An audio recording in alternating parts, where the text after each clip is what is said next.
Welcome back, beautiful souls. Welcome back to me too.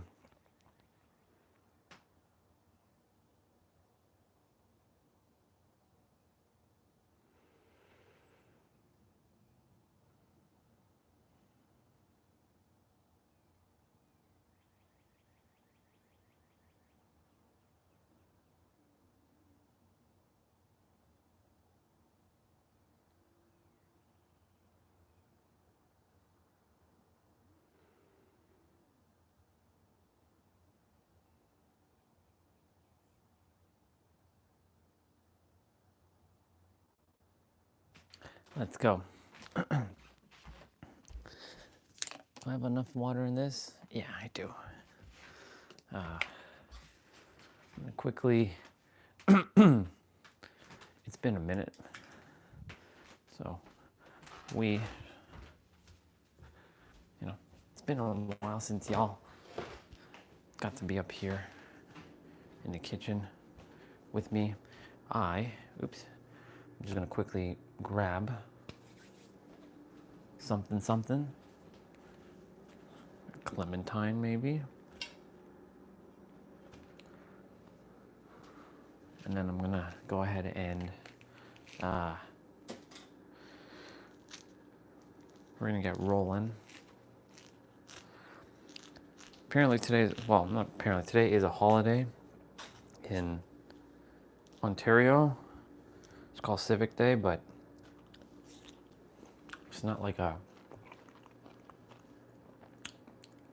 mandatory holiday because there's still people going to work.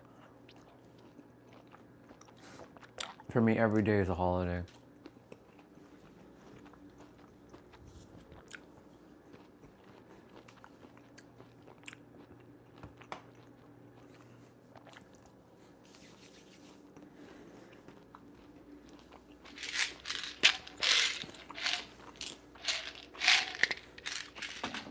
You see the word union.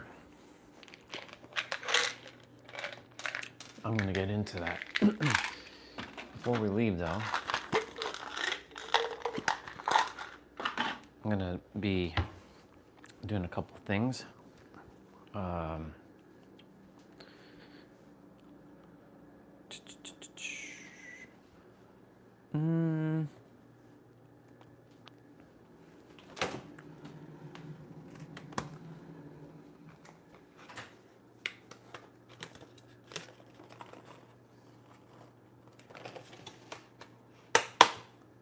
Feed my body.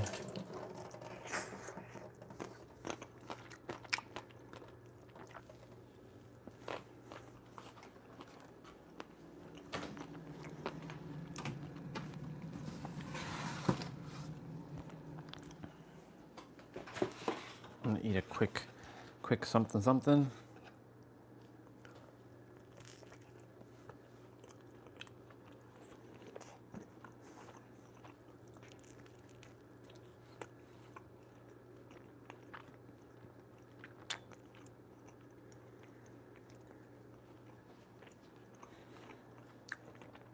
Maybe not the healthiest thing to eat in the world, first thing, but I'll burn it right off.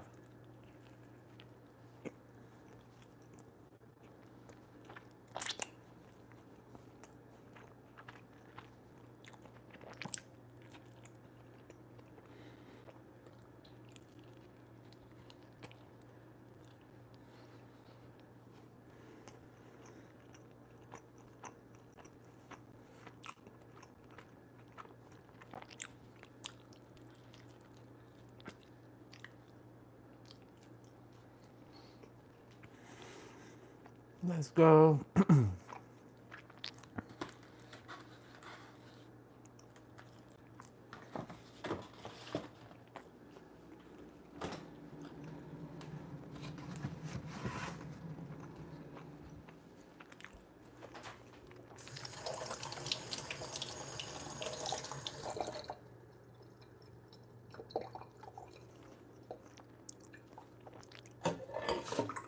Mr. Bubba, are you okay?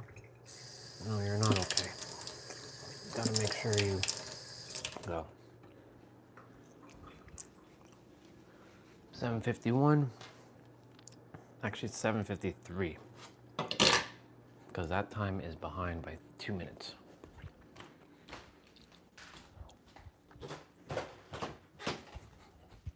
It's been a while since we had a little POV action. We're gonna come back, we're gonna be watching Nero's video because it's just too good. We're gonna lock in. We're locking in.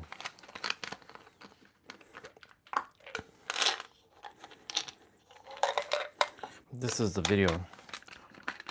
I'll truly transcend everything that I ever thought was real.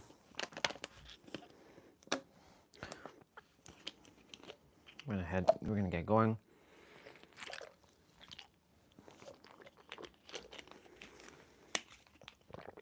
I'm gonna make sure my microphone is, I'm gonna test it out.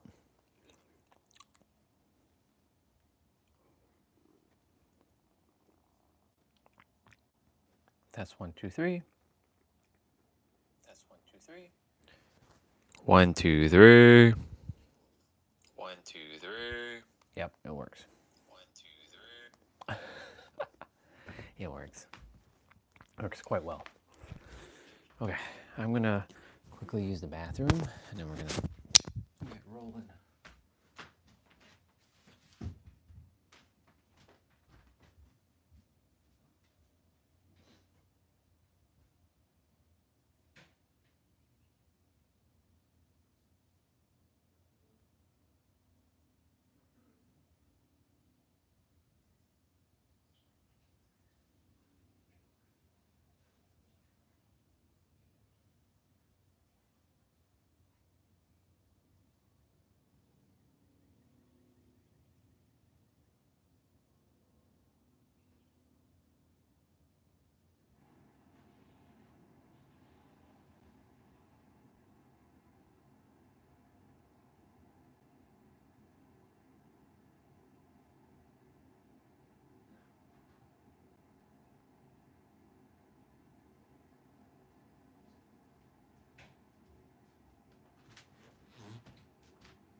What up? What up? What up? What up? I was just using the bathroom. We're gonna get rolling in a moment. This is the inside the room. First time you're probably seeing inside the room. I'm gonna do some push-ups quickly. Get the blood flowing.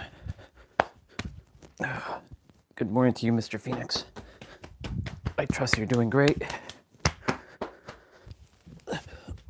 1, 2, 3, 4, 5, 6, 7, 8, 9, 10, 11, 12, 13, 14, 15, 16, 17, 18, 19, 20, 21, 22. I always do 22 now in the morning.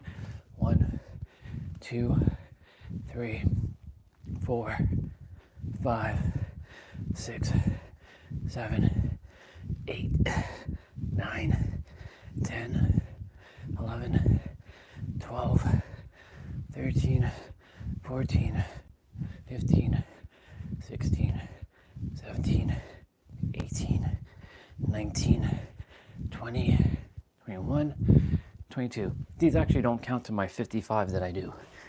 And I'm gonna do a back bend. 1, 2, 3, 4, 5, 6, 7, 8, 9, 10, 11, 12, 13, 14, 15, 16, 17, 18, 19, 20, 21, 22.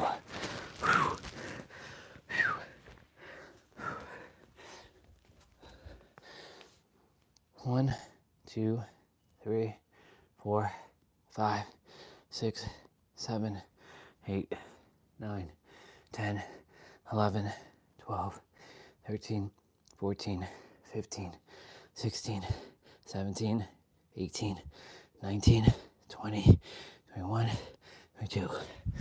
Let's go. Let's go. Oh.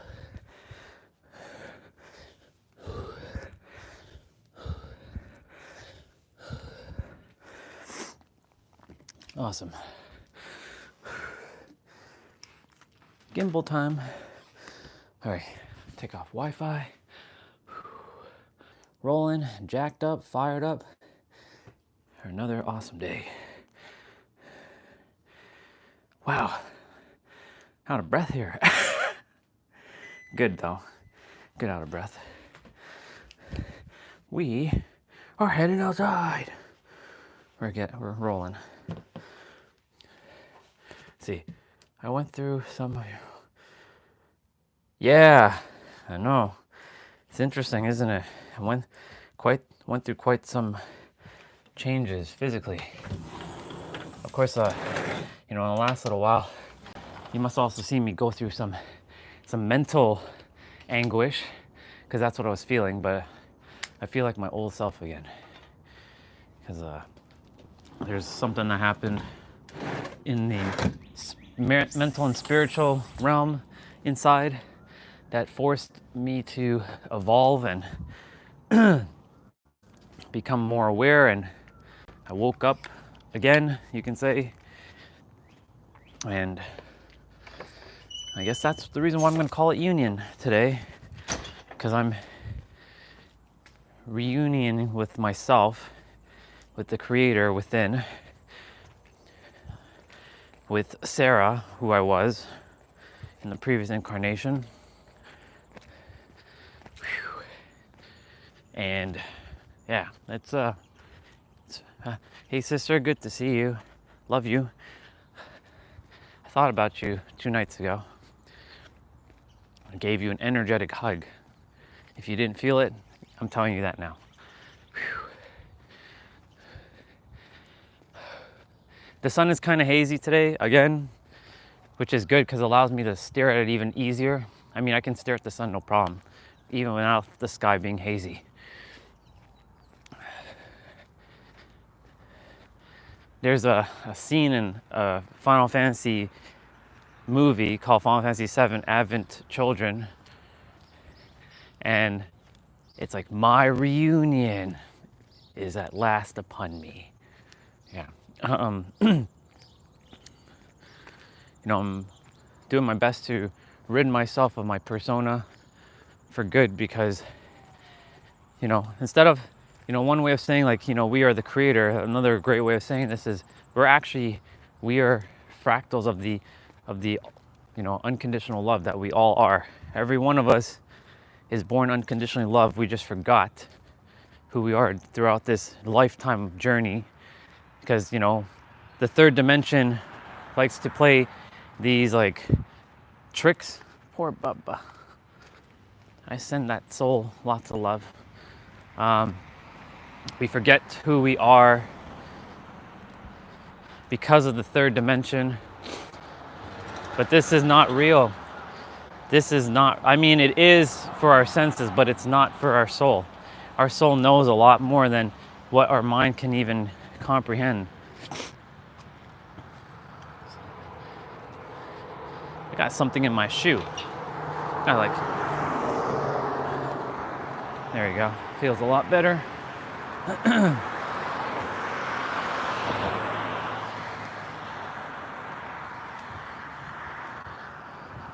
Very empty this morning because it's technically holiday, but there's still some people who are heading to work.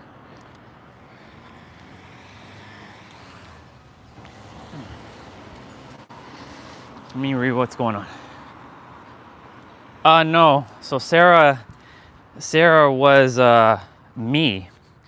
I know this is going to sound baffling, but my previous experience on this earth, I was in a female body and I was named Sarah.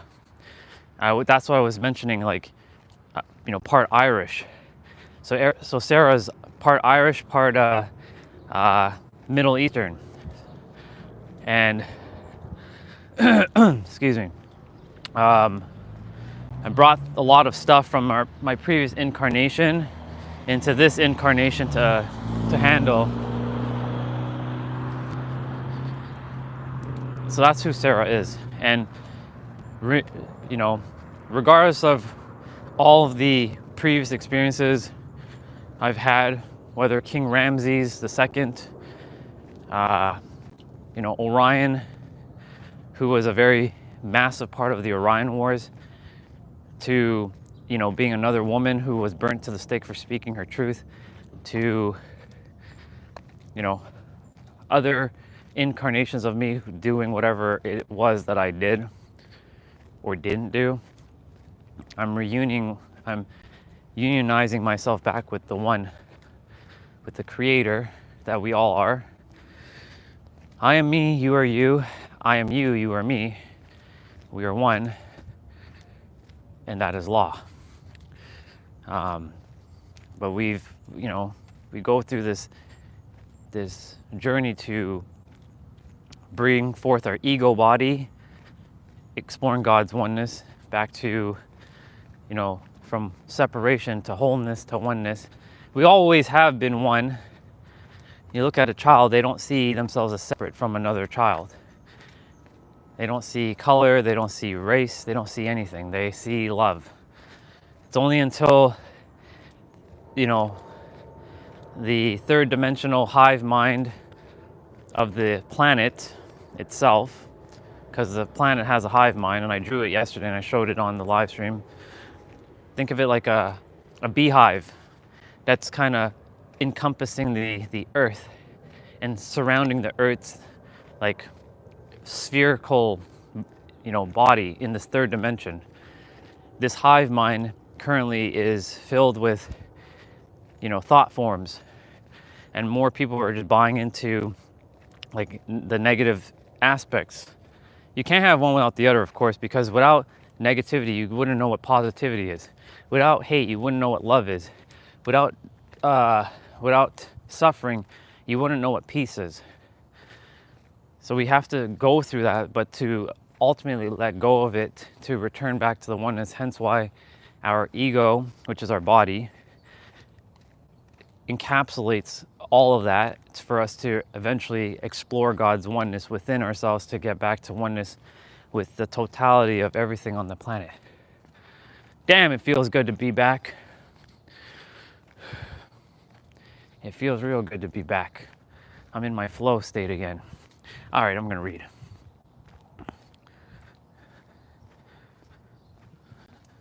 That's how. I believe in all religions. Well, I don't believe, I just know. But it's been, a lot of people have, twisted it around for their own liking, because it's been broken telephoned from the origin. Because all religion was meant to do was to help people to tap more back into who they are as a divine sovereign being, as they are, of unconditional pure substance of love. But they chose to twist it, and some took the reins and said, you know what, I'm going to twist these words around and make it sound like it's coming from outside of them, and I'm going to feed it as if I'm the one in charge.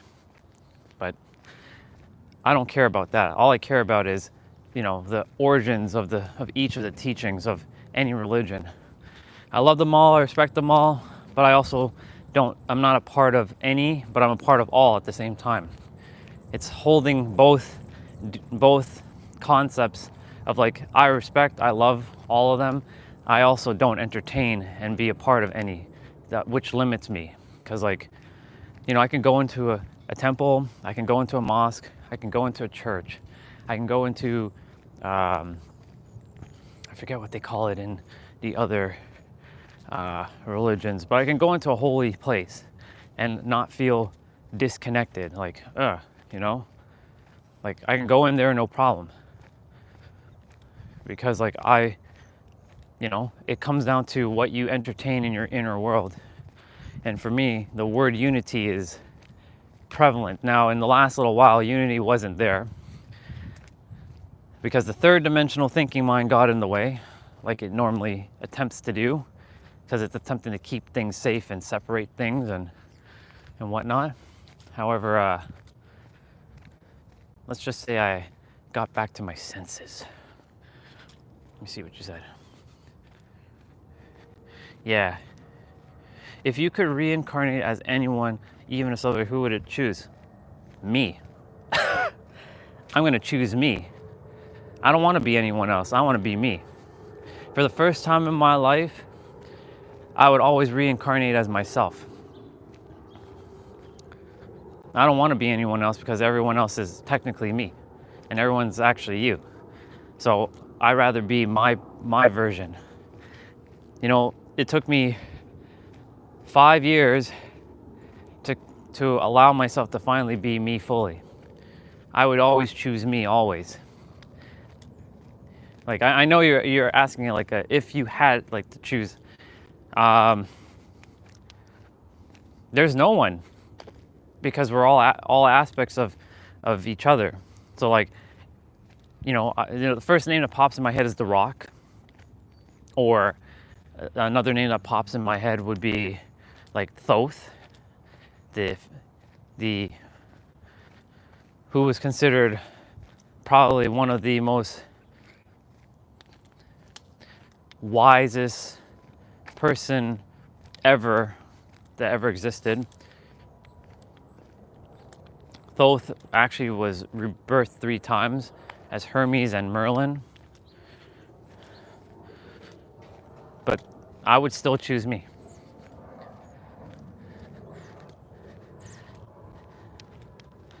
Oh, well, unfortunately, dude, when you're on this channel, I'm all about existential, so you're gonna have to deal with it. Tough shit for that. I'm all about existential stuff because that's how I roll. I don't deal with the 3rd dimensional trash. You know what I'm saying? That's just me telling you straight up, like it or not.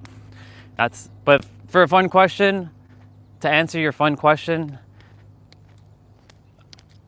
probably The Rock. Either The Rock or Paul Walker.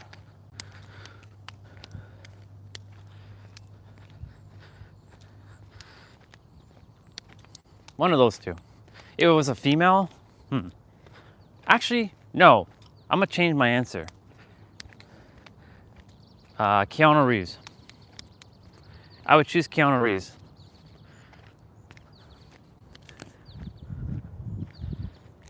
The Rock is great. I love The Rock, but I would still choose Rock, but Keanu Reeves would be actually replacing Paul Walker. I love Paul Walker, but Keanu Reeves would be the replacement. For a woman though,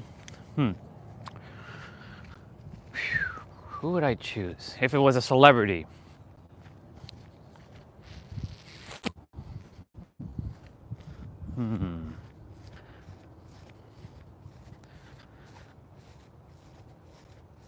Probably Jessica Alba, because she's actually very conscious. I'm really scanning to see who's conscious. I'm not looking for their fame and their beauty. I'm looking for consciousness. Either her or Sandra Bullock, because a lot of celebrities are not conscious. Taylor Swift, depending. In her earlier years, no, but her later years, yeah, I would choose Taylor because of her consciousness. Not because she's the most famous person right now in the planet. Well, that's questionable, of course. I choose Cillian Murphy, Eddie Brandt, and Monica. I know Monica, but I'm not sure of Eddie Brandt and Cillian Murphy. I have to look them up. I may know their faces, but I don't know their names. That's one thing about me. I don't pay attention to people's names or like title of songs, because it just doesn't fascinate me. For me, I'm a dude that came to this planet with lots of alien energy. So I only care about things outside of the planet. I don't really care about things inside of this planet. Well, I do, but it's not my interest. That's why someone's like, you have to stay in the 3rd dimension. No, I don't. I live in the 3rd dimension, but I don't have to be of the 3rd dimension. I like things of like space. I like black holes. I like things that we can't even conceptualize with our mind. Anyways, that's why I said I'm very existential. So whether you're on this channel or not, you're gonna have to suck it up, Buttercup. in a very polite way. You're gonna have to suck it up, or it's all good. Just don't entertain it.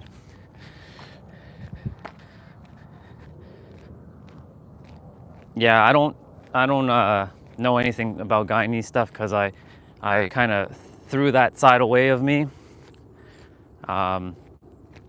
Nothing Guyanese is in my consciousness. I have only love and respect for Guyana and the people, but I also am not. I don't entertain it either. So like I don't even know who the hell that is. So thank you for letting me know though who that is. I'll take a peek. For some reason, it feels like it sounds like some sort of singer, but I don't know. I don't know if he's a singer. The name sounds familiar now, but I don't know if I'm accurate or not.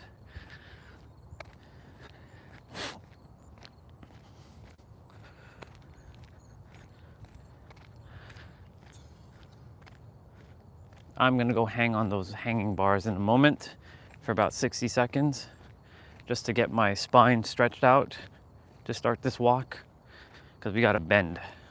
We gotta bend our back. But those are good choices.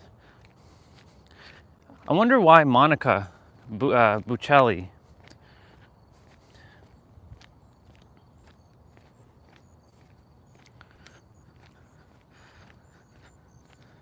Any particular reason for Monica?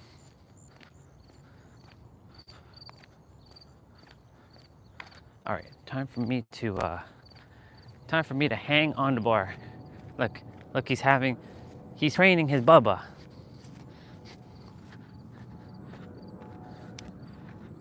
Okay, I'm gonna put you all down here and I'm gonna hang for a moment on this bar. I'm gonna hang on a moment for this bar.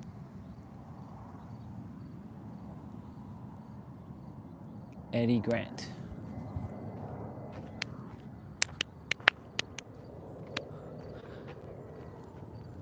Ooh. That wasn't gonna be smart. I'm basically attempting to hang with my fingers only now. Hanging with the fingers. That's funny. There's a water bottle there that looks like the water bottle that I'm drinking, but it's not the water that I brought. And I did put a water there on the chair, or on that bench over there a couple days ago, but I don't know if that's mine. I don't think it is.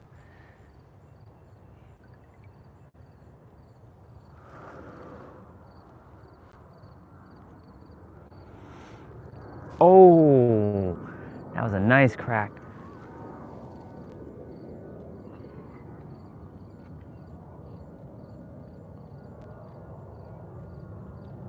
Stretch out the spine.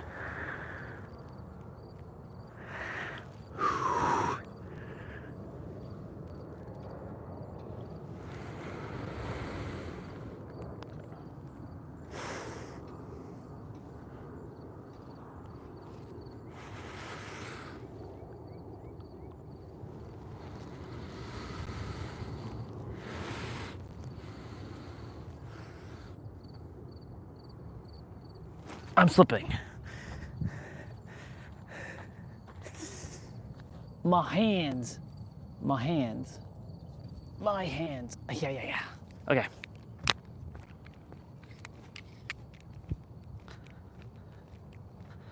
Okay. I wonder if the stream got stuck. It might have got stuck. That tends to happen. Okay. I restarted the stream. I hung. I don't know if the stream gets stuck, so that's why like I'm restarting it every so often. I don't know, because I don't have my MacBook on to tell me, you know, if there's anyone here anyways. Damn, gas buildup. Oof. Let's cross over the street. Yeah, those are... Just gonna make sure I get over before I get run down. Okay. I'll definitely look up Eddie Grant. Who's Cillian Murphy? Why does that name sound familiar? All good. My reunion.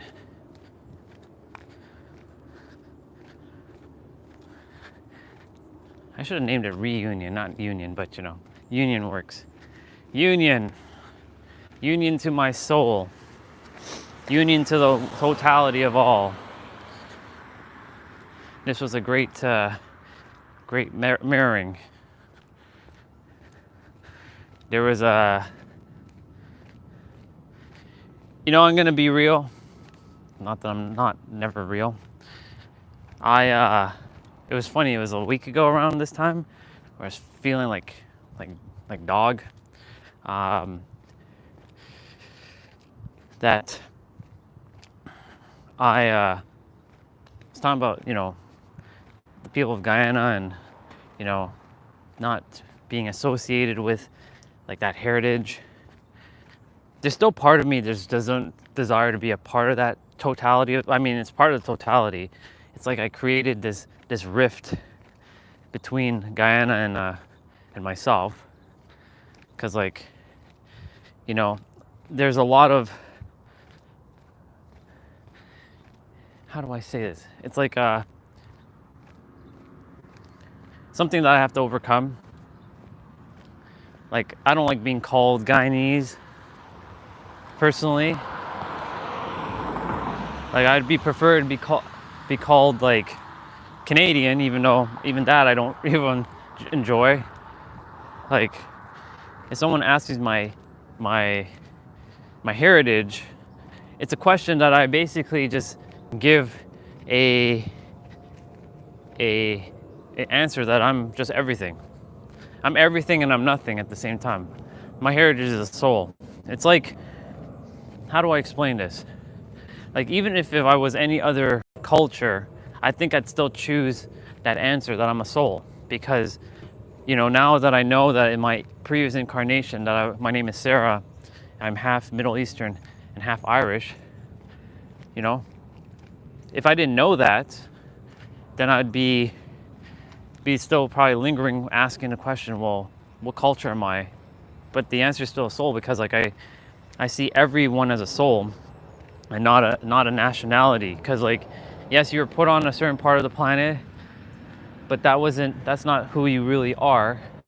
Who you really are is a soul beyond everything.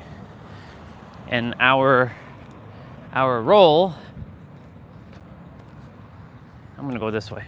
Our role is to be in union with the totality of the one. Our totality of being one with the creator. And so, like, so that's why right now I'm going to go deep for a moment. Do I still have an issue with Guyana and the people?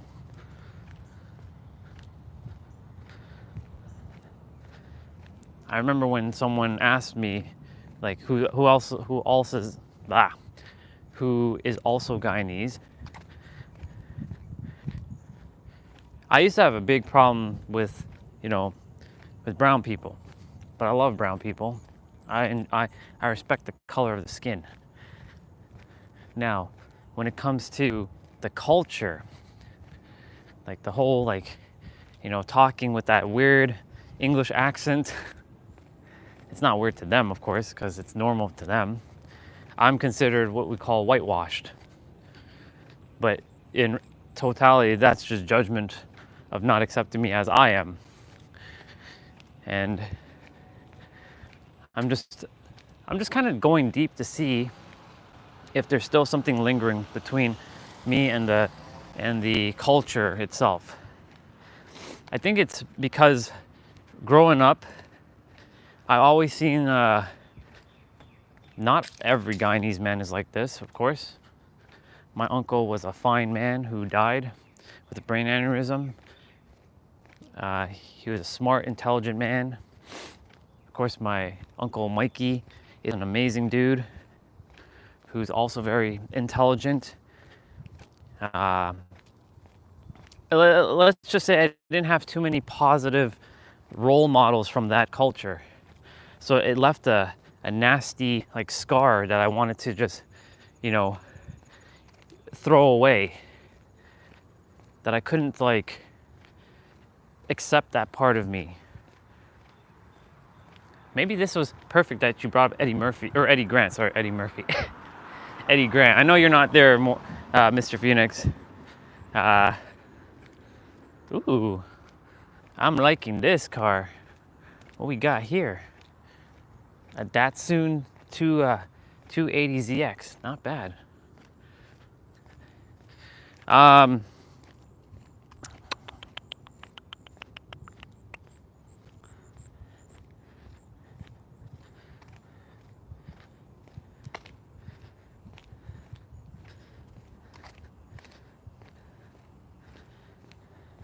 What was I gonna say? Yeah. Our brother Phoenix here gave me something to chew on, which is great. Gives me a moment to kind of ponder something. Hence why the union of all selves. So what is the real reason that I wanted to purge my DNA of being Guyanese? I accept myself being brown. I love Indian people. I love Indian culture. I love the girls, how they dance.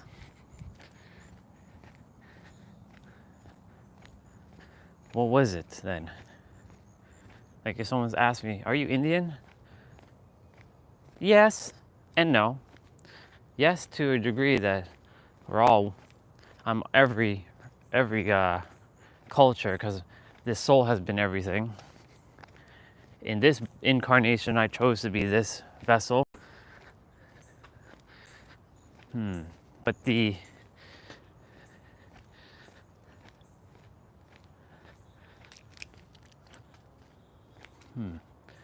I'm going deep right now. I'm figuring something out. And it's a good thing. This is a really good thing, by the way. I feel like this might be one of like the final layers to my full acceptance of my union. The culture that I've been thrusted into, that I chose to be in, because I chose this. It was for me to fully accept the totality of all. That's why I'm like questioning, do I still have a lingering issue with people of Guyana? No, I don't think so. But do I have an issue of me being a part of that culture? There is a little bit of a scar that has to be dealt with right now, because I see my dad, and there's a bunch of other Guyanese men who drink, and they abuse their wives, they treat their wives like shit, and the culture just is imbued with like drama and more drama, and like every Guyanese woman I've run into is just full of drama, and they have this like they have this weird ass energy where they that's not true though. That's not everyone, but majority have been like that.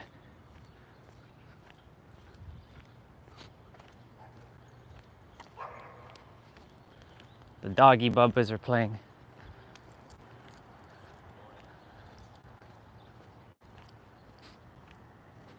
It's nice to see.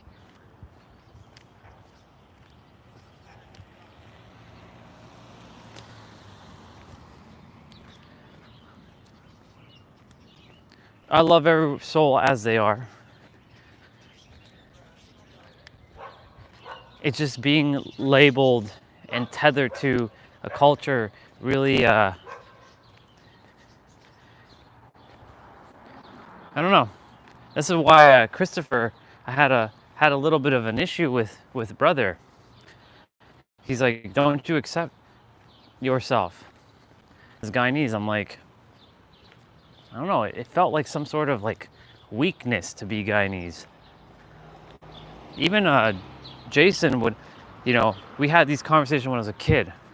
It's never been one of those things that I really fully wanted to be, even though I chose this path. I chose who I was in this incarnation. And I do feel like there's a layer that I'm about to bust through right now. There's a layer that I'm about to break through, bust through.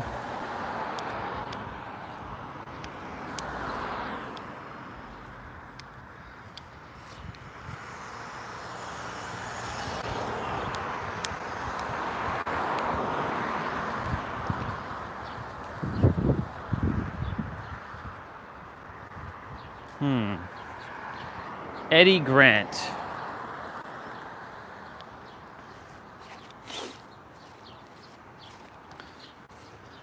I'd have to look him up.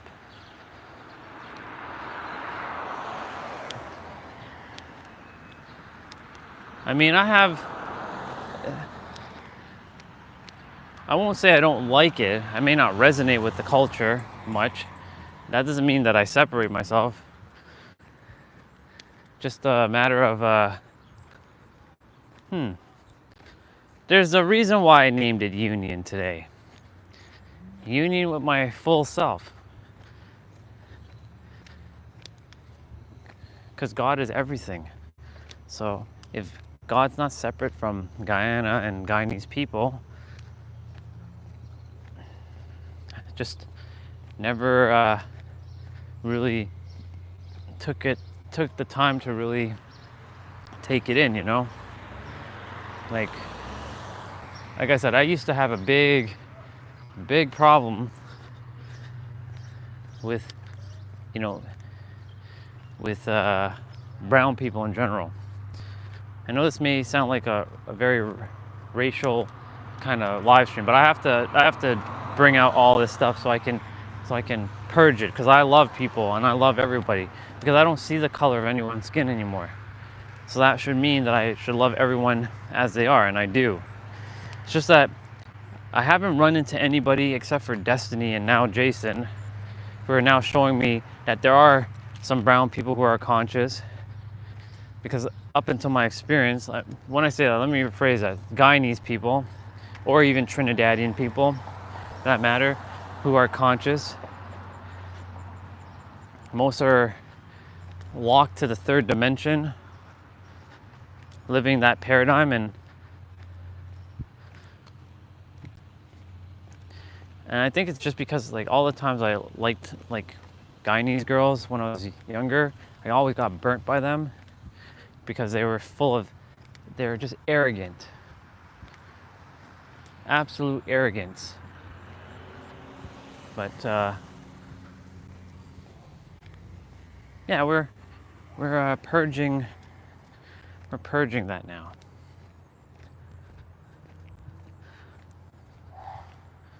Bless you. Whoever, was that a sneeze? Doesn't sound like a sneeze, but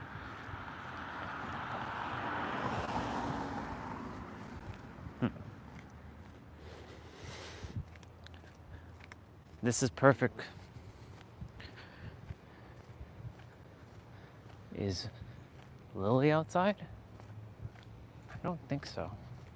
Sometimes it's hard to tell because this tree gets in the way and I don't want to startle her, and I don't want to be jumped either. Nah, she's not here.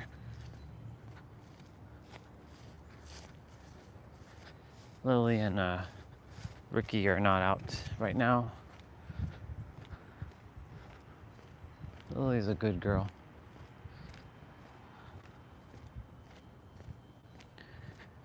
A lot of heavy energy though with our brother. I'm doing my best to keep my interactions with him very minimal.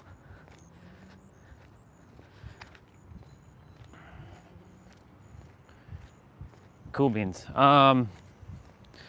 Back to, I really do feel once I purge this, there will be a shift. I have to get to the root cause. Is it some experiences that caused me to hate? Yeah, there are. It's tons, in fact. It's a lot of it's been from the childhood, from like you know, from my so-called cousins doing what they did. I've always been around like people who are, you know, I've never really seen positive, you know, like when I would be with my aunt and uncle in New York, which now they moved to Florida. I'm like, why wasn't I born under their energy? Why was I born under this family's energy? Well, it's because I chose my path of true heaviness, of true unconsciousness.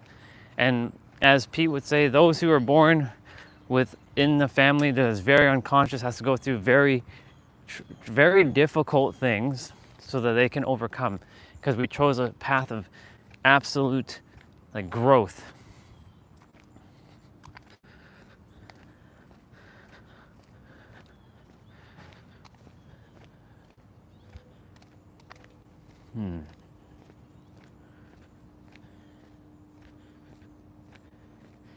It's like anytime I see a Guyanese or that word, it's like, ugh. But the thing is, how can I scuff at it? Because it's all part of the oneness. It's the totality. I have no other thing like that with other cultures. So why that? It's not even any person. I think it's just because I just didn't accept the culture. Plus I went to Guyana and it was like the worst vacation of my life. And I don't feel the need or the requirement. That tailpipe is fucking awesome, by the way, on that car. I don't feel the requirement to ever go back there personally and get my butt stung by mosquitoes and whatnot. Like, it's a tropical place, but there are other tropical places I would definitely go over there. That's for damn sure. They have the ocean, but I have ocean. That's why San Diego, it feels like home. I feel more Mexican than I do Indian, like West Indian. Like I feel more Spanish.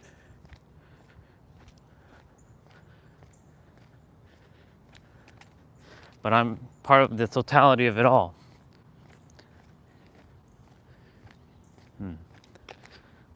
I feel once this is sorted out, like I accept myself as I am, but it's like I tossed away a part of that identity of being Guyanese. Like even saying that I'm Guyanese, it doesn't resonate with me. It just feels like a bunch of unconsciousness when I put myself in that. It feels like, yeah, I'm Guyanese. Immediately that feels like unconsciousness. But that's not the people. That's not even the culture. That's just a label. Man, I'm grateful to you, Mr. Phoenix, for bringing this up. Because if it wasn't for you, I wouldn't be dealing with this right now. I'd have just kind of had it lingering. All right, Creator. I ask that you help me to unbind myself of the negative energy that the word Guyana and Guyanese people or Guyanese has over this third dimensional thinking mind. To good morning. To have that like to remove that negative connotation, just like how the word surrender had a negative connotation. The Bubba, he's at the window. He at the window.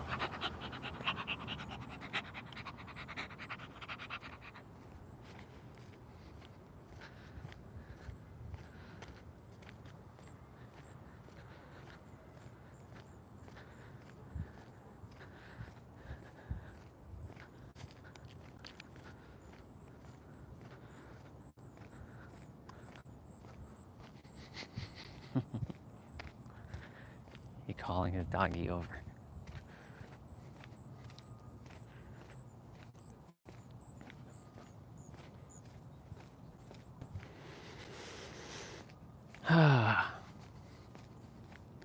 Isn't it great to just deal with this stuff once and for all?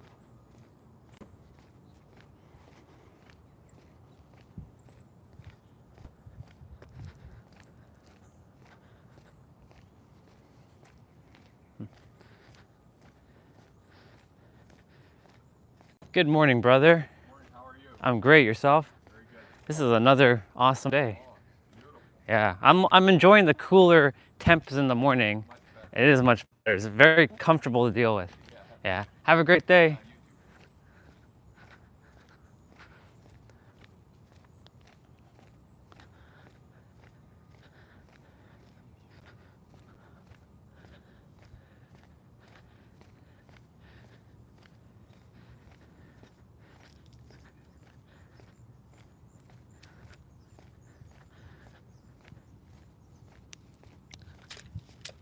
There's a squirrel, Baba. I like the neighbors here. And they have a cute daughter as well. Come on, get up. Good job. I don't like seeing squirrels on the road. We already saw a poor Bubba getting run over. We didn't see it getting actually run over, but we saw that it's like dead. I'm like, I don't desire that to happen. Whew.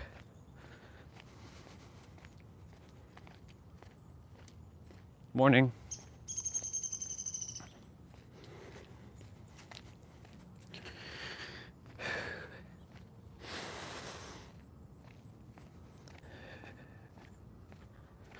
I love being Guyanese. I love being Canadian. I accept myself as that. I also accept myself as everything. Because Guyanese and Canadian are also part of the totality of it all. Morning. Guyanese and Canadian are the part of the totality of it all. How can they be separate? Nothing's separate. Huh.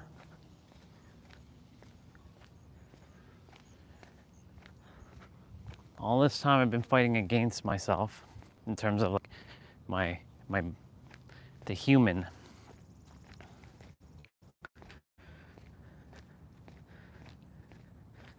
If somebody were to ask me right now, hey, what's your background? How do I usually answer that? Well, let's see. My background is that I was born in Canada. My home is San Diego, so I feel American. I feel more part of the Mexican culture than I do of the Guyanese culture. But respecting Guyana and Guyanese culture as part of the totality of it all, that's necessary for this next phase of the union of my soul with the totality of it all.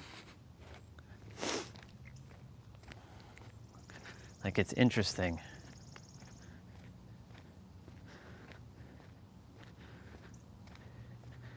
I believe I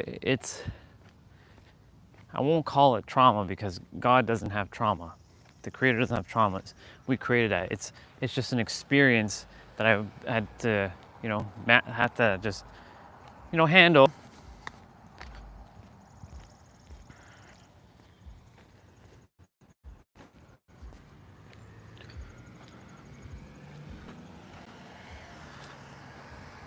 To master myself fully. I believe this is a really massive piece to a puzzle.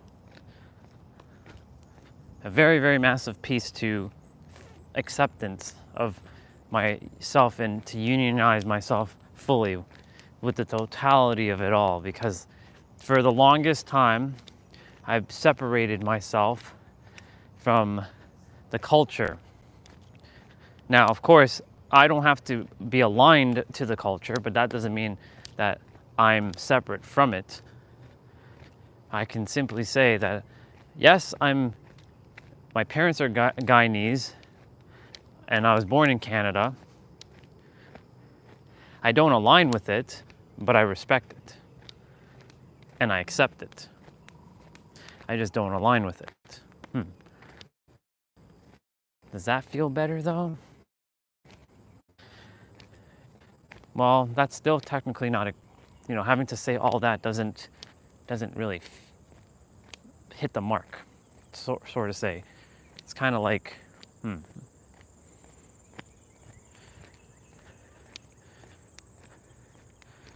So the next question for me is, do I love Guyanese people? Well, of course I do. They're people, like anyone else. How can I not? Now, I may not align with their unconsciousness, because many that I've dealt with are very unconscious. Only 2 now have I run into that are actually conscious. Most are not. What's that actually mean? What does conscious mean? Aware of who they actually are beyond their meat suit, the ego suit.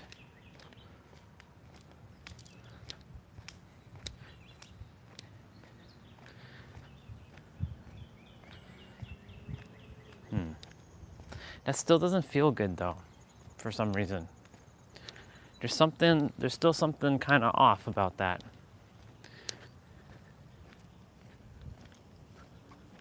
Mr. Phoenix was put into my experience for me to handle this, wasn't it, Creator?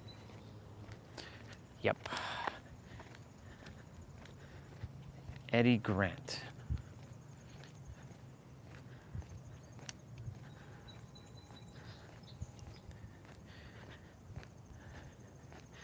When I see my aunt and uncle, my Aunt Shirley and my Uncle Mikey, and I see Amanda and Philip. Amanda and Philip got the greatest life, and I was jealous of them because I felt like I drew the short end of the stick. Philip got to marry an amazing, beautiful white woman named Emily. Amanda married a Spanish dude. I always felt inferior to Amanda because of her smartness.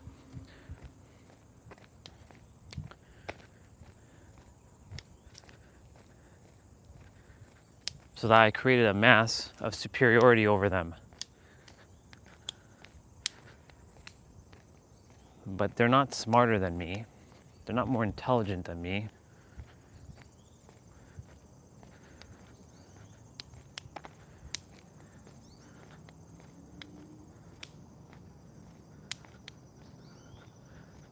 I had to come to this conclusion and let go. How could I be jealous? Because being jealous and envy. Oh, our brother is here. Hello, how are you? I'm fine. Good. Good morning. You too.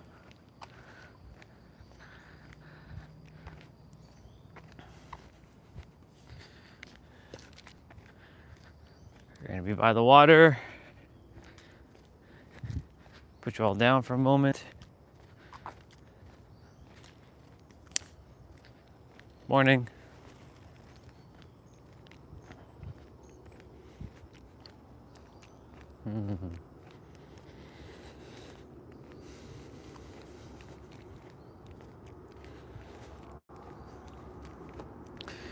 A lot of the so-called things stem from the experience of being with my cousins and my dad.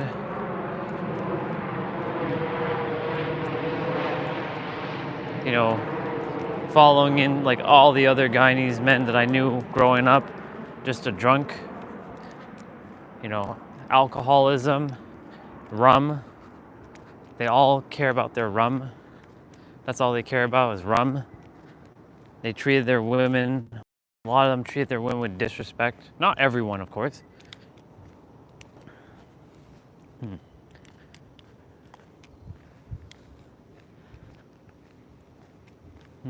I wonder.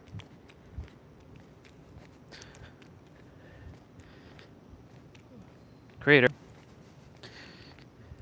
what is it that's lingering for the body that's still not fully acceptance of its true self? Like, I know my true self is one with you, but one with you encompasses the totality of it all.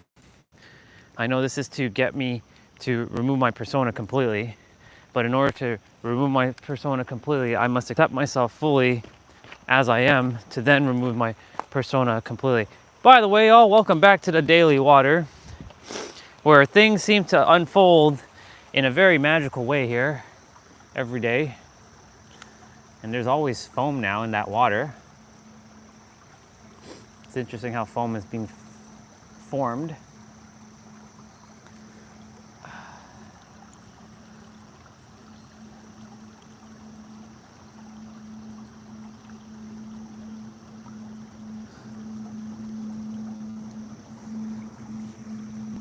All right.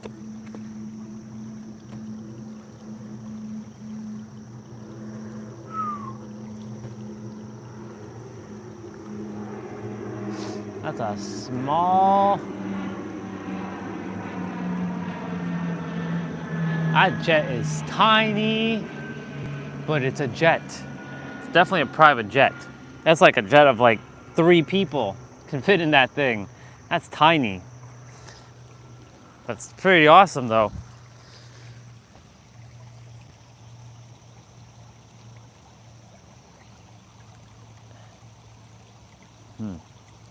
Creator, what is still lingering for me?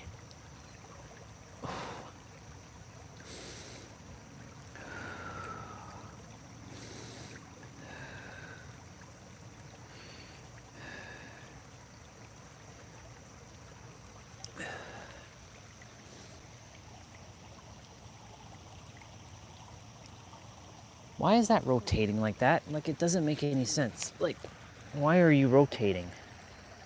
You're not supposed to rotate. You're supposed to stay still. Don't rotate.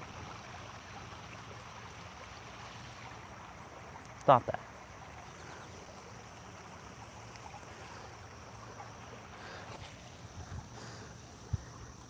All right, let's do a back bend here.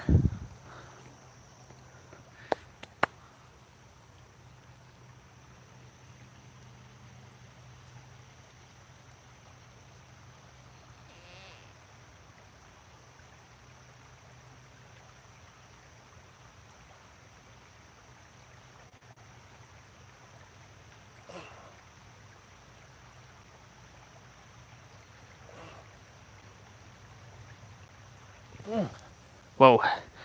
Whew. Almost fell there. Whew.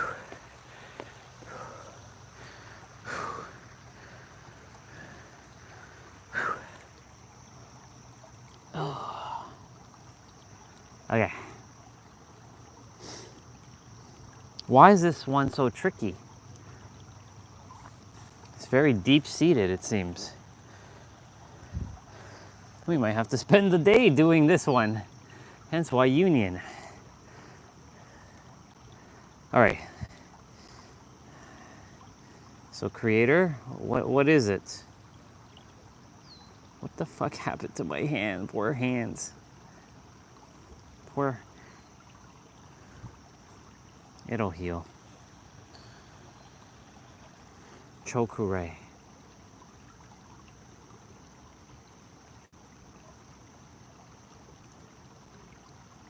Seiheki. Honshonze shonen. Dakyomyo kataka. Raku, Chokure, Han Shanzei Shonen, Seiheki, Kataka, Raku.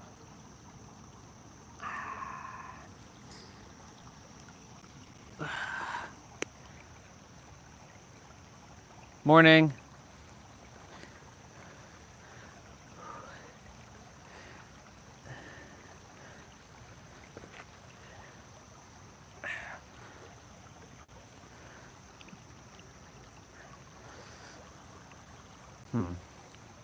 What is it? What is it about being Guyanese? What about Canadian? Because now that's like being Canadian is like, oh, you're like nice people.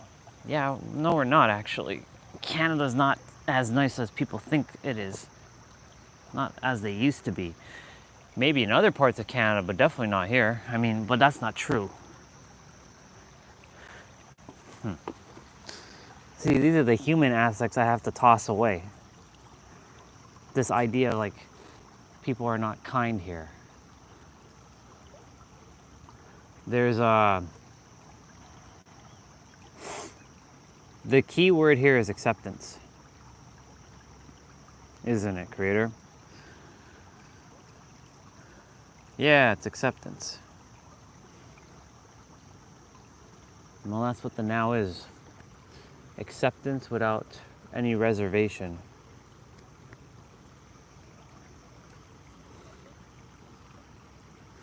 Acceptance of the all.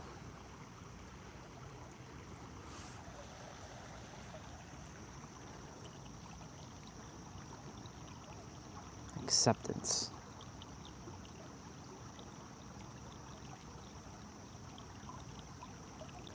Acceptance of the all.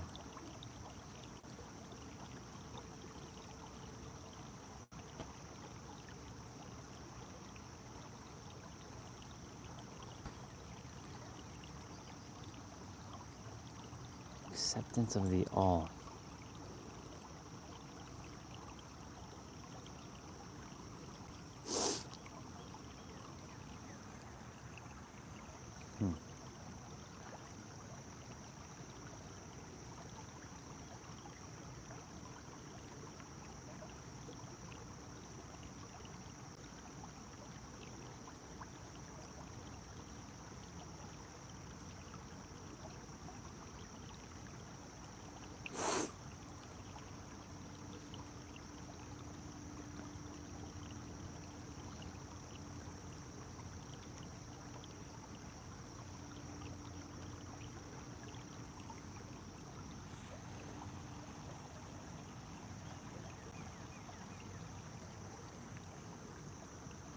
Acceptance of the all. Acceptance of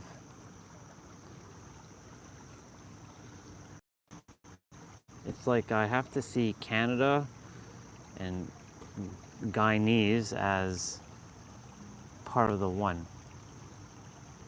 Because right now I created a riff.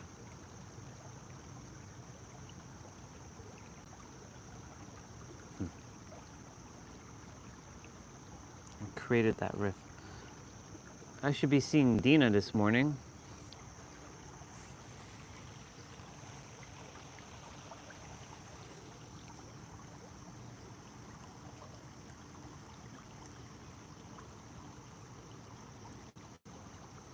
Mondays are her days off. So I should be seeing her at some point.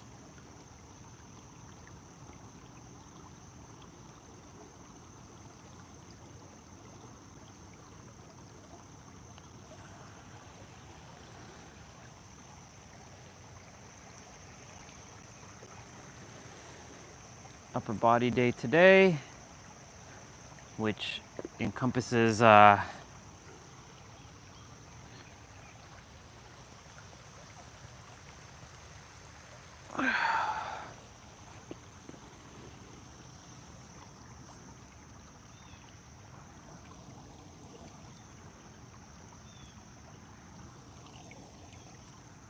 which encompasses our mobility training, which I'm shortening it now because like I'm pretty much done. And now I'm in the ability to just keep doing the moves. Like I'm doing one right now.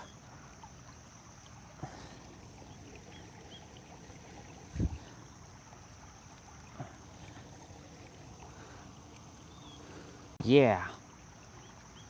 Morning.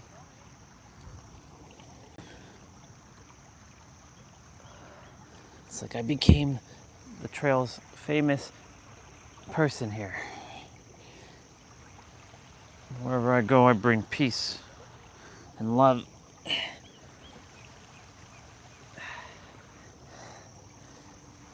And I have seen some Guyanese people walking, and I love them. So why don't I accept myself as that? Creator, why don't I accept myself as Guyanese and Canadian?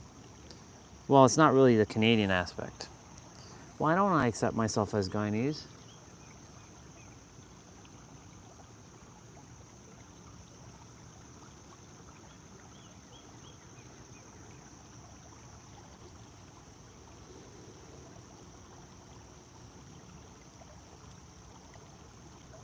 Fundamental flaw. Interesting. Why do I think of being Guyanese as a fundamental flaw?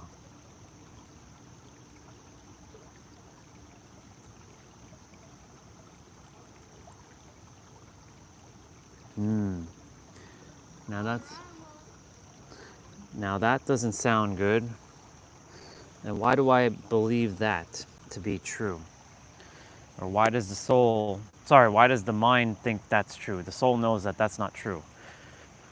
Where did I pick up that being Guyanese it feels inferior to other races?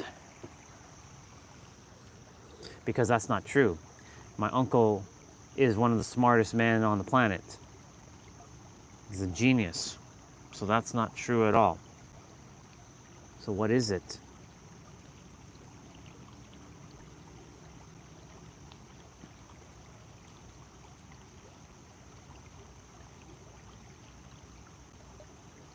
It's a stigma.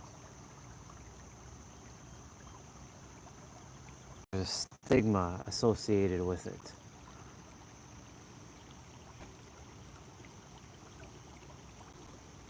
I know once I overcome this aspect of me, that I will fully tap into the true totality of my oneness. I can feel it, isn't it? This is my final layer when it comes to full acceptance of myself. Like I finally accepted my skin, my body. I accepted myself. Morning. I accepted myself in that aspect. So what else is it then? Why?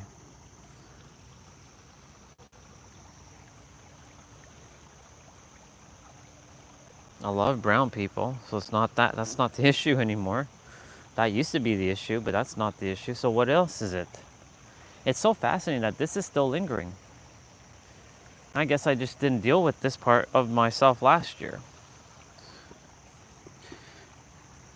I think it's because I see myself as everything. But then, if you see yourself as everything, that also includes being Guyanese. So why don't you accept that? Why don't I accept that?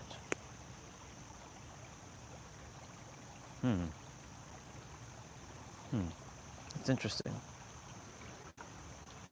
Like everyone else seems to accept themselves for who they are in terms of their culture. But it's like I don't accept it for some reason. And it's like I'm rejecting that idea of being Guyanese. What is it about being Guyanese that I don't like? Is it being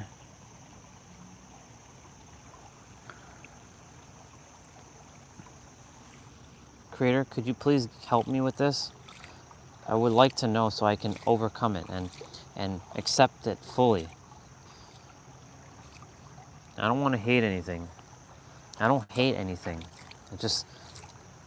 have to figure out, why doesn't it feel like me?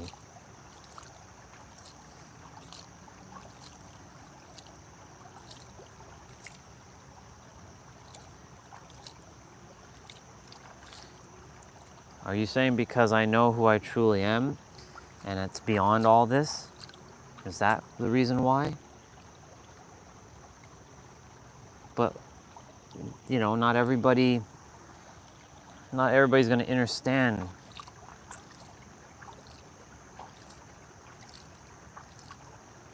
I know everyone's on their own journey.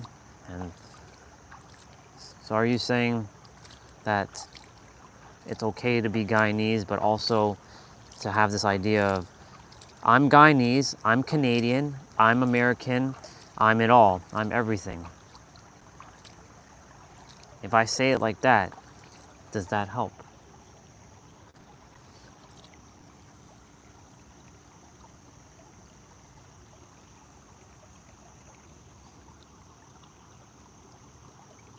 Creator, I would like for me to have my hair at the back of my head to be growing back fully, please, as well.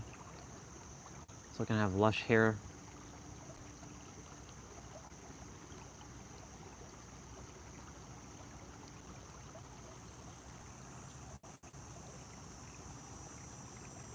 No, that's right. Good morning. Good morning. How are you? Fishing. No fish. No fish in the No. a big river. I mean, there's some fishes in here, but Some is further down. yeah. There is the, the Royal York and Yeah.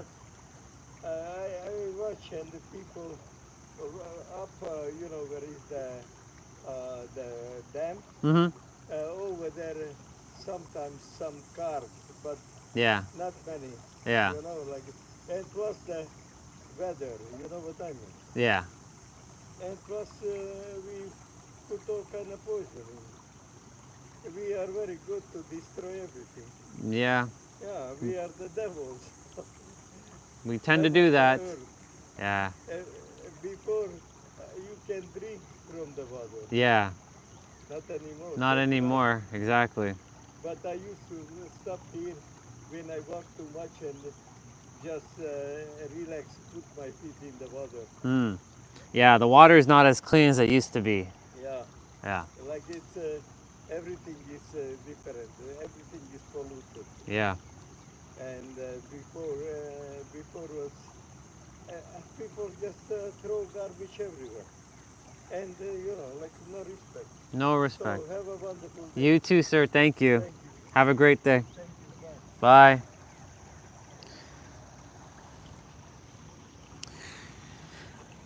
He's right about some things there, for sure.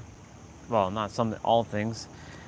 I wouldn't say that we're the devil, but we definitely have forgotten who we are. And we definitely have, we definitely have polluted a lot of stuff when we choose to not take care of this planet that we live on.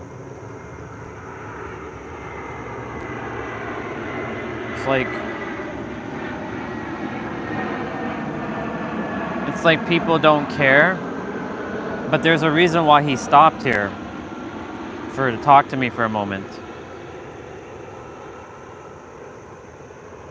I'll know the reason at some point. I know T-Bray, if he was around, and he would be saying, it can't always be something. Things are just happen for the sake of just happening.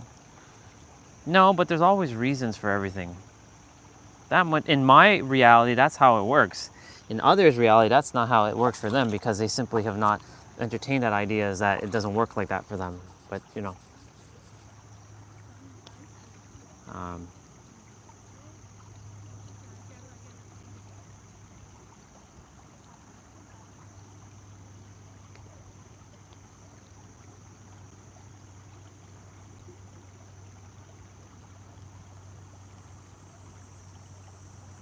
haven't seen that dude in like forever. I wonder where the hell he's at. I wonder if he's really pissed off at me for, morning.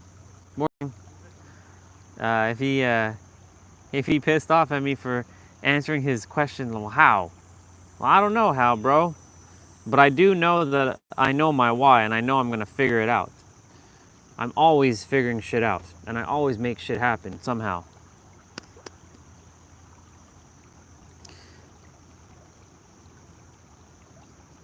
I'm protected.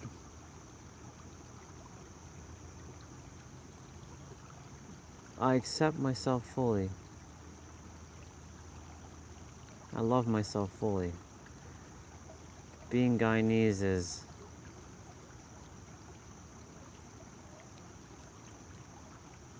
not a sin. It's not a crime. Man, I'm really grateful to Mr. Phoenix. Now I might have sent him away with my like, you better suck it up, Buttercup comment, but hey, it's all good.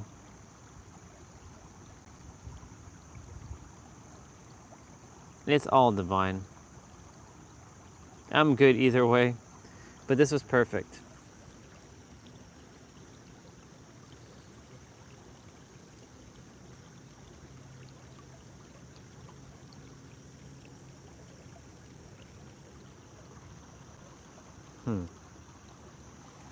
Phone battery at 50%. We do gotta get rolling though. Okay. I accept myself fully as Guyanese.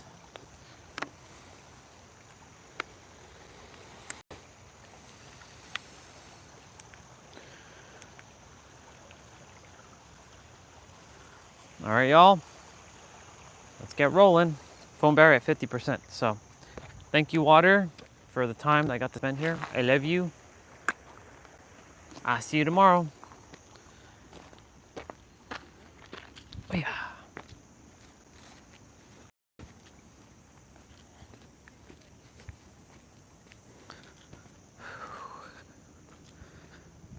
I really do require new walking shoes.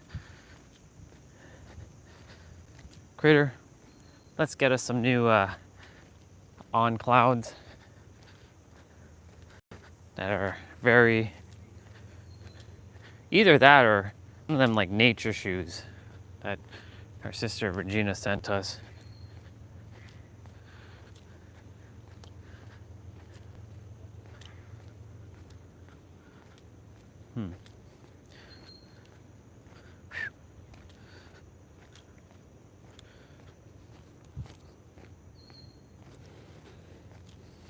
Hey.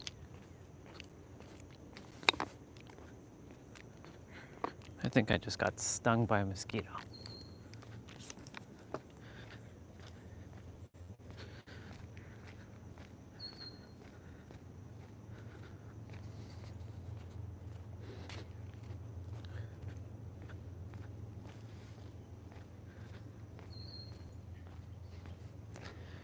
I'll wait a moment.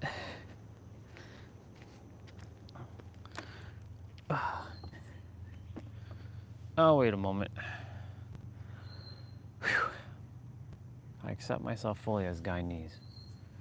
I accept myself fully as Canadian.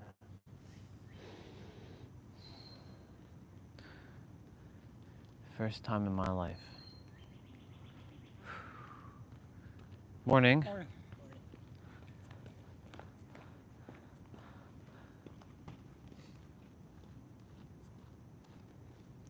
I accept myself fully as Canadian. Am I proud to be Canadian, though? Well, that's questionable.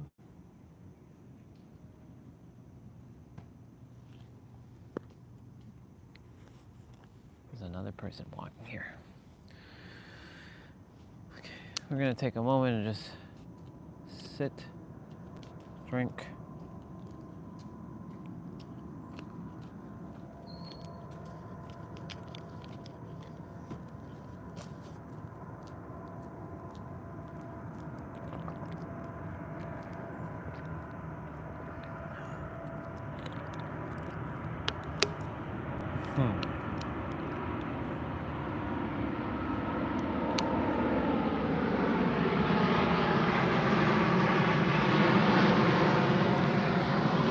Okay.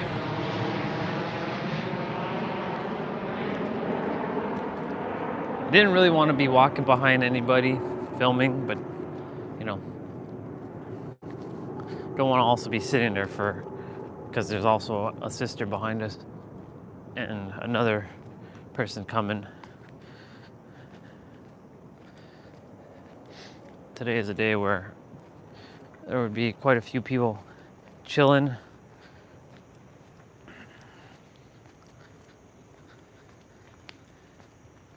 He's got binoculars. Nice. Very, very nice. Morning, sir. Morning.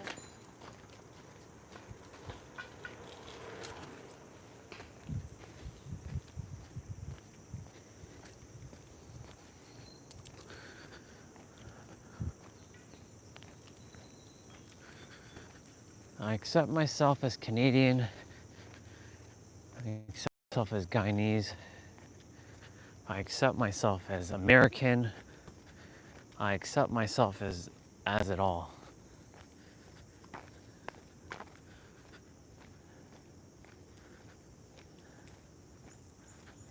Because I know my soul has been every culture, every religion. And that's what feels true to me.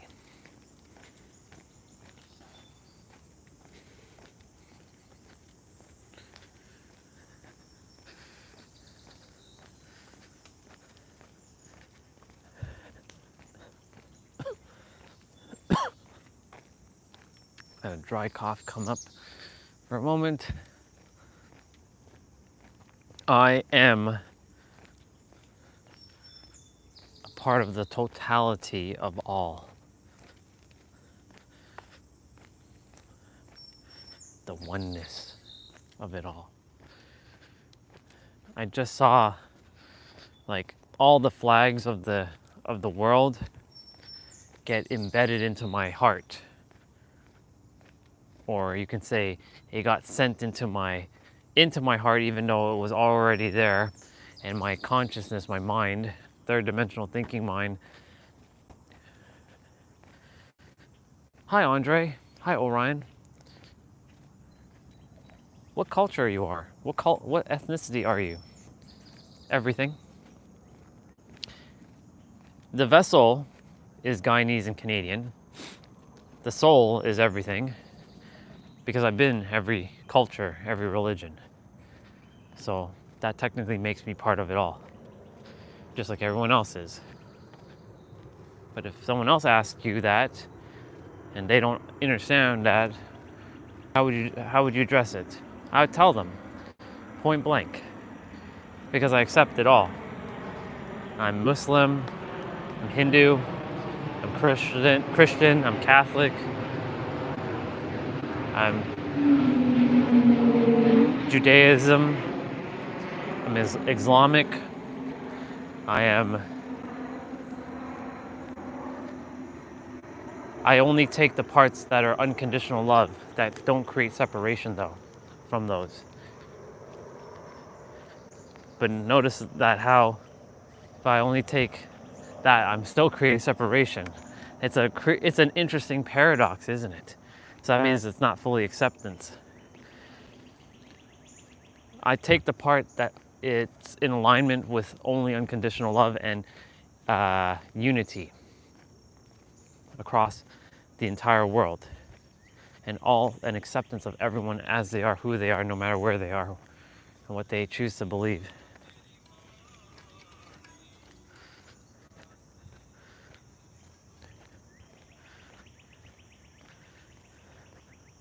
Yep, I did get nip on my arm. I knew it. Small little mosquito bite. All good though. That one's gonna disappear.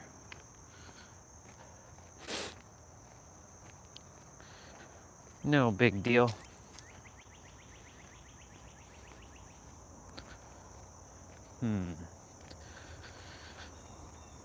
Thank you, Mr. Phoenix, for coming on today and sharing a little bit of this, because you helped me immensely, brother.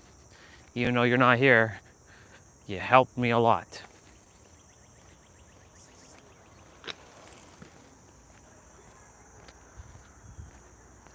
There's Dina. There she is. I knew I would be seeing her. I knew I'd be seeing you. I get to see him. Hey. I knew I'd be seeing you. Good morning to you. How Yeah, are you today? I'm great. You? I was thinking about you while I was at the water. Yeah. My day off. Yeah. Got a Civic too. Yeah. Have a great day. Bye.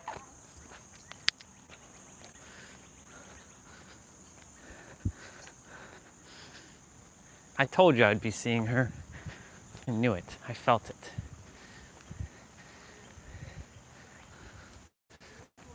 Practice love, y'all. I am the totality of it all. I am the totality of it all. I was never using the word totality. The totality of it all. Morning, brothers. I am the totality of it all.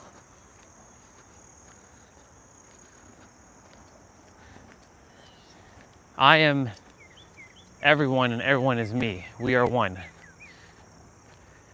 One race, one consciousness.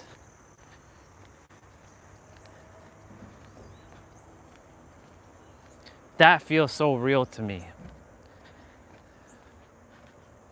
Which now has put me with seeing everyone as like beyond their religion and their culture. Even though I accept it as it is. The totality of it all. The totality of oneness. That's who we are. The totality of one. The totality of one. Mm-hmm. Morning. The totality of one. Well, here comes our brother and our sister. Morning. I get to see them.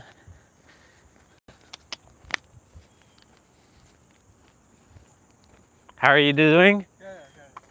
Good. Enjoy your Monday. Yeah. All right. Have a great day. Yeah. Bye.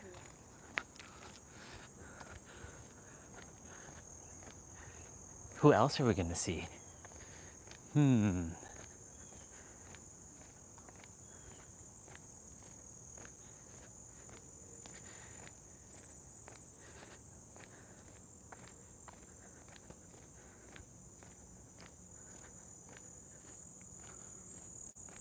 Who else are we going to see? There's a lot of people out on Monday. Not too shabby. Well, it is a holiday today, so it would have been awesome if Mom got to stay home, but you know, it's all good. My mom and dad deserve to have the greatest life. And Egregor, I'm done with you with this idea of hurting my family. I'm done with you. I know you felt pain, and I know you felt sorrow, and I know you felt anger and revenge. I know you felt hate towards everyone.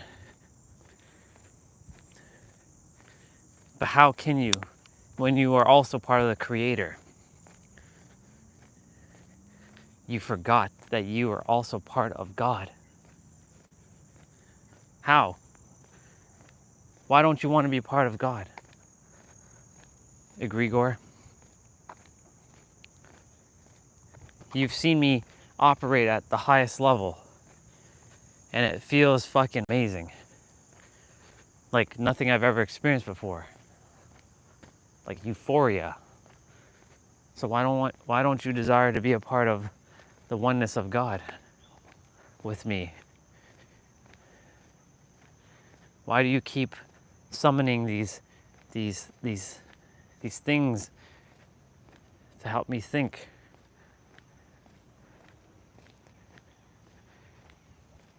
As within, so without.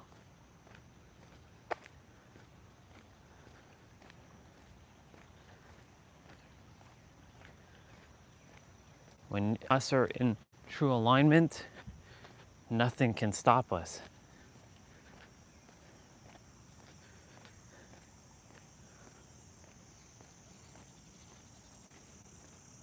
Nothing can stop us at all.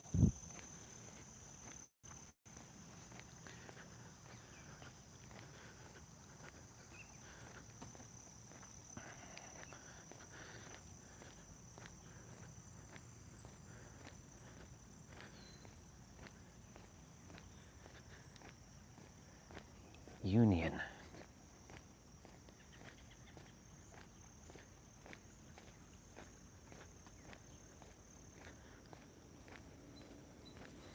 Morning. See, when wherever we're in peace, we just see harmony. Harmony around. It's peaceful.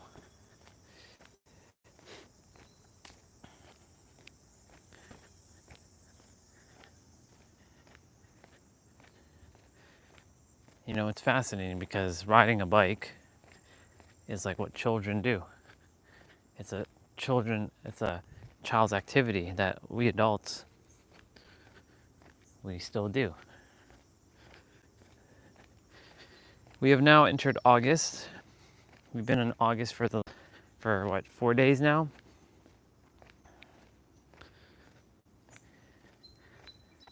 It didn't feel like we were in August, to be honest. Still felt like July, but we've now entered August. So this month is going to be transformative, and I already feel the shift.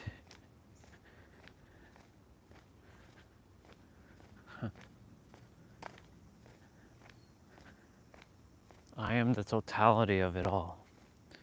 We all are. We just forgot everything.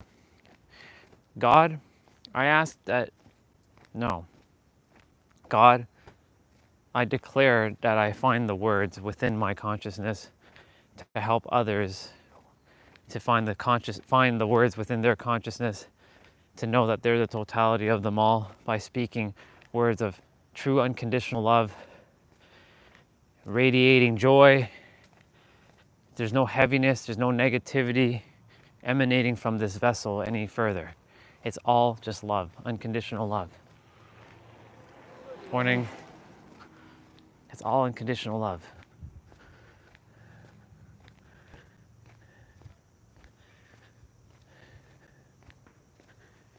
I think they're playing cricket. Maybe. They were playing cricket yesterday. I heard something. I heard like some sort of bat.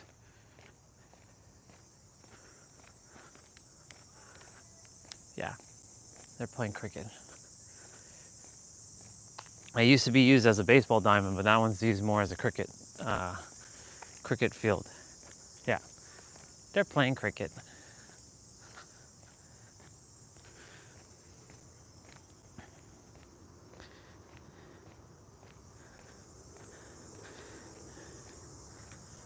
Cool. We are the totality of it all. We are the totality of oneness. That feels really good to say. Ah, they're practicing.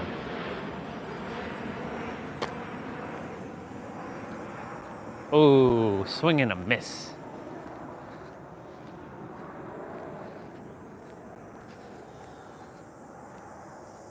Oh, that's a nice hit. That was a nice hit. He sent that one flying. See, even playing sports is like a child's thing. Everything that we do is a child. We're just doing more of what we're supposed to be doing. Good morning. Sports, riding bike. Oh, swing and a miss.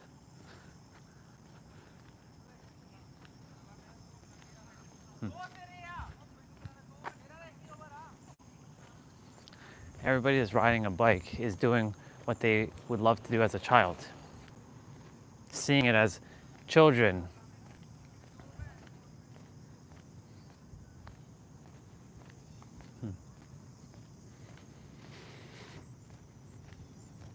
It's a beautiful August morning. It's weird to say August because we're in August now.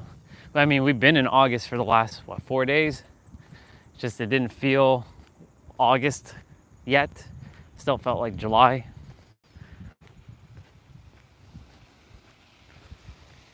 Today's August 4th or August 3rd?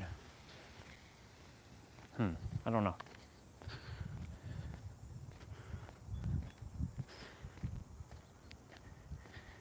Very nice.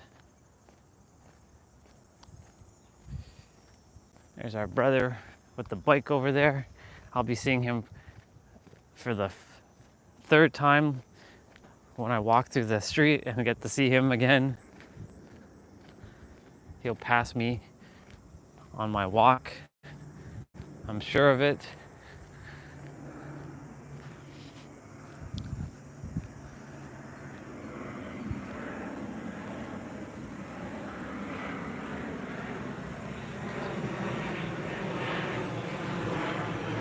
Yep, he's getting ready.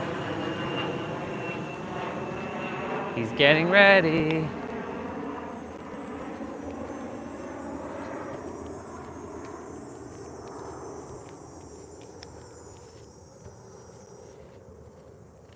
We're gonna be hanging on pole or we're gonna hang for a little bit. We're gonna go hang. We already hung for about 60 seconds. It feels good to really get that spine like loosen up. I accept myself fully now. Now it just has to solidify. Well, Jem was right. There's a reason why today we are naming it Union. It's actually union with myself. Divine union with all the aspects of me.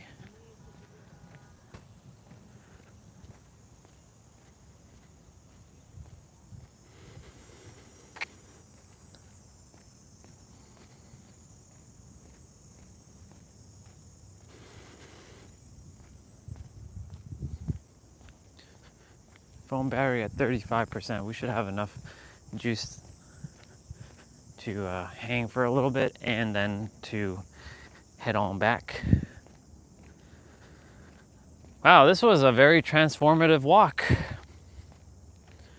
And it all started with Mr. Phoenix sharing about Guyanese and why did I feel this heavy energy with not accepting myself as part of Guyana or part of like Guyanese culture.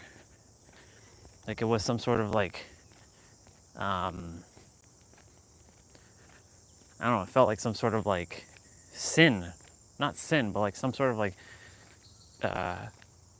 heavy weakness to be that. But that's not true because I was separating Guyana, not people, but like the culture from the totality of it all. We might not be able to hang, but we'll see.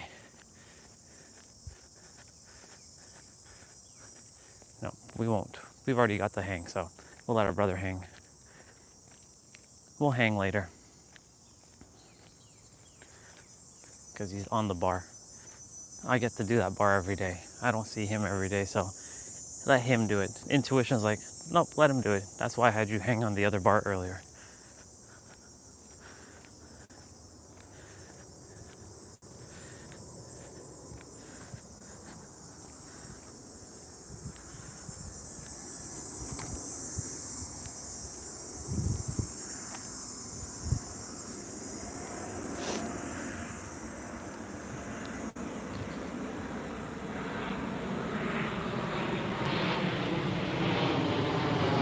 Well, if that be the case, then that means we're heading to the YouTube park for a moment.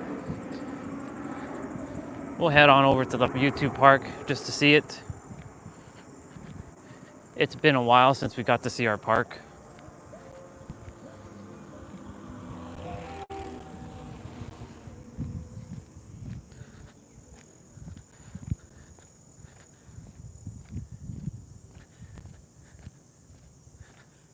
Yep.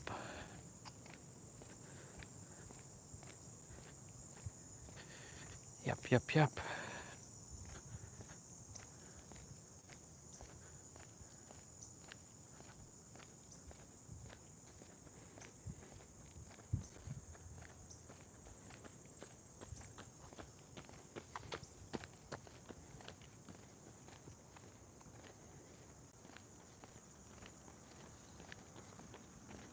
Good morning.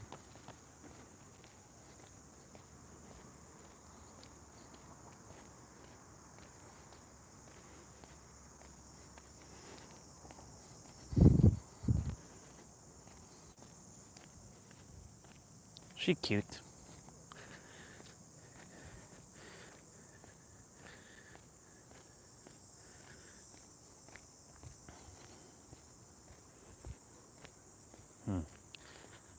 We are the totality of it all.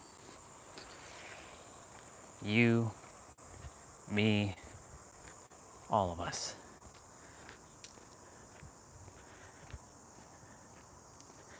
I created the rift.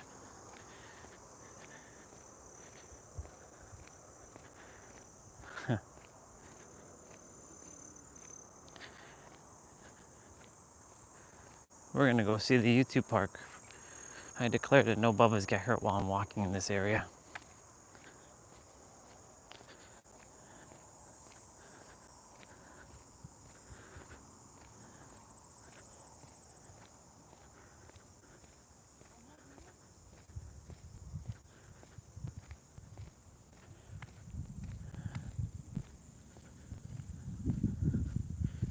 I am an entrepreneur, and I do what I love, and I love what I do, and I get paid for doing what I love.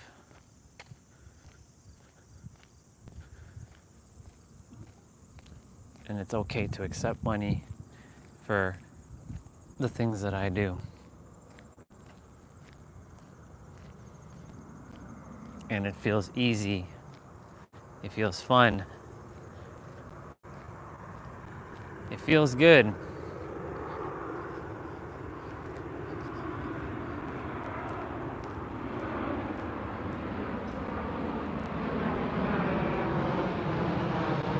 I mirror back to you more of who you are.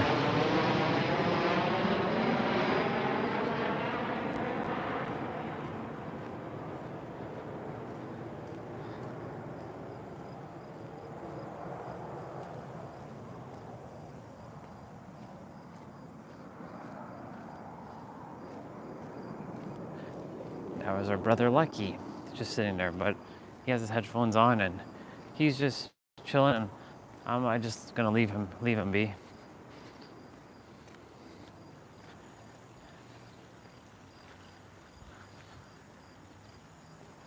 Good morning.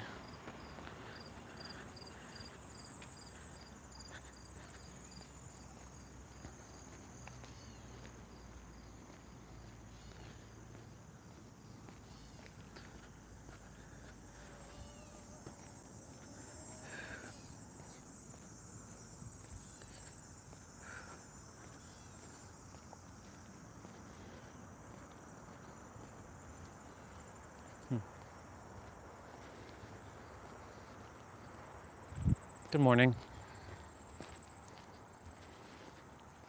Good morning. Morning. How you doing? Good, yourself? Awesome. Enjoy your day.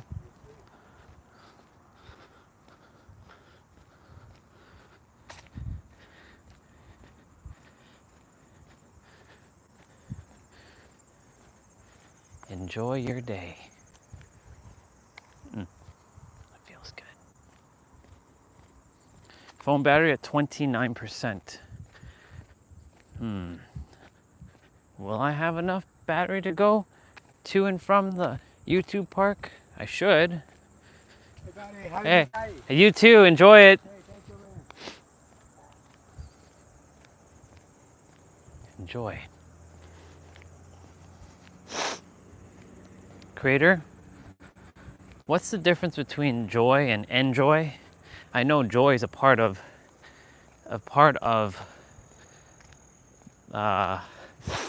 that word enjoy, but what does enjoy and joy mean? What's the difference between the two? Is it enjoy sharing with someone else to intake the celebration of joy?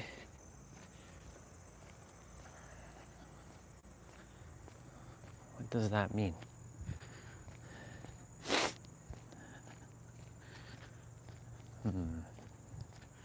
I don't know if we're gonna have enough battery to go to the park. We'd have to like run to the park.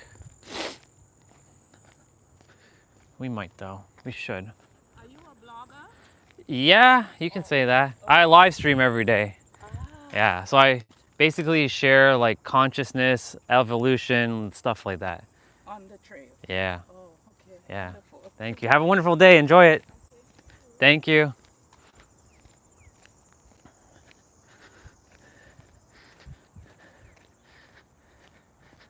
That was nice of her to ask.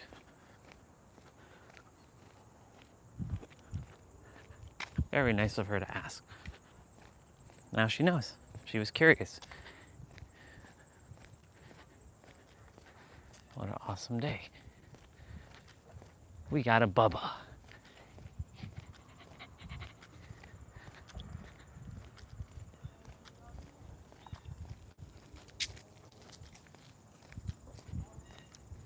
I think we have enough juice for the park.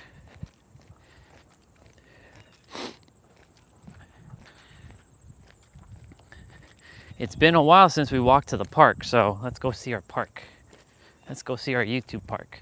Good morning, brother. Good morning, how are you? I'm great. Yourself? Good, good, thank you. Yeah, having a wonderful day.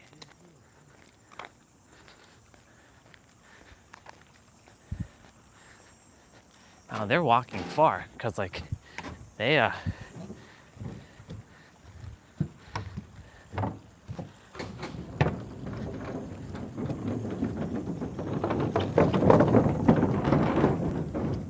morning.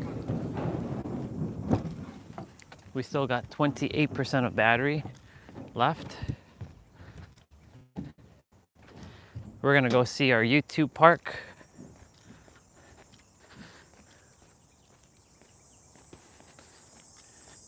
So we're gonna go ahead and head on over this way. I'm sure the park has been taken care of. It's been, what, 3 weeks since we've been to the park?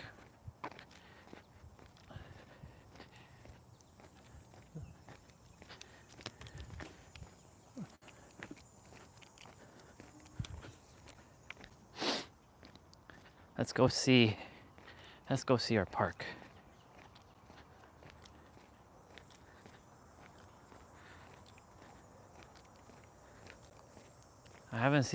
I got to see Michelle that one time in the evening. It's a bunch of toys.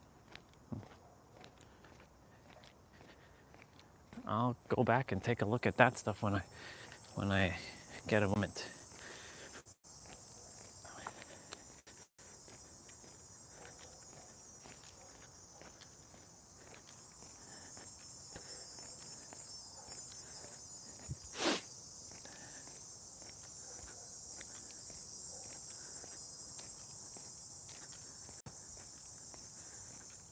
Very good.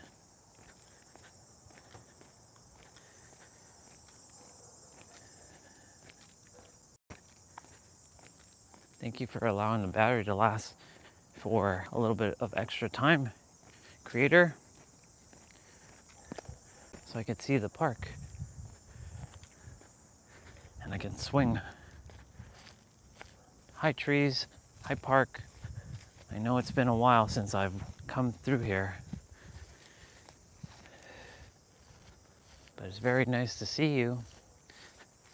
It hasn't really been taken care of because no one's cut the grass here in a while, but it also means that the grass hasn't grown. It's fascinating though. I'm gonna swing for a few minutes. I think that'd be awesome. I'll put you all down here.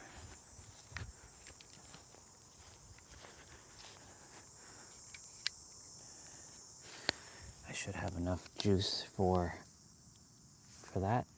I really love my swing.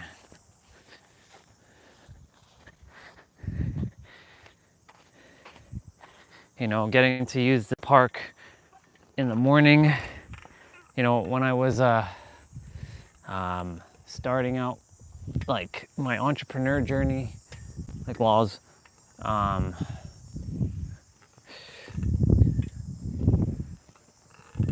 I always love my swings. Hearing the sound of the cicadas and swinging on the swing and having the sun in my face and just beautiful temps. This is my heaven on earth right here, literally. Peace. This is my peace right here.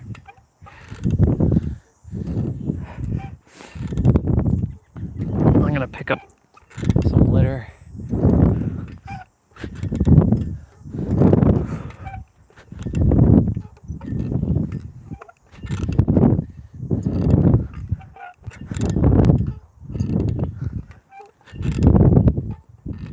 Just saying hello to the brother over there, energetically.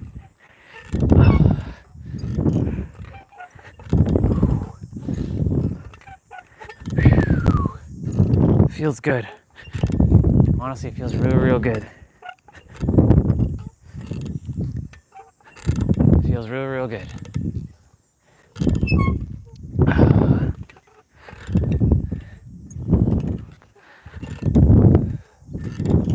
I accept myself as a totality of all that is.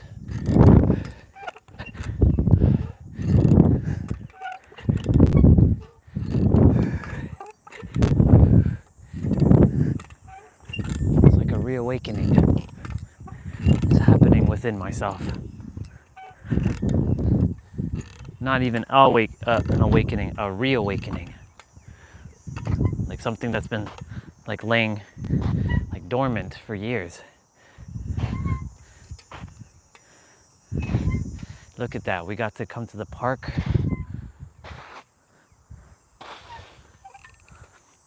And I'm gonna quickly pick up some litter.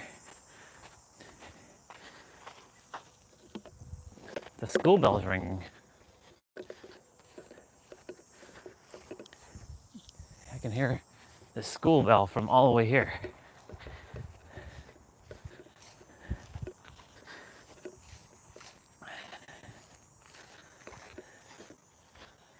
There's some other litter I'm gonna pick up.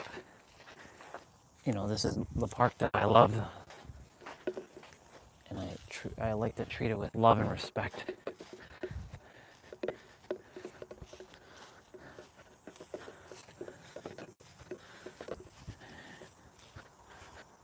Whole Foods Market. We definitely have a Whole Foods nearby. That goes in there. That goes in there. In there. And this can go in here. Awesome. Trees. Energetically, I send hello to all of you. You know,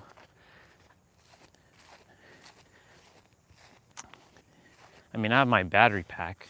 I'd actually put my tripod down here and I'd actually spend all day here.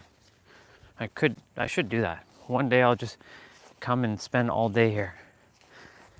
I'll just spend my entire day in this park. I really enjoy this park a lot. Thank you so much for allowing the battery to last a little bit longer while being here, creator. Right, you wanted me to go fist bump that tree and hug the other one.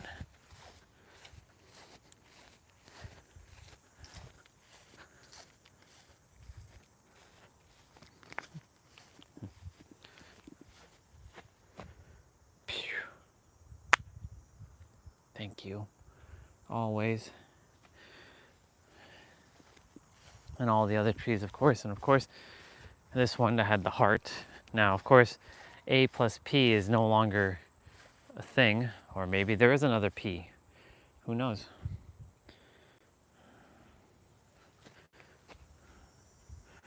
Turn it to me.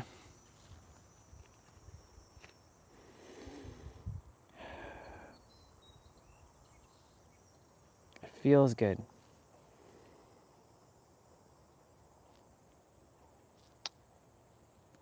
Feels good.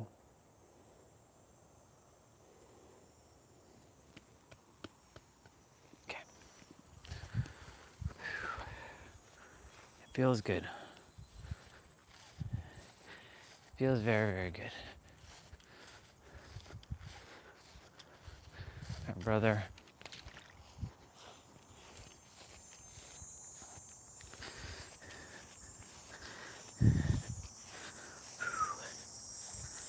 Feels wonderful to hug the tree. All right, y'all. Thank you so much. YouTube Park, I love you very, very much. Thank you for having me for a few minutes. It was really nice to see you. And I'll be back soon. I know I will.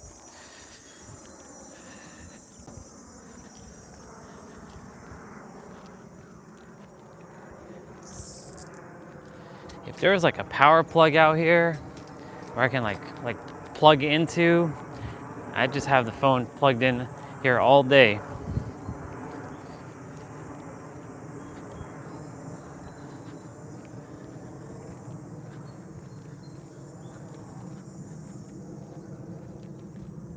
Monica Bellucci. I said her name wrong. I said Buccelli. There's a deer! Wow! We just saw a deer. Oh my God. Nobody else saw that deer. Well, how awesome is that, y'all? Now that's pretty special. Now we just got to see a deer. Now she probably saw the deer too. That's why she's walking slower.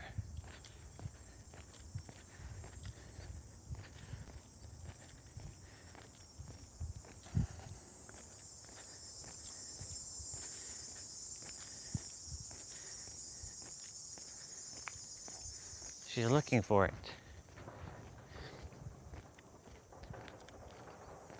She's definitely looking for the deer. She too got to see it. She got to see the mythical Pokemon. It definitely went through there. That's pretty badass. Our brother should see it.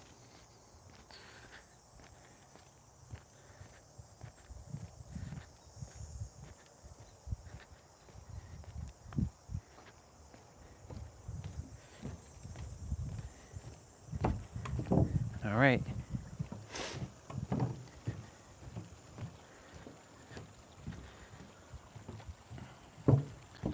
That's pretty awesome, actually.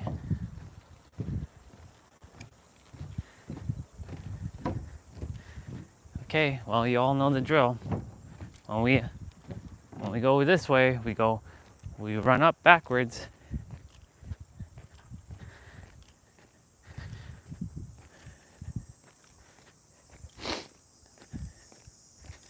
Thank you, universe, for holding that battery charge and allow me to go to the YouTube park. All right. It's like a container over there. All right.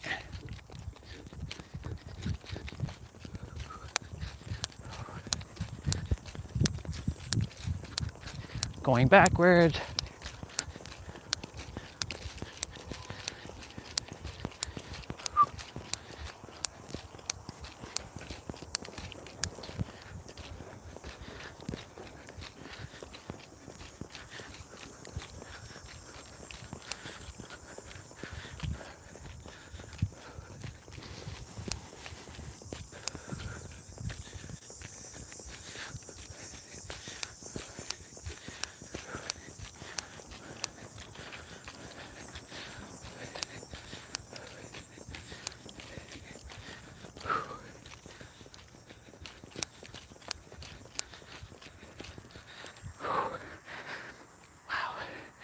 That was wonderful.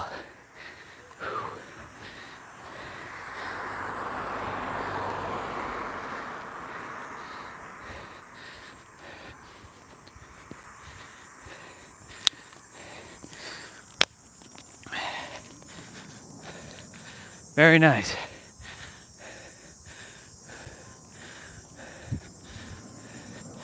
Wow. My legs. Okay.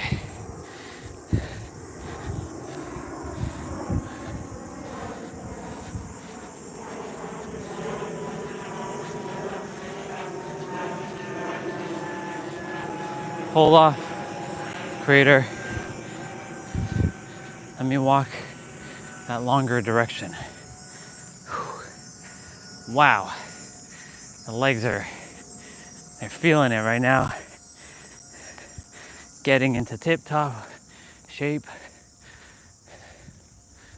Morning. How are you? I'm great. Yourself? Awesome. Enjoy your day. So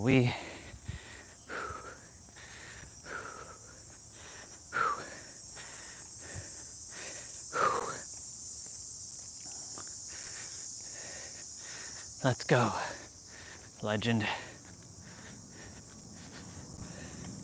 So normally we walk through here, but we're actually gonna take the loop. We're actually gonna go the longer way. Get some extra steps in. You know, every time I do that with my legs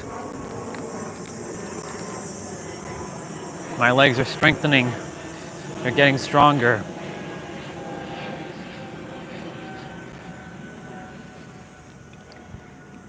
I'm really grateful for Vanya and her guidance on, fitness, or on the on getting my body back to, owning my body. And I feel like I'm truly starting to own my body. Of course, we still have a long way to go. Keeping my joints healthy and strong and lubricated is important to me, and I know the importance of that. I saw a post Cassidy posted, and she's looking rather delicious. There's a cat, meow Bubba. It's a nice black cat.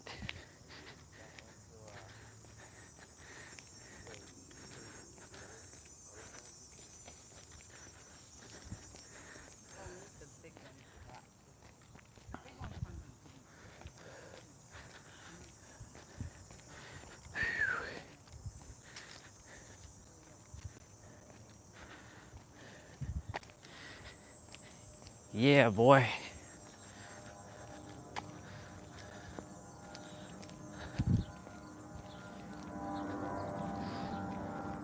Swimming pool should be open today. Should be a lot of people at the pool. I don't know if there's anyone there at the moment. I know it's a civic holiday, but like today would be definitely one of them days to be at a pool.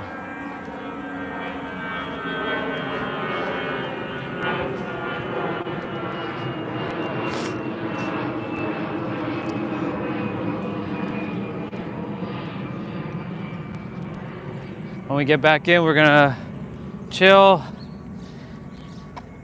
We're gonna eat something. Grab watch Nero. I really like this video. I think it's probably one of my favorite videos. Because if you're safe inwards, you're safe outwards. If you have protection inwards, how can you not have protection outwards? I know whenever I'm radiating love,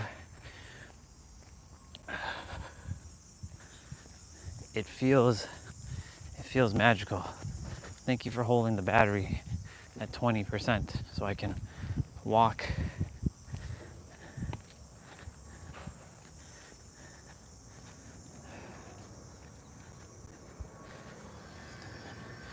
Phone has definitely taken, you know, a little beating, but I have my iPhone 16 Pro Max with me in my inner world, and I'll be using that. And that has a big ass battery. See, the Red Magic phone would be awesome because it has a bigger battery, but the cameras are subpar. But I would actually use that as my live streaming phone because it actually has cooling. Well, universe, you let me know. I wouldn't mind having an Android phone, but you let me know if that's what we're doing.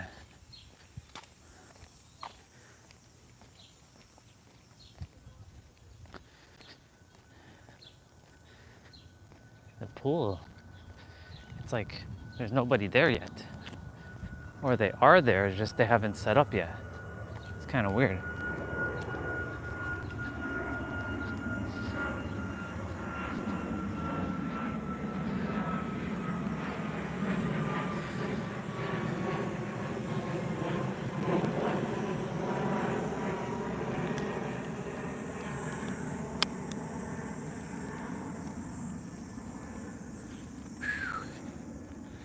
Oh, no, the pool's gonna be open now.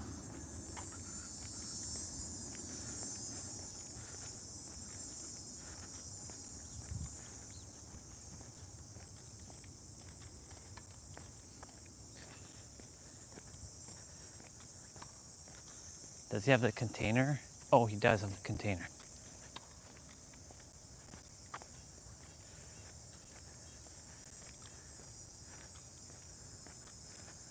I mean, for me, I'd have to have a whole container of tennis balls.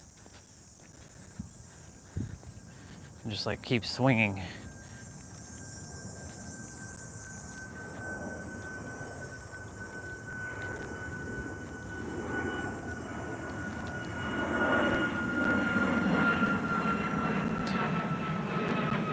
You know what? Just came to my mind to have one of those machines to like serve.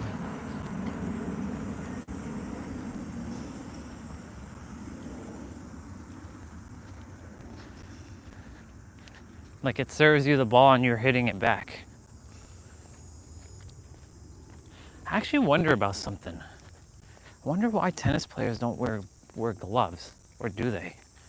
Whenever I see them, they have the sweatband on their wrist, but I don't see them wearing gloves. Why is that? Is it because, is it illegal? I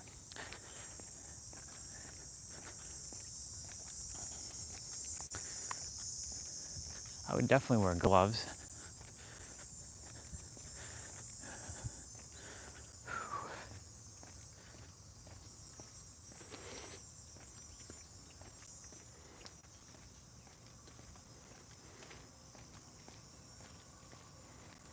It's interesting.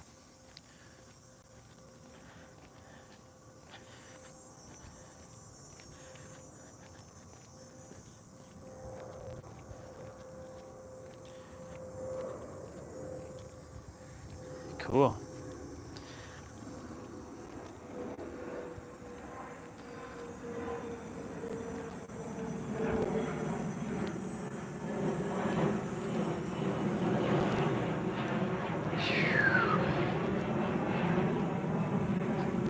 What a great walk.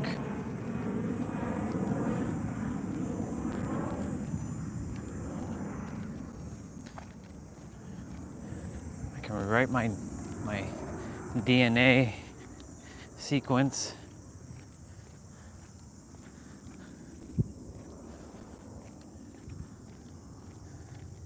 Stop aging.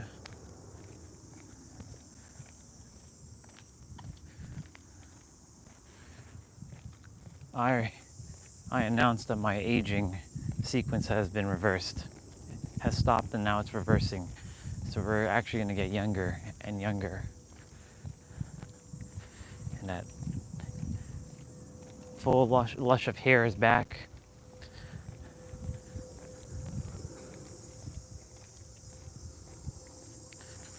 Yep.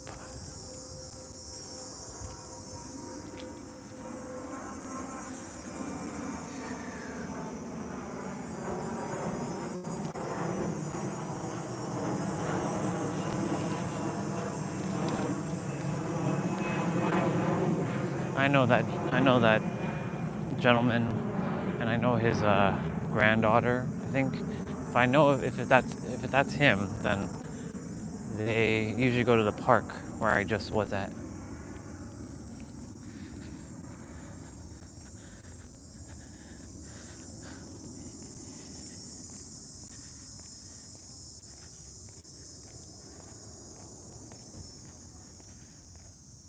She's got two little doggies, two little bubbas.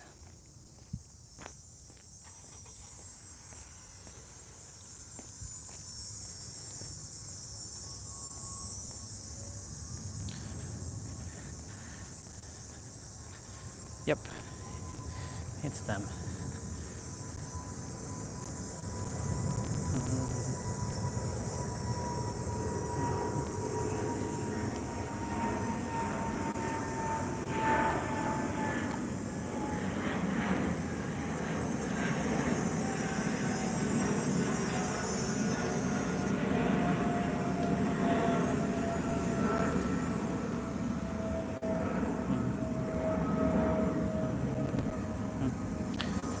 We're almost back.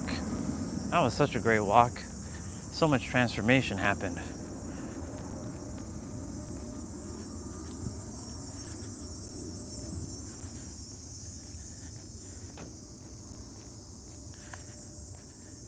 We got to spend time at the YouTube park for a couple minutes. Got to like swing on the swings. Like, it was good.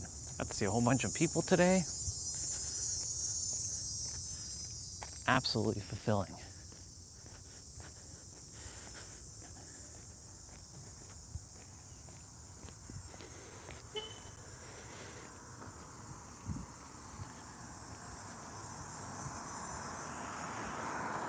Nope.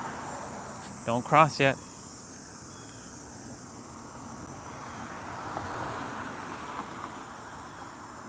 Now you can cross.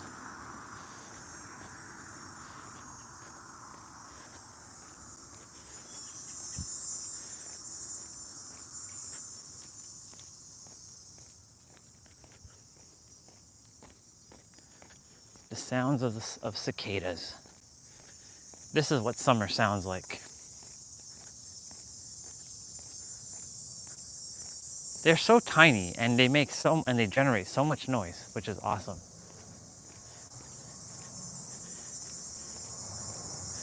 The totality of it all. A new word that the universe desires me to keep saying. The totality of it all. Totality. Which is another word for allness, everythingness, oneness.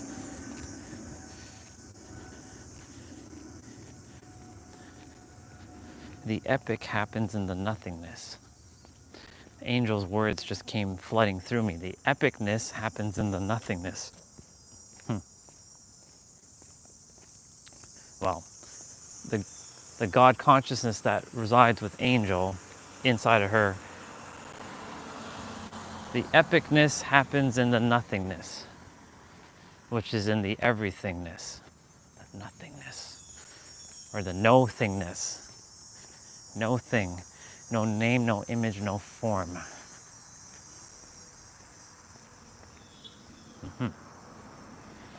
Hence the creator.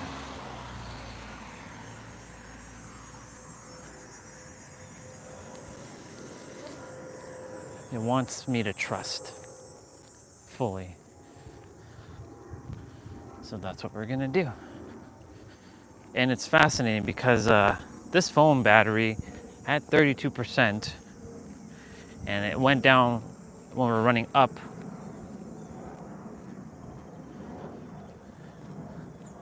And I held,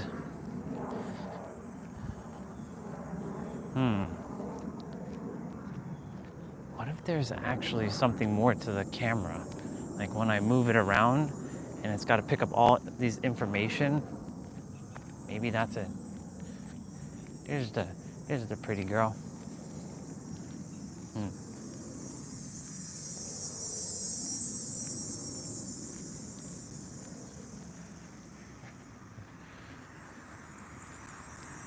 I had a feeling I was gonna see her.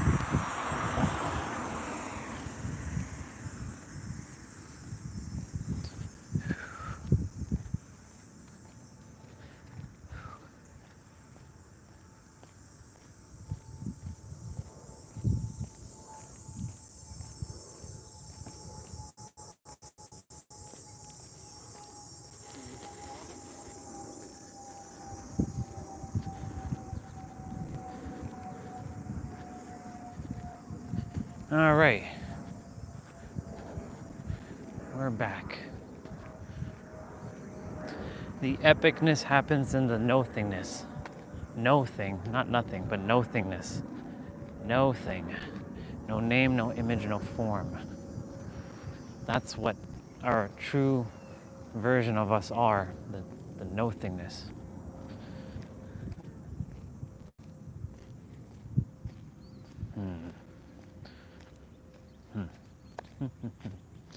I gotta sweep up that. Well, I'll take care of that later. Or Dad should take care of that. He did the cutting there. The no thingness.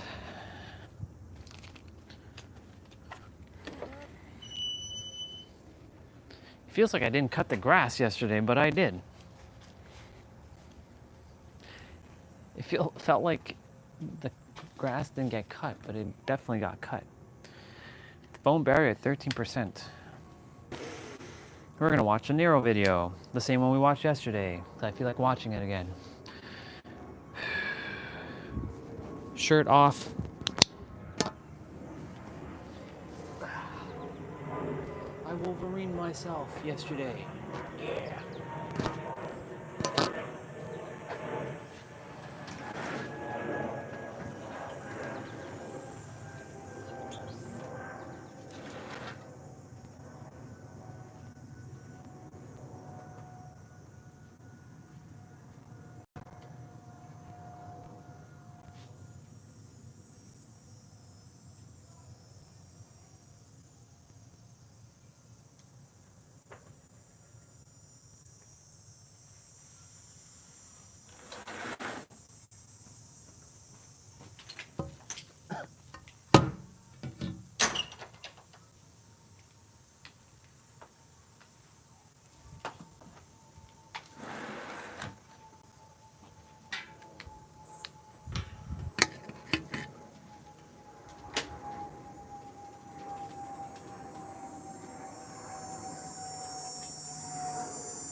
I see you. Stop it. Remember, totality of oneness. That includes them too. So you better cut that out. You better. All gas, no brakes. All gas, no brakes.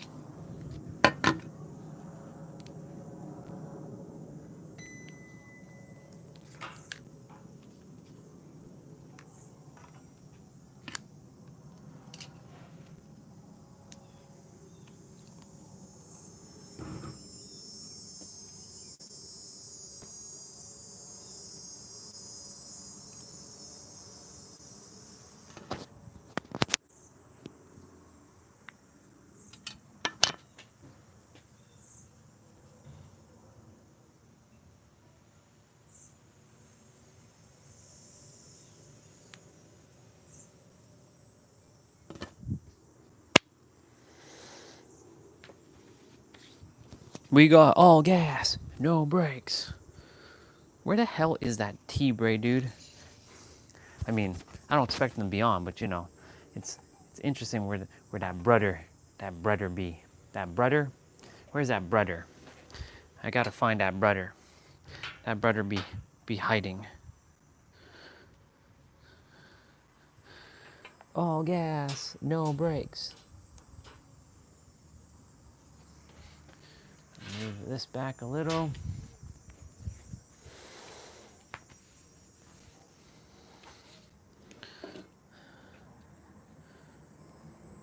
I definitely have transformed the body for sure. And I continue to do just that. Find a way to continue to do that with my body. All gas, no brakes.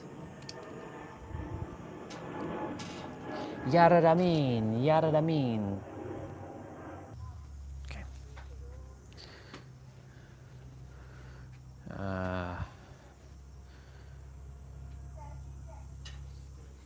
It's funny how that went up to 18% in one fell swoop. How much battery percent do I have on my tablet? 35. 35. So I definitely am going to require to charge this up. All gas, no brakes. Now I'm going to change into my play out pants. Put this over here.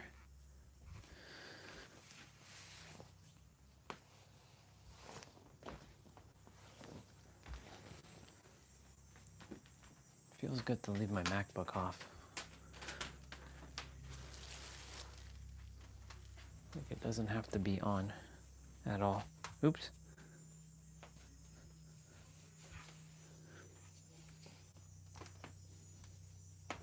Yada da mean, yada da mean.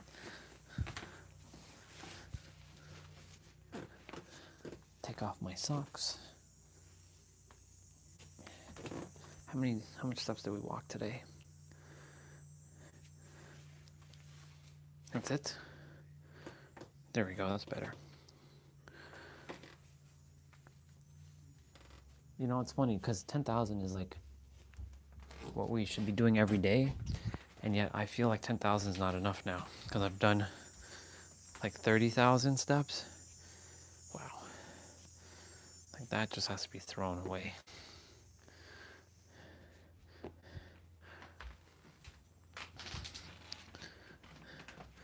Yada da mean. Yada da mean.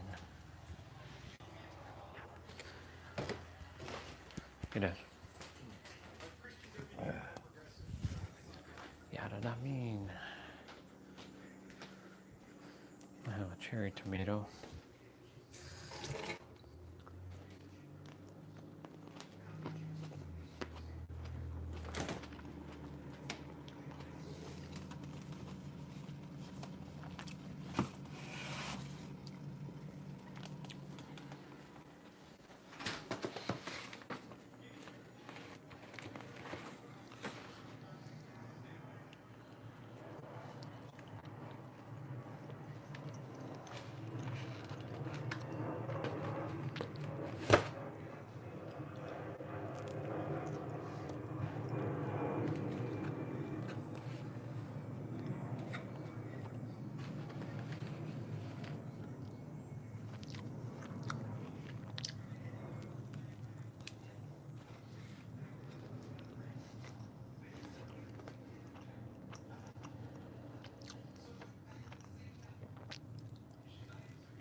Be back out there in a moment, people.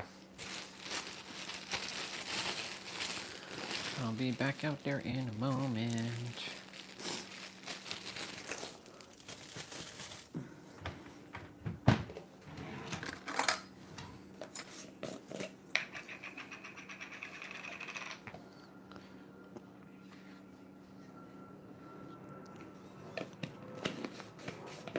You just gotta relax. You gon' get some. Relax, you gon' get some.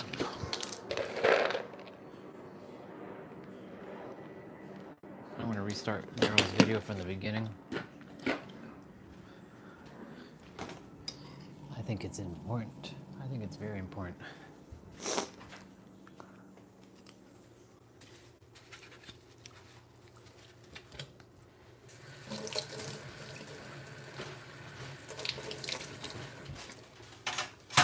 Morning.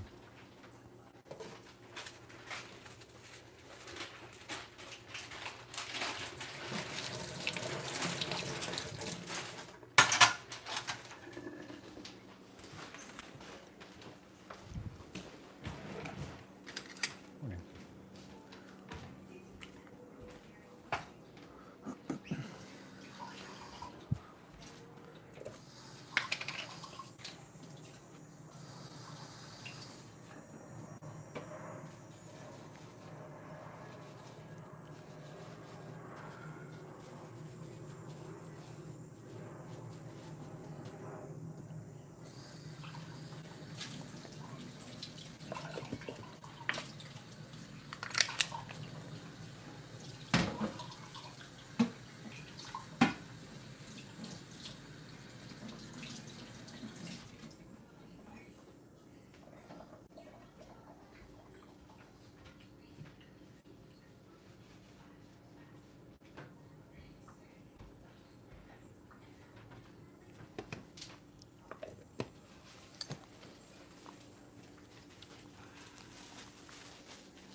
Yada mean. Yada mean. All right, I'm gonna watch that Nero video because I think it's pretty fire. I think it's fire. I said I think it's fire.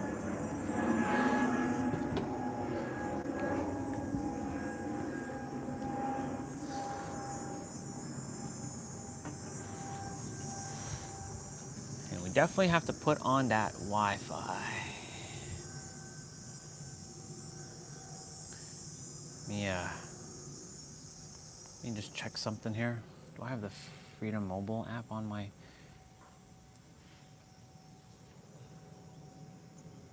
I don't. That's interesting.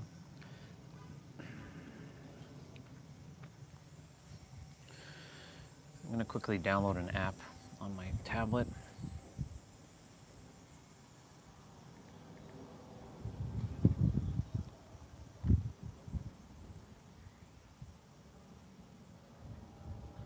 I'm surprised I didn't have that installed on my tablet. That's interesting.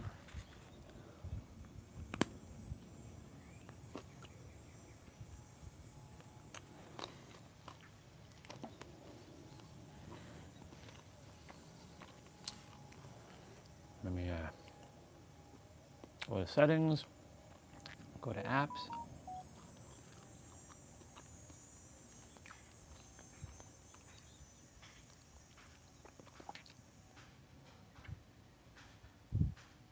Yada mean.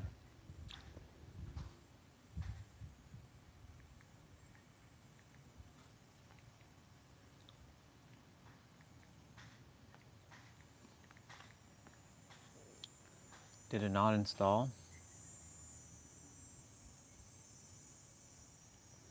It's called My Account.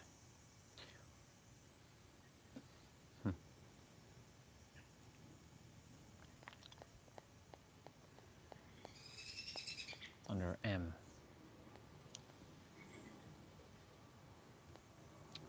Change storage.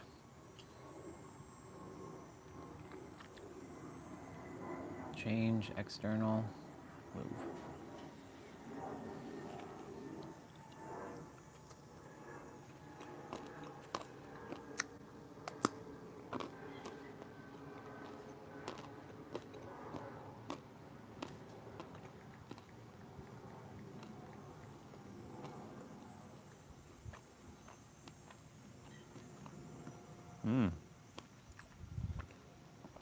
He's a singer, songwriter, and multi-instrumentalist. Very nice.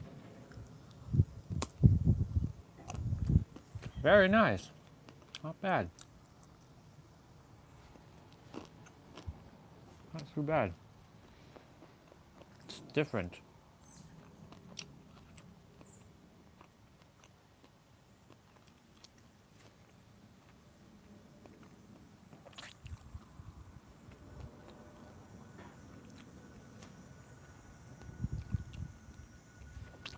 Not too shabby.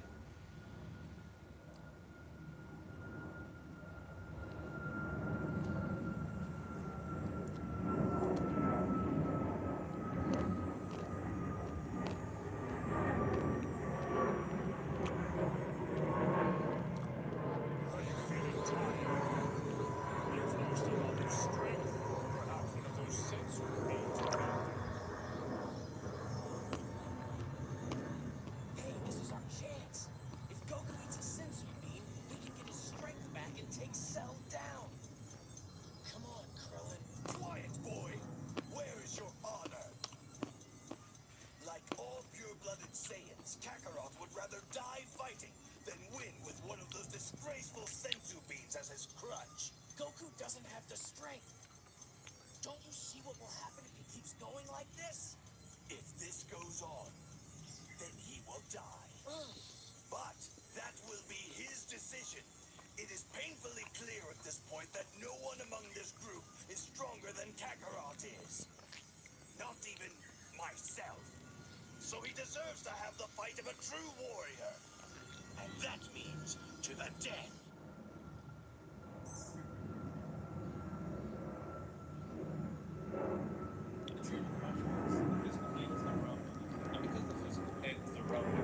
No effect ever leads to effect. You can't change an effect by changing an effect. Which means that any time that you begin to experience anything in reality, whether you're qualified for a position or you attain a certain amount in your business, whether you attain this or you get this or you get this, you're experiencing an effect, which means the cause was set in a long time ago. And the cause is the mental.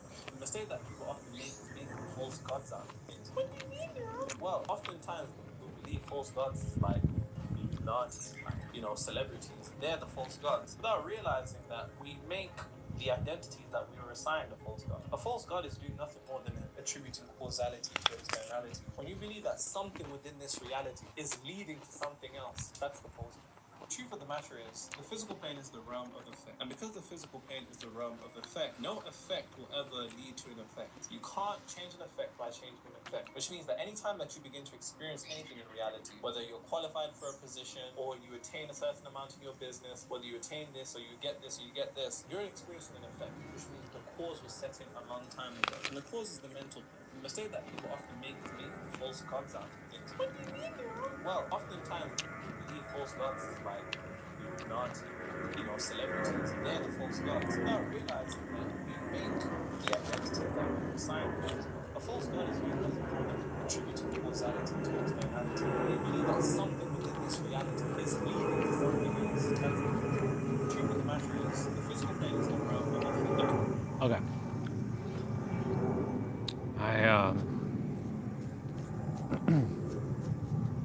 I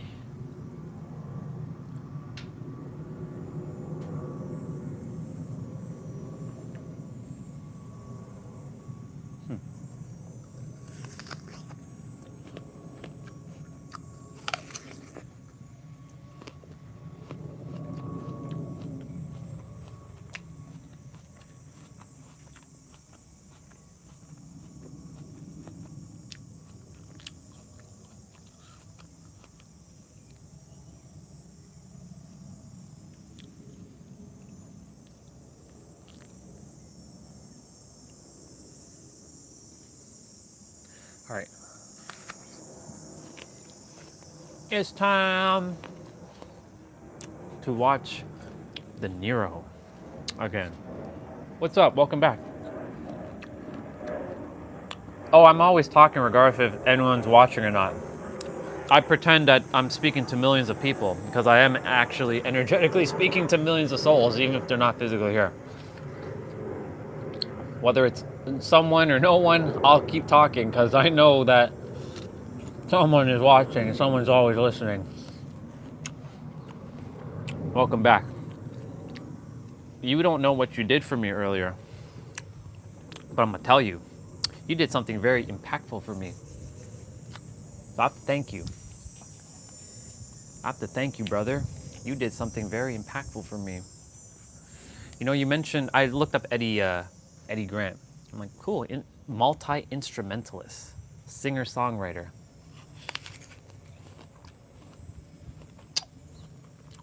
You know, when you mentioned the word Guyanese, there was a part of me that threw that side away. I never like to be attributed to being Guyanese. So while I was on my walk after you left, he looks like a really cool dude, indeed. I can just tell by the vibe. When I, growing up, I had a lot of, when you're the creator doesn't have traumas. You have traumatic experiences, but you don't have trauma because people label a lot of shit on to each other. You have trauma, you have trauma. I had traumatic experiences, yes, but those are not my traumas. Growing up in a Guyanese family, I hated it. I hated everything to do with Guyana and Guyanese people. That's why a lot of the times I attributed hating brown people a lot in my experience.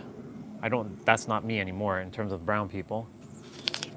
But when you mentioned the word Guyanese, it activated something inside of me this morning. I'm like, why don't I accept that part of me? And it was fascinating because, I was seeing Guyanese and even being Canadian, as some sort of like flaw, like a weakness, because I'm a true American. I can feel that I know that I don't feel aligned with Canada per se in terms of the energy, and I'm more American. But if I say that I'm the totality, if I'm the totality of all, that encompasses being Guyanese, that also encompasses being Canadian, because it's all one thing. So when someone asks me, who are you? Or what's your ethnicity? I say I'm all. Because I know my soul has been through every culture. And as I was walking and I was saying, I'm the totality of all, I saw all the flags of all the countries and all the religion and all the symbols just kind of float into my heart and into my head. It was pretty powerful, and it felt good, and it's all because you activated by saying that word, Guyanese. So thank you for that. You had no idea what what you said this morning. It activated something, because a lot of my experience being Guyanese was Guyanese people are this, and I don't want to be associated with this. And I was like attempting to purge my DNA of all things, like with my family and stuff. I mean, I still don't align with them, but I love them. I know that I chose this path to overcome a lot of things. My previous experience, I didn't choose that path. I accepted myself fully. In this path, I chose a different game. I'm like, let's make this game a little bit harder. Let's put us in a family who's very unconscious, who you'll have to overcome the culture barrier, the limitations that you imposed on yourself. I imposed all kinds of limitations on myself. It's funny. Absolutely hilarious. Absolutely hilarious. All right, let me read what you said.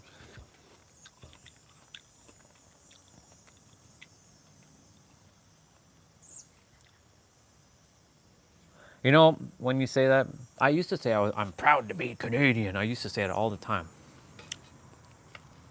I don't anymore because I saw the the lack of ambition in this country and the limitations that have been imposed on us because it's not as, you know, when they say America really has all the opportunities, it really does. Now, I'm not saying America is the be all and end all and the gold standard, but because when I'm living in San Diego, I feel the difference of that. It's not America when I'm in San Diego. It feels like its own like separate entity. People are just happy. They're in joy. They're in love. It's not perfect, but you know, there's 95% of the people there are just smiling. You see the big ass smile on their face, and it's not some fake ass smile. It's some genuine smiles. Now, of course, a lot of that's tourists as well, coming there, visiting. But because of the vibe of San Diego, it's very charming. Toronto, if you go downtown, you get mixed things, right? Like, yes, if there's a sporting event going on, people are more friendlier. But you get out of the 9 to 5 grind like I used to be, all you see is the sad, sulky faces. Like they hate what they do. I never resonated with the East Coast. I feel like I'm more aligned with the West Coast. That's why I always felt alien to Toronto. I never felt home here.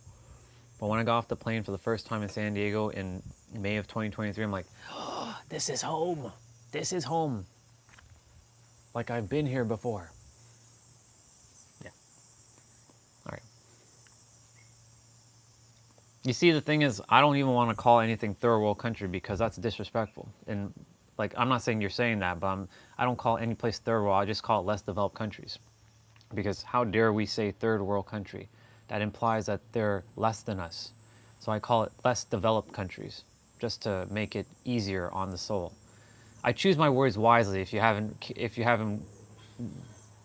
been aware, I really make sure I choose my words carefully before I utter anything.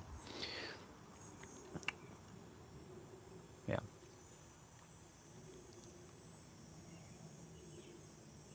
Humanity is the main thing for a soul. Actually, I would say I choose to be a good soul, and the human is the main part of being a soul. That's my iteration. I'm the reverse of that. Be a good soul. Be a good soul, and the human will follow. The soul already has all the answers. The soul is who we are. This is because I've had my experience. When you had your experience, you tend to see things differently. I saw what I saw on my other side of the visiting the other part of reality. That's why I can't see things the way I used to. There's actually a photo that was posted on Facebook recently. Someone said, you know, I miss the way I used to see the world before I became aware of everything. It's so true. I miss the way I used to look at the world before I became aware of everything. I can't go back to unseeing what I know, or unknowing what I've seen. You see, my mom's father is South Indian. I don't completely relate to the culture and all. The humor is very rash and abrasive. There's a bit of massive ego problem. So I would call that third dimensional thinking problem. My definition of ego is different from everyone else's on the planet right now. But yeah, using the human definition of ego, yes, I agree to that, and that's what it was in this culture. And I have to overcome that by accepting that everyone is one thing and everyone just forgot everything about who they are. No existential thing here. I'm just straight up telling you that we all forgot everything before we came to the planet.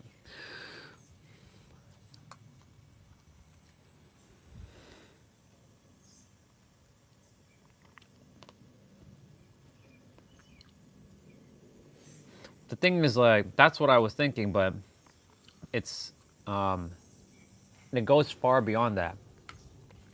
So it more, when I'm there, I feel like I'm connected with the totality of humanity. When I'm here, unless I'm walking in my trail, I don't feel connected to the totality of humanity. Now, of course, that's an internal feeling, as within, as without. However, I can feel the vibe of Toronto. It's very me versus you kind of energy here. It's not us with each other. It's not unity here. It's separation here. In San Diego, it's oneness there. It's unity because everybody's just enjoying each other's time. Now, of course, is that that's why I said San Diego doesn't feel like America. Yes, they have the American flag there, but it also neighbors Mexico. And Mexican people are very friendly. They're very, very kind people. Don't let the media tell you otherwise. I know the media likes to paint pictures on shit. What the media shows you isn't always accurate. Actually, it's never accurate. But when I'm there, it feels like I'm part of like a group. I'm part of like something. Whereas in here, it doesn't feel like I'm part of anything. It feels like I'm a separate like entity. Yes, when I'm walking the trail, I make damn sure that I say hello to everybody as much as I can, whoever desires to say hello, and I feel one with them. But like, besides the trail, when I'm around and I'm doing my thing, I only bring peace wherever I go. I make sure it feels like unity. But the collective energy in like, not Ontario, because it's not all of Ontario. It's literally Toronto. Toronto and like maybe Mississauga, but Toronto has a very stifling energy about itself, and I'm very particular about my energy body. I can feel things that others are unaware of to feel because they've been too conditioned in the mind. They're too much thinking. I became now too much feeling. So now I'm feeling too much energy. That's why I said I kind of miss the way I used to look at the world before I became aware of it.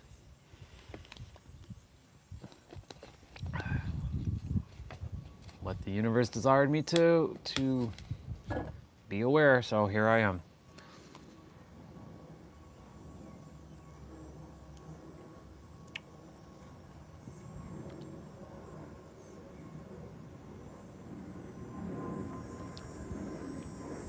Most shows, like growing up, definitely American. Like, I grew up watching Saved by the Bell, and I grew up watching, all these are American shows, right? There wasn't really, there was like a couple Canadian shows, but they're not mainstream. And that's the thing. Like, there was something about, like, why doesn't Canada get more recognition? It's a bigger country. It doesn't have as many people, but it's a bigger country in terms of like land mass. It's a very friendly place, or that's what I thought growing up. I mean, when I'm growing up, it was fine. It just went downhill due to all kinds of other things. Like, Canada's not the way it used to be. It's definitely less friendlier, in my opinion, than it was, 10, 15 years ago. Actually, it went downhill 20 years ago, if I'm going to be honest.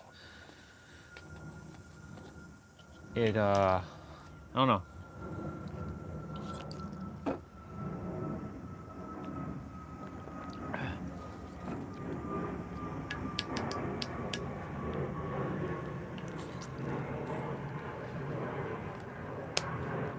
In any event, it's, I respect it. I love it. I don't have to be a part of it, but the thing that I've been doing is accepting it for what it is, and same with Guyana and the people of Guyana and being Guyanese, and allowing that to be a part of me now.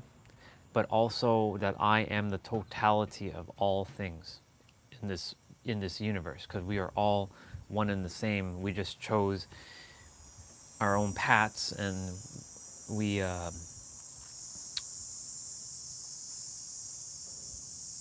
98% of the planet has forgotten who they are.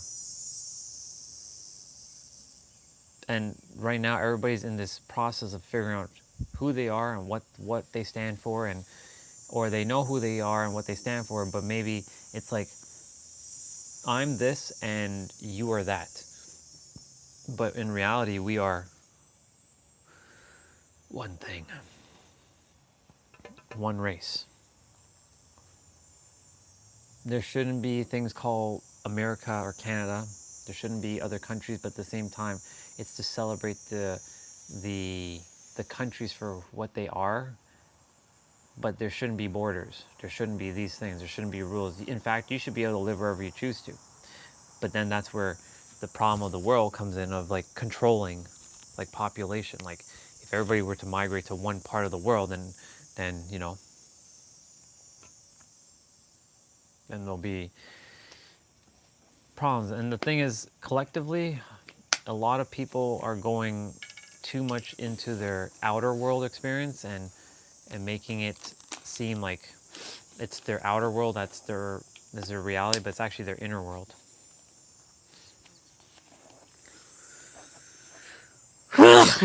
That's me. Oof. I have to let that one out.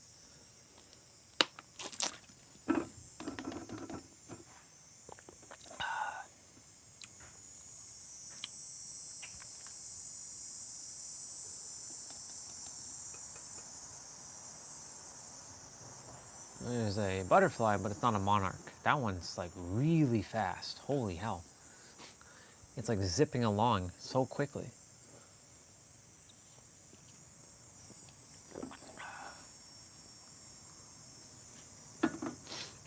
It's funny how I used to be afraid of butterflies and all kinds of creatures and stuff. All right. Anyways, it's time for us to watch Nero, because I feel called to watch that brother of ours. Taking that info.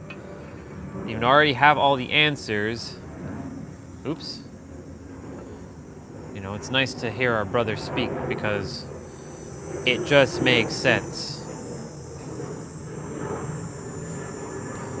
Gotta point that down a little bit more.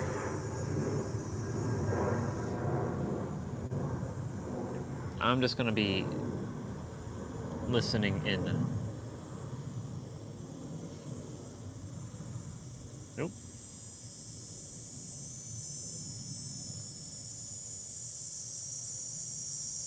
Well, that's good that John Cena ended up getting a standing O. A standing O. Modern flashlights are insane. In this video, we'll look at two different flashlights from two different brands at two drastically different price points and try to make sense of the how, because regardless of their price points, it feels illegal how affordable they are given their specs and quality. This right here is by a company called Rubin. Quite small and therefore easily pocketable, rectangular so there's no rolling, with a fully anodized aluminum body, and to amplify. I'll watch that later. I'm not John Cena. Right, I shouldn't be watching that because that's going to be copyright.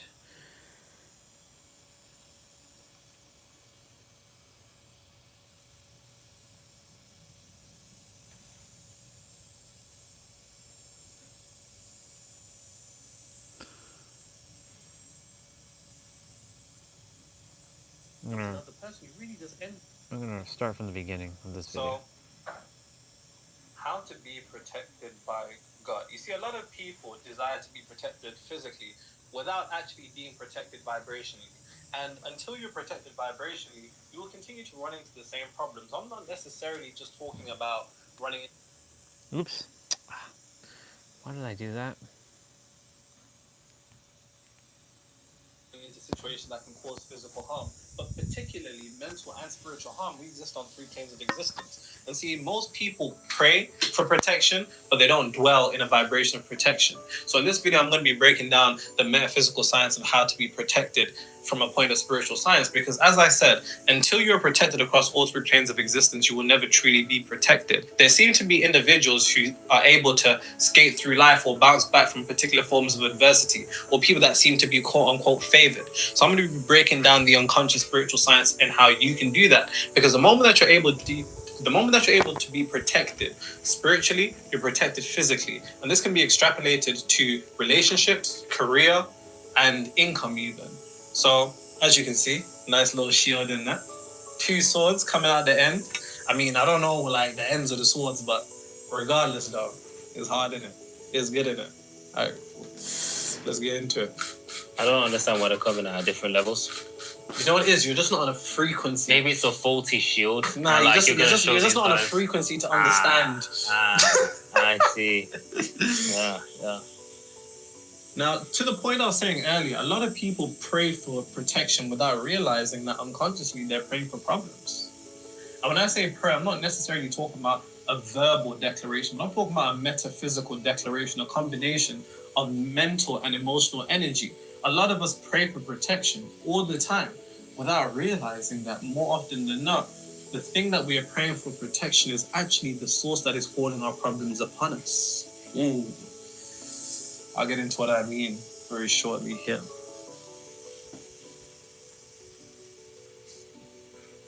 Never had a lot, but this is all I need. Niggas never care till it's... Are you singing? No, I think it is. Who's that? Okay. The Goats. I don't... One of the goats. Loyalty is priceless in song. Yeah. Why don't we fall in love? Why don't we fall in love? The song is the one. Someone said, AJ always jumps into songs with you. Y'all little N-words is crazy. Who can love you like Intelligent, me? but crazy. Well, us Nobody. Us intelligent but crazy. Yeah. Good.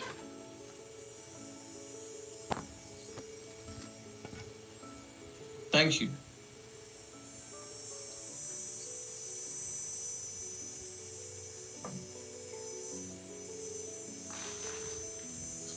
Alright, cool. Blue is a nice color for protection. Blue and purple. Cool. First things first. What we characterize as God's protection is nothing more than self-protection. What do I mean by this? You have to understand that you are the physical manifestation of God.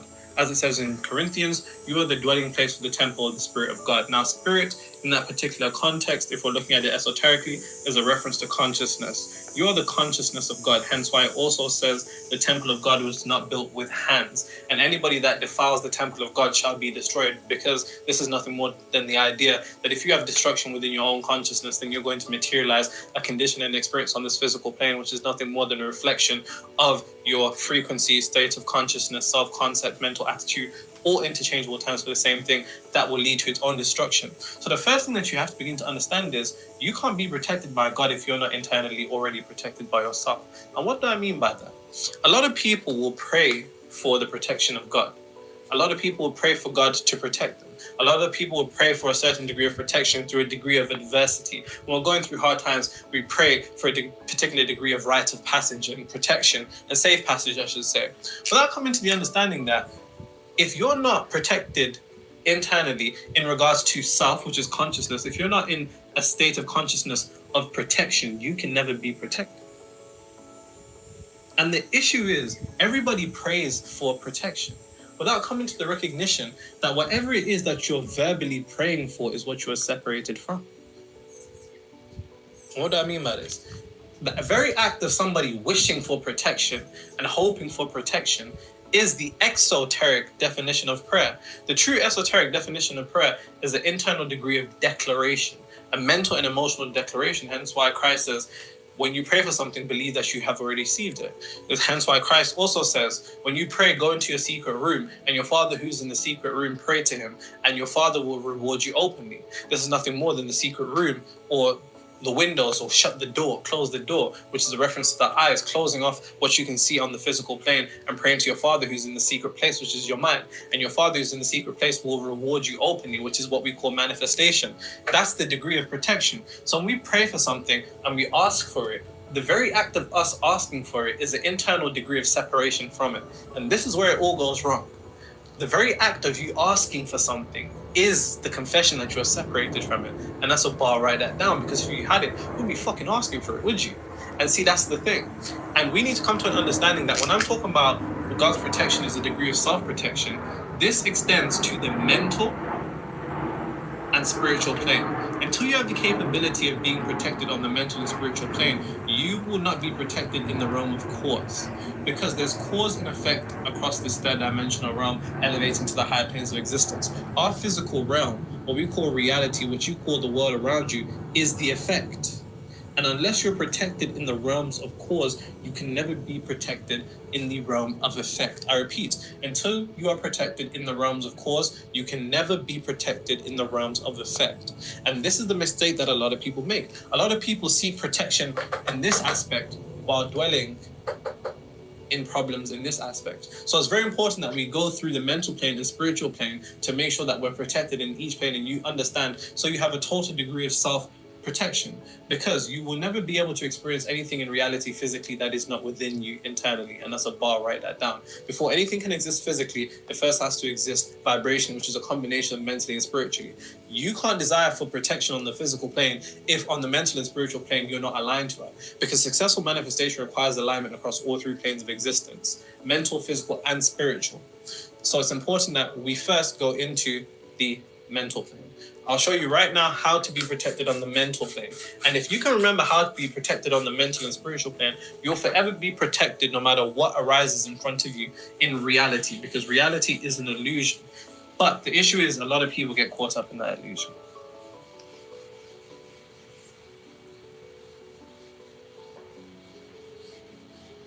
Someone commented, "You've taken a very complicated subject and made it way easier for us to understand. Thank you, Nero. I was actually going to pirate your book, but decided to buy it out of respect. Oh, wow. You've helped me out Thank you very exponentially." much. Thank you very much. The book that he's talking about getting is Outsmarting Reality. Amazon bestseller in all three categories in less than 24 hours. That's real though. Man said he was gonna pirate the book, but then out of respect he decided to buy it. That's real. I don't even mind niggas pirating the book. As long as you buy it when you're up, that's what that matters. That's what I did. You know what I'm saying? I remember people commenting, "Yo, I'm just gonna pirate it. Still got it, but I ain't got it like that." And that's fine. Like I don't have an issue with that. Because what's more important to me is that people are getting the knowledge. You feel me? Like let's say you pirate it and use it to manifest something. If you get up and then you forget me, Bro, that's dark, man. I know some of these men have probably seen the memes of cutting off your day ones. You know what I'm saying?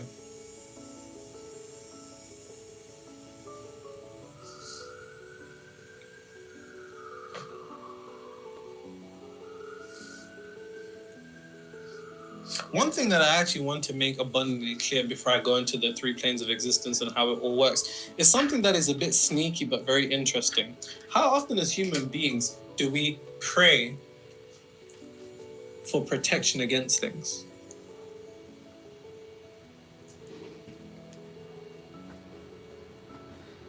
And here's the irony.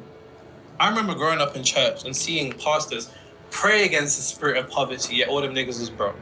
Praying against the spirit of suffering, yet we all suffered. Praying against the spirit of survival. Praying against the spirit of struggle.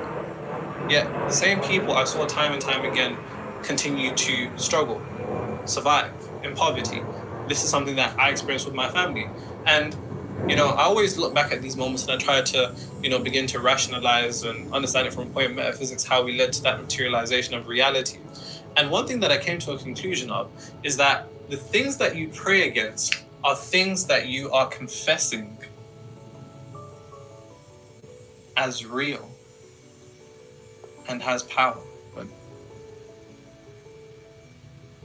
So in a way, you set in motion for a frequency resonant with those things that you're praying against to come towards you. And that's really messed up. That's really, really messed up. The only people who pray against poverty are the people that are experiencing poverty. The only people that pray against the spirit of surviving are people that are surviving. So in a way, in an attempt to protect yourself against something, you're actually confessing to the universe that the existence of that frequency has the capability of affecting you. How often will people say, "Oh, you know, I'm just protecting my heart. Like I'm not protecting your heart against what?" And once you think about it like that, you're inherently confessing to the existence of the very problem that you don't want.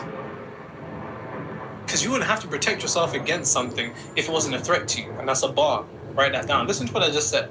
And understand this on a vibrational level. Bear in mind, when I say vibrational, I'm just talking about a point of mental plus emotional. Of course, I can break that down to your expectations, your perceptions, your beliefs, your emotionally charged thoughts, your daily moods and attitudes, your perceptions, so on and so forth. But simplistically, it is mental and emotional. The only things that you desire protection against are things that threaten you. And it's so crazy because if you ever listen to a black church, how often do they pray against the spirit of poverty without realizing that unconsciously they're reinforcing the frequency of poverty? How often do you hear people pray against survival without realizing that unconsciously they're reinforcing the frequency of survival? How often do you see people praying against the spirit of suffering without realizing that they're reinforcing the very spirit of suffering? Because anything that you desire to protect yourself against is a confession of the existence of that potentiality being something that you can experience. So you set in motion to experience it within because you have let it within. So you can only let it in without. And I see this time and time and time again. Time and time and time again. So we can extrapolate this to a multitude of things. I need to, make sure that I do this so I don't get fired from work. Now that you've let that particular frequency, that state of consciousness, the existence of that potential scenario within, you've now set in motion to potentially materialize it. All from a base definition of the things that we see to protect ourselves against, without realizing that what could there possibly be in this universe to protect yourself against when you recognize that every particular condition, every circumstance, and every experience is nothing more than God. And it's interesting. And it does get a bit dark when I think about the potential, situations and scenarios. And it does bring me a particular degree of pain to my heart, if I'm being honest. But if you're looking at it from a point of metaphysics, even if we look at the Kabbalion says the all is in all. So God is quite literally the substance of reality. The consciousness of God is this whiteboard. It's a particular condition. It's a particular circumstance. It's a particular person. These are all nothing more than materializations of God. So that would mean that our very desire for protection is a confession of threats. And we're letting in threats into our state of consciousness. And please, don't take this to extreme examples, but more so extrapolate it to situations like potentially losing business, not getting the job, losing a job, losing a certain person.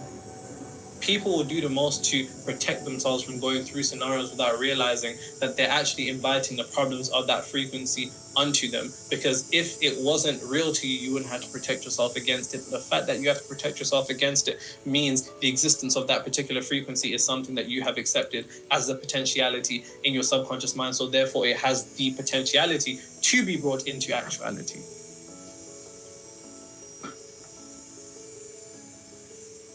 Just listen to the things that people in church are praying against without realizing that they're very much reinforcing the threat of those things onto their life.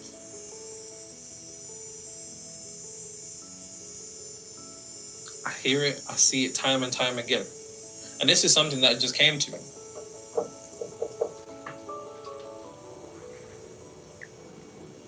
So really and truly, once you come to the understanding of the unification with a particular degree of God consciousness, then you understand there's nothing really to protect yourself from. And the desire to protect yourself is a confession of a particular threat.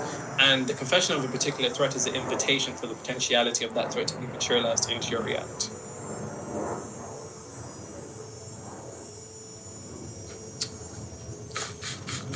What do you think about that, AJ? You look like you're thinking.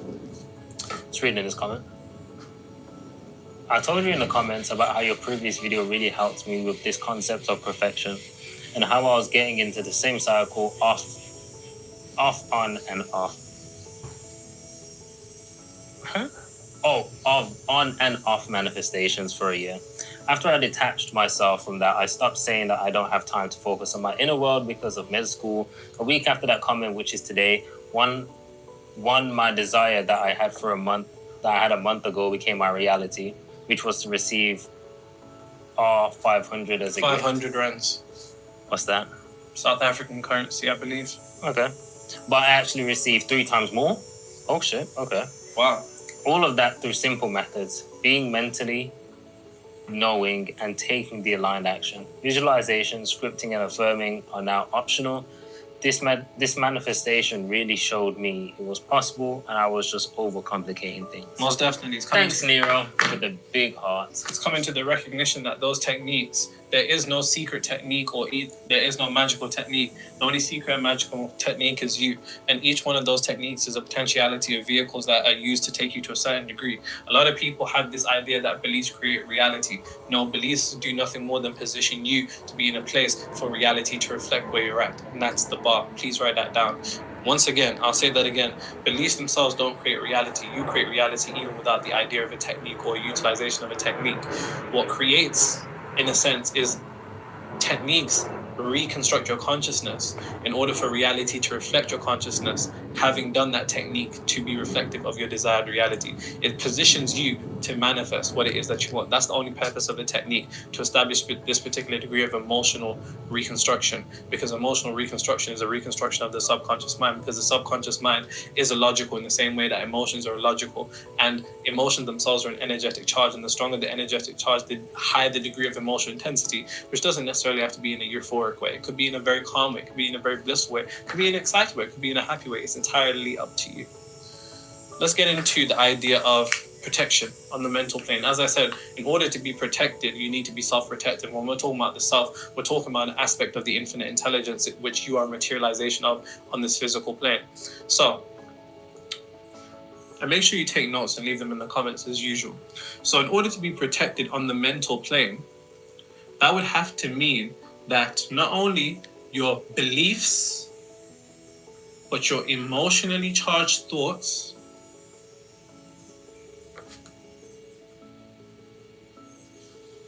are reflective of already being protected. And see, this is the difference. In order to materialize your desired reality, or to materialize a particular degree of reality in this moment in time, you need to begin to transcend time and go to the end already, perceiving what you want to be something that has already happened. Because in doing so, you send that particular degree of past tense to the subconscious mind, to which then it begins to will into reality how it can materialize. That's the only way it's going to go. So, more often than not, mentally, we do not think thoughts of protection. We do not think and hold beliefs of protection. I'll give you an example. Bear in mind, these thoughts are emotionally charged, because it's the emotion that adds a particular different degree of vibration to these thoughts, increasing the likelihood of them materializing, as opposed to just thoughts by themselves, due to the fact that emotion is the language of God. Proverbs 4:23, guard the heart, because everything you do in life springs from it. As a man thinketh in his heart, so is he. As a man thinketh in his heart. As a man thinketh in his heart. Understand, it is the heart, is the emotional center that makes the biggest changes in reality, because the heart is the first organ that you get. It's the most spiritual organ that you have. Hence why across Islamic and even all the way back to ancient Egypt, the idea of the heart being weighed on a scale and having to be lighter than a feather was something that was a paramount spiritual concept. And even if you look at modern science, if we're looking at electromagnetic fields, the heart produces an electromagnetic field 60 to 100 times more powerful than the one of the brain. The heart is so important. There's a hadith that says there's one piece of flesh that if it becomes spoiled, the whole body becomes spoiled, and that is the heart. Now, when we're talking about mental protection, you have to already be in a state of consciousness of being protected. Now, very often people say, I'm protected. Yeah, you see it in niggas' Instagram bios. Niggas will put God protecting me, or God's favor, or some shit like that. But that's on Instagram. What about mentally? And mentally, any time that you think thoughts that resonate in degree of insecurity, you are depleting your protection. That's a bar Write that down. Any thoughts that reflect a degree of insecurity or instability that depletes the protection that you have within. What do you mean by that, Nero? Well, think about the idea of security. You know what you're like when you're feeling secure. When you're secure, you're not worried. You're not fearful. But once we begin, and nothing's compartmentalized in the mind. So once you think to yourself, fuck, what if I lose my job? Or you think to yourself, if I don't get that job, how am I going to pay for my rent? And how am I going to pay my rent? Oh my God, I'm behind on my rent. Or you think to yourself, that person's going to hurt me. Oh my God, that person's going to hurt me and leave me. That person's going to abandon me. Or you think to yourself, oh my God, what if my business just goes down today? You can see that's a multitude of different thoughts across different fields, but they're all resonant with the same characteristic, which is that degree of insecurity and instability. What it truly is, it's lacking certainty. And any time that you think thoughts that resonate insecurity, instability, or thoughts that show a degree of lacking certainty, you deplete the protection that you have on the mental plane. Now, here's the thing.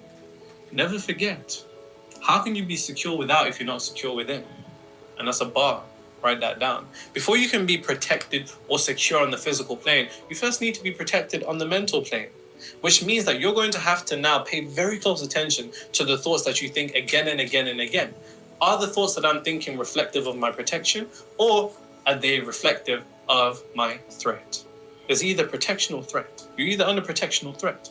And these are two particular energetic polarities that exist, and you can either be on one or the other, but you can't be on both. You need to stabilize one particular frequency to singularity. So, any particular degree of thoughts that you have on a daily basis, you need to be watching your thoughts of instability and insecurity. You need to be watching any thought that you have that resonates, implies, or reflects insecurity or instability. Extrapolate this to whatever it is that you're seeking to materialize. If it's in a context of income, are the thoughts that you're thinking, fuck, I'm gonna pay for this. Oh my God, if I don't pay for this, they're gonna take this away. They're gonna do this. Extrapolate this to relationships. I'm thinking, like, what if they go out and they cheat on me, or like, what if they go out and they do something to me? Anything that takes you away from a particular degree of security takes you to insecurity. And insecurity within is a lack of strength and protection within, which means that will lead to a lack of protection with that. If you want to be an individual that is protected by the infinite intelligence, then you need to be protected within, which means there has to be a certain degree of security within. And it gets even further. Let's take it to our beliefs. If your beliefs reflect a certain degree of instability or insecurity, then that also sets in motion for you to experience it. Think about it like this. As Black people, were taught that you're less likely to get a particular position because you're Black. And when you're in that position, you have to work twice as hard as other people in order to keep that job for half the recognition. This is like a collective experience. This is something that my mother told me when I was young as a form of protection. But when you look at it from a point of metaphysics, there are no truths in reality other than what the subconscious mind experiences as true. As it says in the Kabbalion, all truths are half truths. Is that true? Yes, that's one version of the truth. But the energetic polarity hides itself as an option, which means that we can only begin to experience that vibration, which means we experience that frequency, which means we experience that reality. As a Black person individual, and extrapolate this to whatever you are, whether your age, whether your ethnicity, so on and so forth, no matter what it is, extrapolate this, because you have to be able to dissect the inherited beliefs, or the inherited limitations, I should say, of the collective consciousness and how they affect you. As a Black person, my beliefs have instilled me to be very far from security. Actually so unstable it would be crazy to you. So how could I ever be protected within if I'm not protected without? Well, let me say that again. How could I ever be protected without if I'm not protected within? And protection, for simplicity's sake, for the points that I'm trying to make, protection is security.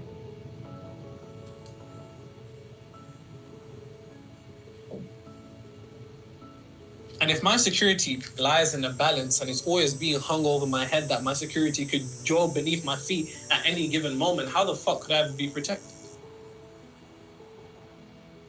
Analyze the beliefs that you've been given. Analyze the beliefs that you have. Because if a belief does not serve you, then it's just there to control you. How does it benefit me, the collective consciousness, that I need to work twice as hard as everybody else to get half the work? If I believe that on a subconscious level, then my subconscious will seek to materialize it. And then I'll go back to my mom and I'll be like, Mom, you're right. I worked twice as hard for half the recognition? Was my mom a prophet? Or did my subconscious simply create? And that's something that has to be thought about. Your thoughts on a daily basis have to be consistent with things that resonate, reflect, and imply security. And security is a particular degree of confidence. Confidence and conviction, which I'll get into after this. But on a mental plane, you can let nothing in that threatens the security of your world, because a threat of your world that you allow within your consciousness will eventually seek to materialize itself. You'll be the individual in a relationship that always feels unstable, like it could just go beneath your feet. You'll be the individual in a business who feels like it could go beneath your feet at any given moment. You'll be the individual in a career that feels like it can go beneath your feet at any moment. And the only reason it can go from beneath your feet is because underneath you is a trap door. And that trap door are all the emotionally charged thoughts and beliefs that you have let in that actually reflect insecurity and instability, as opposed to making sure that the ground beneath you is as solid as fuck. And that can only happen if you have a certain degree of certainty that nothing can fuck with you. Why? Because you're protected already. How often do you think to yourself, there's nothing to worry about? See, even Angel's like, I don't know about all that. Exactly. We've normalized the idea that there's looming threats in our reality again and again. And a normalization in consciousness leads to an expectation. And an expectation is a form of creation. You get what you expect. But it sounds crazy, innit? Don't get it twisted. I know how this shit sounds. Like, it sounds fucking insane. But if we're looking at it from a point of metaphysics, then in context of the fact that before we can experience anything physically, we first have to be it vibrationally. Until you have security vibrationally, you'll never have vibration physically. And that's a bar, write that down. So think about the way that you've been taught to think, the thoughts that you've been normalized to have. How am I going to pay for this? What am I going to do with this? What am I going to do with this? What am I going to do with this? What about this? What about if this, if this, if that? All of those are nothing more than potential trap doors beneath your feet that set in motion at any moment to be materialized. And if at any moment they can be materialized, then at that point, that's when you're no longer protected. It's important that you're able to take a note of the beliefs that you've been taught to have that reflect insecurity and instability. Extrapolate this to whatever it is, whether finances, romantic relationships, or your career. And the emotionally charged thoughts that you have on a daily basis. What would you think? In fact, let me ask you this question. And this is a question that you need to write down on your board. Because ironically, even though this video is more so about God's protection, it actually sets in motion for a particular degree of security. This video is really truly about security. And security can be extrapolated to all different types of things. How to be secure in getting a certain career promotion and being secure in that position, being secure in being employed, being secure in a healthy relationship, being secured in your finance. Like, you know what I'm saying? Like, this can be extrapolated to a multitude of different things.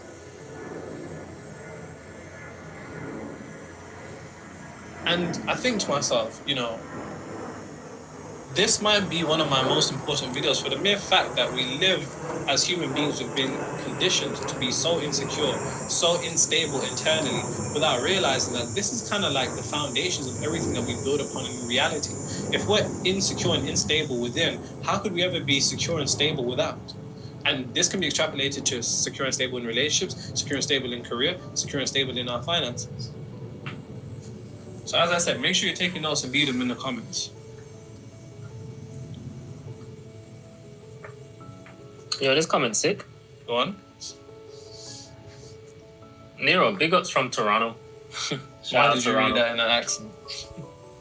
I started watching you a few months ago, bought your book, read it, took notes. Amazing book, by the way. Helped me digest the info better than the videos. Thank you. And Thank now you very much. I have started manifesting like crazy. I manifested money randomly getting sent into my account, and I have closed 10K in sales with zero objections for my business in the past 2 days. Fire. Signed, The last 2 days. Yeah, crazy. Fire.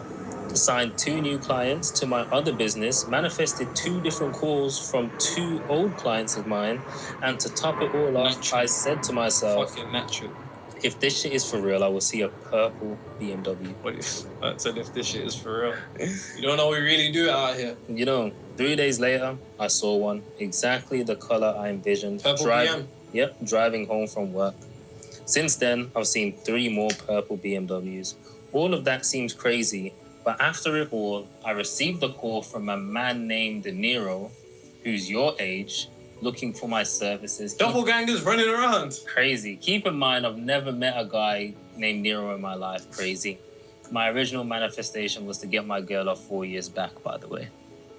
Crazy. Crazy. You got it like that. You know the house called Nero? You know what I'm saying? Real talk. It's kind of weird. Shout out Toronto, though, fam. Word of my dad. $1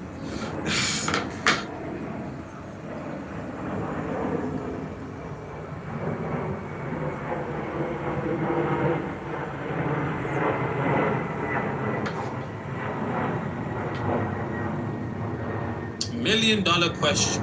One of the most important questions you could ever ask yourself, and one of the most important questions you could ever get an answer to. What would I think if I was secure and stable? Once again, extrapolate this to whatever it is you're seeking to materialize, whether your finances, whether a career promotion, relationship, healthy relationship, no matter what it is. What would I think if I was secure? Because here's the thing. What we believe if I was, meaning when you're in the destination of your desired reality, you think these things. Actually, it's a frequency in of itself. Your destination is a frequency. And ironically, that frequency is the starting location to get to the destination, and that's a bar, write that down.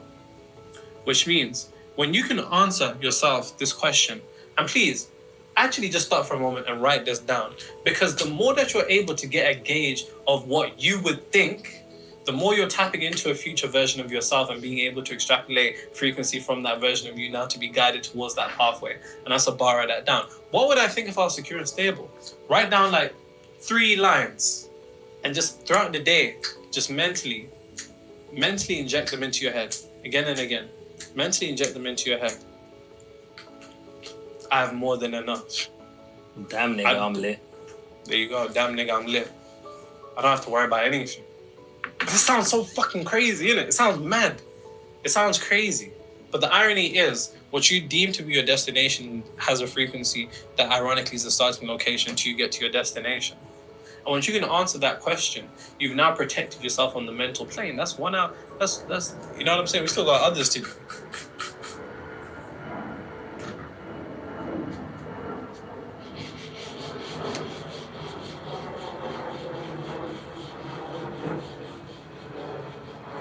Bear in mind, typically when niggas want to protect themselves, they want to put like evil eye and shit.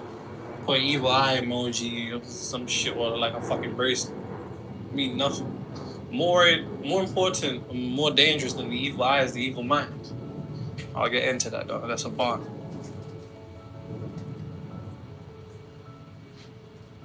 As if someone said, this video started without a tap. I don't like it.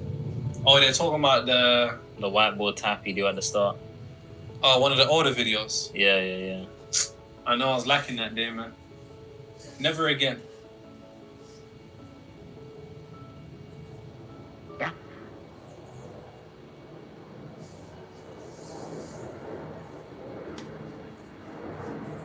Where should we go next for real?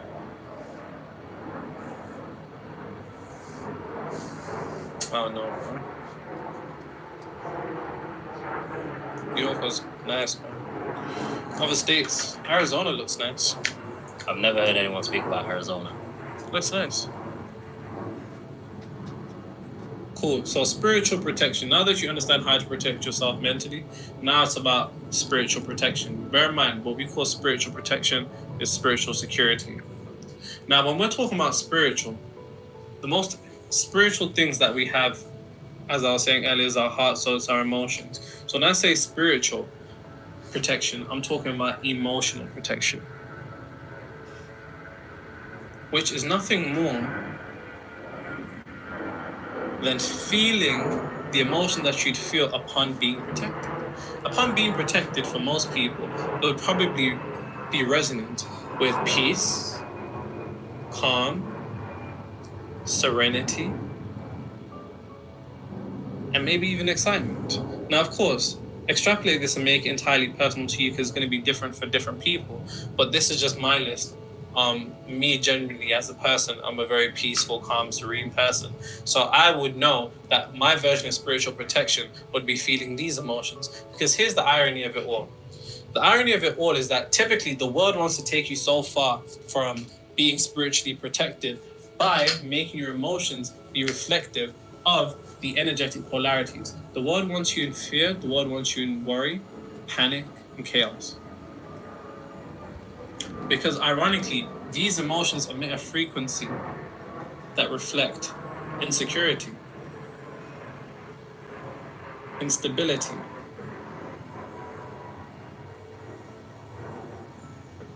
which is the opposite of being protected. These emotions are the very unfolding point for every threat that we can imagine. What if the threats that we begin to experience in our reality, getting a parking ticket, something breaking, you needing to pay for it, somebody, coming in your life and just doing the most, losing your job, potentially beefing a co-worker, and everything like that, essentially unfolded from the emotions that the world has conditioned us to experience, such as fear, chaos, panic. Because ironically, these are the emotions that indicate to the universe that we're under a threat. Because think about it, when you're under threat, how the fuck do you feel, nigga? Each one of these things. So if you're feeling these things on a day-to-day basis, you are indicating to the universe that there's something within me that is threatening me. And if there's something within me that is threatening me, then you set in motion for something to threaten you without. Why? Because it exists within. As within, as without. As within, as without. As within, as without. Once again, our issue as human beings is desiring to see a change in reality before we see a change in ourselves. And that's a bar, write that down. Because the more that you're able to shift from fear, worry, panic, and chaos into peace, calmness, serenity, this is how you begin to protect yourself on the spiritual plane. Because the spiritual plane is associated with the emotional side of you. And if your emotions are reflective that you're in survival mode or so on and so forth, then really and truly, that indicates to reality that you're under threat. I mean, that's what survival mode is. We speak about a survival state of consciousness. A survival state of consciousness means you're under threat, potentially physical threat, or even when it comes to food, hunger, and thirst, which is how we've been socialized to live. I'm from the ends. I know what I'm talking about. You know what I'm saying? And it's important for you to get to a point where you recognize, and I remember being in the ends, I used to try to get my niggas to meditate. I'm talking GMs. Some of the niggas are in jail right now. I won't say free my guys because they've done some bad things. But you understand the point that I'm trying to make here. It's the idea that maybe in an existence or a particular degree of adversity or a reality that is reflecting a degree of survival, until you can be in that state of consciousness within, in a peace, calm, and serene state, you will keep indicating to the universe that there's something that you're calling to threaten you. Think about these emotions as a beacon of lights for different threats to come and find you, so long as you're operating in resonance with those threats. You can only ever be under threat when you're resonant with being under threat. And that's the irony. But the idea of clearing threats from our mind seems so, it sounds even stupid. It doesn't even make sense. But that's the thing. Frequency defies rationality.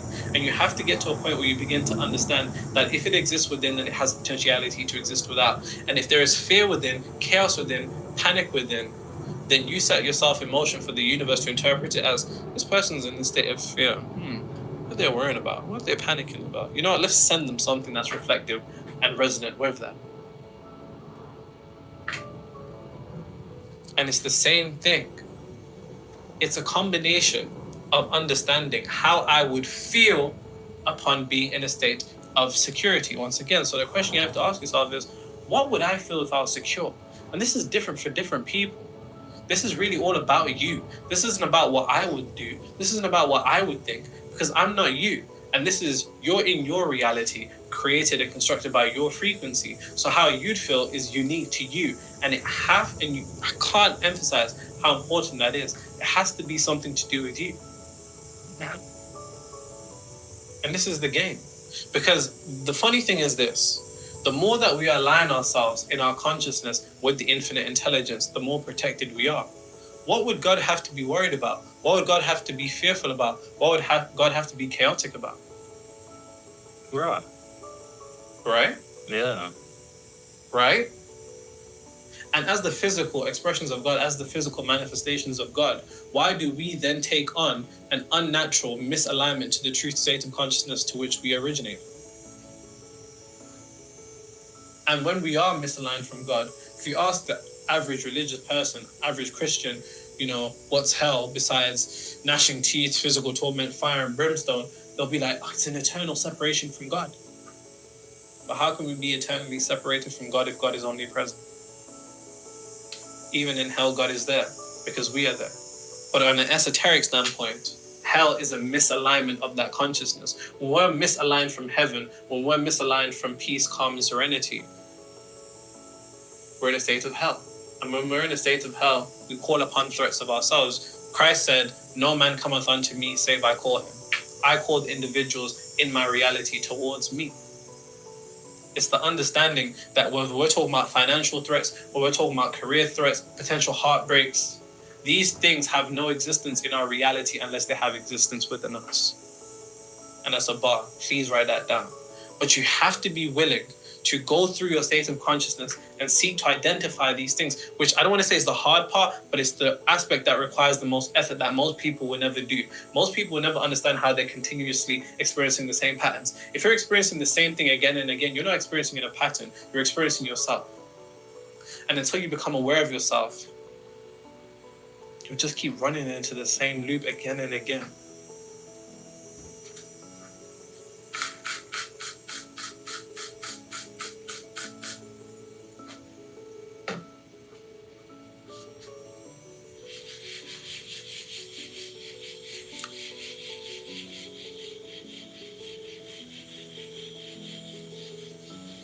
She's a man eater, make you work hard, make you sweat hard, make you want all of her love. She's a man eater, like cars, make you push cars. Oh, this was it. I'm surprised you didn't send me this to read. So, Nero, you have truly opened doors to my own brain. Wow. Every single thing you have said on this channel has aligned with the things in my mind and I never knew existed.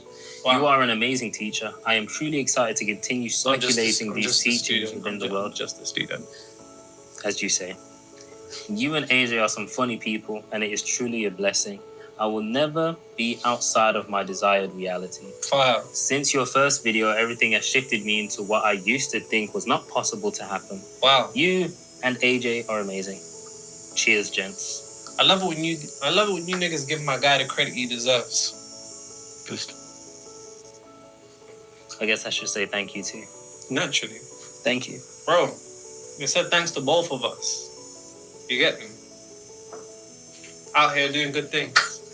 I didn't have I had a generator for 7 years. You know what I'm saying? Different type of hunger. Different type of hunger. Yeah. Thank you, Nero, and your nonchalant power level is nonchalant is crazy. Am I nonchalant? Yeah. You think so? You just did it right there. You turned around and said, nonchalant is crazy. That's funny.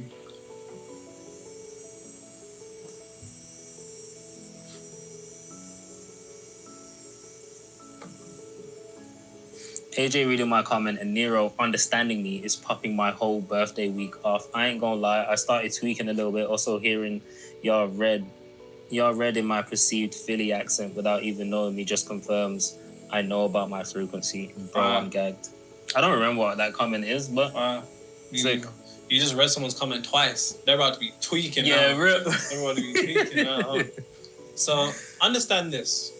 Now that we've gone through the mental plane and spiritual plane, particular degrees of protection. Bear in mind, one thing I want to say for each plane is that coming to the understanding that you are the materialization of God, right? It's important that you align yourself with God on the mental, physical, and spiritual plane. And this is what Christ was representative of. We're all physical expressions of God. But the reason why Christ was so profound is because he was able to align and become unified with the infinite intelligence on the mental plane and spiritual plane. Hence why he was able to affect our particular degree of reality and perform miracles, because he was able to affect the realms of cause and down to the realms of effect. That's why Christ was so amazing. And the same thing for Buddha, and it's the same thing for Christian.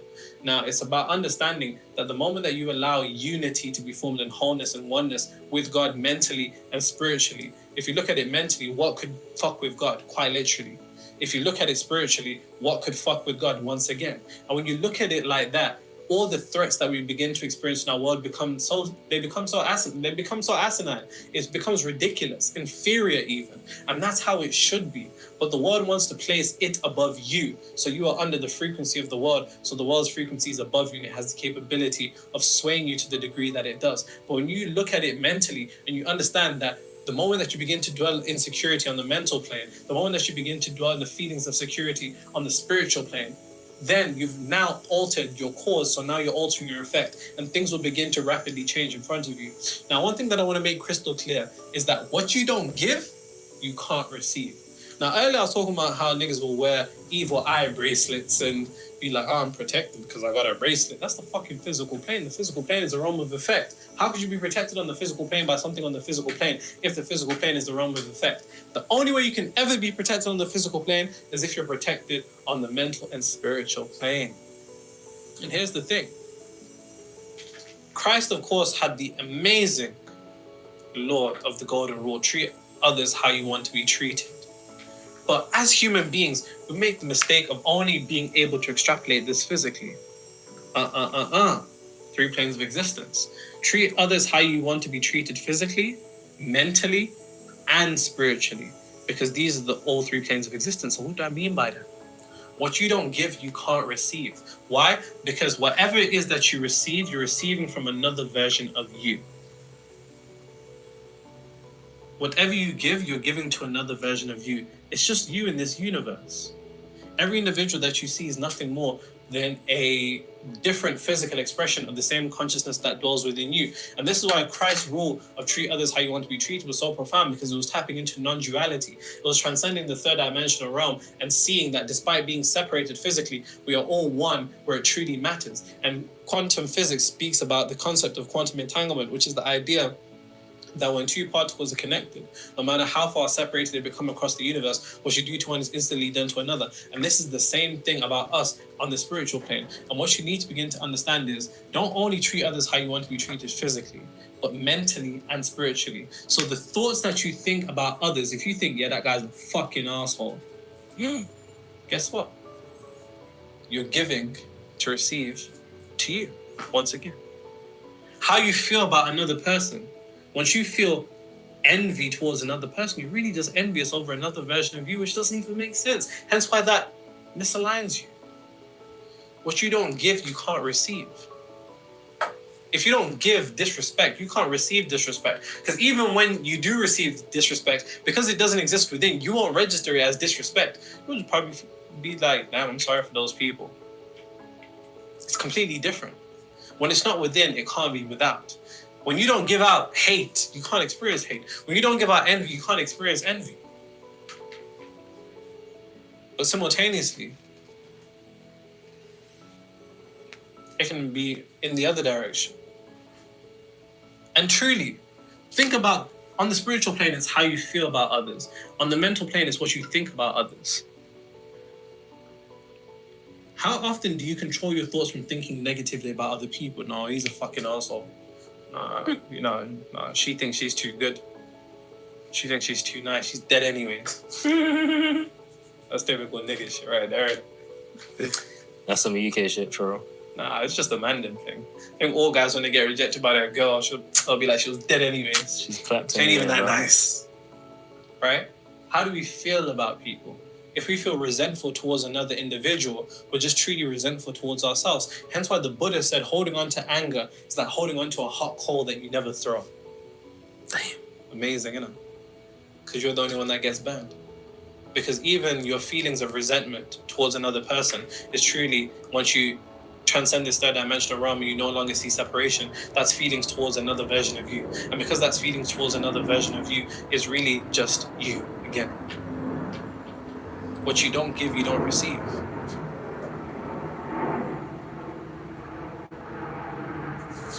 And simultaneously, what you give is what you receive. So if you give out love for other people, then you get to receive love. If you give praise to other people, you set yourself to receive praise. If you give appreciation, acknowledgement, if you make other people feel seen, they'll make you feel seen. Why? Because every individual in this universe is nothing more than another version of you just physically expressed. So if you want to talk about being protected when it comes down to people on a social level, understand that it all begins with you. Because what you experience on a social level is truly what's happening on an internal level. And that's a bar. Please write that down. Because it's the truth of the matter. Which means you're going to have to control your mind when it sees some fucking asshole online. Because that's just another version of you. How you feel towards another person is just another version of you. And this is something that people will never ever clock. But this is as real as it gets. You understand what I'm saying? So the golden rule of Christ doesn't just extend to, treat others how you want to be treated physically. Think about others how you want other people to think about you. Feel for others the way you want other people to feel for you. It's just a big cycle of you and again. Don't get caught up in this physical plane thinking that we're all different. And when you see a homeless person, you think to yourself, what a bum. No. Because without realizing it, what you're doing is setting yourself in motion to experience a particular frequency where what you're casting upon another will be visited upon you to some degree or another, in one shape or form or another.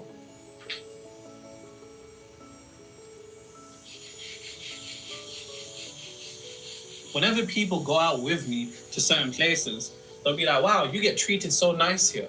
Or people treat you in a certain way.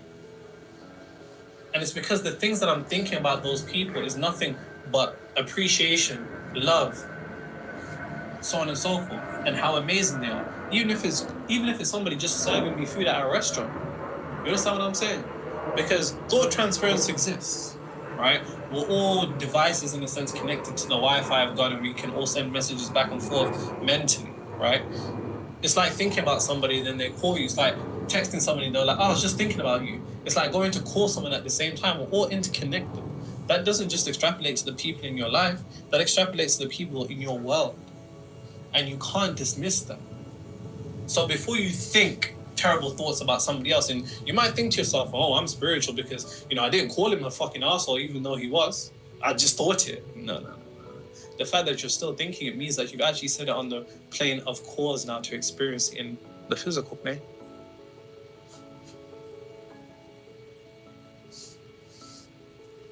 It's mad. It's mad to say the least, huh? It's mad thing. Now, the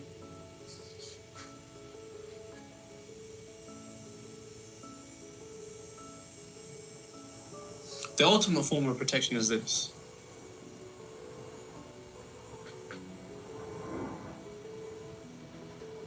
If you internalize this on a mental and emotional level with confidence, security, and certainty, and say with conviction internally, then nothing will be able to fuck with you in this physical plane. And you'll forever be protected no matter what appears in front of you. Bear in mind, whatever appears in front of you, any particular form of adversity or threat or difficulty, so long as you can maintain this, you'll be fine wherever in front of whatever. Because it's not about what's going to happen. It's about who you're going to be when it does. More importantly, it's not about what's going to happen. It's about what happens within. And so long as you can maintain this idea that nothing can touch me, then you never have to worry about being protected, or you never have to worry about being under threat. How could you ever be under threat if nothing can't touch you?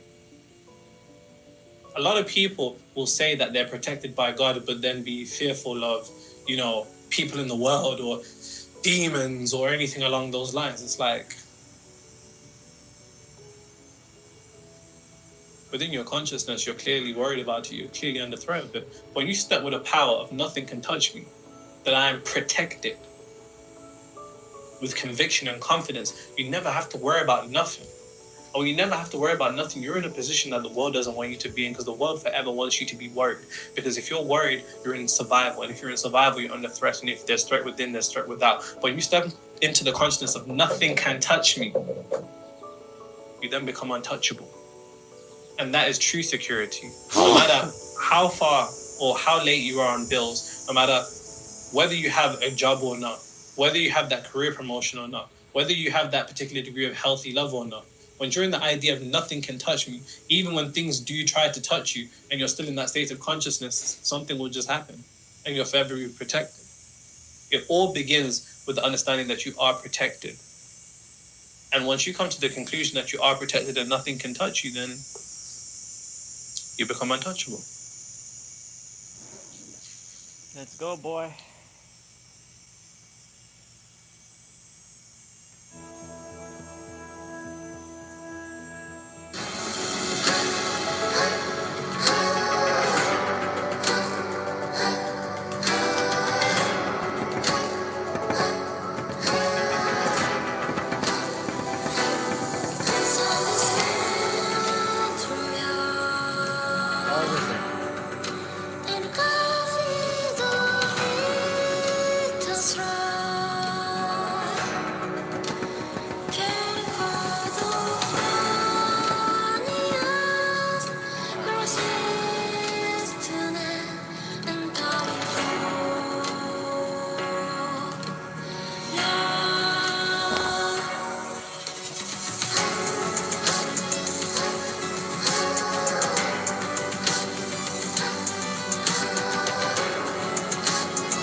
going to start the play out shortly.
All right. It's time for us to get this road on the show and show on the road. I washed my hair last night. It was nice and refreshing. Get my hair washed. Little frizzy, little fluffy. Here's all kinds of stuff right now.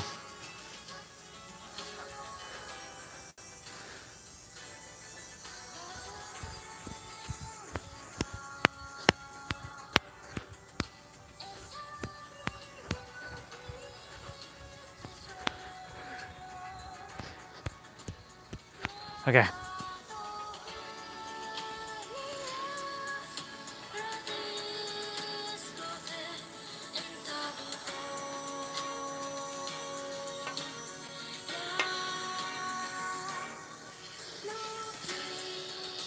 $13,741 steps. Not bad. Not bad.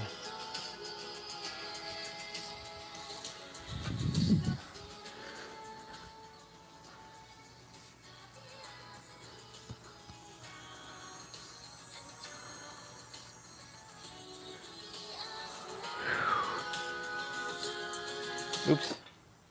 I didn't mean to do that, but it's all good. Where are we in terms of our tablets? 100%.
Cool.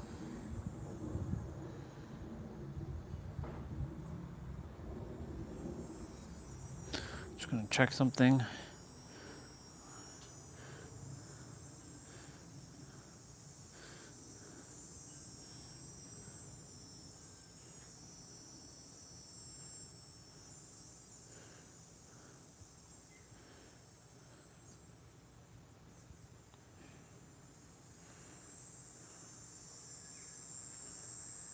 August 15th, okay.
That's crazy.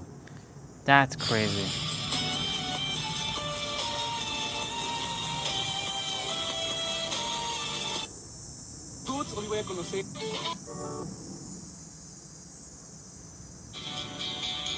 Ridge got this land.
Can I even do that move? I don't know if I can, because, well, I think I can. But I'd be like very hard pressed.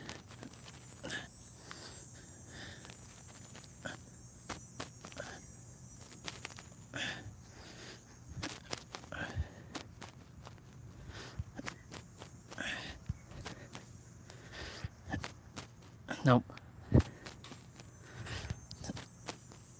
Not quite. But we'll get there.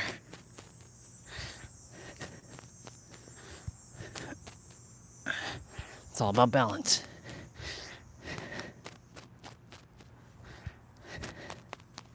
If I practice that,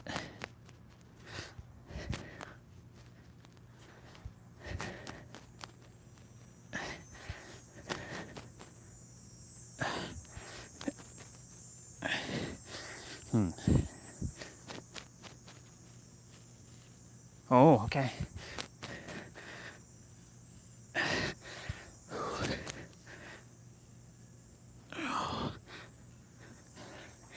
Not bad. I can do it.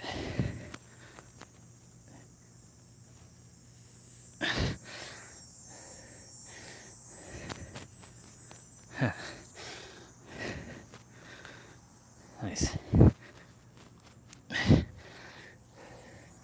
Not bad. Not too shabby, if I do say so myself. Okay. I can kind of do that move.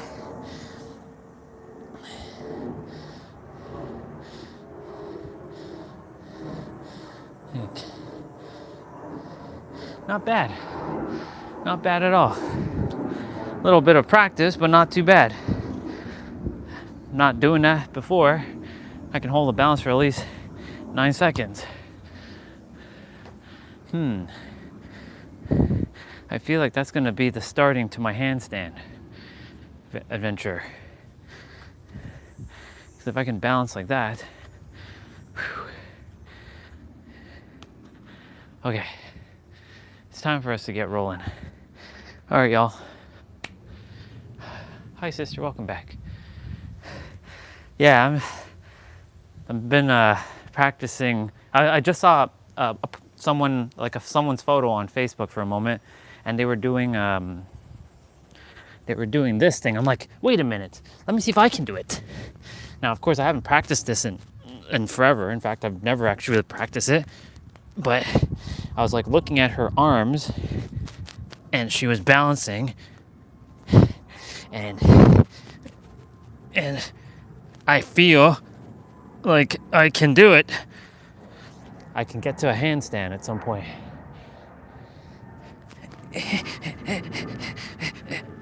Of course, it's training my nervous system because, you know, it's like it's gonna fall on my face, and it's like I'm doing things that are putting the nervous system to know that we're safe and serene inside. That's the new word that I'm putting in my consciousness, serenity. Actually, that was, if I was ever to have a child and a female child, that would be her name. One of two names, Serenity or Mysterica. Serenity. I always resonated with that name. If I was a female, I'd name myself Serenity. Okay, so her arms were like, she had her like knees like bracing against her.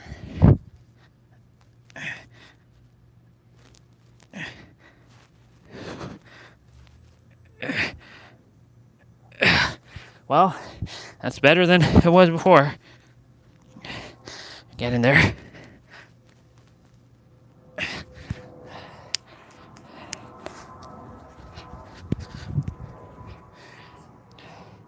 You know, I'm grateful for Vanya because she's unlocked some new things about me I haven't done in a while. And getting myself into different types of like movements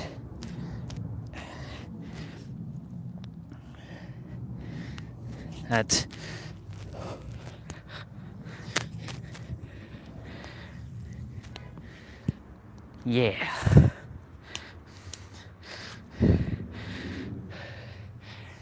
my next phase is my body.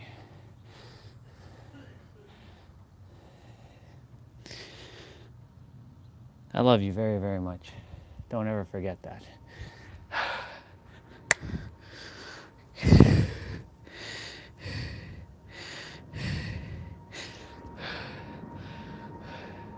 That was good though. I enjoyed that.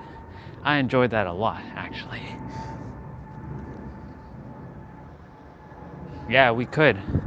And it's returning the body back to the child, not even just the consciousness, but the actual body itself. That's the whole reason why, you know, oh, see, I was gonna fall there. Nervous system got scared there.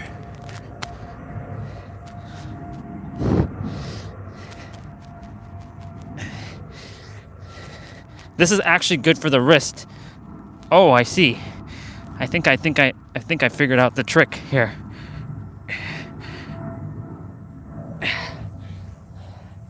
You know, this is actually good for the wrist, because there's been some moves that with the wrist that's been really, they've been tough. What was the other one? Spinning on her heels.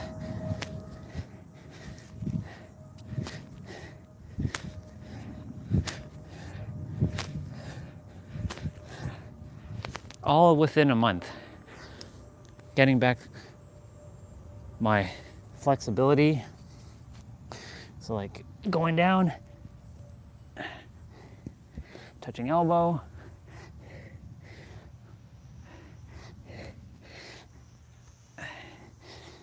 this side. Mobility training is really kicking in now.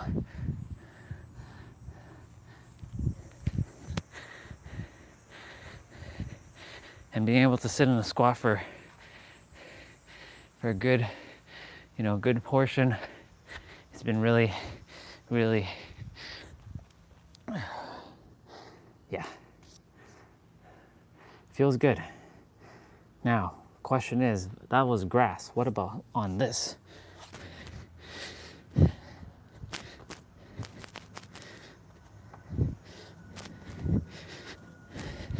If I'm gonna fall, well, I may as well. No, I'm not starting off with falling. I'm starting off with balancing.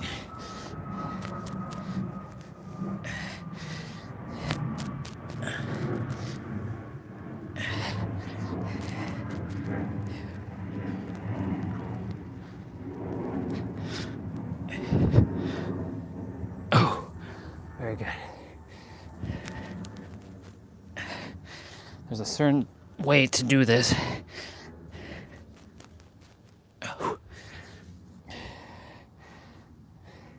This is good. It's working on my wrist. It's working on my... It's definitely working on the wrist.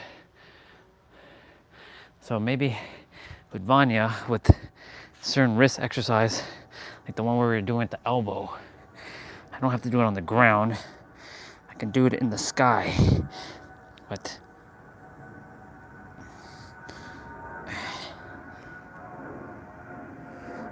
because I bruised my knuckles just by doing that. Took a little battle damage, but it's okay. It'll heal.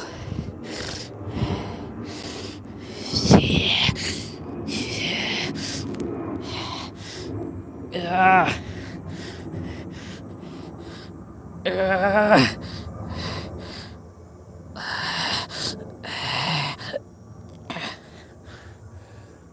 Yeah. We're getting the wrist back to, yeah.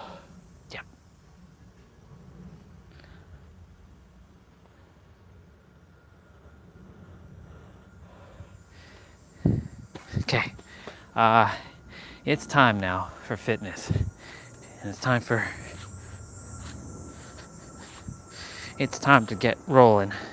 Because there's a lot of food in the fridge that has a lot of protein, so I want to take advantage of that protein.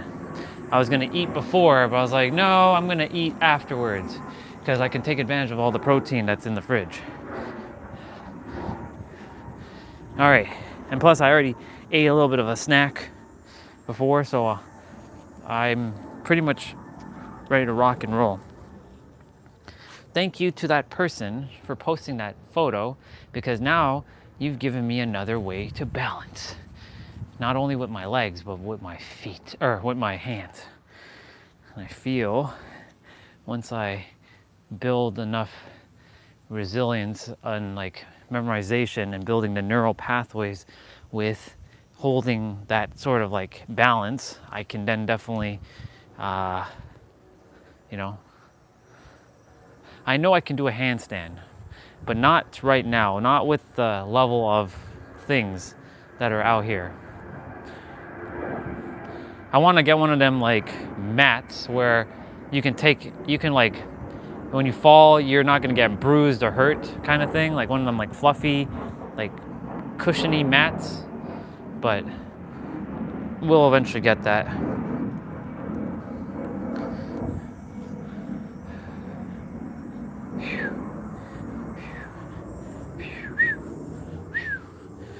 Okay, y'all. Today is upper body day. This one's going to be 30 minutes. It's going to be, you know, we're going to be targeting the upper body. Of course, we're going to be doing abs. That's our side quest. And then we have our optional quest of 55 resistant band curls, 55 resistant band tricep pull downs, 55 dips. Leg raises are part of the day. Like, it's part of it now. So that's, you know, that's not optional anymore. The other thing too,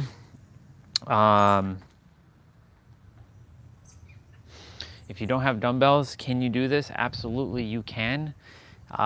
You'll be doing push-ups though. So anything with chest related exercises, you'll be doing wide push-ups or even diamond.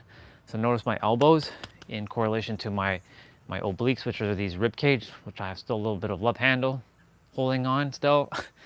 You have your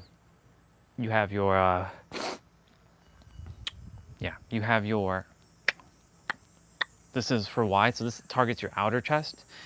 Your diamond push-ups, which is doing a triangle or a diamond with your index finger and your thumbs, focuses on your inner chest. Anything with your biceps and your triceps is going to be narrow. Anything with your shoulder blades, these, and your mid back is going to be standard push-up. So wide, standard, narrow, diamond. And then anything with the shoulders itself, you're going to be doing pike push-ups. And pike push-ups, if you bring your hands closer to your feet, it gets increasingly more difficult, more challenging. So like this, if you do this, you will feel it in your shoulders, but you'll also feel it in your hamstrings. So the closer you bring your hands, the harder it's gonna get. So with that being said, if you have no dumbbells, you can do all this without dumbbells. Oops.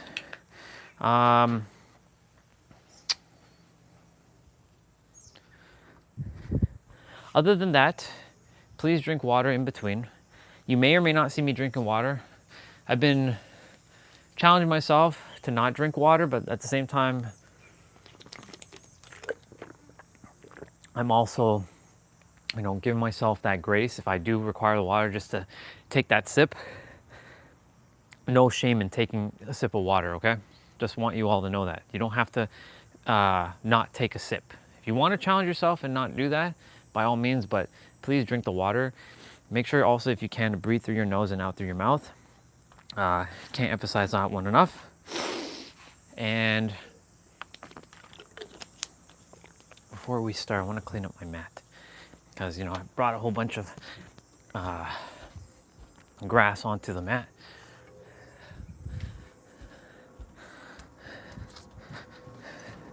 So I'm just going to clean off the mat quickly. Since we cut grass yesterday, it's just want to make sure that this area is kind of clean. I like keeping my, even though, I take care of this area because I'm using it for now. So I treat this as if I'm in my room. My room has been kind of a mess, but it's only because I haven't, we haven't been really indoors much. So I haven't really spent this time to clean the indoors because I've been outdoors. So I'm using the outdoor time to clean.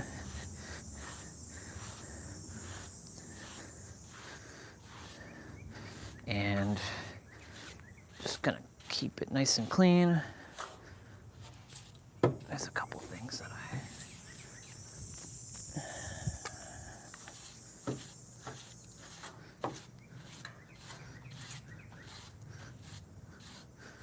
anyways,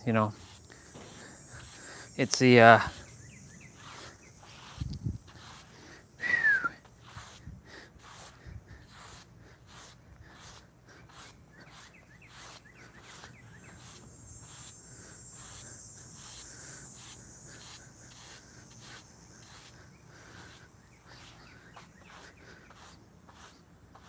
just making sure I keep this area nice and clean so I'm not bringing in dirt.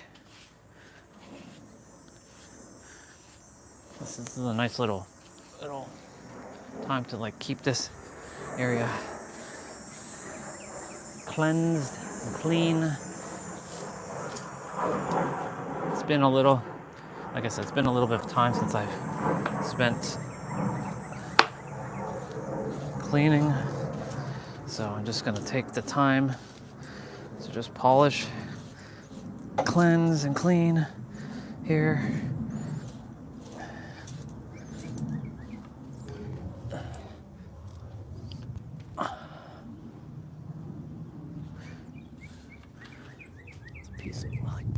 I'm gonna have to definitely be careful when I'm stepping over there. Some dead leaves here.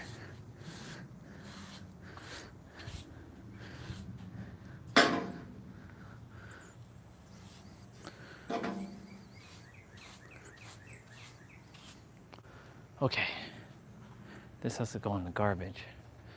Actually, I should look for those stones I just threw. Shouldn't have thrown them, but whatever. Found one. Oh, where's the other one? I'll find the other one at some point.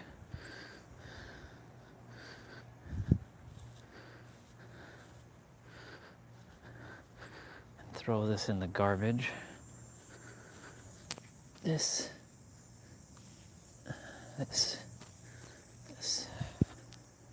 Go in the garbage.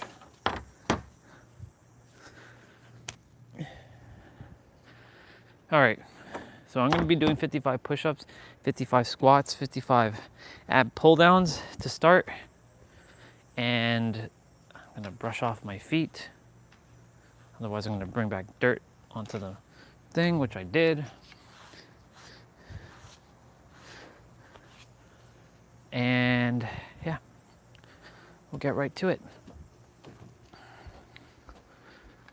We'll get right to it.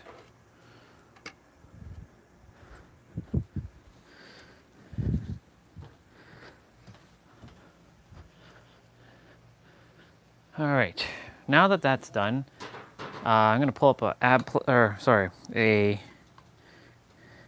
routine, and I'm gonna close that tab, open this tab. I'm using this tab as my, oops. Well, I guess we can do this one, 25 minutes, since it popped up right after what I just did, so that must be a sign I'm doing that one. Doing 55 push-ups, 55 squats, and then 55 ab pull-downs. For those who saw me do my push-ups earlier, those 22 don't count to my 55, so you can say I'm doing 77 push-ups now per day, and 77 squats. All right, 20 wide, 20 wide, 20 standard, 15 narrow. 3, 2, 1, go. 1, 2, 3, 4, 5, 6, 7, 8, 9, 10, 11, 12, 13, 14, 15, 16, 17, 18, 19, 20. Switch. 21, 22, 23, 24, 25, 26, 27, 28, 29, 30, 31, 32, 33, 34, 35, 36, 37, 38, 39, 40, 41, 42, 43, 44, 45, 46, 47, 48, 49, 50, 1, 2, 3, 4, and 5.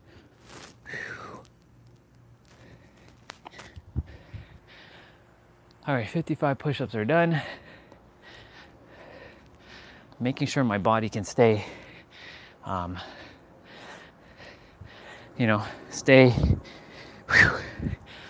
agile, mobile, flexible, because I don't want to be going back to like stiff body. Stretching's important, but mobility training is even more important. I mean, they're all important.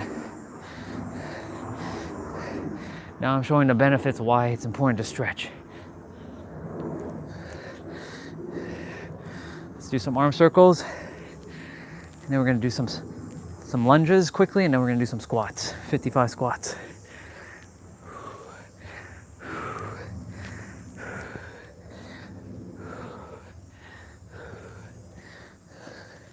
I'm gonna go ahead and tap my body.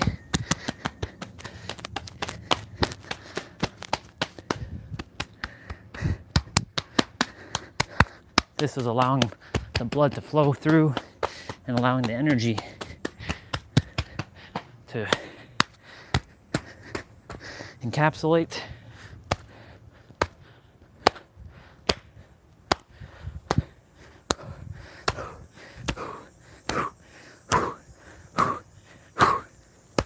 Taking the blows, building the resilience in the body, so our body is more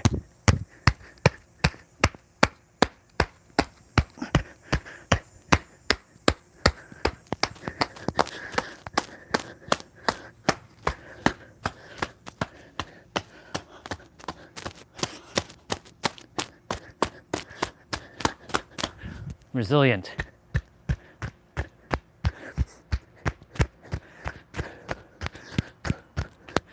Well, I'm not gonna hit my face too hard, but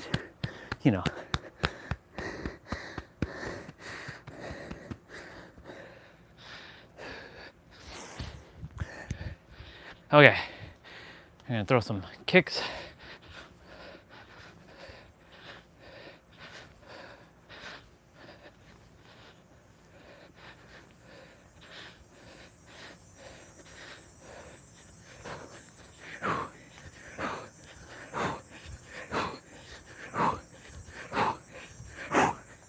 And then of course, hold on.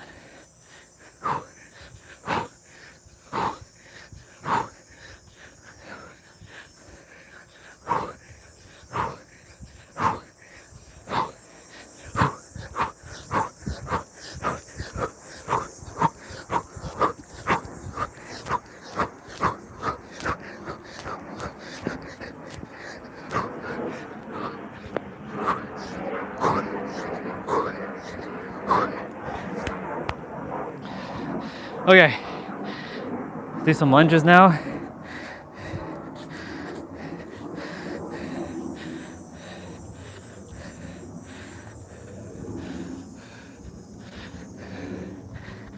Even though this is upper body, we're still getting the lower body warmed up as well too.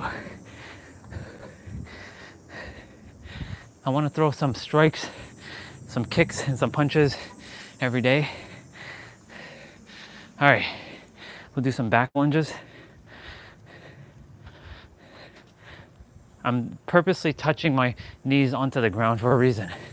I'm getting my knees to take a little bit of collision so it knows that it's okay to take a hit on the knee.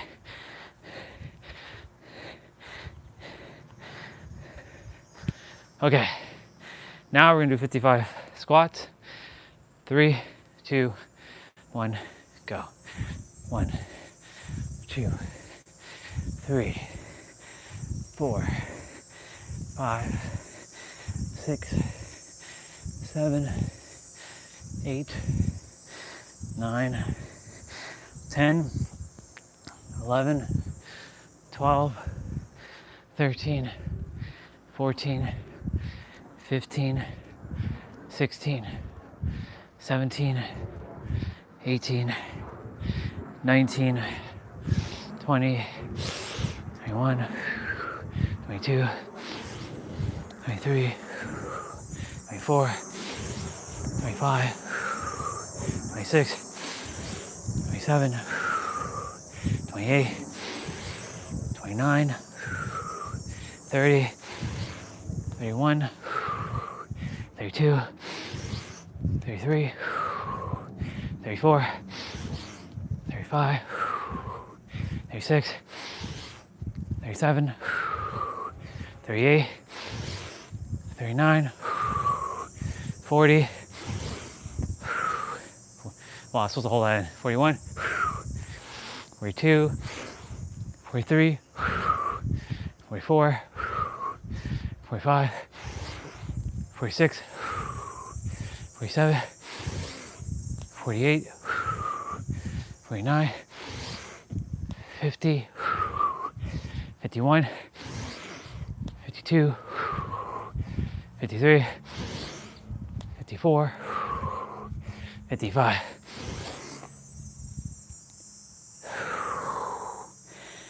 Wow, that's good.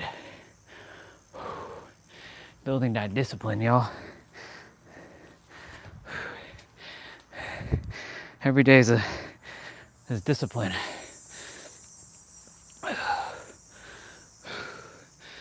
All right.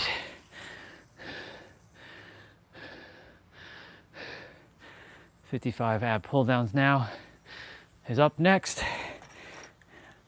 I'm keeping music off for a moment until we're gonna listen to Dan test music, since it seems like it's not getting caught in the copyright. So, which is good.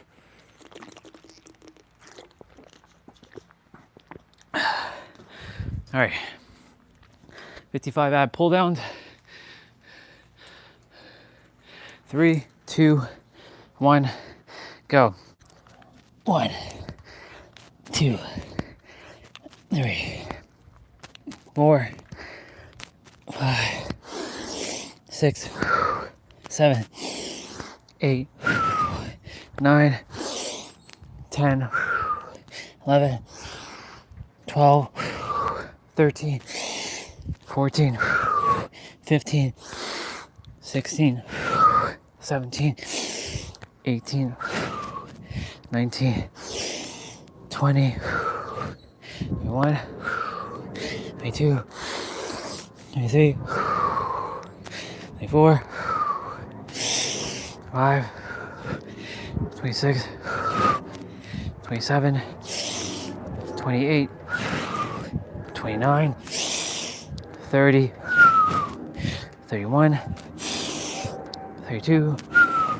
If I missed 30, 30, 33, 34, 35, 36, 37, 38, 39, 40, 41, 42, 43, 44, 45, 46, 47, 48, 49, 50, 51, 52, 53, 54, and 55. Let's go. Okay, knee, I know my left knee needs a little bit of TLC right now. It's okay. You're all right. Chokure.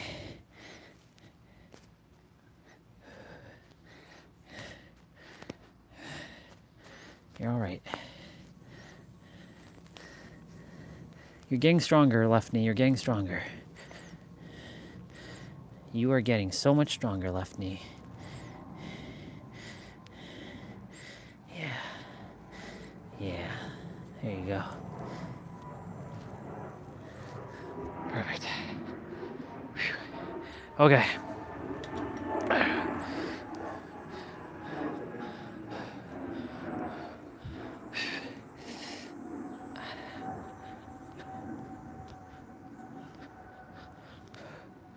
Shake it out.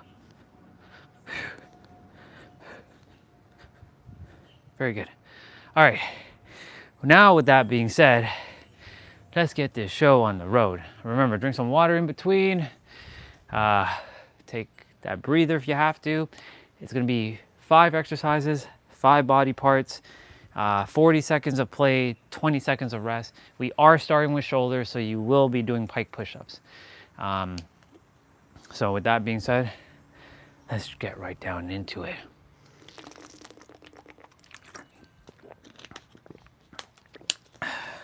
We'll use his music.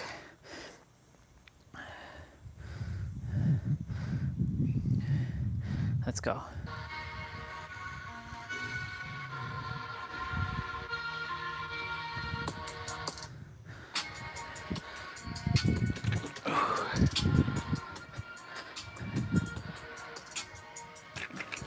So we're doing lateral raises first.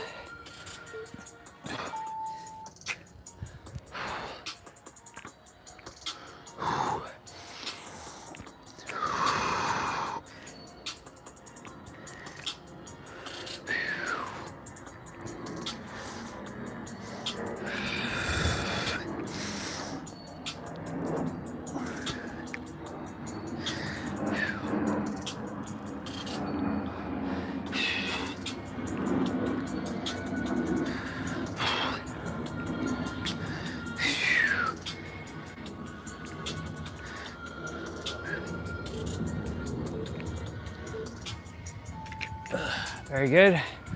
Note there's no repeat as well. So every exercise will be different. So we're doing upright rows. So you're gonna bring the dumbbells up towards your neck and then back down. You can do one at a time or both, up to you.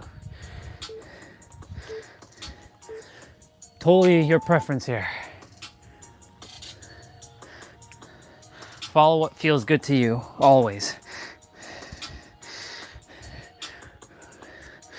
That's a rule for life.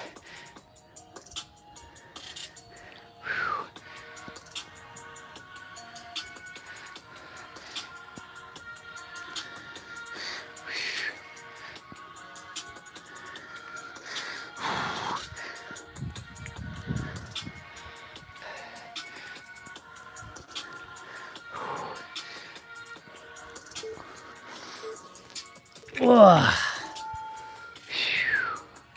Okay. So we're doing Arnold press, so your palms are facing inwards, but when you bring it up, your palms will be facing outwards. So you're twisting the dumbbell going up. Your palms should be facing outwards.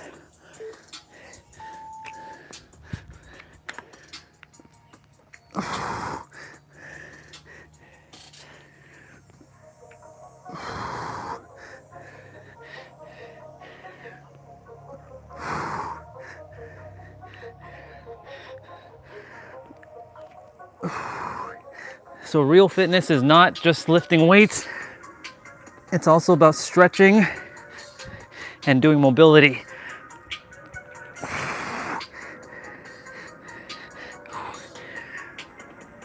Don't let the world deceive you with having to look a certain way, because you can look any way and be mobile. I can tell you that right now. There's a WWE wrestler, there's two, who are like, they look overweight, and they are, but they're more flexible than 90% of people. So don't let that happen. All right, I swallowed the fly.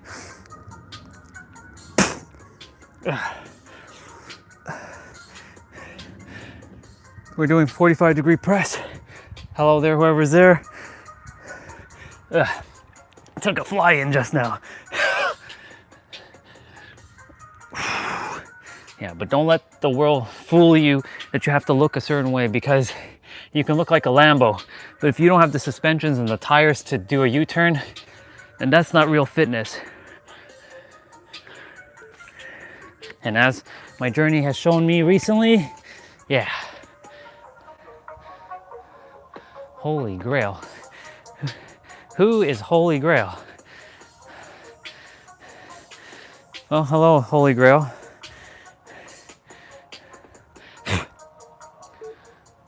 Must be Gentle Boy, potentially? Nah, I don't think so. We're doing shoulder shrugs.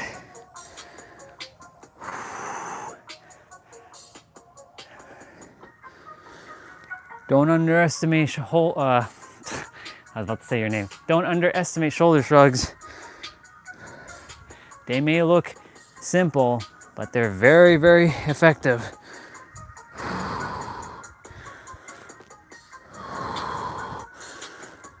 Goal here is to keep your elbows straight without bending them.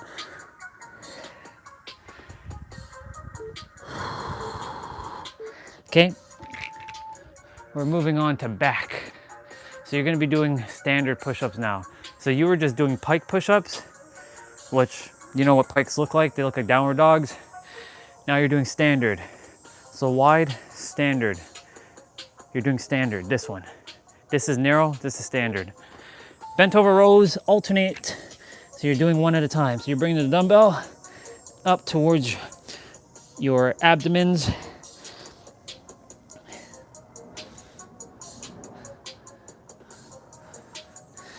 Very good. Yeah.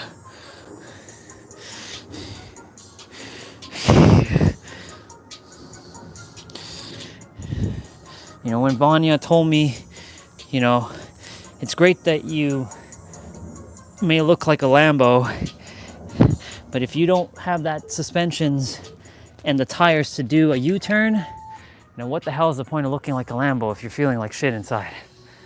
I'm like, you're right. What's the point of looking good if you don't feel good? Good morning or grand rising is the next move.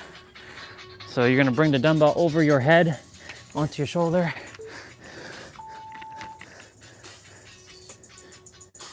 And if you can do what I'm doing, cool. My dumbbells have the ability to bounce on my shoulders. You're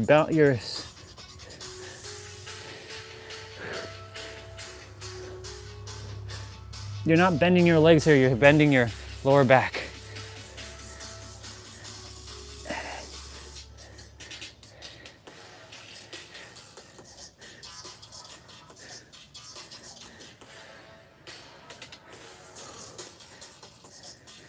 If you can't do what I'm doing, hold the dumbbell. So just hold it like this.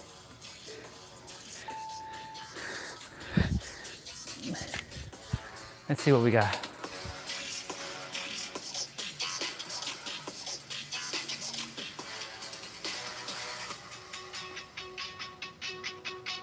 Oh, is that you, Regina?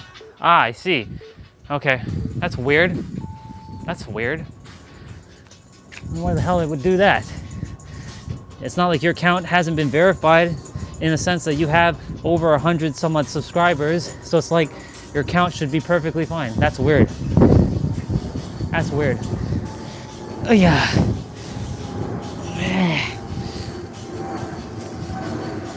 Silly YouTube. It just knows how powerful you are, sister.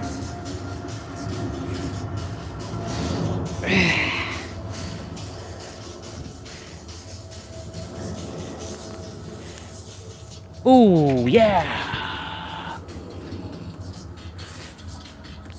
Yeah.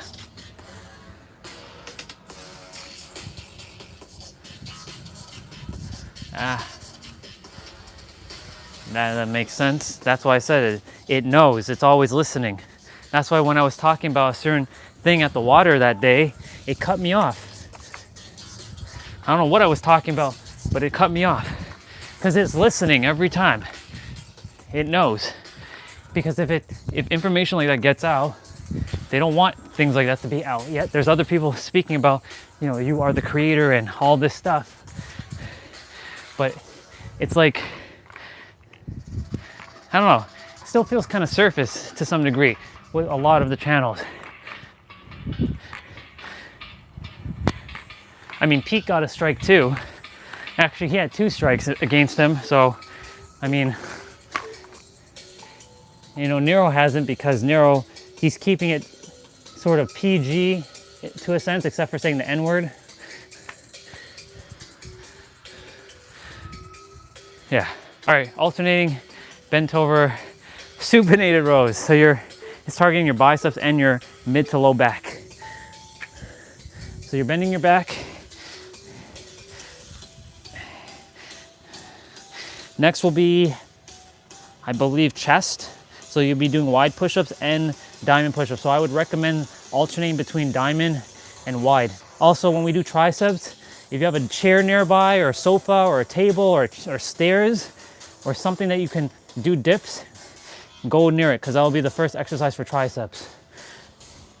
Triceps will be the last set we do.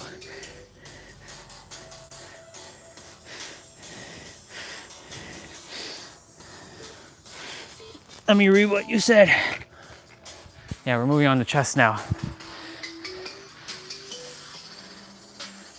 I see, gotcha. That makes sense. When I looked at the name, I was like, that must be Regina. But, I mean, that was the first thought, because I'm like, who else would name themselves Holy Grail?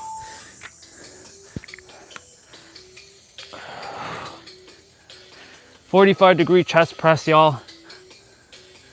For those, you can do wide push-ups, but I would do diamond push-ups right now. We're gonna be on our backs for the next 3 exercises, and then we're gonna do wide push-ups. With the dumbbells, we have ability to do wide push-ups on the dumbbells. Give us a little bit of range of motion.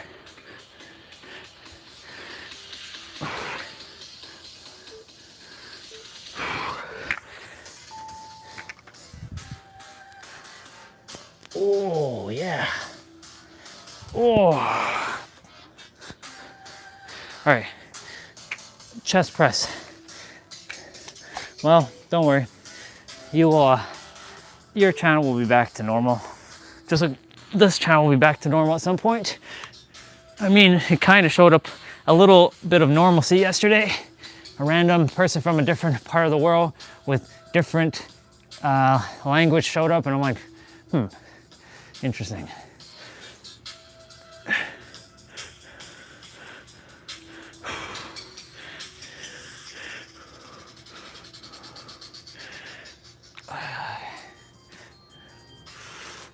Yeah. My flexibility has gone up. I was testing something today, and I was like, oh, hell yeah, let's go.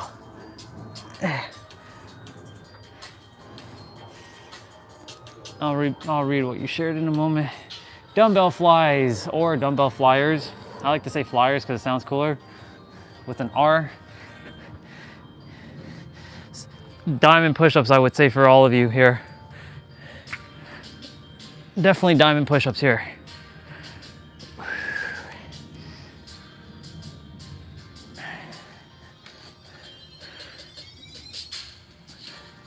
The next exercise is going to be diamond press, which you can also do diamond push-ups because the final exercise in the chest will be wide push-ups. So I would recommend doing 2 diamond push-up sets back to back.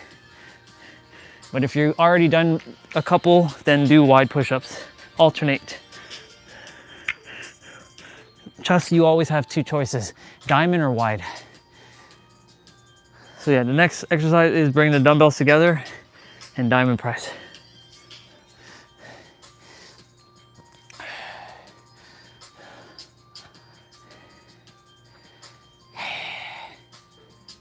You all you can kind of hear the music from here, but it's not that loud. I'm using it to hear the sound of the beep.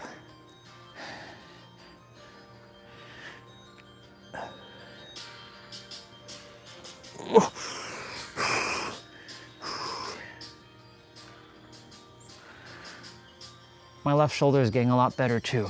I mean, there's still a little bit of pain here and there, but because of all that mobility stretching, it's been helping a lot.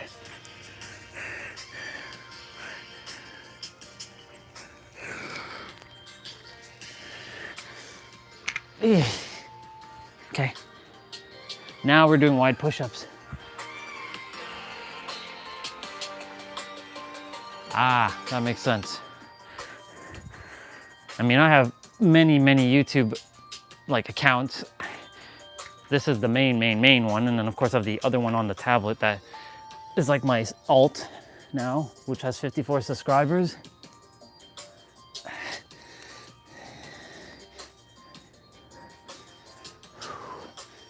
So wide push-ups, y'all.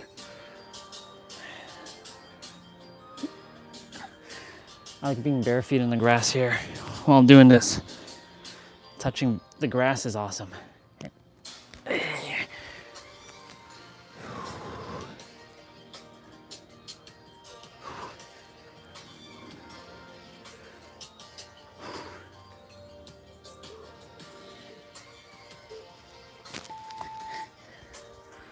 Biceps is next, so narrow push-ups.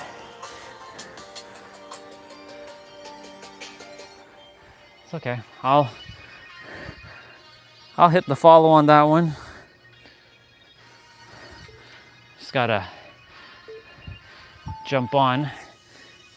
Ugh, okay, we're doing dry curls, y'all.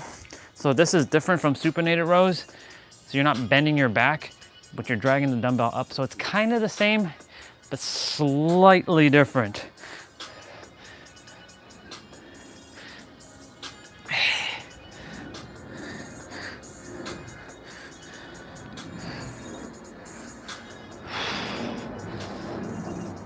Well, I guess our plans to go live together has been thwarted for now. That's okay. It'll happen when it's supposed to happen.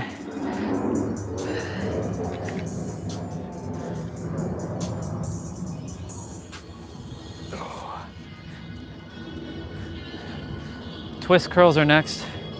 So you're gonna take the dumbbell, and you're gonna curl, but you're gonna twist. So you're out of your palm, like your palms are facing you when you're coming up, and it's gonna be back in neutral.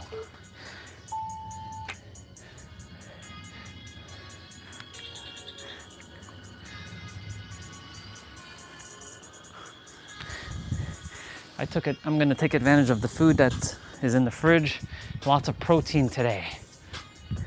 So that's why I didn't eat first.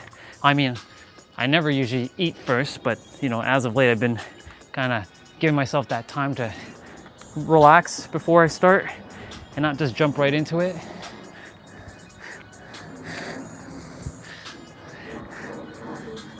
My new word, which isn't really new, but has been brought back into my consciousness, is serenity. if I was ever to have a daughter, there's two names I would name her: Mysterica and Serenity. Or if I name her Serenity Mysterica Stellar, she'd be SMS. One dumbbell curl, y'all. Since the last name is Stellar. Serenity Mysterica Stellar, or Mysterica MSS. Mysterica Serenity Stellar. That would be the daughter's name. Not having kids, of course, but you know, that's if I ever did have a kid. That would be her name.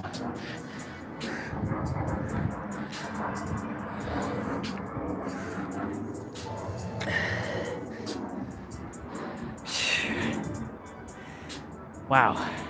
Cross body curl.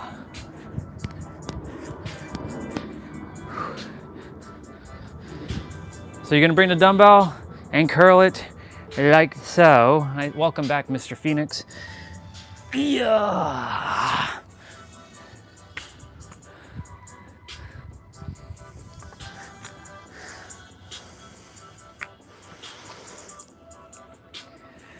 Let's freaking go. We're getting closer to triceps, y'all, so make sure you have a chair or a table or a stairs or a bed or a sofa nearby, because you're gonna be doing dips, and I have my walker there. Who would have thought a walker of all the things I'd have for exercise equipment? Let me open that up in the meantime, because I'll be using it shortly.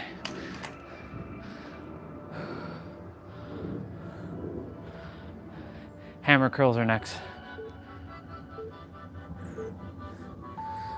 I'll read everything that's in the chat. Oh yeah. So hammer curls, you're keeping your dumbbells in neutral position. So you're not twisting your hands at all here. And you're bringing it up vertically.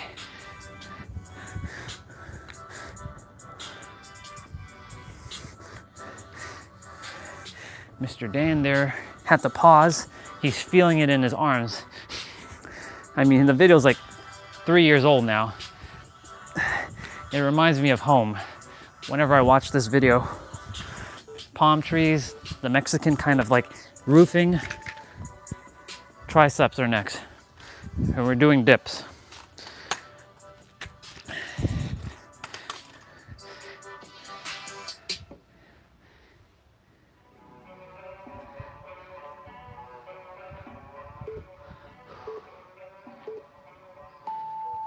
But that's not, so Regina, that's definitely not him. That's definitely not Swati.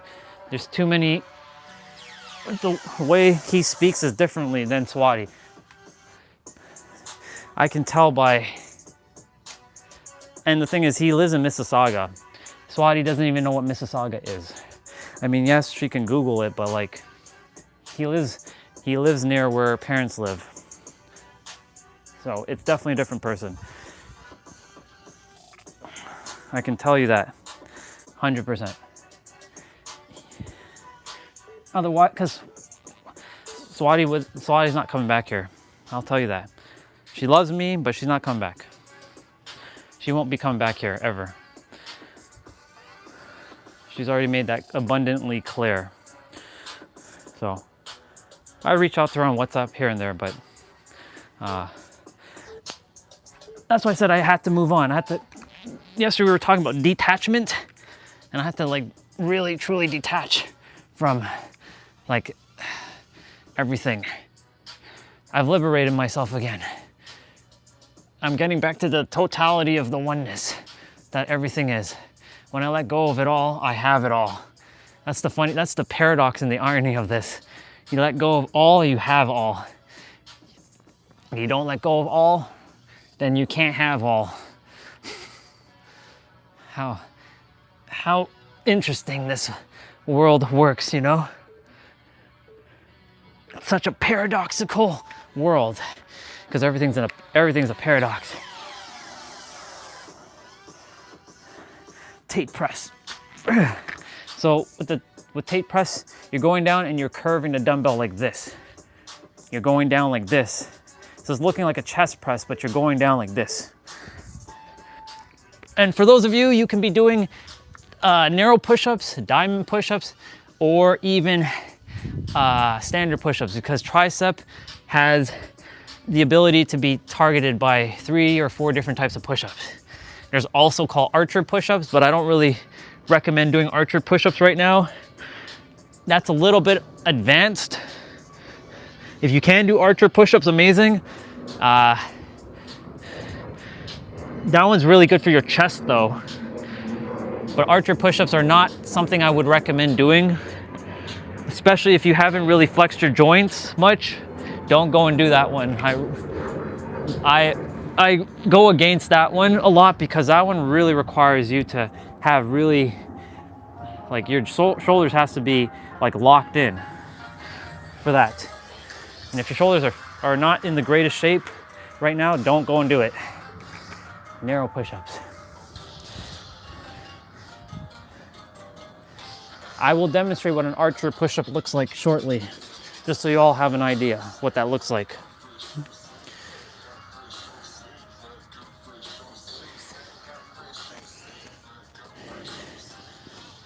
I get away with my wide push-ups to target my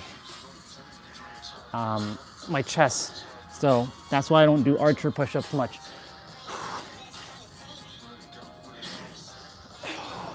We have a push-up finisher coming up after the next exercise, which will be overhead extensions. Yikes. Ah.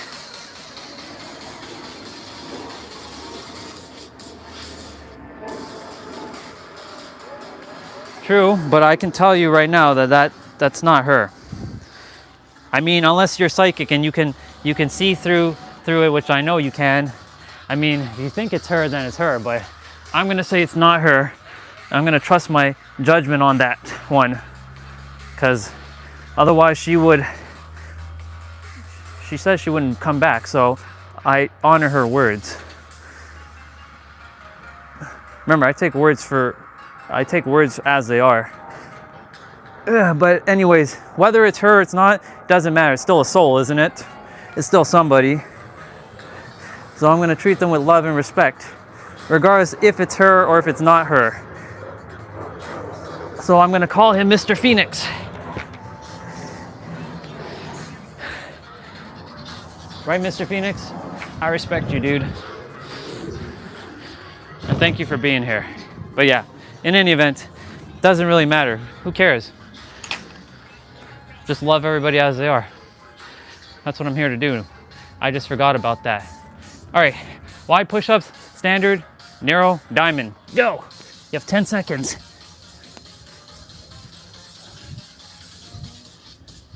Switch.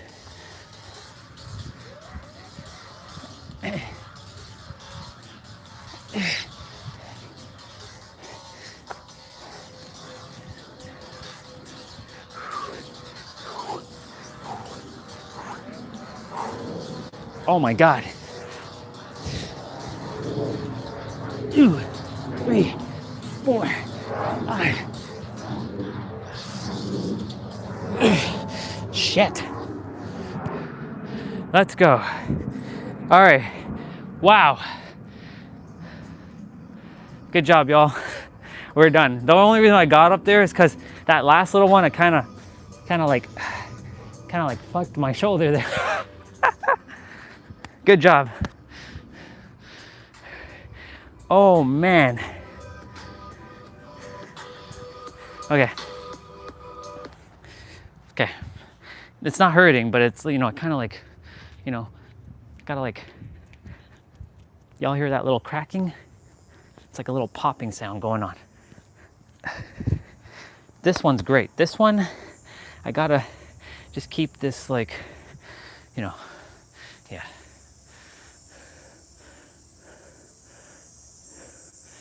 Yeah.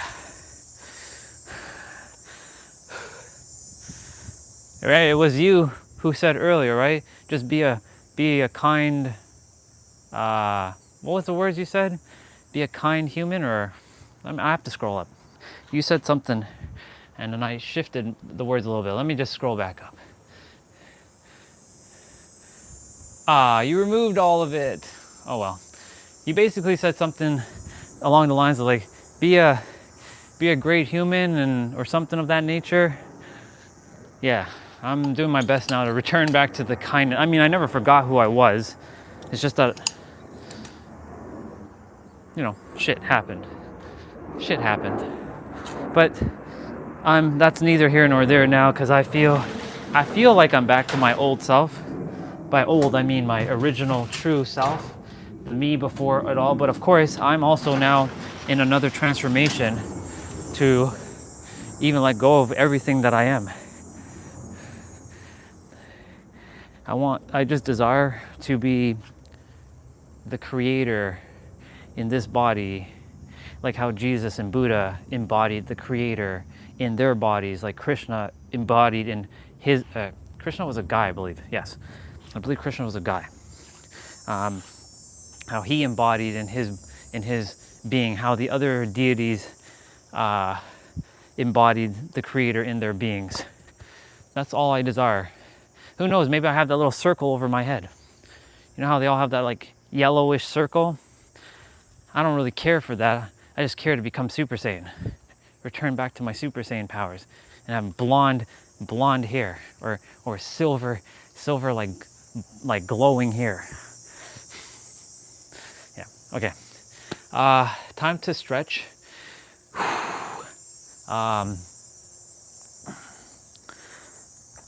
So we're gonna do 10 minutes of abs after this, and then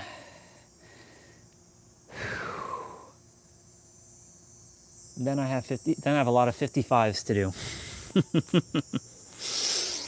I have a lot of 55s. In any event, I look forward to when me and Regina can go live. YouTube, fix her account, please. I mean, that's so weird. It just goes to show you that YouTube is listening to everything. Right, YouTube? Right? You're listening to everything? Someone's watching me right now on YouTube? From YouTube? Don't worry. When I'm the trillionaire, I'm buying out YouTube. I'm literally gonna buy it out. And I'm gonna bring it back to consciousness. I feel I'm gonna make sure that it's full of consciousness, and for those who don't desire the new way it's going to be, you can go to some other platform like TikTok and do your unconsciousness over there. I'm buying you out, YouTube. I'm buying you out, and I'm going to be the owner of YouTube. You bet your ass that I'm going to do it. If I believe it, then it's possible. And then I will set it right.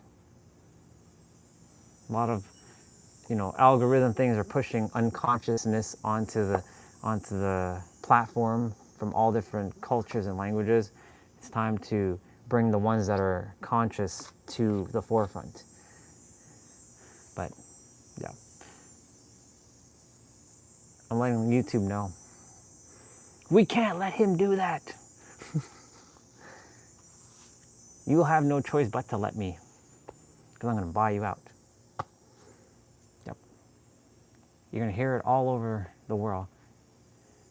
In shocking news, there's an unknown source that has just bought out YouTube and it no longer belongs to Google. Or I just buy out Google altogether.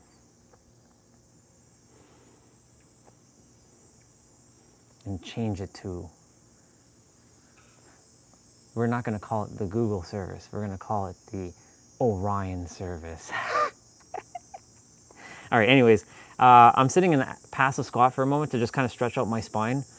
But we're going to, I find that when I put my biceps on my knees like this, I can actually stretch my spine quite nicely. So if you see, I'm actually stretching out my spine pretty nicely here by doing this. I came up with this yesterday, by the way. I'm like, I just figured something else out with the squat. If I do this, a simple shift in movement, I can actually stretch my spine. Because when I sit like this, I mean, it kind of stretches out the spine, but not as much as like doing like this. It's like hanging. It's pretty cool. I like this. This feels nice. It feels nice.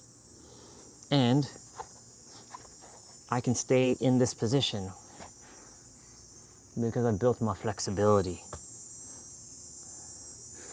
Okay, now, that feels good. Go ahead, and if you have a wall, you can go ahead and stretch.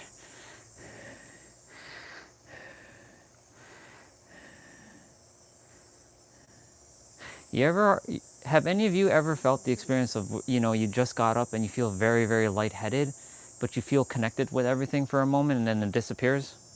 That's what I just felt just now, just by doing that. I felt lightheaded and everything was just like everything felt like one again. Like, I'm like one with everything. But it was for like a split moment, but that split moment felt like eternity. That's what just happened just now. Like, why can't I stay in that feeling? I want that feeling. I desire that feeling always. I wonder if that's what Eckhart Tolle feels all the time. Since, he's very covenant for talking about the now, I wonder if that's what he feels all the time. I'm sure that's not the case, but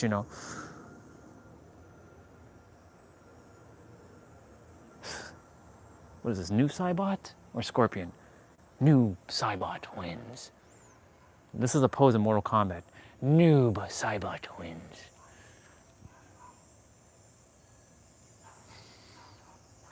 Okay, go ahead and do some crisscross here. And then we're gonna get down and do 10 minutes of abs. And then you're technically done. If you choose to do the optional with me, cool, but you're technically done after abs. I'm not done. So anytime I say this is optional or side quest, this is not for me side or optional. This is literally mandatory. This is main quest. But for all of you, it's optional and it's side quest. You don't have to do abs.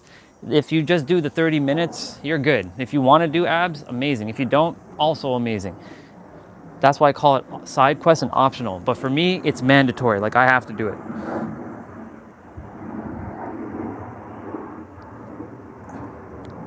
Wow.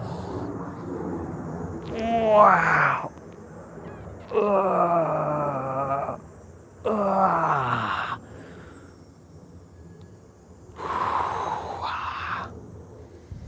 Okay. Ow.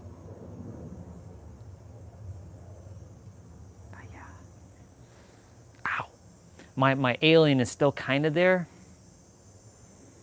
The alien on my back, it's still kind of there, and I kind of like just kind of scratched at it and like, okay. Go ahead and get down and do a child's pose. And then reach to the side.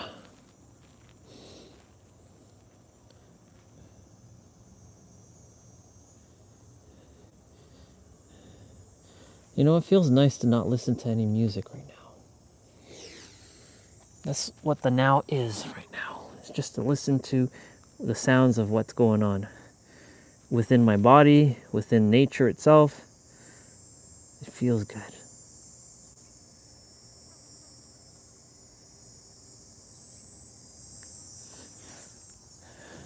Cat cow. We're going to be doing this move just now when we finish our abs. If you can, you can go ahead and grab your hand like this, but I'm going to be doing this afterwards. So for now, hold off.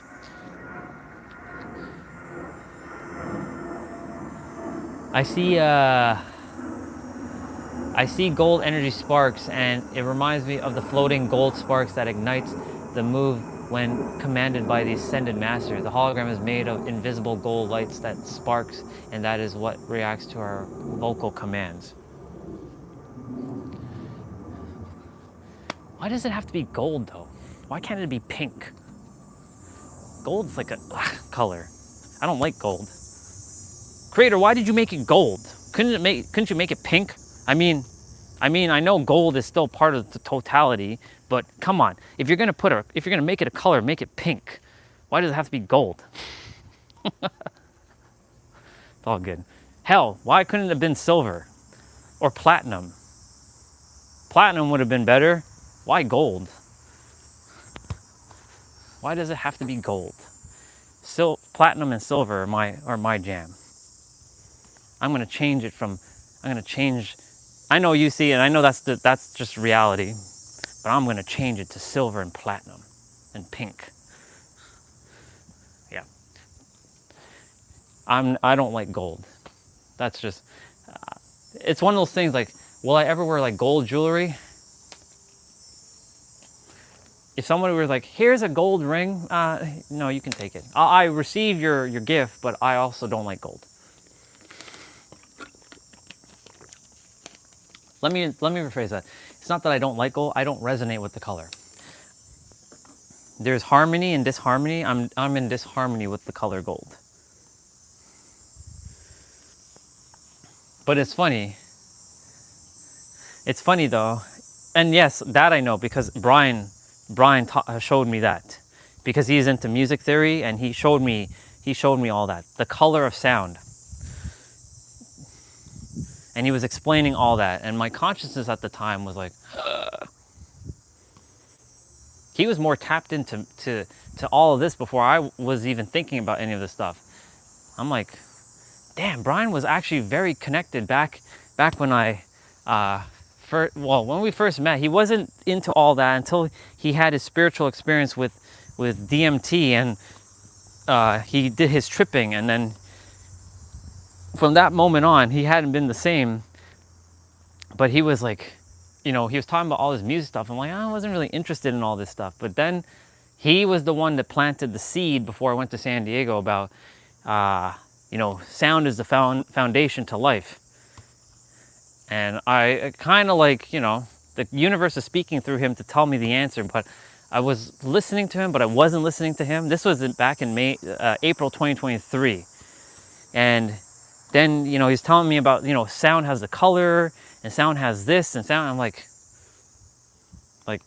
we spoke for like 4 hours on the phone. He was talking about that. And I was interested, because I was very open-minded, but it was still kind of going over my head kind of thing. It's like one of those things where like you can hear it, but you're not quite encapsulated into it yet. And then he ultimately was able to, when I'm like, yo, dude, you gave me the answers in April 2023, a year later. He's like, what do you mean? I'm like, bro, you remember the conversation about sound? Yeah, of course I do.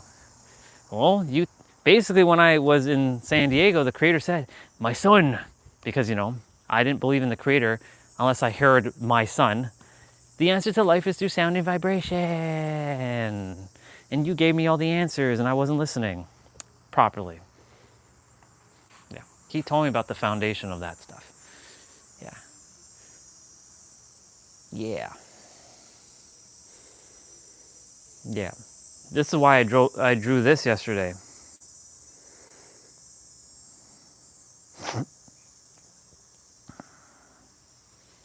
We call it the hive mind, as you know, and I used hexagon, which is a geometric pattern. And that's what the hive mind looks like right now. Lots of N's, very little P's. That's what our Earth is right now. Lots of N's and very, very few P's, because the P's are getting squandered and squashed by the N's because of all the, the overwhelmingness of the N's. The P's are attempting to keep their vibration high while they're in very low N environments. Yep. So that's what I'm doing. I only got caught up with all that, that stuff recently because of, I went back with the third dimensional thinking mind. That's why it's so easy to get back into the N, and it's really challenging unless you tell yourself it's easy. If you know that this is all a paradox, it's really challenging to get back to the P. Hence why that is why I drew that yesterday, because someone was asking me a question. I was like, well, this is what I feel the earth is like right now.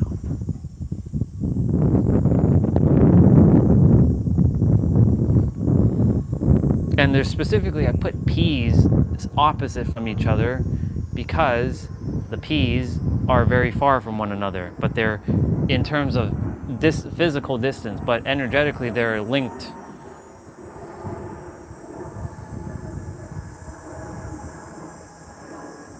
But of course, where I go, the P, it starts enveloping others,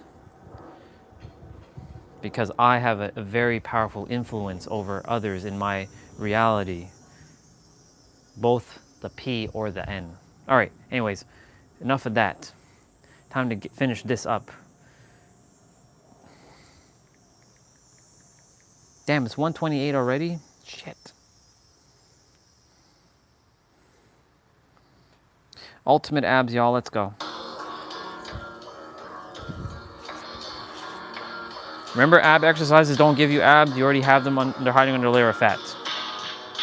And I like the fact that you mentioned some songs have pink in it. All songs should have pink in it. Every song should be pink, by the way. The only color that should ever exist is pink. No, I'm kidding. I do love other colors. Just, I favor pink because it's the best color ever. It's literally the best color ever. I know someone will be like, how dare you say that? Purple's the best color ever. Red is the best color ever. Yeah, I know. In my universe though, because it's only me, pink is the best color.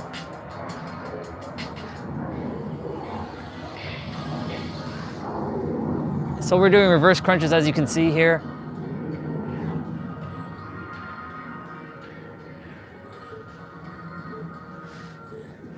So remember to suck in your gut, pull in your navel, contract your core, bring in your belly button into your spine. Also, again, disclaimer, ab exercises do not give you abs. You already have it. As you can tell, I still have a pouch. I've been doing ab exercises for years. Your abs are already there. They're hiding underneath just fat. That's all it is. So why are we doing ab exercises then, if you're wondering? Forgot to do the hip lift there. Well, it's simple, to strengthen your core so that you can lift heavier dumbbells over your head or deadlifting, because all your power comes from your core. It doesn't come from your arms, and it doesn't come from your legs. Your power core, or your core center, is what drives energy from the core of your core to your arms and your legs. And that is commanded by your mind.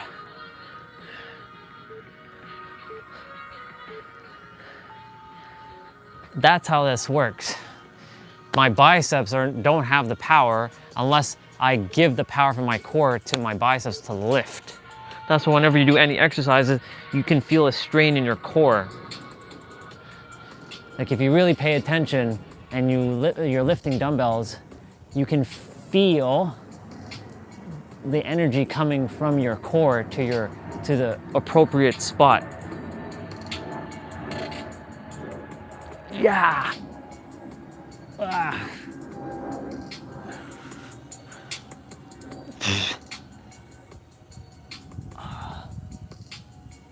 Ah.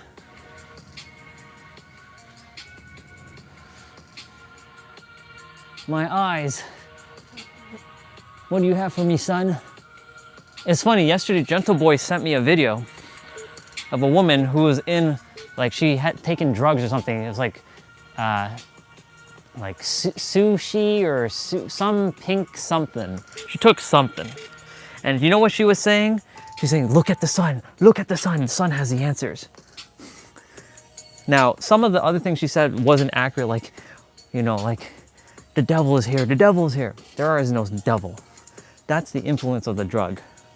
Devils don't exist. Well, there's low vibrational frequencies that exist, but they're not devils. There's no dude with a spiked tail and a pitchfork waiting for your ass in hell. There's none of that shit. Whoever came up with that garbage needs to be slapped silly. Should go back and slap that person silly for doing that.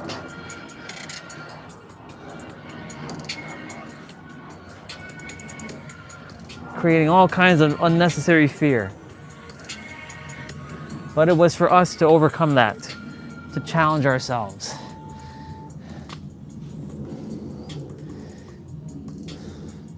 But yes, there are lower vibrational frequency energies on that do exist. Yes. That much I can tell you. So we're doing leg switch here.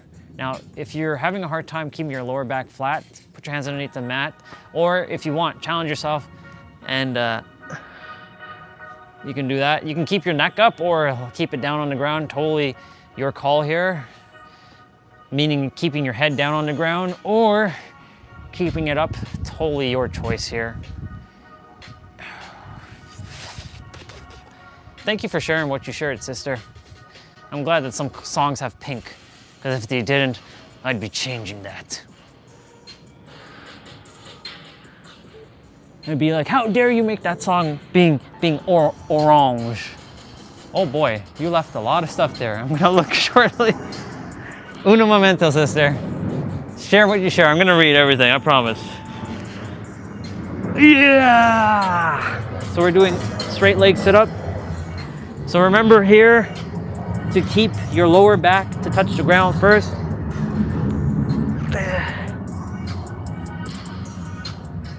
And then your shoulder blades touch.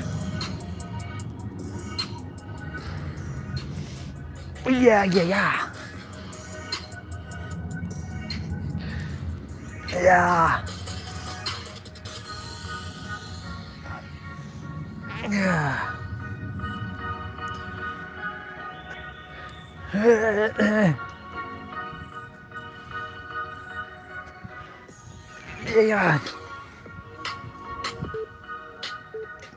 Yeah. Let me have a quick. Okay, it's the same thing you left already. I thought you left more things.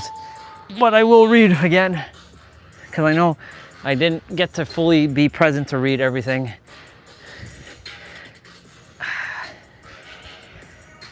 I want to develop my my other clears,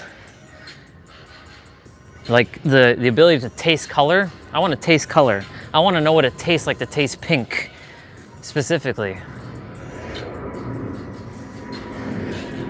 I want to be able to eat sound as well, if that makes sense. I don't know if that's a clear. You can taste color, you can eat sound or something like that, or some other nonsense. Not nonsense, but you know.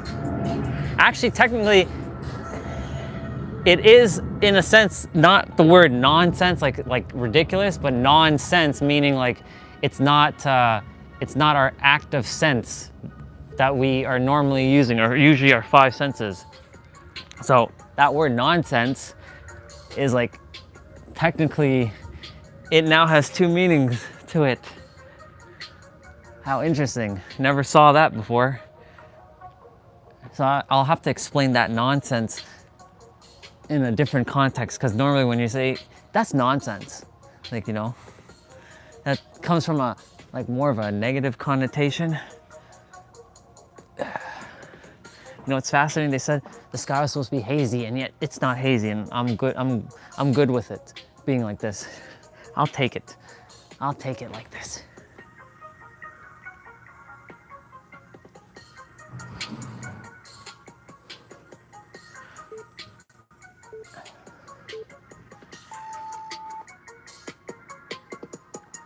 heel taps are next. But yeah, I'm gonna develop the other clairs. I also want to be able to see aura on people. Like, I want to be like Angel, where she can see, oh, right now your aura is like green, or your aura is like yellow. That way I can see my own aura and be like, oh, my aura right now is like red. Oh, that's not good. It's time to change. That's why it's time to change into Super Saiyan, into like yellow and white. That's why Nero said something in a video one time. He's like, why do you think people see colors like when they're getting mad? Like they see the color red. Because it's related to the vibrations of those frequencies. Which was like, yeah, it makes total sense. That makes so much sense. Like whenever I'm angry, I feel this like red color coming out of me. When I'm like blah, I feel like we're doing sprinter up here, so same thing. Lower back touches the ground first. You know, it's what was I gonna say? It's like when I'm feeling like absolute like blah, like apathy. Like I know apathy is supposed to be like red, but you know, I think anger is more red.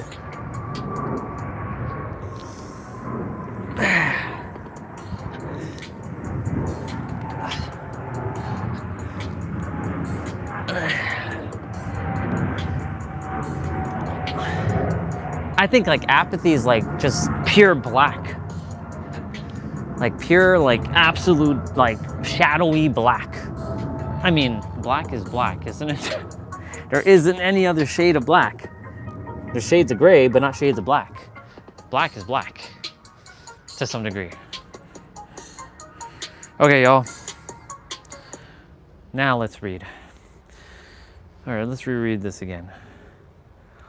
Yeah.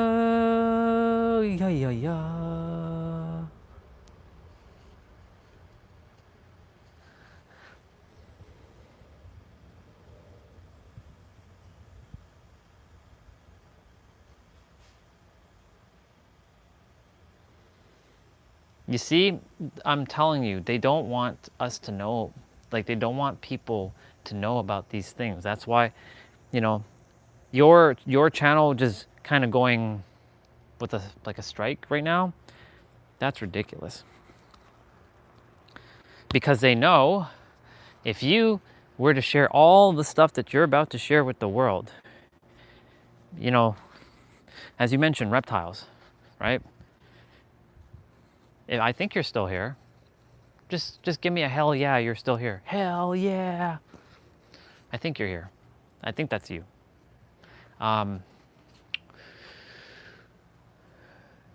They're watching you, as you already know, but you're doing your part on making sure that they don't stop you, because nothing can stop you, because you are always protected. But of course, we still have to deal with the third dimensional nonsense.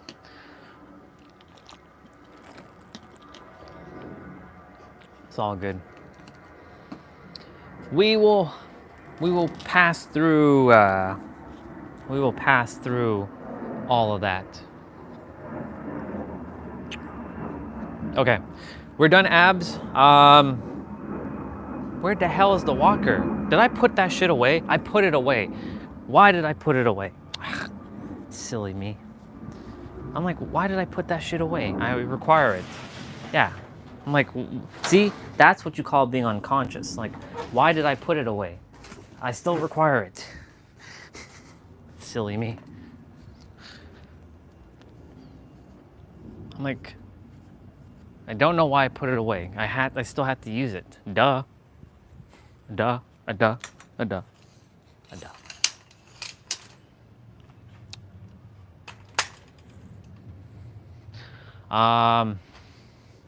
It's 1:41. Cool beans. Gonna start putting away my weights.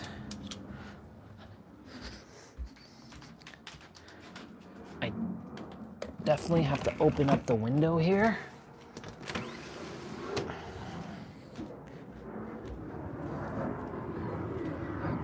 Look at me leaving the door open like this to let flies in.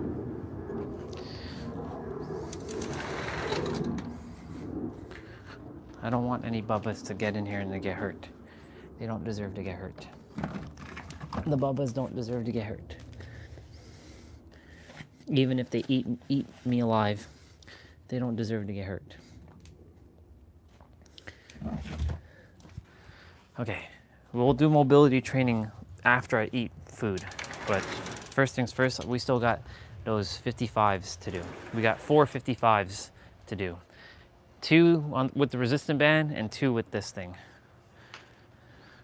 And then, yeah. Well, this just shows me something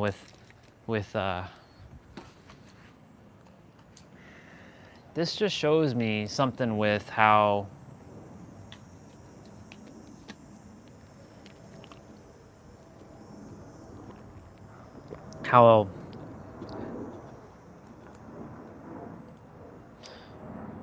the universe is working through us. Why I remembered, why you are the only soul that I know that has her full remembrance. It's funny how yesterday when you said, "Hi, Swati," I'm like, I wasn't doubting you at all, just so you know, but I was like, I don't know, feels different, but you're right, could be. Because she could have just used all of the things that I said with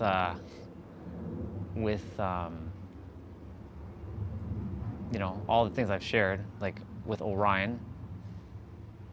But I'm just gonna play along for now, and we'll just call him Mr. Phoenix. For River Phoenix, which I was like, who the hell is River Phoenix? Never heard of River Phoenix ever in my life.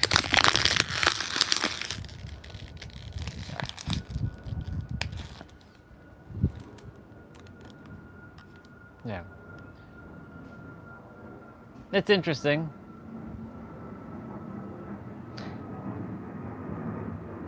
I was wondering about something, because you said something yesterday while I was talking. Like when I was talking about some things, you said the word interesting. I wonder what you meant by that. Was it interesting that I had a conversation about me being Ramses? Or is it interesting that there was something else happening? This is just my curiosity now. Because I'm like, you didn't start off, hey chat, like your greetings chat. You started off with interesting yesterday. Which is interesting to me. But I sat with the creator and that's, you know, what I heard. And I'm not gonna doubt it. Again, if it is, it is. If it isn't, it isn't, but I'm not gonna doubt. Because that's what caused me chaos. But I also am just gonna be me. The me that I'm supposed to be right here, right now. That's all that matters. The past is irrelevant now. All that really matters is the holographic universe that I am right now, in the now, only the now, and emanate joy. Joy, be the now, be me, which is the you, and know that you're the creator, God. 4 letters, 4 words, letter 0, letter O, infinity,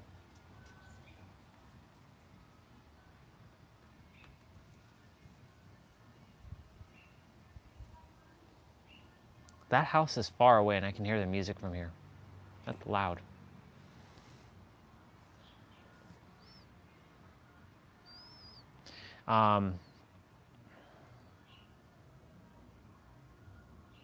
Yep. If you feel called to share why you said interesting yesterday, you can enlighten me.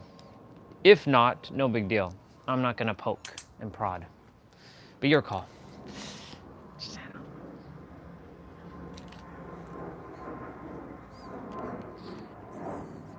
I'm so comfortable in front of all of you, I can like touch my butt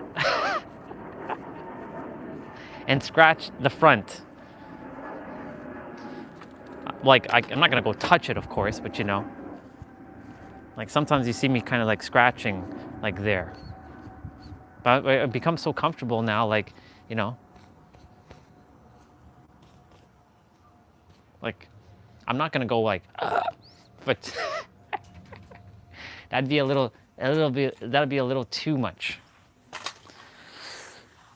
Okay,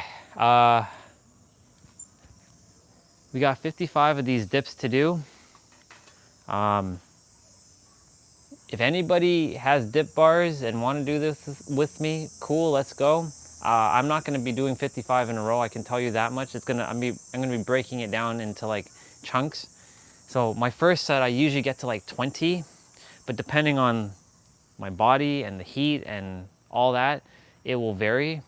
So I might get to 20, I might get to 22, I might get more, I might get less. But in any event, let's rock and roll. These are not going to do themselves. So 3, 2, 1, go. 1, 2, 3, 4, 5, 6, 7, 8, 9, 10, 11, 12, 13, 14, 15, 16, 17, 18, 19, 20, 21, 21. My leg, the back of my right leg was pulling. There's like a hamstring pull. I was feeling a little bit of pain. 21.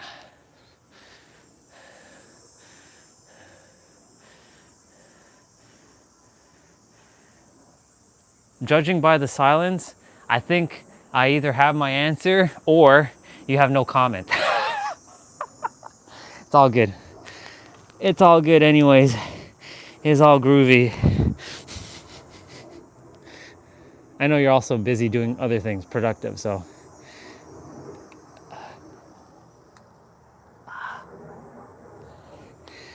Because usually silence is an answer in itself.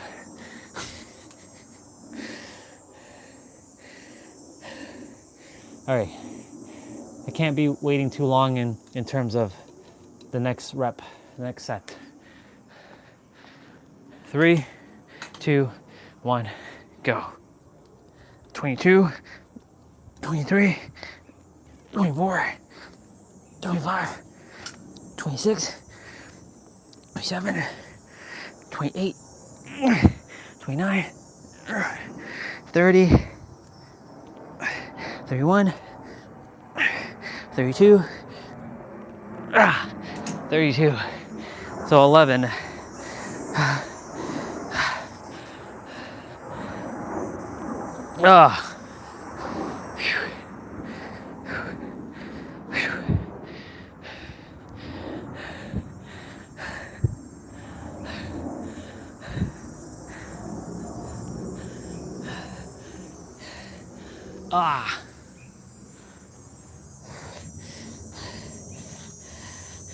Okay, body.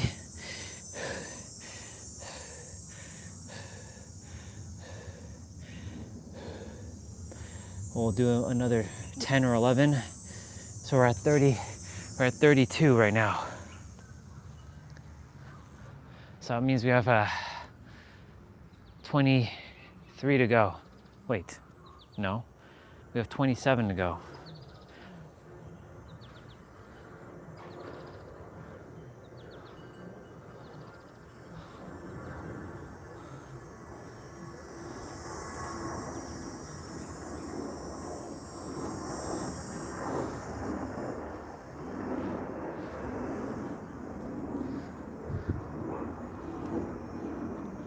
All right, 3, 2, 1, go. 33, 34, 35, 36, 37, 38, 39, 40, 41, 42, 43. Damn. Only 10 there. Actually, no, 11. We're at 11. 43. 43.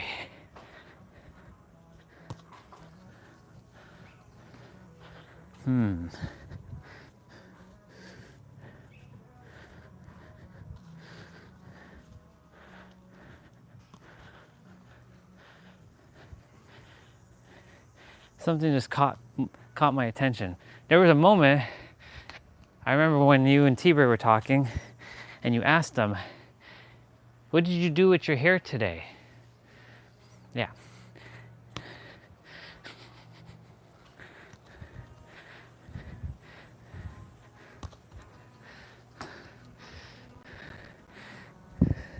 I'm gonna have my powers back, you know.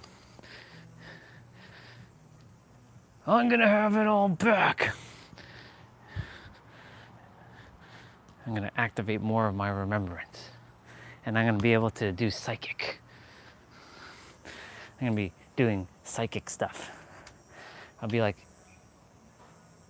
I see what you're doing, Regina, even though even though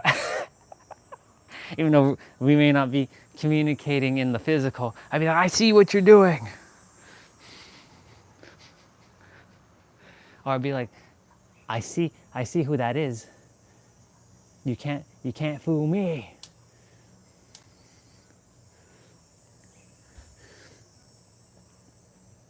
You're probably laughing your ass off right now. Or you're like S right now, just observing. Because, you know, S likes to do that. She likes to just kind of like watch. And she observes. Yeah. Okay. Or you're not actually there right now, which is all good.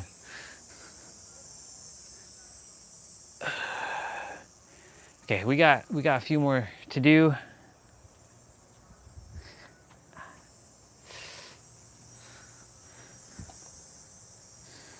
On this day, I see clearly.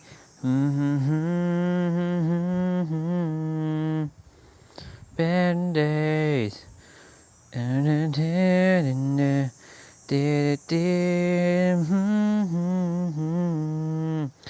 On this day, I see clearly.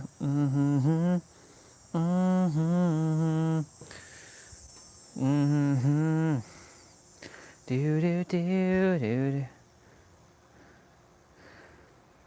Thank you, universe, for everything. Sure. We'll play that in the background for now.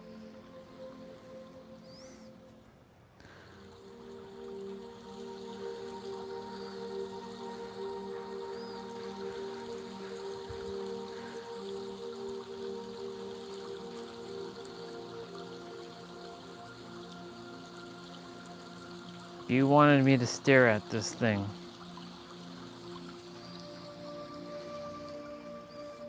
Okay.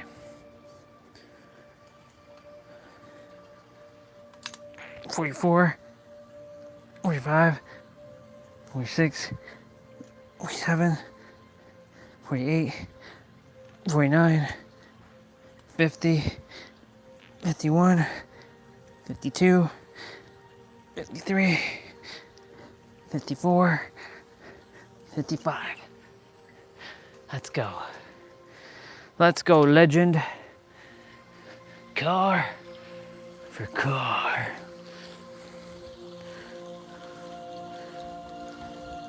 Okay.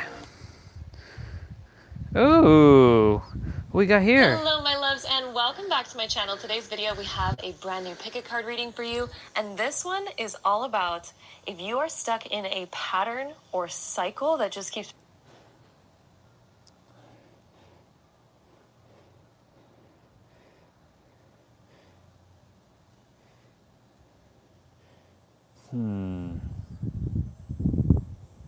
Intuition, what we got? That one. And until next time, bye. All right, my group threes. If you chose this pile, Let's this see. is indeed your divine message that's meant to set you free from any pattern or cycle that you might be in. So let's go ahead and dive right into it. Okay, my group threes, let's go ahead and see what this pattern or cycle is and how the universe is All right. helping you break free from it. So 3 of Swords being reversed. 55. Foremost. This can be where we tend to either overthink or sometimes we're even scared of facing the actual truth of something. Like maybe knowing the truth of something might even scare us. We're No. worried about it. I'm not afraid. Swords, oh my gosh, all of this is in the mind. There's a lot of things talking about the mind. There's a cycle or pattern that you have within your own mind. That is 55 leg raises. and 3 of Wands. 3, 2, 1, 3 go. of Swords and Page of 1, Swords. 2, So threes are our 3, creativity. I feel like you have 4, a very creative mind. 5, But also with a creative mind, 6, sometimes it can work for 7, us or against us. 8, Because 9, we can see all the different 10, options. We can see all the different 11, things. 3 of Wands 12, is wanting to expand into 13, something new, wanting to expand 14, into something more. 15, 3 of Swords 16, again is when we're kind of 17, overthinking, sometimes even 18, scared of facing the truth. 19, Sometimes we're caught 20, in a storm of our 21, own mind where we overthink. 22, We might even 23, procrastinate. 24, We might even hurt ourselves from our 25, own mind and stop 6, ourselves from moving forward because 7, we overthink something 8, or become too judgmental 9, of it, too judgmental of 30, ourselves. Perhaps 1, the 2, voice in your mind has been 3, really critical lately. 4, Maybe we have a really strong 5, inner critic and it's been 6, holding us back. 7, Maybe there's a lot of like thoughts that really 9, in your mind that really 40, don't serve us. And the pages 1, are showing up here too. 2, I really feel like your key that's going to 3, set you free 4, is to align 5, your thoughts 6, in the direction 7, of your desire. 8, Deliberately 9, and consciously 50, shifting your 1, thoughts. And it also 2, comes to shifting your belief systems 3, actually. So 4, our belief systems are something that ends up creating and manifesting our external reality because of I was meant to see this video. I chose pile number 3, and it's the 3 of Swords, the 3 of Wands, and the hell is that? The Page of Swords? Sure. And there's 3555 has the timestamp, and it just said there's a lot of stuff in the mind, and that inner critic, it wasn't coming out loud, but it was a egregore that was getting in the way of my growth. I mean, it wasn't actually getting in my way. In fact, I'm growing in every present moment. In fact, it's a paradox. The very thing I just went through was tremendous growth. I couldn't have had that growth without it. So recognizing that I was a growth potential.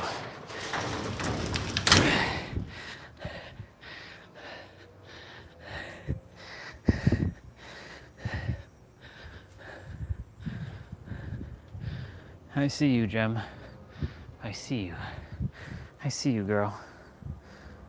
because of something in our brain known as our RAS, which is our reticular activating system.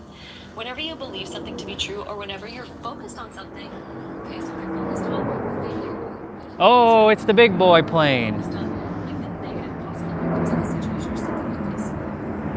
Our reticular It's not even a plane. It's a planet. There goes a planet. All right, fit. reality, finding evidence to support what we currently believe or what we're currently focused on. So if you've ever noticed that there was like a time where all of a sudden you're just like, oh my god, this is my dream car, like a white Tesla is my dream car, and then all of a sudden you're driving and all of a sudden you Oh, just yeah, see I've seen white that all. Teslas literally everywhere, and you're like, whoa, I never used to see them before. That's the I never RAS used to kicking notice them. in. All of a sudden, when I defined it as my dream car, all of a sudden I'm literally seeing it everywhere. That's your reticular activating system in action. It finds evidence or proof of what you're already focusing on or what your belief systems are. So let's say your belief system is I'm unworthy of love. your reticular activating system is actually going to look for evidence in your environment or even filter situations 3. or things in your environment to Okay, support we're doing that. So 55 say resistance band somebody press gives and pull you, downs.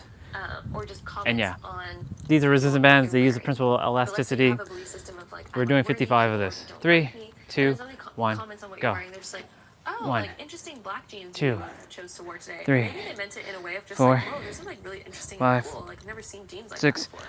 But 7. because your belief system is like, I'm not This worthy, reminds me of the don't 4 like me, agreements right here. that comment 8, you're actually going to maybe take 9, it in and 10, read it as, 11, oh, that person was 12, insulting me. They were like insulting me because they 13. were It depends on the insulting me. frequency that you're emanating. Our reticular 13, activating system 14, will filter the world 15, to 16, reflect our beliefs and what we're 17, focused on. 18, And so for you, 19, your divine message 20, that's meant to set you free 21, is to 22, begin 3, focusing your 4, attention towards 5, what you do want. 26, 27, Begin focusing it 28, deliberately 29, and 30, 31, allowing your RAS 2, 3, to shift its focus 4, towards what you do 5, want to show 6, more of in your life. 7, The direction you do 8, want your mindset to 9, grow in.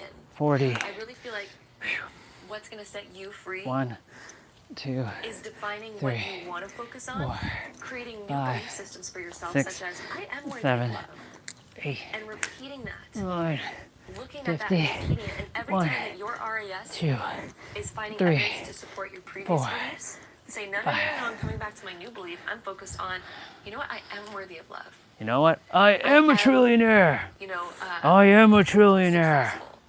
I am the positive. richest man on this My planet. mindset is positive. Because that's And who then I was begin, meant to be. you know, The focusing richest man your awareness in the towards world. that, cultivating and thinking thoughts that are in alignment with that new belief. I and am. The more you consciously shift yourself in that direction, the more The you are damn actually richest going to man begin on the tuning your planet. RAS to shift its focus and begin building those new belief systems and begin shifting towards All right, all of I that. gotta put on my shoe for In this fact, we one. actually have a brand new program that is coming out called Codes of Abundance that goes deep, deep, deep into these topics. So if you really want to know how to do mindset work and how to really shift I'll your actually RAS, just all those put the things, microphone here so I we highly can recommend listen. signing up for the wait list of that if you are interested in it, if it feels like right to you, if you feel called towards that. Because we're going to go so deep in this exact topic. But I really feel like your That's what's been happening to me this entire time. is the pattern of You're proof of that. critic and being able to set yourself free to be able to focus on what you want. And then all of a sudden, your RAS's focus is tuning to like divine wisdom, divine insight, positive thoughts, new ideas about how you can make things happen, right? Brand new ideas. Divine wisdom and insights and Cosmo. I can solve this problem by doing this. I really feel like if you're stuck in a problem where you're just like, how do I solve this? How do I achieve this? How do I overcome this? And maybe you're like confused about something, divine wisdom is going to come through. The more that you tune your RAS towards solutions come to me easily and freely. I'm so smart. The universe is always guiding me, in fact. The universe guides me to the perfect solutions for everything. All these things. As you begin to tell yourself that, your RAS is going to look for it in your environment, and all of a sudden you're going to realize it was there all along. So we also have higher perspective. Higher perspectives are literally going to come through. And the more you shift to a higher perspective, rather than looking at things the way that they are right now, but instead taking a higher bird's eye view and saying, okay, how could they be? What are the possibilities here? The possibilities are, in fact, endless. There's magic all around me. I'm the creator of my reality, and I'm calling back that creator. I'm the creator of my reality, just like you are and everyone else is. My thoughts and my beliefs towards what's going to support my dream life, what's going to support me in my reality. And even though it might seem like $1 trillion. very type of 11 trillion to be more exact. So much proof that the universe has always been against me. I have so much proof that blah, blah, blah, blah. That's only because your RAS was tuned to focusing on that. And it filters out evidence of the contrary. But when you shift your focus towards, you know what, I am abundant, I am worthy, ideas flow to me easily and freely, I'm always in alignment, good luck happens to me all the time. Even if it sounds airy-fairy at first, the more that you shift yourself to that focus, the more that you embody the feeling of that focus and what it feels like to live in that energy, it's going to tune your subconscious mind and your RAS to look for evidence of that. And the more evidence that you find of that, you're going to solidify that new belief system and realize that that was true all along as well. Whatever you believe to be true, your reality is going to filter to show you more of that truth. So it's time to Yep. be versatile. Got to focus on that RAS even more. How you regularly talk to yourself by just consciously doing it without any judgment. Even if old thoughts come back up, it's kind of like, oh, okay. Hi there, old thought. We're going to shift that and be versatile and go towards this new thought. We're going to move towards the new thought because let's have fun with that, right? Let's go in that direction. So you're just going to be consciously aware of those things. No need to get upset if any of the old thoughts come through, but just consciously shift. Consciously shift. And let's see what else we get here for you, my group 3s. We also have the seeker and share wisdom. So also the things that we talk about with others end up becoming a focus for our RAS. So when we can talk with others about, you know what? I'm learning about this new positive mindset thing, this new thing like this. Oh my gosh. Then our RAS is going to help bounce off those ideas, look for more evidence of it. The more that we can also seek out evidence of it. Go on a new seeking journey, seeking out evidence that I'm so worthy. You can even seek in your past and look for breadcrumbs that you've been worthy all along. Look for breadcrumbs that the universe has been supporting you all along. Look for breadcrumbs that your highest dreams and desires have been meant for you all along. Look and seek for those in your past. Realize that you already are a powerful manifester. Seek for evidence of that in your past and seek for evidence of it in your present moment. And you're always going to find whatever it is that you decide to seek for. Seek for the positive thoughts. Seek for the silver lining. Whatever you seek for, you shall find, right? So don't seek for reasons why your success isn't happening. Don't seek for reasons why to overthink or worry. Seek for reasons why you're inevitably going to be so successful, why your dreams are meant for you. I'm pausing it for a moment. So there's sometimes her languaging is like not in alignment with me. Like, we don't seek, we are. We don't go seeking anything. We go and reveal it. Reveal it. I said to reveal it, Gem, not seek. Seek implies outside. We're not seeking anything. We're not seeking things inside of us. We're revealing what's already there. That's the only time, like, sometimes her languaging, it's kind of like, it's like she's like there. She mentions the creator, but the creator doesn't talk like that. Creator's like, it just knows. So it's like she's half creator, half like getting back to like human. But I know she's not. She's making sure with her audience that it doesn't get tripped up with the words. So, because I know her audience is not at the creator level per se. So, yeah. Anyways, just had to tell myself, reveal, not seek. Reveal, not seek. Reveal, not seek. For you, seek all of that out, right? Then that's what ye shall find. So let's go ahead and find out some more information, whatever spirit wants to say to leave us off with. We also have health, we have trust, and we have organization popping through. So I really feel like you are reorganizing your mind. You're reorganizing your mentality. And as you do, new epiphanies are going to come to you. You're going to be able to trust yourself so much more and evoke trust within the universe and your divine path. And also, it's going to be so good for your entire well-being. As you shift your mind towards becoming a garden of love, a garden of abundance, all of a sudden your entire well-being, physically, mentally, and emotionally, is going to be so abundant, healthful, and flourishing.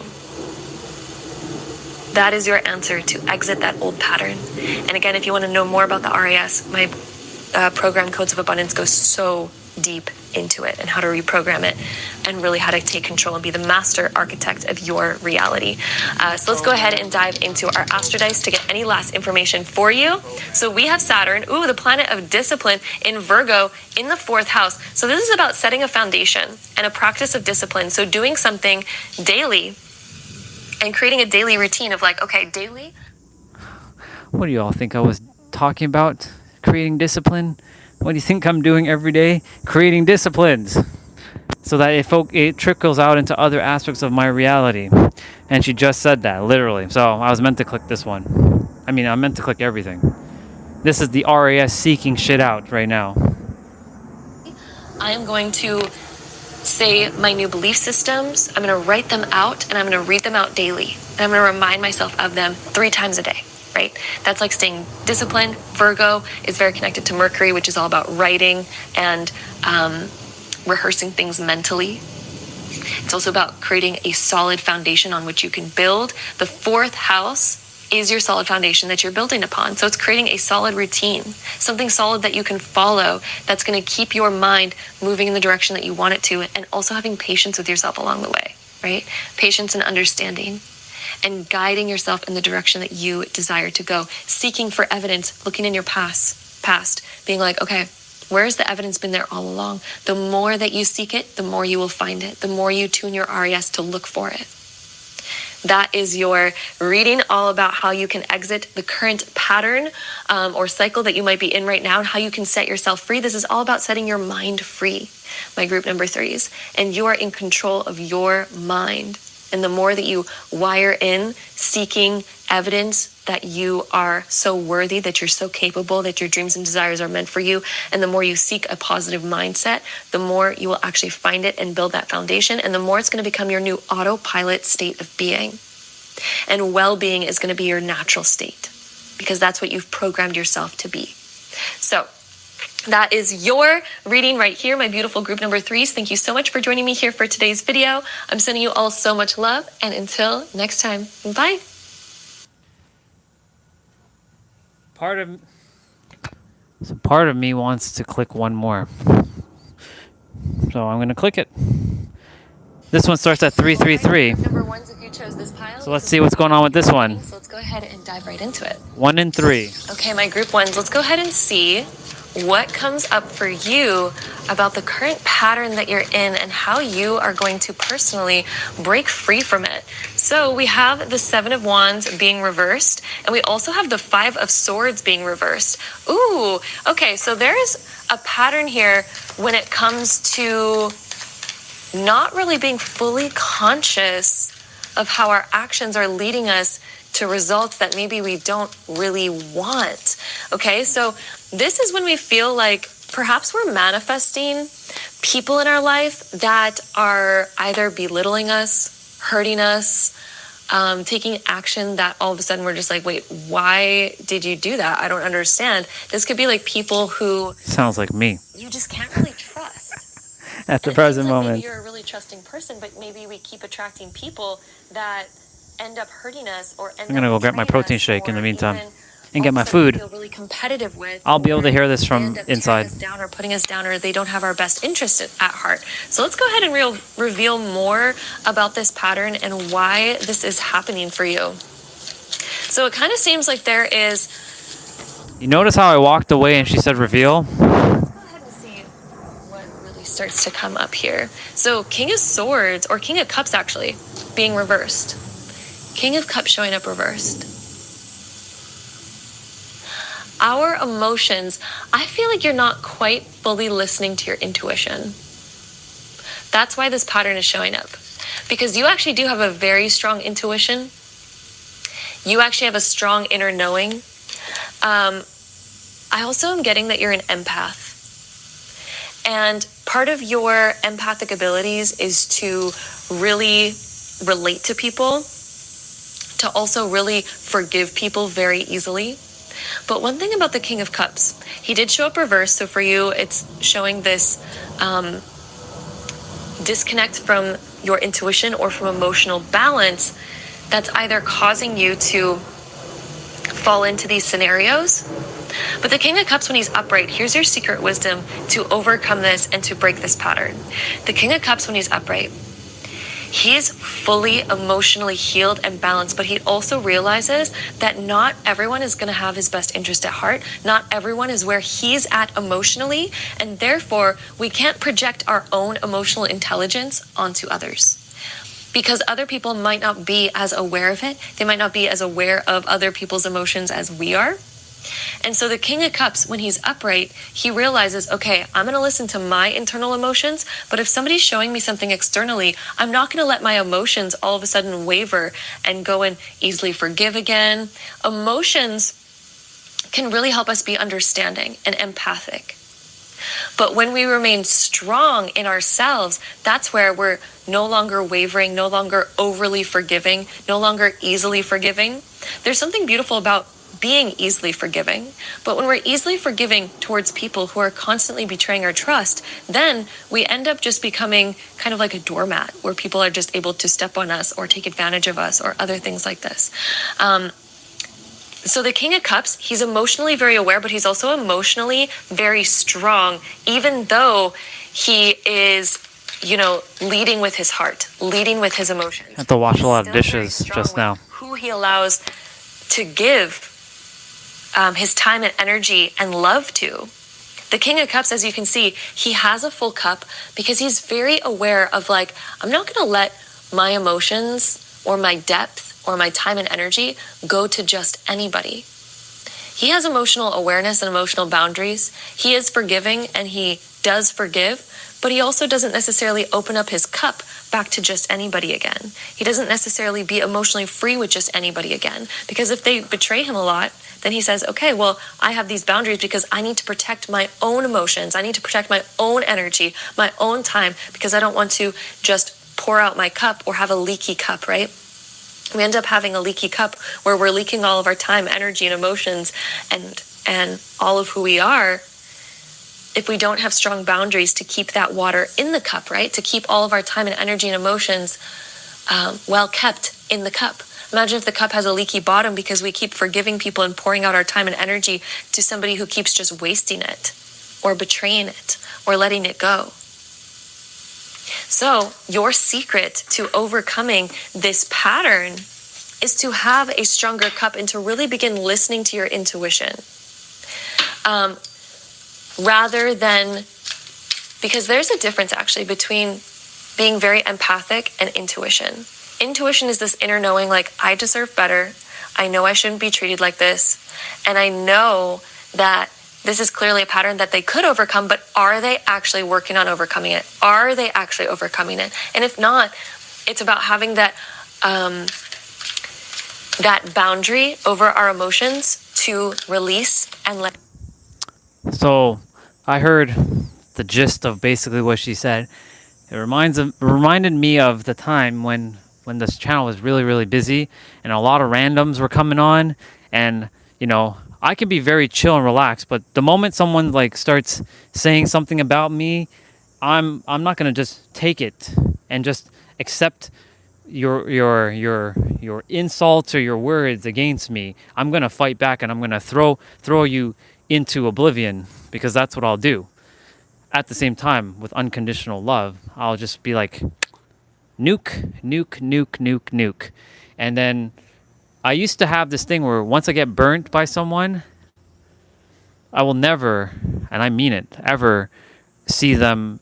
I will literally annihilate them out of my reality. Now, of course, I've changed that, but recently, Deadpool was a great mirror to this, telling me to shut the fuck up. Well, he didn't say that, but he said, shut up. And nobody tells me to shut up. And I'm not going to tell anybody to shut up either. And normally, the old me would have just taken my fist and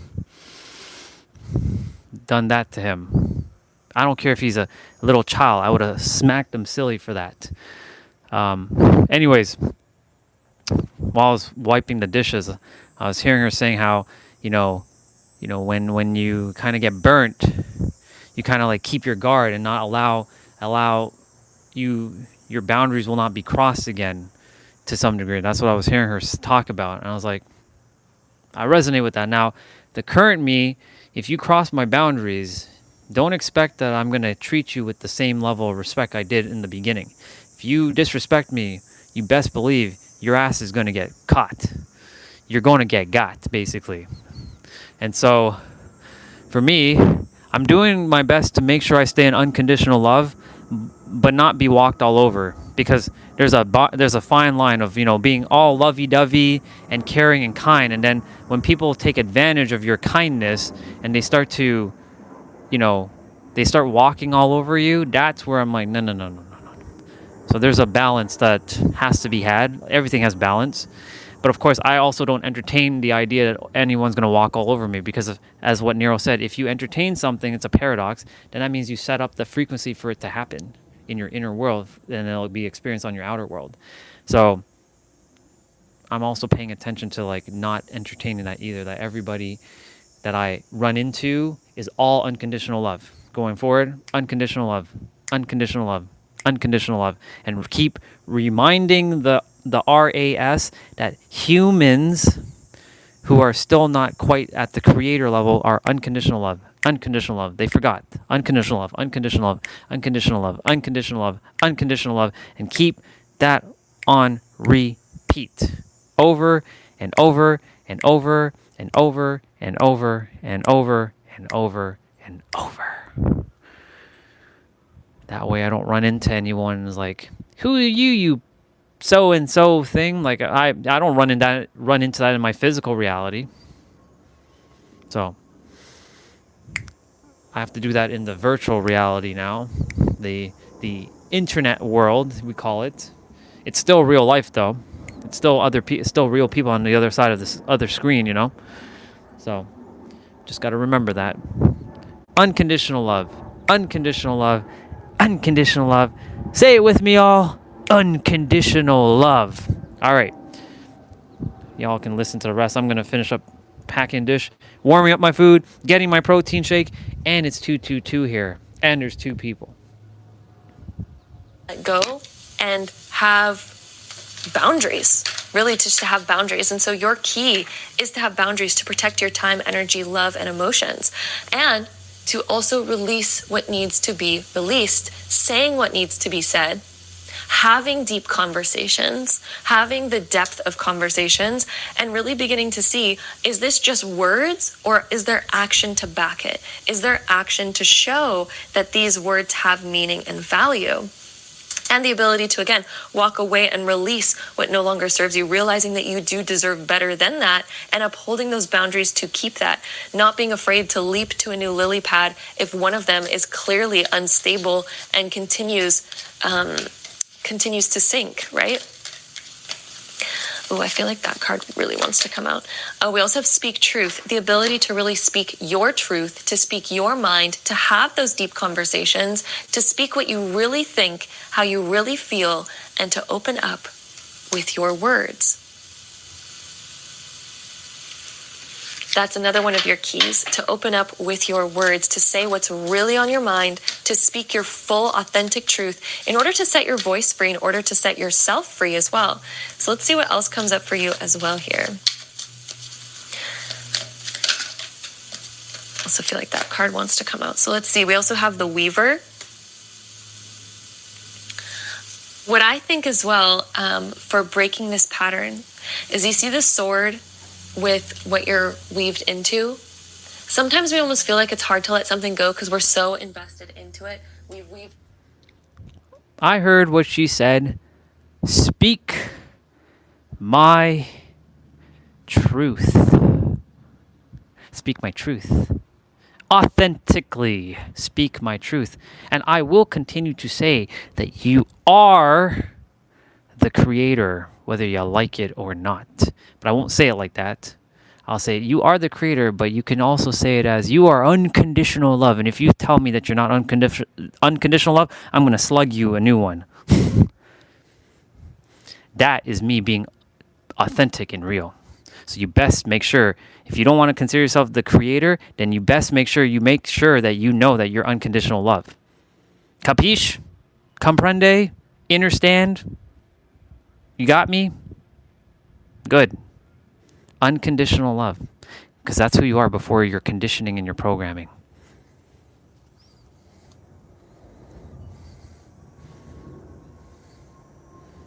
I told you I was listening. Even though I'm up there, I can hear everything because I'm in the kitchen. I can hear everything. Weaved so much into it, so much time, so much energy, so many memories. There's so many ties. And sometimes it's really hard to cut ties. But a weaver knows that if there's a lot of knots, if things are looking really knotted, sometimes we just have to cut ties with those knots and have a fresh beginning, right? See that sword there? It's okay to let things go, even if we're intertwined with them. Sometimes it's okay to cut ties. And sometimes it's the most important thing that we can do, to cut ties with situations that are no longer good for us. And again, they're just creating a lot of knots. We also have the card of manifest and the card of surrender. So you can still manifest what you desire. I feel like a lot of you maybe are attracting people in love that tend to either hurt you or they don't uphold their promises or things like this. And sometimes we need to surrender and let something like that go. We can still manifest true love. We can still manifest exactly what we desire, but we do need to have boundaries with certain people in order to make sure that we are manifesting what we want, right? If we have really loose boundaries on what we're trying to manifest, and we're saying like, oh, well, you know, I want to manifest this particular person, even though they don't treat me very good, but I want to manifest them, then the universe goes, okay, well, we're going to keep manifesting that situation back because, you know, there's somebody who, you know, that's just who they are. They're not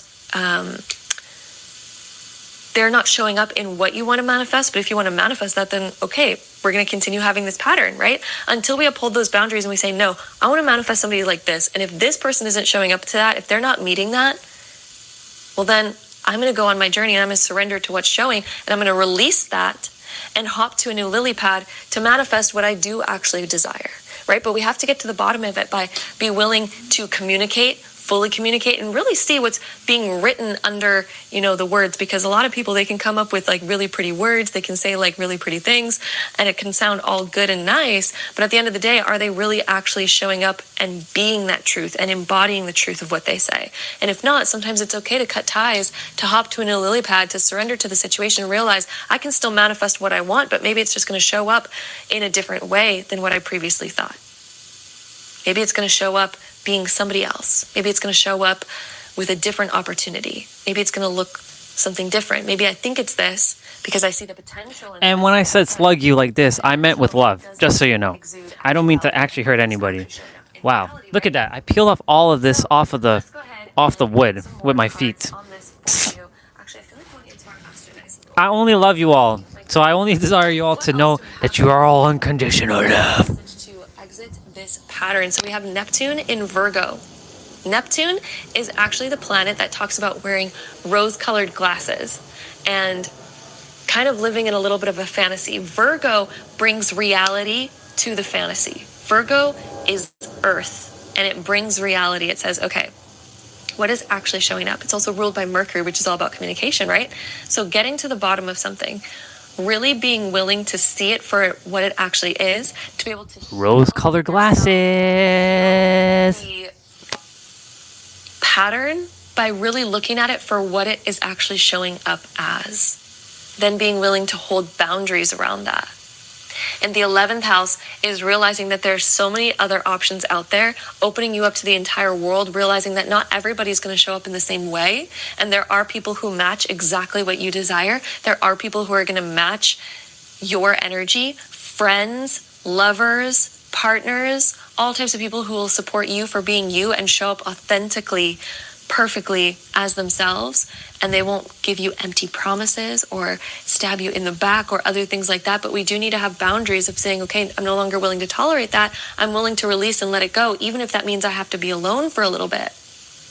But I'd rather be alone than be with somebody who treats me negatively or keeps me in this cycle.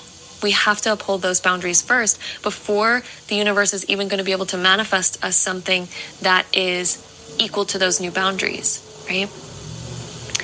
Because if we have leaky boundaries, we're just going to keep leaking in more circumstances that we didn't want. But if we have proper boundaries, we're only holding space to let in what actually resonates with us, what's actually going to be good with us. So let's dive into some more cards here. Let's go ahead and see what we get here for you. Any last messages for my group ones, all about the pattern that you have and how to break that pattern and how it's going to set you free. So we also have healing. So it's time for your own inner healing, to release, to let go, and to allow space for you to heal.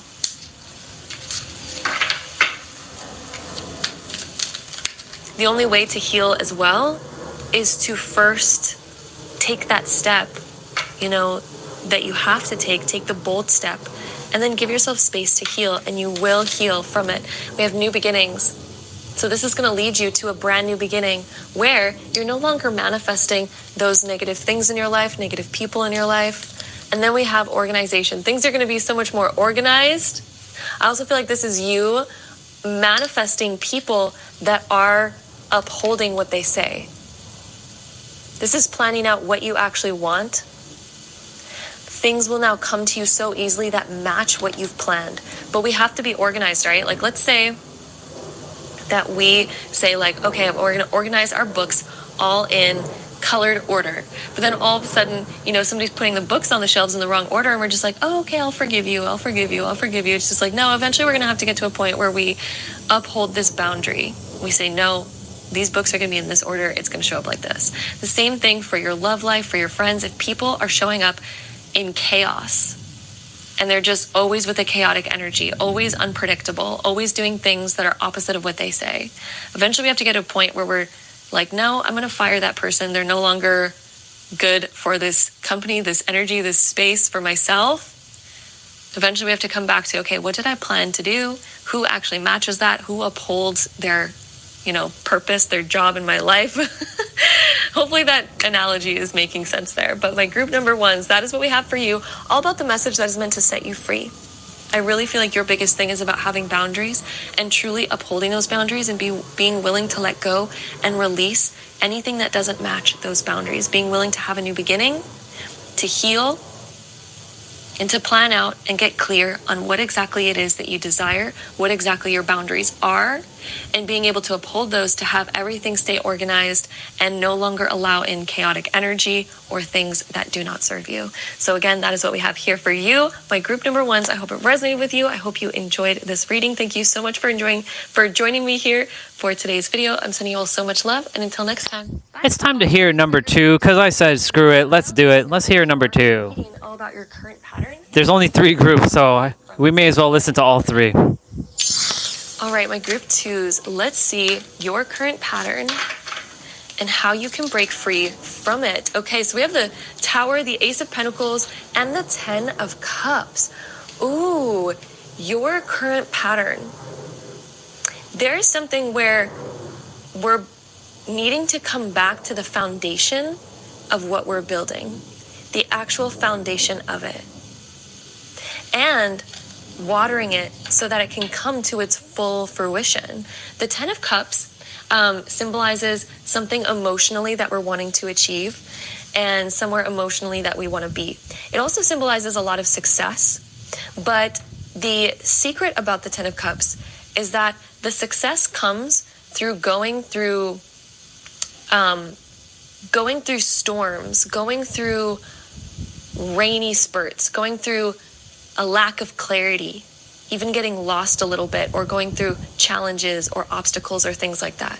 That's symbolized by the rain, right? But it's the rain and the storm that actually waters the seeds and allows them to sprout and grow, and eventually leads to the rainbow, the new sunny skies, and the blossoming of exactly what it is that you asked for.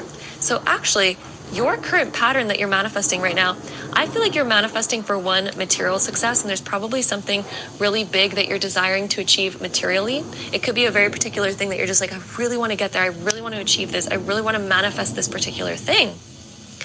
And maybe your current pattern is manifesting storms, manifesting hardship, manifesting challenges, manifesting things that seem to kind of just like break apart, or even just continually not lead you where you want. You're like, okay, when is it going to happen?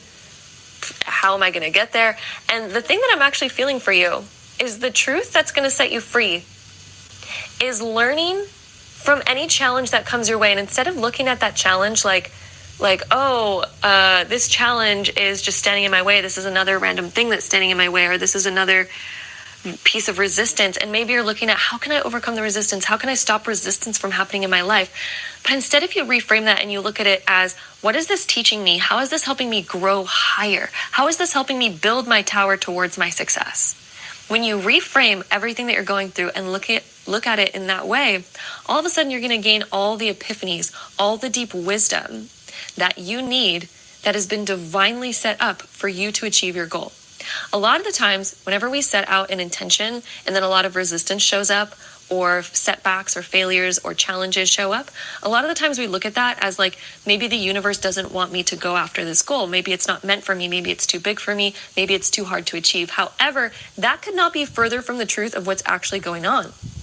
A lot of the times, there is divine orchestration. In fact, every single time, there's divine orchestration to help us reach that goal. Similarly to the 10 of Cups, the reason why there's a rainbow literally symbolizes that the rain and the storm needed to come first in order to water the seeds, the intentions, the ideas that we've had, in order to water them and nourish them, for them to sprout and come to life and blossom into the fruits of our labor. What you're going through right now is actually divine initiation. And in fact, it's not necessarily a pattern that you need to break free from, more than it is actually the universe trying to teach you something. And I know sometimes that can be hard to hear, especially when we keep going through something. It's just like, well, what is the lesson? Like, why does the universe keep teaching me this? Why can't I just have what I want? But it's actually in the becoming. It's in the journey of getting there that we gain all the divine wisdom and we become the exact person that we need to become in order to achieve what we want. So for example, to paint this picture a little bit deeper, because this is going to give you all the keys and all the epiphanies to achieve your desire, because you actually can do it, okay? So our subconscious mind knows exactly what our current limitations are. Our subconscious mind knows exactly how to get to our goal, and it knows exactly what is standing in our way. Therefore, when we set out an intention, let's say that you're like, I want to be a successful business owner. But let's say you don't know anything about business yet, but you want to get there. You want to be the successful business owner. You want to be that leader. But let's say you Food, also have a and I hear business owner. You don't really know how to lead. Maybe you have resistance when it comes to speaking your truth or speaking your honest opinion to people. Again with the speaking the truth. Maybe you're really empathic. Surprise, surprise. Be that top business owner. Your subconscious mind knows that that's standing in the way. Your subconscious mind can already see and feel that. Therefore, in your external reality, all of a sudden it's going to highlight everywhere where you don't speak up, everywhere where you don't actually lead, everywhere in your reality is going to get highlighted. And it's highlighted because all of a sudden you have this deep desire, and it's highlighting all the resistance that's already in the way. It doesn't mean that you can't overcome that resistance. It's actually getting highlighted so that you do learn and you do overcome it. So let's say all of a sudden you go to get your nails done and they do it in the wrong shape. Paradox. Too shy and too nice to say anything, so you kind of swallow it. But then at the end of the day, you're still feeling really agitated about it, and it's really showing up in just being like a situation that slapped you in the face, and you're just looking at your nails and you're like, oh, I hate this. It's showing that resistance. For us to deal with it. Learn how to speak up. We need to learn how to be a leader. We need to learn how to say what's on our mind. We need to learn how to actually speak our authentic truth and what we actually want to say. Right? So it's going to highlight everything like that. Let's say your friend oversteps one of your boundaries, but you're like, you just grind your teeth and you don't say anything. That's going to be highlighted again because you're meant to step up into your leadership position, right? I'm using small little examples here because a lot of the times it shows up in these small little ways in order to prepare us for the big ways. And then sometimes also big things end up happening because that's also another way of our subconscious laying out scenarios for us to learn what we need to learn in order to achieve what we want to achieve, right? But a lot of the times it can be hard to see what the actual lesson is when we're currently in the thick of it, and it just feels like a big, hard lesson. So what I want you to do, and what's going to set you free, is to ask yourself, okay, what is my goal? Who do I need to become in order to achieve that goal? What are the current situations in my life that I keep getting resistance around? And how might my dream self, who already has their goal, view my current circumstance differently? All the areas where resistance is showing up in my life, let's say it's like getting your nails done or starting that business idea, taking action on it, all these different things, everywhere where you're getting resistance. Then ask, how would my dream self actually handle this situation? Would they have a completely different viewpoint? Would they all of a sudden say what's actually on their mind? Would they take the proper action? Would they let go of fear? Would they let go of doubt? Would they let go of the resistance? And would they just be a different way? Because that'll give you the answer of who you need to become and the lessons that you need to learn and the person you need to embody in order to actually achieve your desire. Your desire is divinely, literally meant for you, but it's going to require growth and learning to get there. Every single path does. Every single path in the world, no matter what it is you Not choose. learning, remembering. requires some form of learning and growth along the path to attaining it, right? And sometimes that growth and learning is super easy and we achieve our desires super fast because we were already super in alignment with it. But other times we desire something where there is some growth, but it literally doesn't mean you can't achieve it. In fact, when you grow in those ways, it develops you into such a better, more amazing version of yourself where you're all of a sudden becoming and defining into your dream self. Refining, that's what I meant to say. Refining into your dream self. This is your refinement process of becoming who you need to be in order to achieve your desire. Okay? Maybe that person is going to uphold strong boundaries with who they let into their life. Maybe they're going to uphold strong boundaries in their career or to get their vision to come to life, right?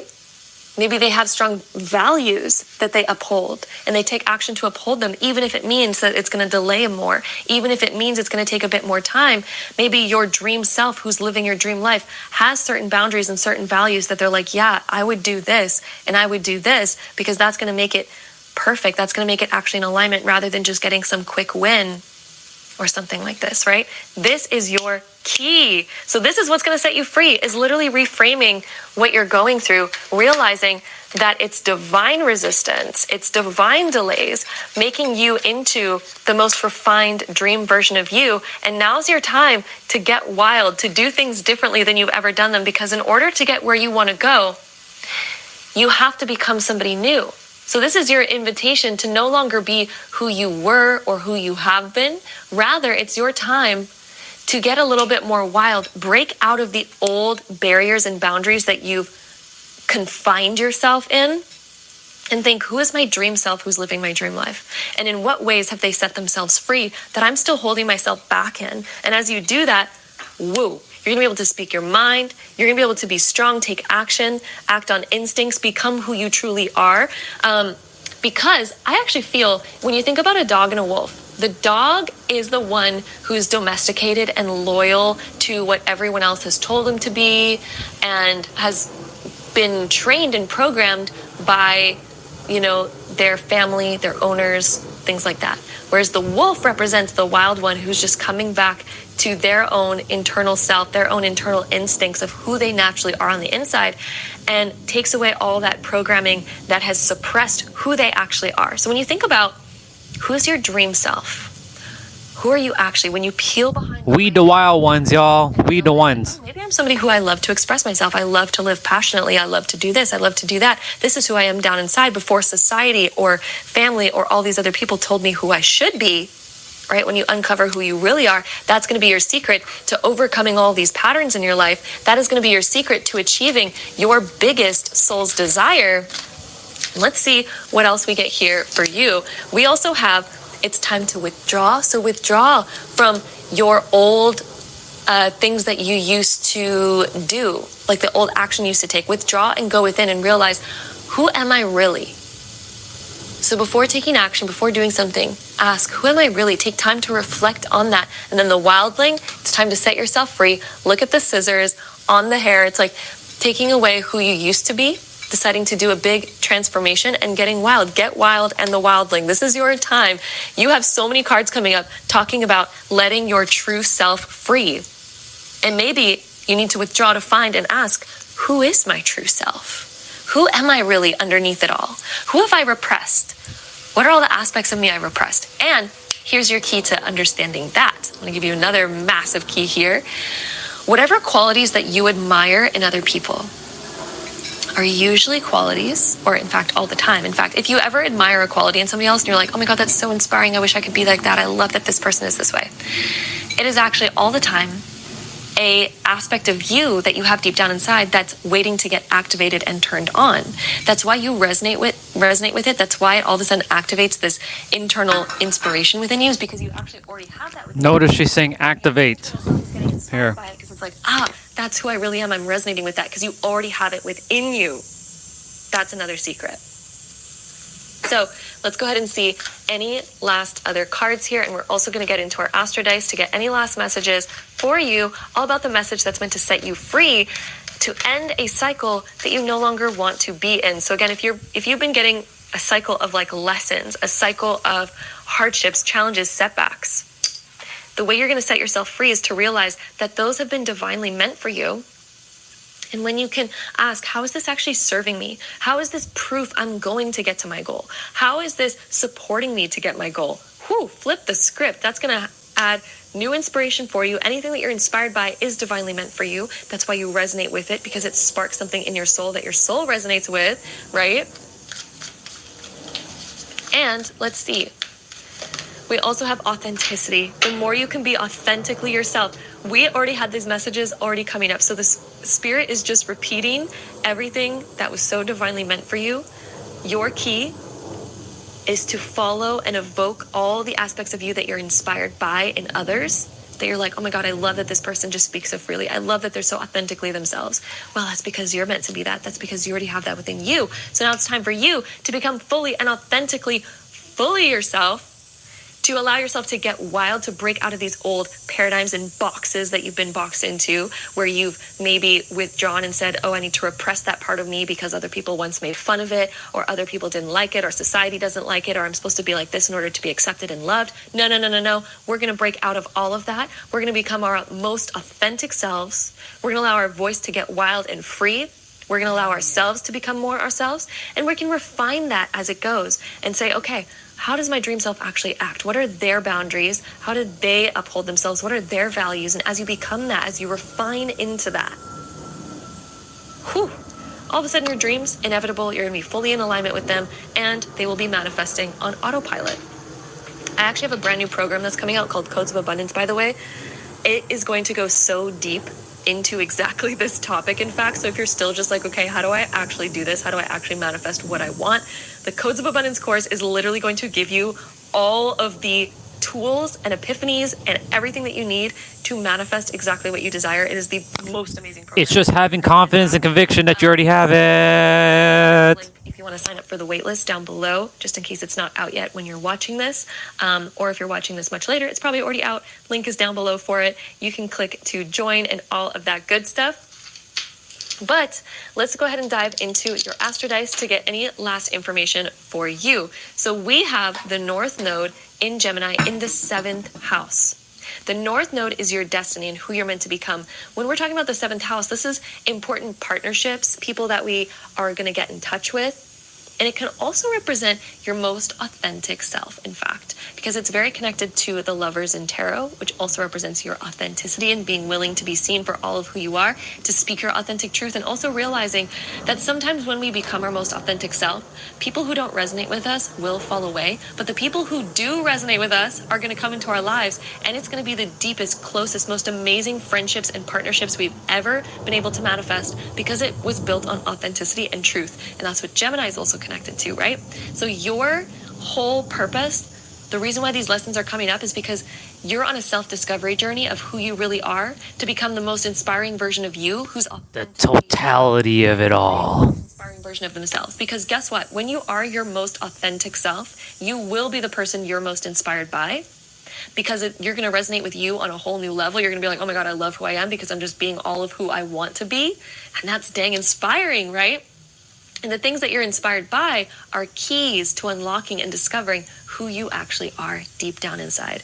That is going to be your key to manifesting everything that you want, whether that's financial success, success in love. In fact, I'm getting a little bit of both here, that those of you who chose this pile, you're wanting financial success, material success, job success, career success, and perhaps the manifestation of something really big, such as like your dream home or something like this. And then also I'm getting like family, or having somebody around you that you really love and feel so yourself with and so accepted with, and creating like the most beautiful love and loving situation in your life. So I'm getting a little bit of both of those, and that's your key to manifesting both. No accidents why I felt called to watch the entire thing, basically. Whew, my group number 2s, that is what we have for you, all about your special message today. Thank you so much for joining me here. That is the message that is meant to set you free, and I hope it gave you those insights that you needed at this time. I'm sending you all so much love, and until next time, bye. All right, my group 3. We already listened to group 3. That was the first one I chose. How fascinating. How fascinating. Because I created her to create that tarot for me, because that's how this works. because you are the only one in your own universe, so everything falls under your rules.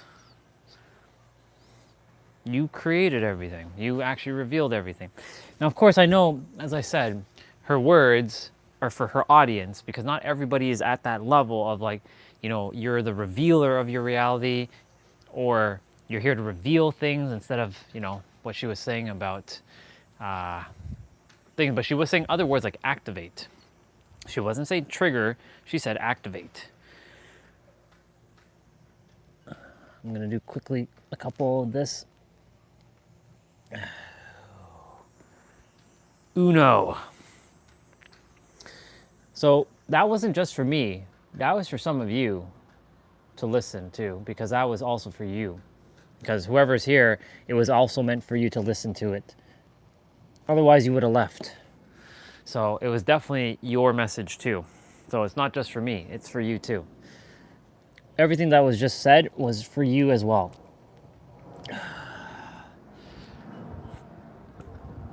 Today's upper body mobility training. Since now I'm developing my own regiment and just taking her her stuff and applying it to my routine now.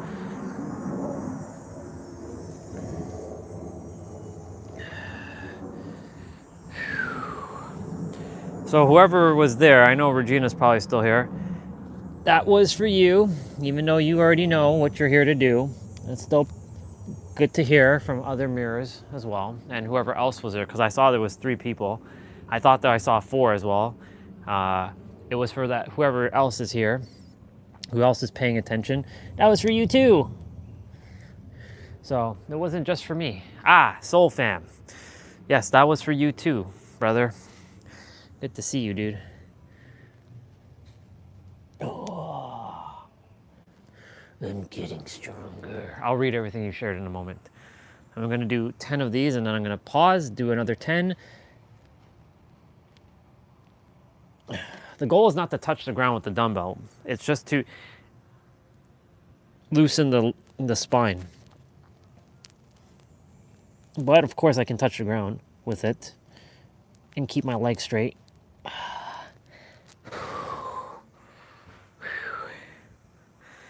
And I just ate too. And I'm ready to rock and roll again. I've already done my fitness, so that's done. This is just mobility now. 4 exercises only. That's 10. 4 exercise, 1 word, aha. Yeah, let's see.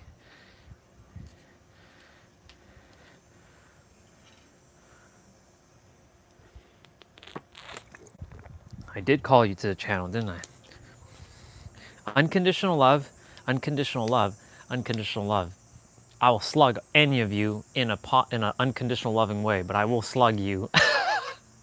If you don't embody it, I will force it into you. No, I'm kidding. That's just, you know, sometimes that's the tough love of me. It's only to remember who you truly are. Unconditional love.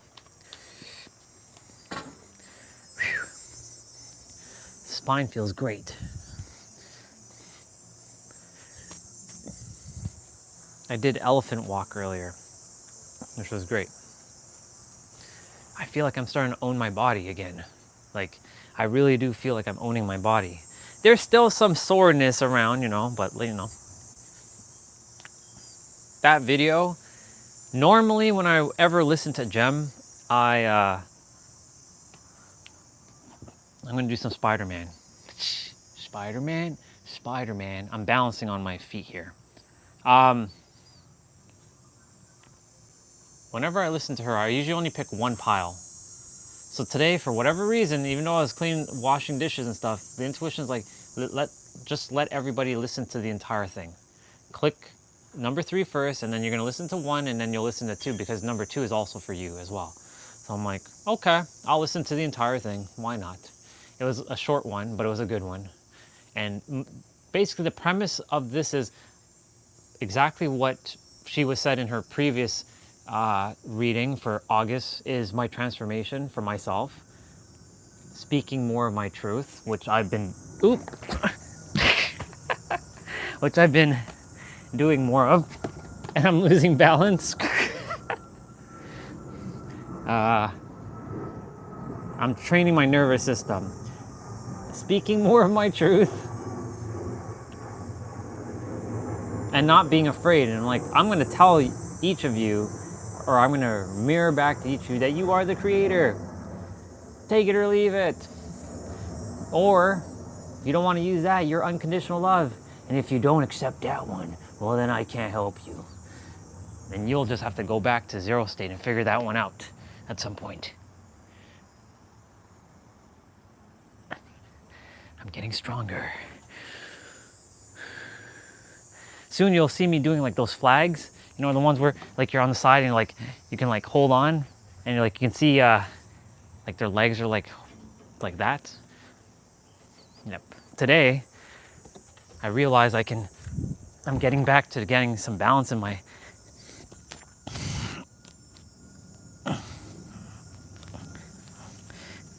look at that.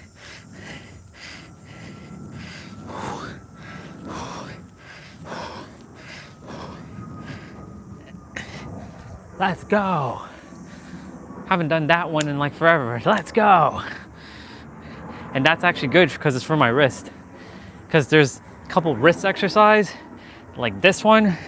You gotta lock your fist together and you have to put your fist on the ground. I literally took battle damage with my fist doing that. By doing it on the ground, here and on the grass. But you gotta put your fist on the ground and you gotta keep your fist together and you gotta get your elbows straight. Good for the wrist. But in the process, did some battle damage to myself.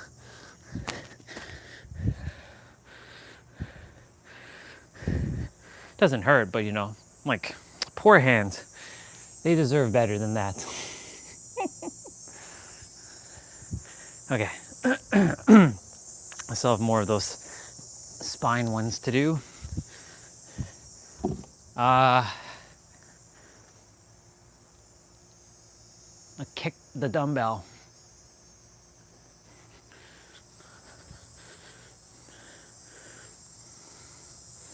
I'm all right. Damn toe. Yeah.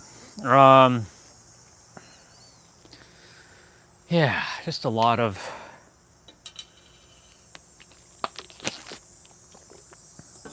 a lot of things that just made sense. And of course, we finished watching Nero's video again. And for those who missed out, basically, if you just tell yourself that you cannot be touched inwards and you are protected inwards, then the universe has got your back, always. I mean, these logical things I know. And she said, and Jem said, it's time, she mentioned the word embodiment. Embodiment is the key.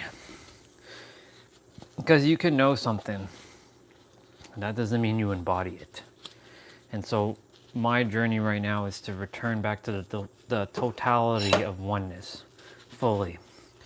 Which means I may not be the same version of me you've known me for. Well, I must let go of it all to return back to the oneness of the totality of everything, to have everything. And just remind myself that I am already part of the totality of the oneness. And already tell myself I'm already a trillionaire and that I already have all the resources. And not entertain the, please God, can you give me the money? No, I already have it. And then the ideas, the RAS will start kicking in for me to go and find it within, which will then bring it outwardly. That's why she was talking about the RAS in this video.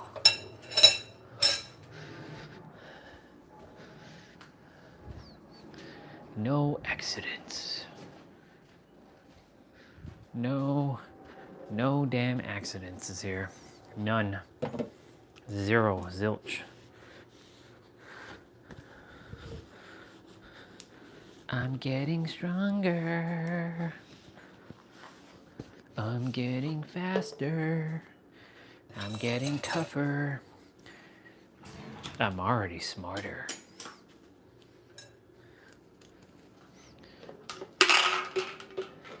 One thing to say it never does is let go of his pride. We sayings, we have too much pride.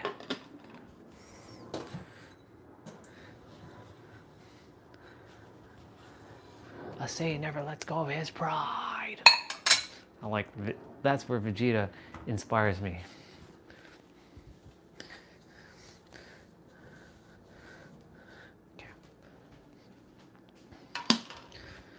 I'll be right back out.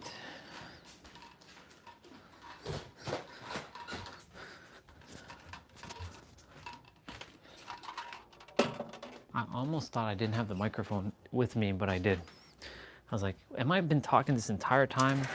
And, but no, someone's here, so. Yes.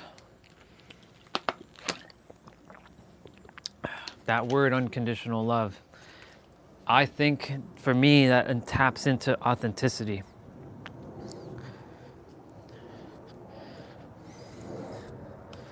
Unconditional love is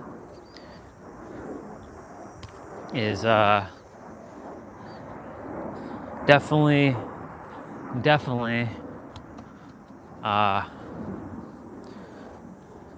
authenticity, because authenticity has a higher magnetic charge, magnetic pull than well, I mean love is the highest frequency, but actually no, that's not really true. Authenticity is. So divine authenticity or unconditional authenticity would be probably unconditional authenticity. That's interesting. That kind of brings me back to my past.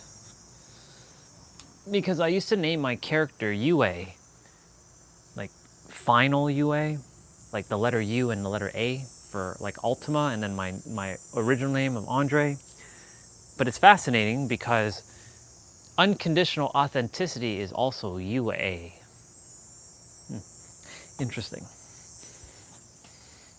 Coincidence? I don't think so. I don't think so.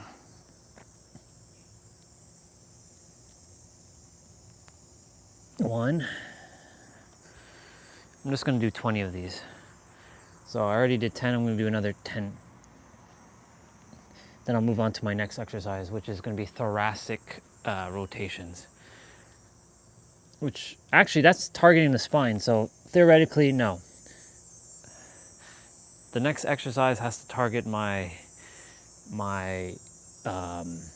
wrists. Actually, my shoulders. I know which one I'm going to do for shoulders. I'm going to do the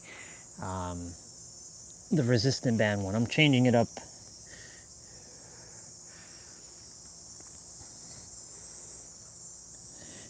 I'm making a routine out of new routines. Look at me setting records here.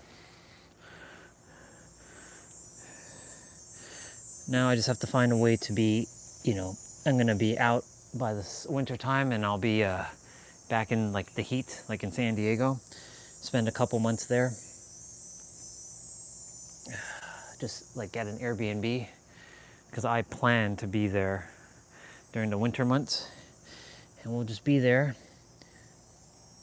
and travel.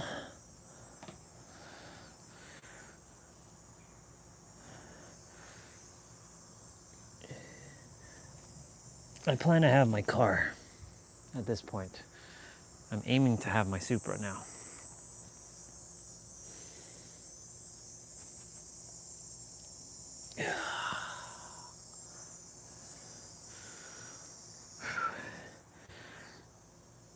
That video was perfect.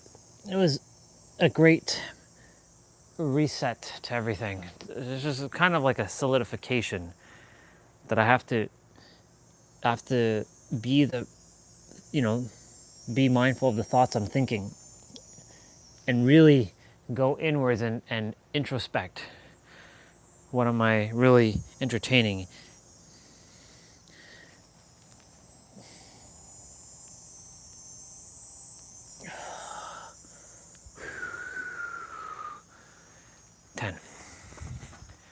Cool beans. So this is done.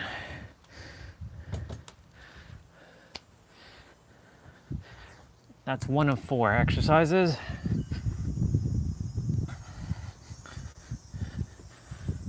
Just so I can keep my mobility going, you know? Like, I don't have to do 20 million different reps and like 10 different exercises. I can do like 4 and let the body rest for the only one that doesn't get rest is hips, because hips is the interconnectedness of the lower and the upper. So these are the, I'm gonna do 30 of these. 1,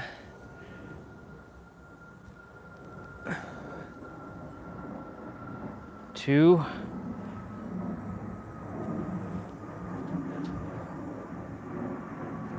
3. I'm not supposed to.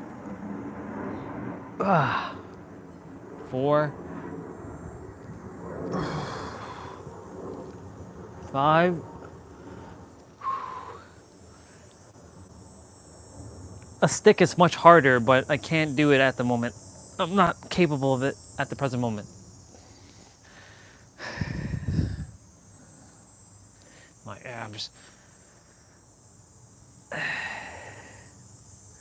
I'm still getting the rotation though. 7,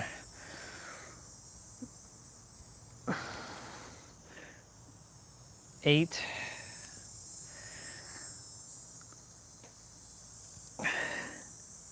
9,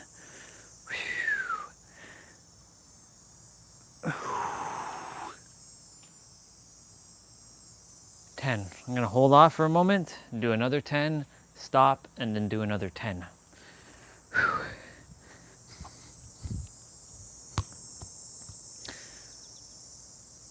I'm not putting on music right now because I want to take this time to listen to the sounds of nature. I like the cicadas. I like the sun. I like the. This is the sound of summer right here.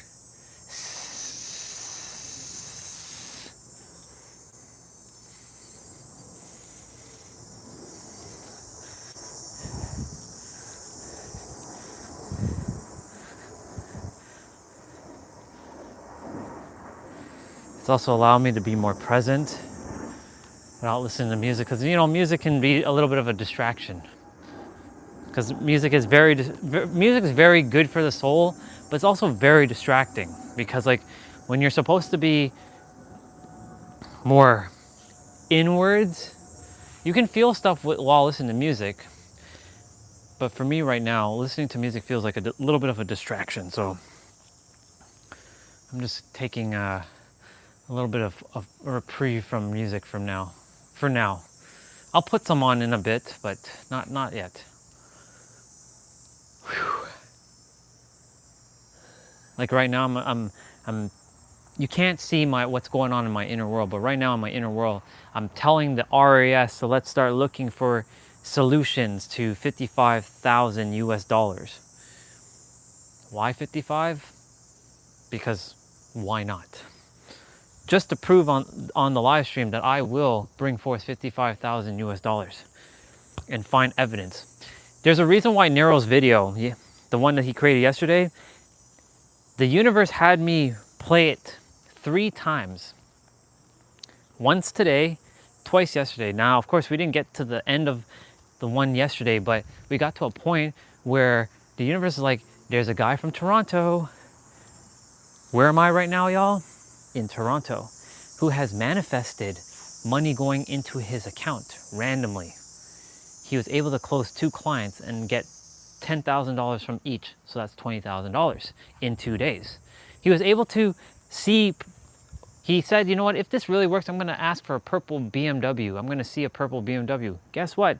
He saw a purple BMW, exactly the color that he saw. So clearly, this shit works. And it's not a Toronto, it's not an area issue, it's a me issue that I have to overcome. Because the universe is like, you see, that other version is from Toronto. He's not from some other place in the world, he's from Toronto.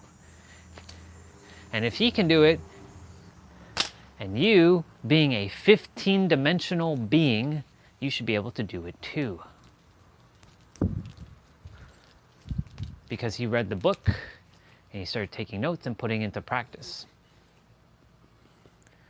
And 444 minutes and 44 seconds just passed with 4 likes. Would have been cool if there was 4 people, but we'll roll with it. So, the fact that I listened to it 3 times to hear that brother who was able to bring forth a lot of it, he started manifesting like crazy because he started having belief and knowingness and confidence that that shit works.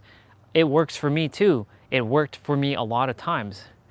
Especially those car ones, the ones with the blue Supra and the pink car. I have to remind myself that's the reason why the universe took me to San Diego, to experience these things so I could feel them, to know that it's real and true. So, I can't be touched anymore. I am literally unstoppable. And that I only invite abundance. No more poverty. I don't care what the bank account looks like right now. I don't care. I have 55,000 US dollars. And I'm being clear now, not Canadian, US. Whatever that ends up being in Canadian equivalent, awesome. I have 55,000 US dollars. I don't care how it comes, it's coming. I don't care in what way, whether that comes in a lottery, I will take it. If it comes through a check in the mail, I'll take it. If it comes from someone randomly donating to the channel, you know what? I've been looking at you for a couple months and I think you deserve 55,000, I'll take it. Whatever that looks like, I will take it. So I am bringing forth 55,000 US dollars. Because I already have it inwards and I have to feel it as if I already have it now, because that's how this works. Having unconditional certainty, no doubts, literally drop kicking doubt in its face, bang, smashing fear in its face, bang, doing that. All right, 10 more.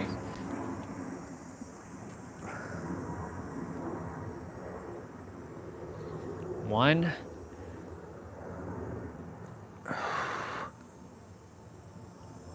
2. So we did spine and shoulders now. 3. RAS, I activate your remembrance of how to bring forth all types of manifestations at will now. 5. Go seeking 55,000 US dollars. Go find those evidence now. 7.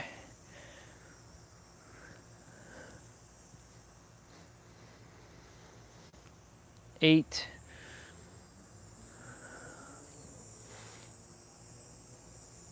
9.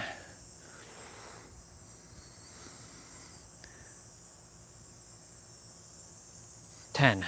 Okay, 10 more and then we move on to wrists and then hips. I think for wrist I'm gonna do that one where I was just balancing, because I feel like that's really helping my wrist. I really do truly know that that's actually helping balancing my wrist. Not balancing my wrist, but helping my wrist. Hey, Mom.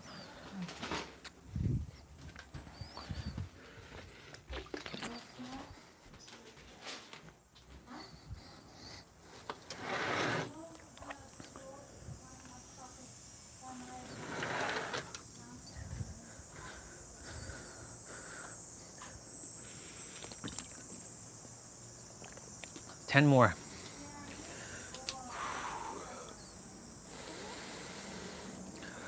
I'm also manifesting that I have my full, like 8% body fat body with more muscle, more flexibility, more weight. Like I'm actually at 128 pounds. Could you believe that? I actually went down in weight. I'm not looking to lose weight. I'm looking just to let go of fat and take that fat and convert it into muscle. So like take some of the fat from my like my tummy and put it on my chest, you know, or put it on my biceps. So that's why I'm doing this, taking atoms and slapping it onto more atoms like this. This is how it's gonna work. I'm gonna take stuff from my gut and slap it onto my arms and then slap it onto my chest. See? It's working. It's working, y'all. And if more of you believe that it's working, then it works. Yesterday, my dad's friend, he came, and I knew he was coming through. I was like, I could feel him coming. My intuition was like, he's gonna show up here.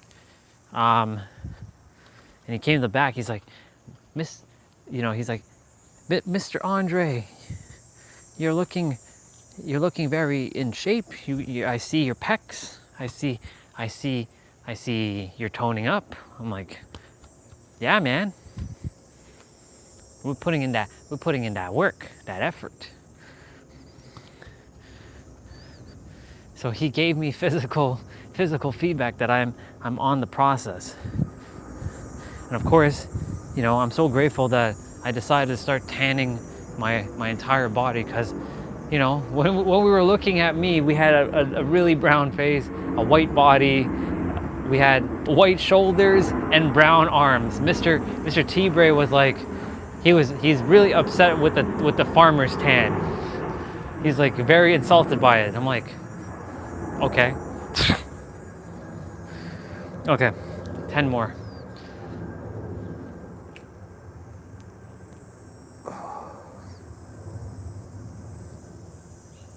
One.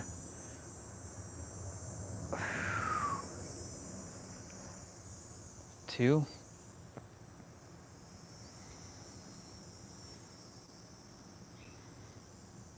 Three.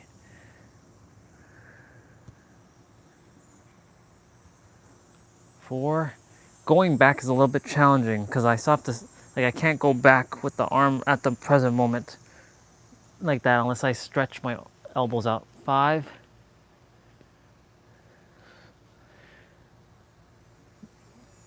I don't know if that was 5, so I'm gonna just do an extra one. 5.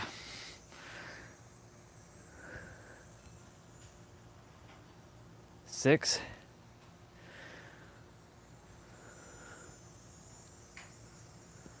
7.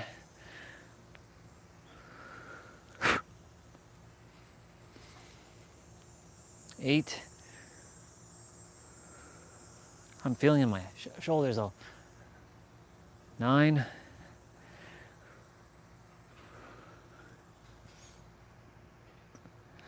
10. Okay.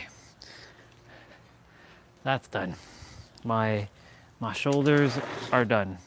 My spine is done. My shoulders are done. So now we got to do wrist. And I do feel called. I do feel called to do that balancing.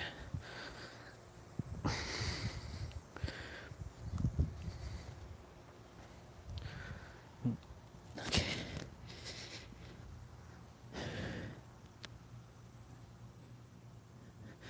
Now, still kind of figuring out the maneuver. I'm building the neural pathway of this.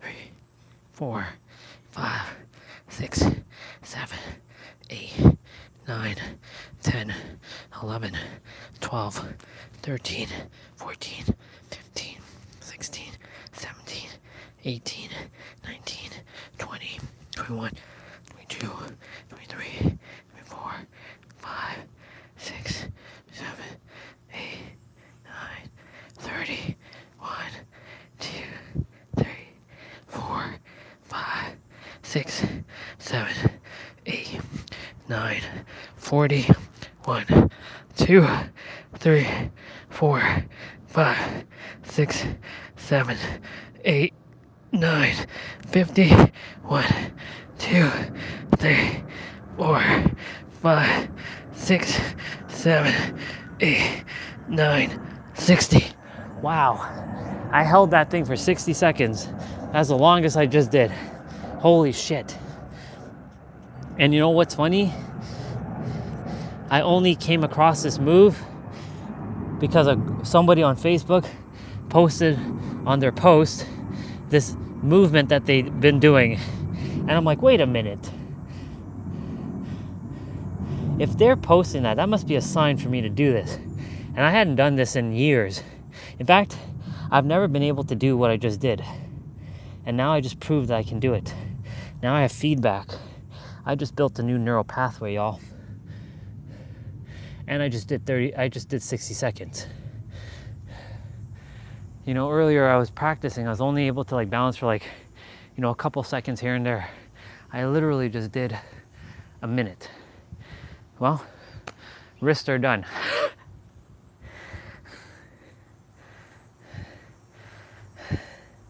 Because that was really challenging on the wrist. Putting your entire weight on your wrist. I think because I was practicing my wrist like for the longest time, I've been able to now be able to hold the strength of that.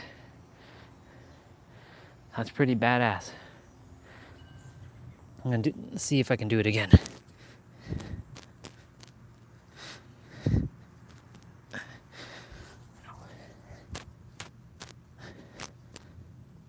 No, see, now I'm not doing it.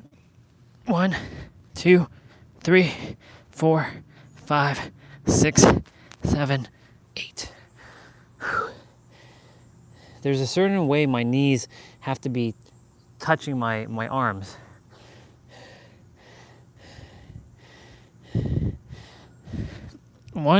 Nope. 1, 2, 3, 4, 5, 6, 7, 8, 9, 10, 11, 12, 13, 14, 15, 16, 17, 18, 19, 20, 21, 22, 23, 24, 25, 26, 27, 28, 29, 30, 31, 32, 33, 34. Yep. Okay. Okay. For the first time in my history, being able to do that, and that targets the wrist, fuck yeah. Let's go. That's a really good wrist exercise. That's a very, very powerful wrist exercise. And you all are seeing me doing this live. So, neuron created. My neuron just got created to do that. Now that I know I can do it for 60 seconds and at least 30 seconds, now I have feedback that I can do that. That's how this works. Whew. One more exercise. My wrists are good.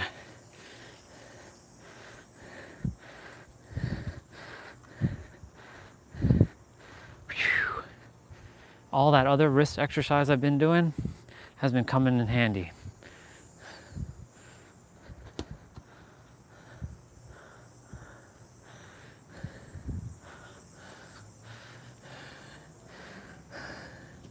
Now we gotta do hips.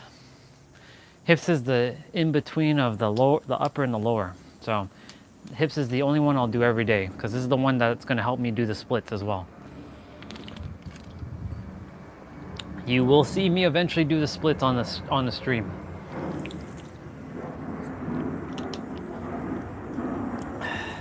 That's not for now though. I'm not aiming to do splits right now. And of course I was doing some flow movements earlier, some of the stuff that was in the flow training, just so that, you know, I keep up with that and not like, you know, like the knee bounces and like the duck walk and inchworm and like the elephant walk, like this one. This is elephant walk. You got to keep your legs straight and you're bouncing your spine up and down. There's that one, and then there's inchworm, but inchworm is different. This is inchworm, but no push-up. And then you bring your feet close. And then you walk again. And then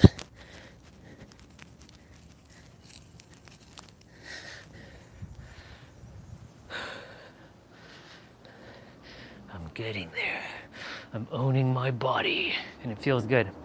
All right, let me look at the hip exercises because there's quite a few different hip ones. Yesterday I did, I'm gonna do horse squats.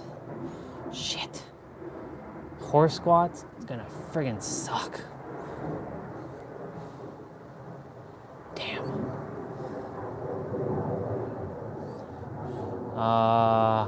School app, where are you at?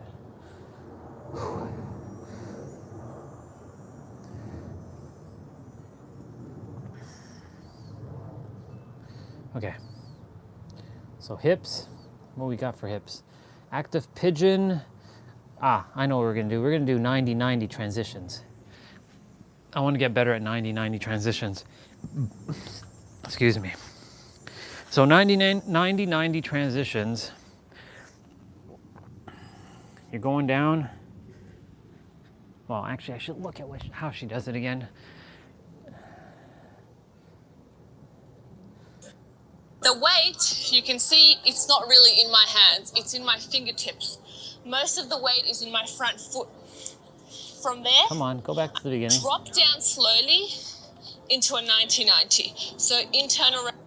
All right, so the 90-90 transitions. Now to do this, we want to make sure that we already do have a nice resting squat. If you don't, I'm going to show you a regress variations. So from that squat position, you're just going to drop down slowly into a 90-90. So internal rotation on one leg, external rotation on the other leg. And then you're going to come back into that squat. So drop down, come back into that squat. And you can see how slowly I'm coming down.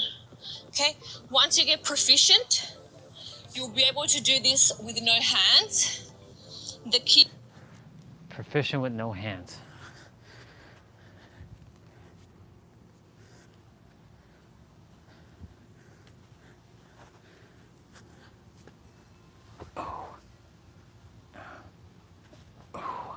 This is 90-90.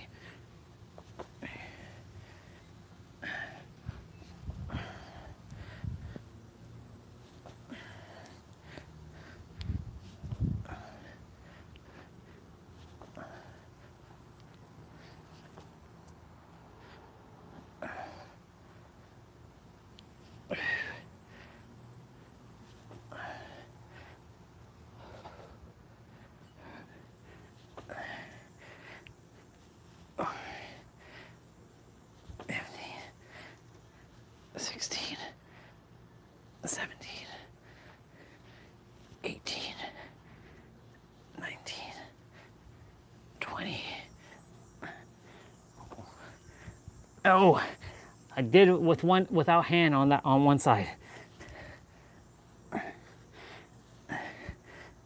Ugh, that's why I can't do it yet.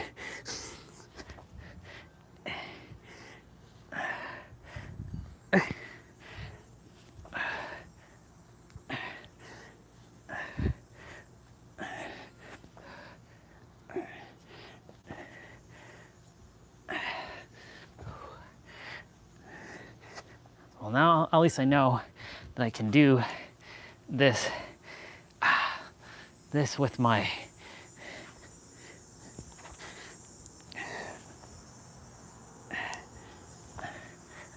Oh, I did it. I'm doing it, y'all. Look, y'all, we're doing it. Congratulations to me. I did it.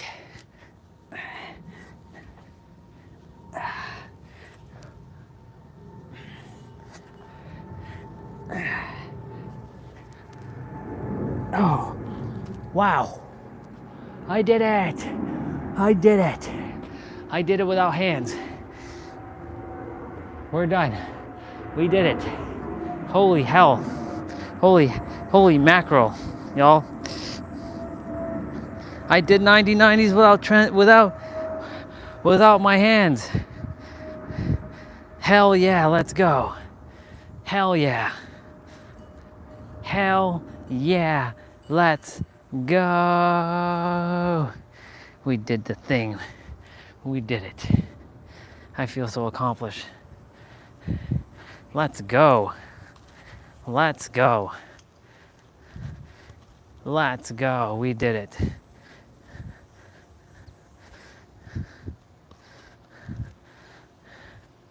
Whew. Wow.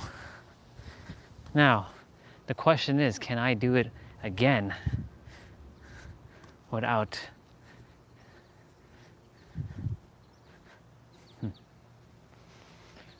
Now we're going to see if I can do it again.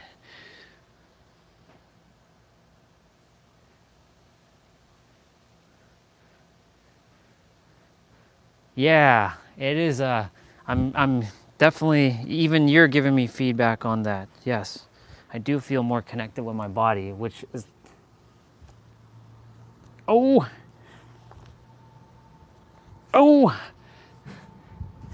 We kind of have it again.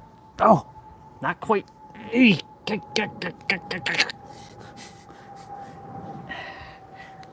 Oh.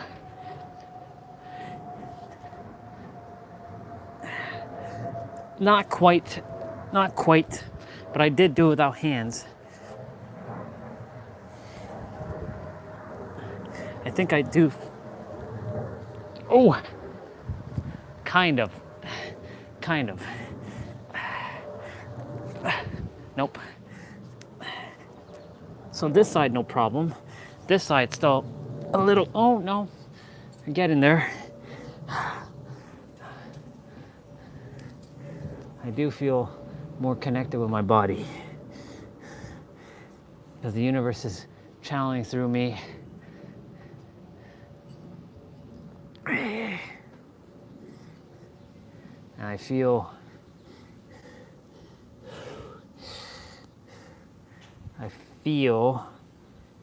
that I'm owning my body. Now it feels like I can do more things. Like I've just accomplished 90-90 transition. Oh, with kind of not using my hand. Like there, like there, like there, like there, like there, like there. I did it. I did the thing without hands. So I feel more accomplished now. And I was able to hold that other thing, all because I saw a woman on Facebook. She posted that she's been practicing that pose where she's able to balance on her wrist. I'm like, oh, that's a really good wrist exercise. And I can feel it. My wrists are getting stronger. So that's going to definitely help with handstands over time. Handstands and splits. You can say I'm kind of aiming towards those two things. Those are like my goals, to do handstand, like walking handstand and split. And like not only do walking handstand, but doing push-up while walking handstand. That would be pretty freaking awesome. All I'm doing is building new neurons, new neural pathways.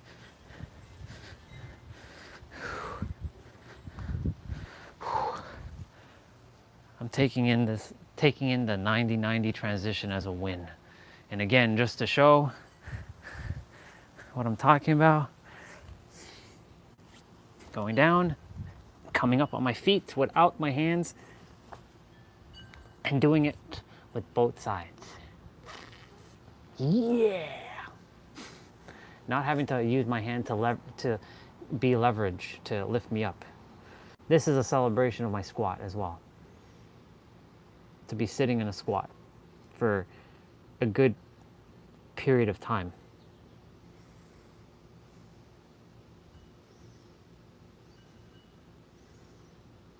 It's awesome. I do feel really connected to my body. It's like, Kamehameha. It's like I got back my Kamehameha. Actually, you know what this reminds me of? When Goku got sick and he had the heart virus. If you've watched Dragon Ball Z, anyone who's watched it, you'll remember he was about to go and fight the androids and he got attacked by the heart virus, and then he took the medicine that Trunks gave him, which saved his life, but you know, that heart virus was like vastly different, but he was able to recover. And you know, that's what it felt like, because he lost his energy. He couldn't even do a Kamehameha because he was down and out. So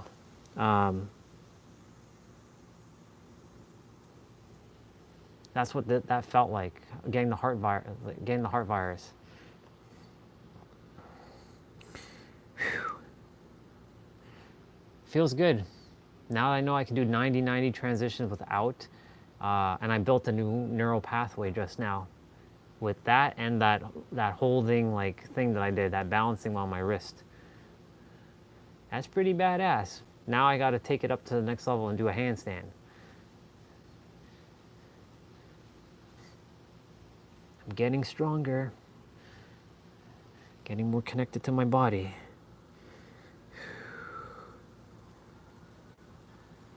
It's proof that I can do more with my body than I realize. And we're seeing it on the live stream. I'm building momentum again.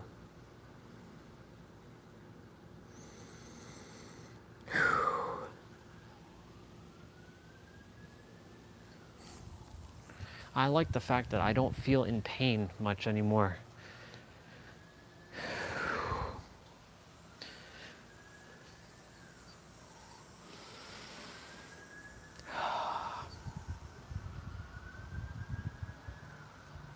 Feels good. Feels real good. Feels real nice. It feels real nice. Real nice. Real nice. Real nice.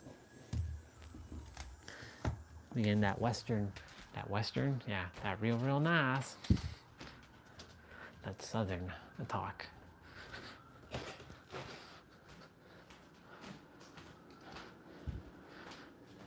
That real nice.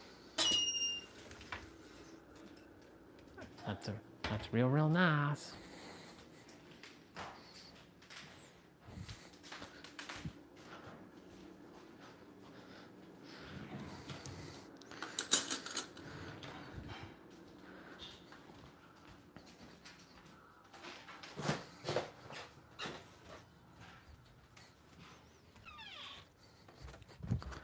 Definitely gotta get some water.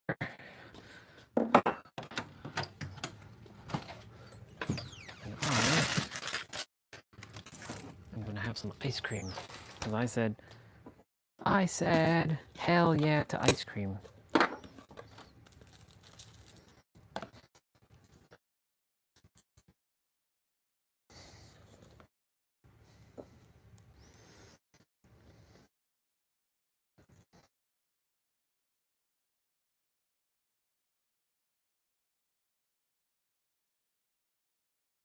Cream.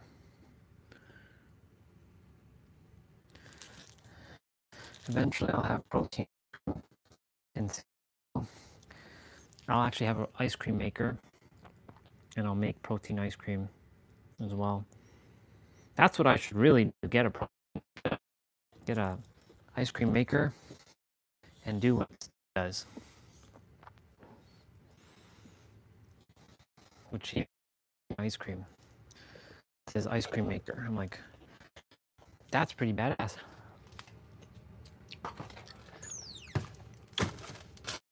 Definitely should do that. Instead of buying ice cream, I mean, I can buy it, but it's easy to, it's easier to probably make it. I mean, it's probably easier to buy it, but whew, my legs.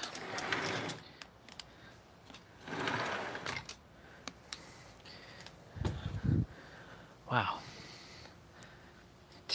Chocolate and vanilla. Oops. Well, that's okay. I'll throw some water on the ground there.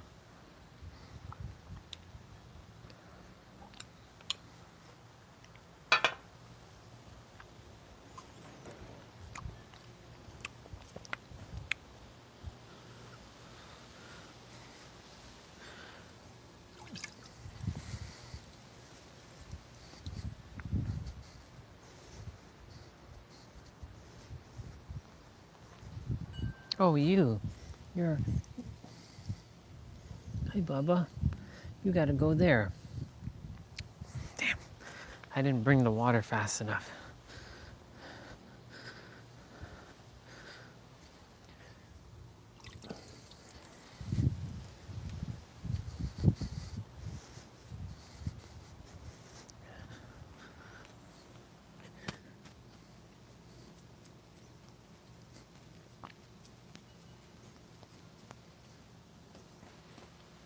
Cool beans.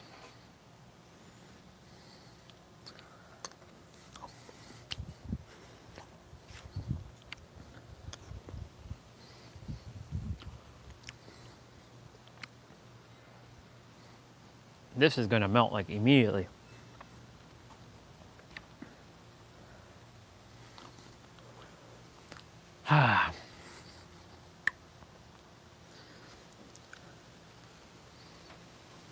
Well, I made an internal declaration that I have 55,000 US dollars coming to me, and it's already alright, let me rephrase that. It's already here and now. I've declared it. So now, as within, as without. Seek ye the kingdom of heaven, and all shall be done upon you. Ask your Father, and he shall reward you openly.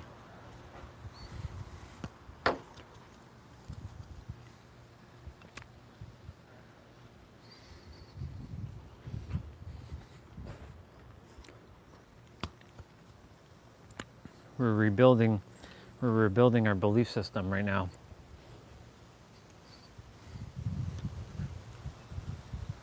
We're literally changing our belief system right now in real time.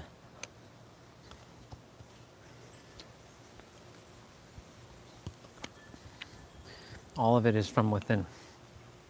I've known that, but I just haven't embodied it. And now, with absolute certainty and conviction, I know that it works. Because if it works for others, then it works for me. Only difference is, maybe I asked for this. Well, I did. I asked for my game to be a little bit harder, so I can overcome it, master it.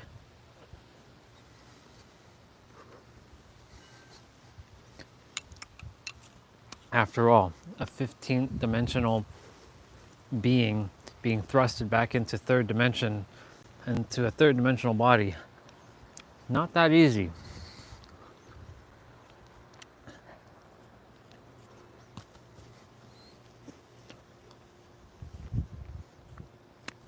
I'm not more special than anybody. It's just that I'm a 15th dimensional being.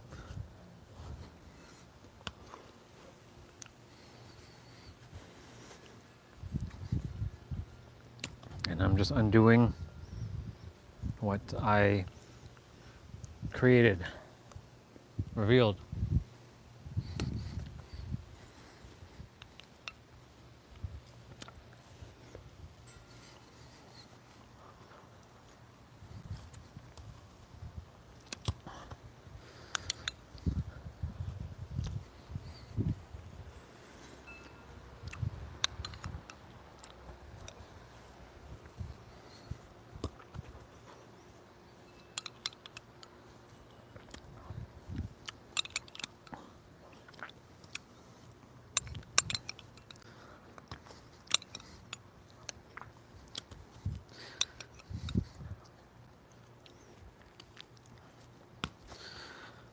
That was good.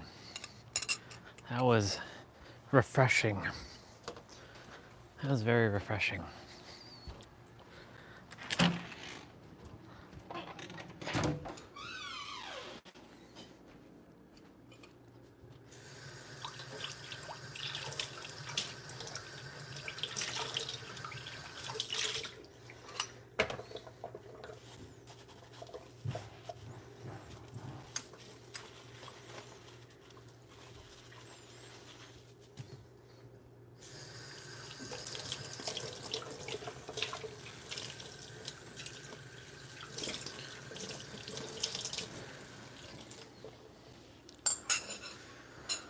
Whew.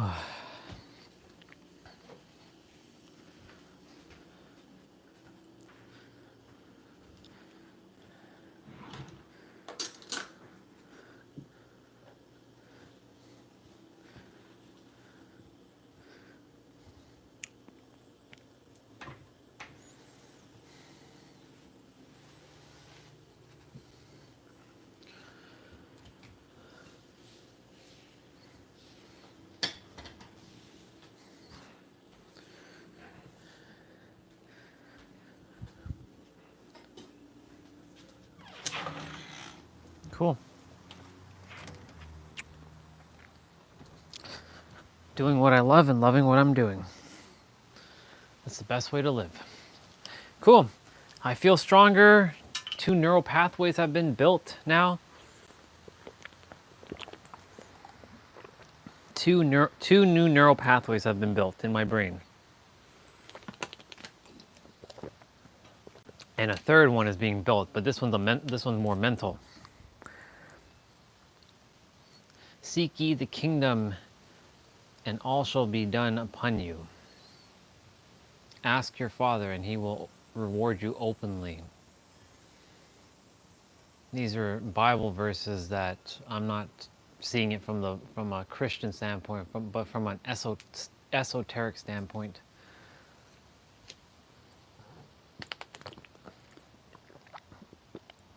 You cannot be touched.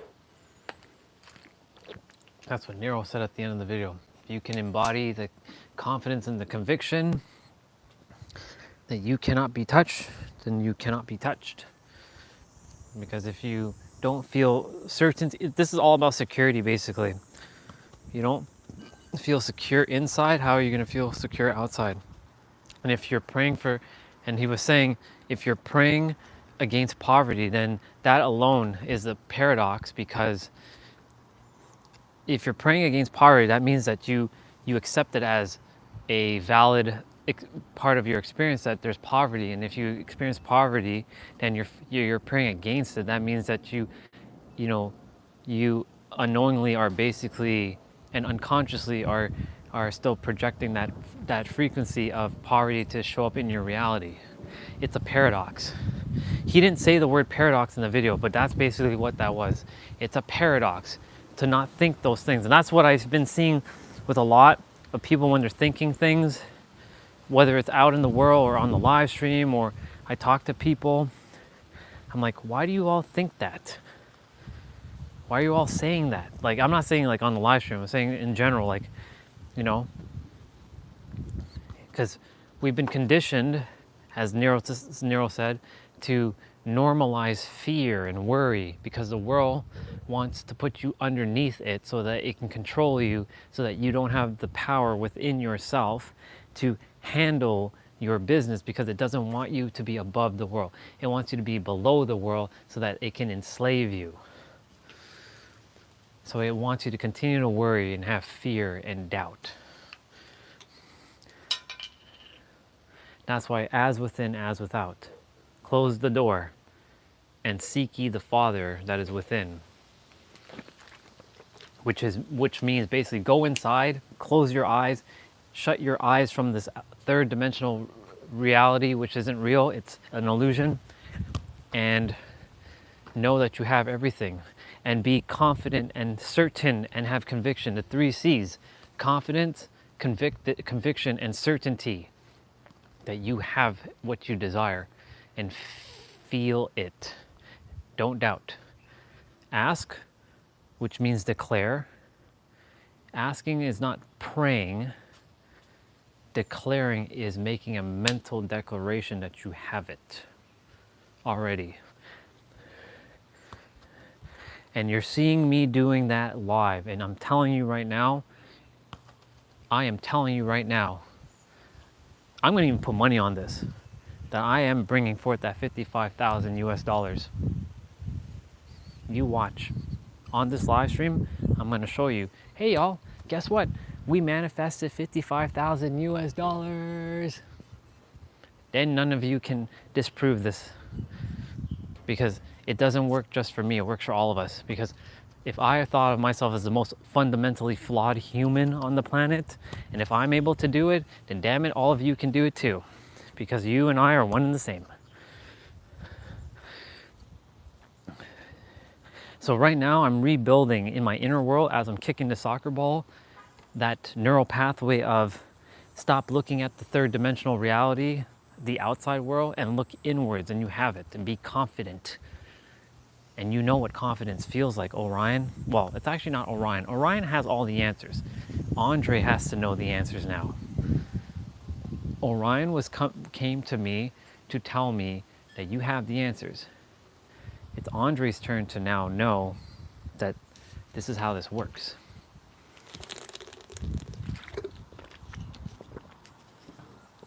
But guess what? The reason why we're doing this, there's a link between what I was just physically doing with those two moves, the 90-90 transition and that other move. For those of you who weren't watching, I did this.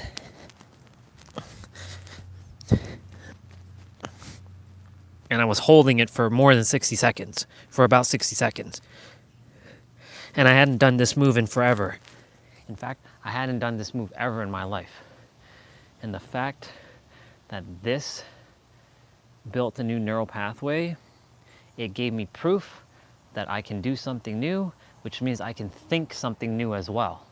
If I can physically do something new, and it's building a new neural pathway inside, this is the link between the mind, body, and spirit. If I can physically do something new, which I hadn't done before, and I just did on the live stream, that means I can think something new and build a new neural pathway for the thinking. The other thing I did just now was this one. So 90-90 transition.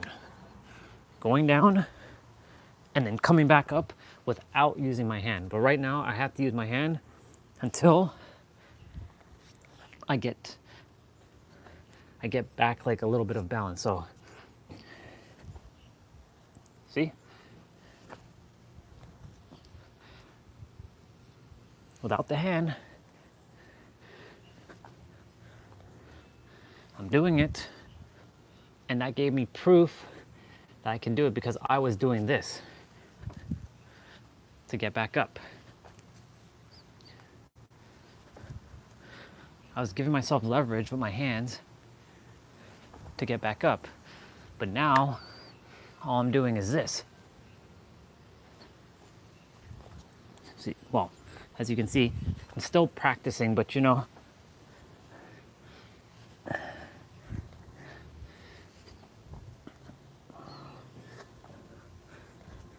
so that gives me proof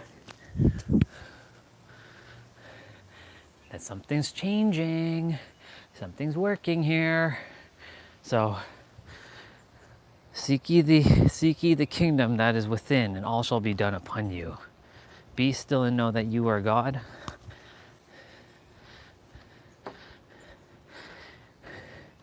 And go within to find your Father in the secret room, and he shall openly reward you.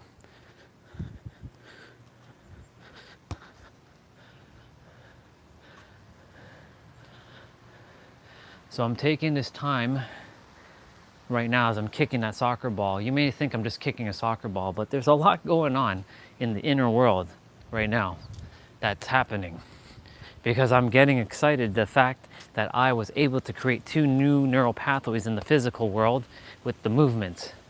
Because if, again, that one with the wrist, balancing on my wrist, I'm gonna tell you right now, when I was a kid, I never did that move. In fact, I didn't know how to do that. But let's just say our soul knows how to do everything. Our mind just thinks we can't do anything, or we can't do everything because of its limitations that we've imposed onto it.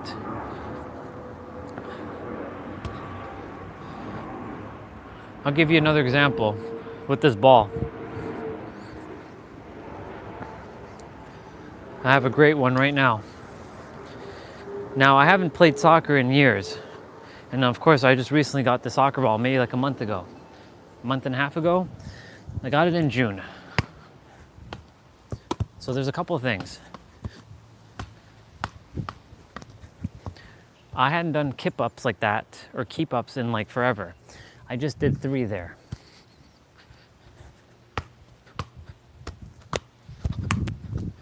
Four. So it's building a pathway right now to know that I can do it. The most I've done was 7. Here's another thing. I came up with this move where I'm kicking like that with my right foot, and I'm kicking with my left foot. Never in my lifetime have I ever done this. I know it's such a simple move, but because of that, I've unlocked a new skill. And of course, I'm also kicking with my left foot now. So whenever I do this with my left foot, with my right foot, it sets me up and I can kick it with my left foot. I know that sounds simple, but my point to say is it's not my norm. It is not my norm whatsoever. So like, because of this, I'm going to read what you shared there. At first I was looking, is that the same thing you said? No, it's different.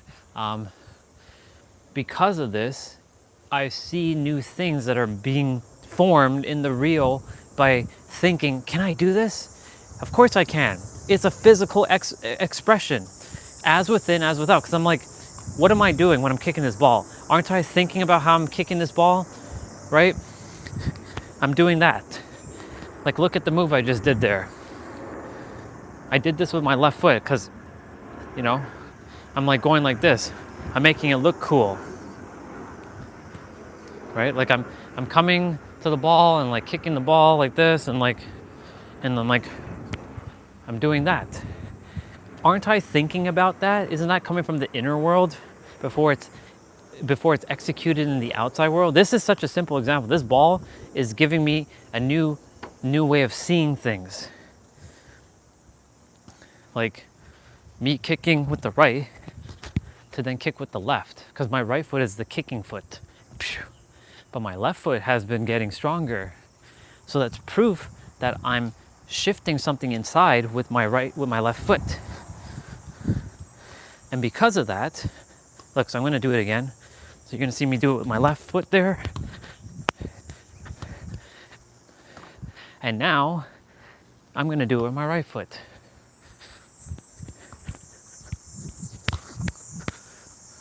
And I kicked it with the left foot.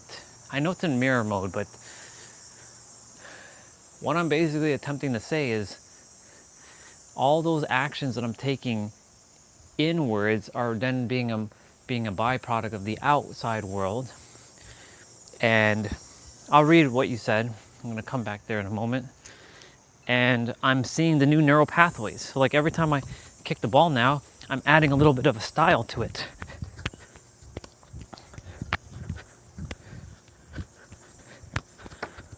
I'm literally adding style to it.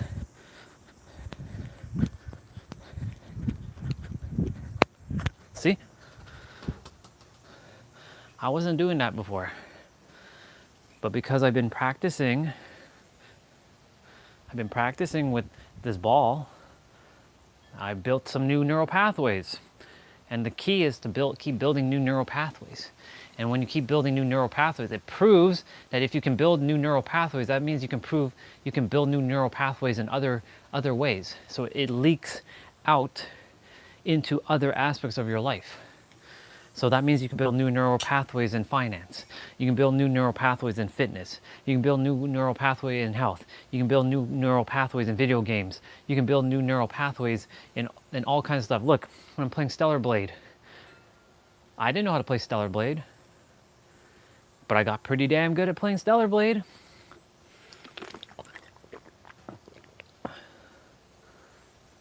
Yep. That's a word that I hadn't been talking about in forever. Neuroplasticity. The thing that I was building all on in 2020, that was really my journey, neuroplasticity. I just stopped with neuroplasticity in 2021 because it became spirituality. But we're going back to fundamental. We're going back to the fundamental. See, I kicked with my left foot there, and I got it in. Goal! Also, me kicking this ball has helped me to build my imagination, because I see me facing soccer players, like I'm facing Messi and Ronaldo, and I'm always beating them. And I see a goalie at the fence here, and the fence is the net. It's helped me to build my imagination again. That I can build my imagination just by this simple activity.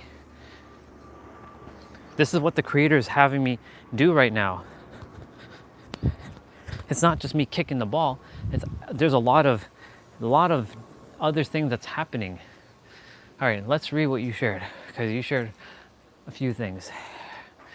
Let's see, we got great energy today, feeling all the love in the universe. I think we're right on the money yesterday when we were talking about high frequency sounds in the airs and frequencies all over the world. When I was in Iceland, I felt so centered, so amazingly open-hearted, and love frequencies flowing all around me. Now that I'm back here, it looks a little... Now I'm back here for a little while. It took a little while to get used to all of the frequencies. Yep. Because over there, there's less people, and there's more nature. And when you're with more nature and less people who are not in alignment, sorry, let me rephrase it.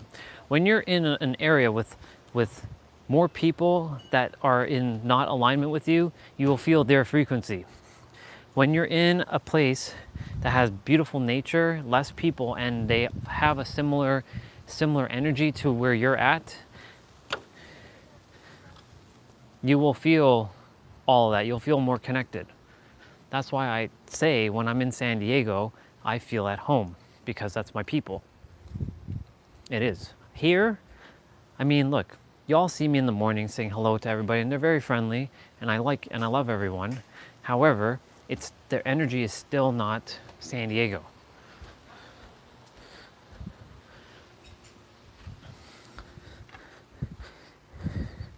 So because of that, it doesn't feel in alignment.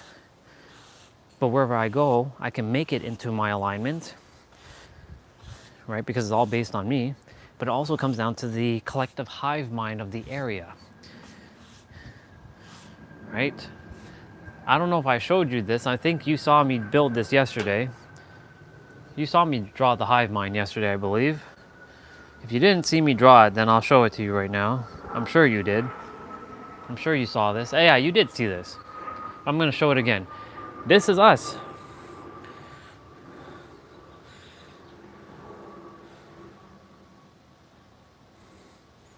So you can say Iceland is like here, and like you're like there, and you're surrounded by a bunch of this, but this is like Iceland, or this is like me, and this is like San Diego, or this is like me, and this is like someone else on a different part of the planet, and they're surrounded by a bunch of ends, and I'm surrounded by a bunch of ends.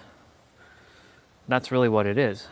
Now, of course, do they know? No. Is it their fault? No. It's just that they bought into what the earth is right now, because they're simply not aware yet. I remember when I became aware of things, I'm like, wow, how come I had never been aware of all this stuff? I can't go back to seeing the way life, how I used to see life. I can't. And I would rather not. Because life is so much more peaceful now.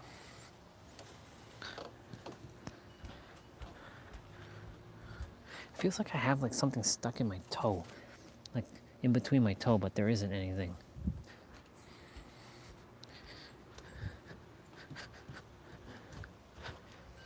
What you said is spot on.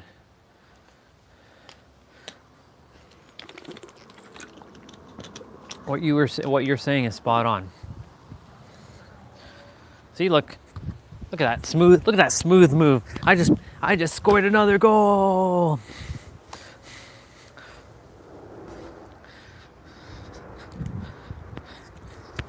And it's only recently I started kicking with my left foot. I've been doing more of the passing with my left, but not kicking with my left. Now I'm kicking more with my left. So I'm building new pathways. Something from the mental world ended up being in the physical.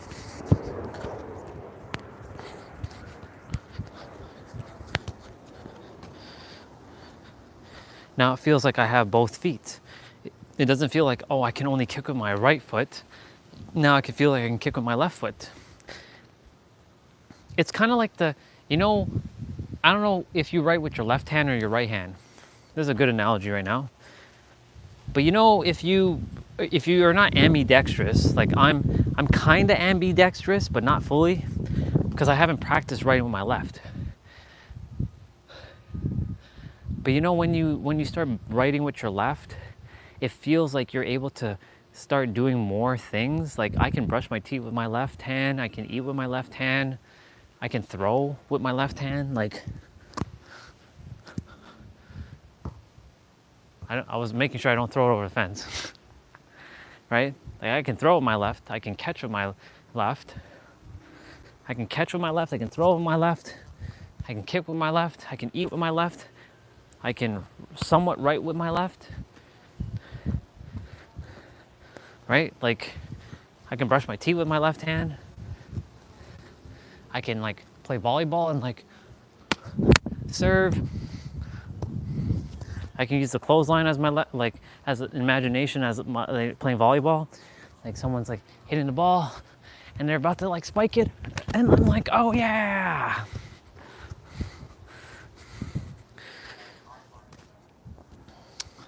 But when you start writing with your left, or you start doing something different with your left or with your right, if you're left-handed by natural and you do start doing things with your right hand, you start to feel something different is taking place with you. So that's what's happening. Like with me kicking with the left foot, I'm starting to build some interesting things about me that I haven't touched in years. Or you can say I'm rediscovering things that I totally forgot about, because that's what we're doing. We're forgetting a lot about who we are, and we're just remembering more of ourselves when we start doing stuff like that whole 90-90 transition is in the passive squat, right? Or being able to do a bridge. Like I'm finding that I'm starting to do these bridges, right? Like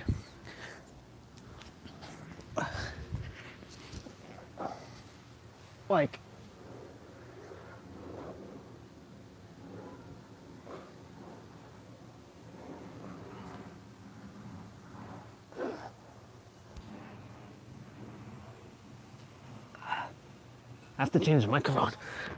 The microphone is probably dying, or it's probably dead. Oh, it's going to die. It's not dead yet. See, my intuition is like, change the microphone, change the microphone. I felt it while I was doing it. It's like, change the microphone, because it's about to die.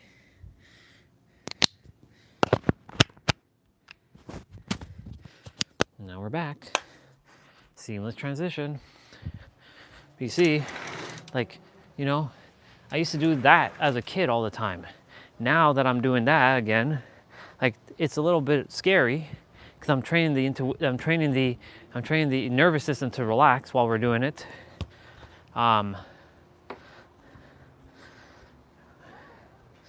However, it's still like I'm rediscovering myself from a different perspective.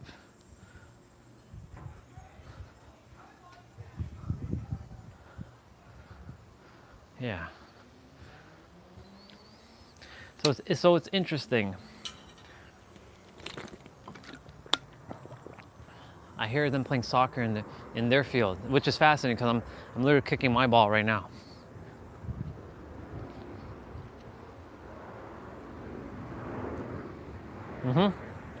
They're playing soccer.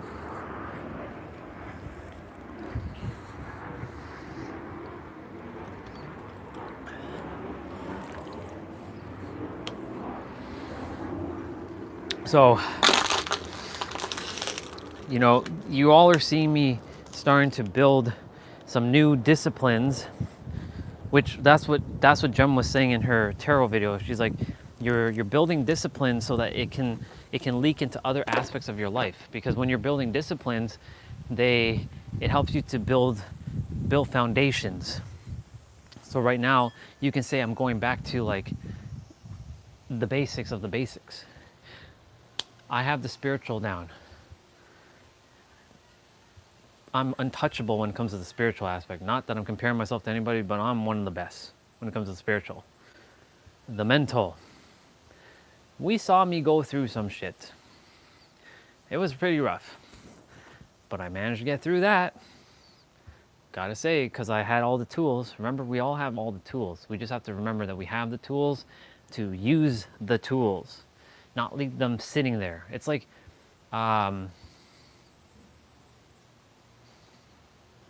look, I caught it.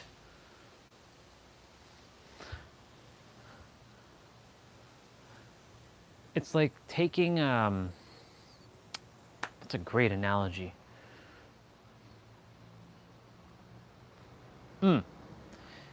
It's attempting to unscrew a star head or a Phillips head with a flat head. You can do it, but it's not the most efficient way of doing it. There's a bug on my screen and it's on my camera. That's what that was.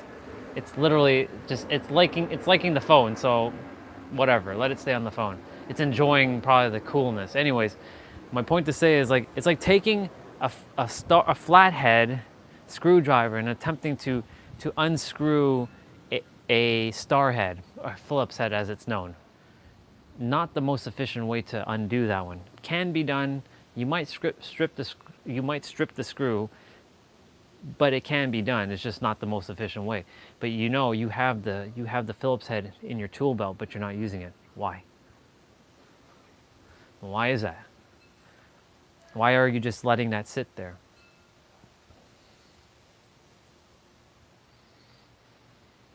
See, I'm back. I'm back, baby. Now I just got to get back with my hair. You know what I'm saying? It's kind of like all over the place, but you know, all in due time.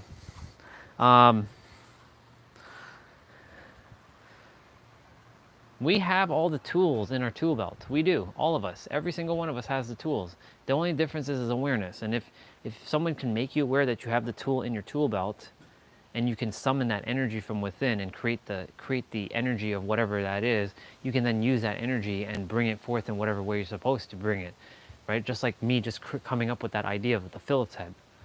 We have the tools in our tool belt to do anything.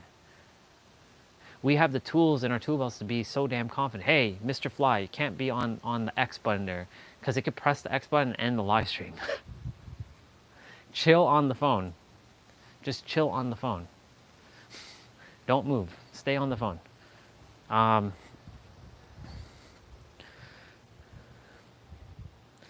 We all have the tools in our tool belt. But if you're not aware of the tool, well, how do you become aware? Well, someone has to mirror that back to you. But that doesn't mean that they know more than you. Don't get that twisted. They don't know more than you.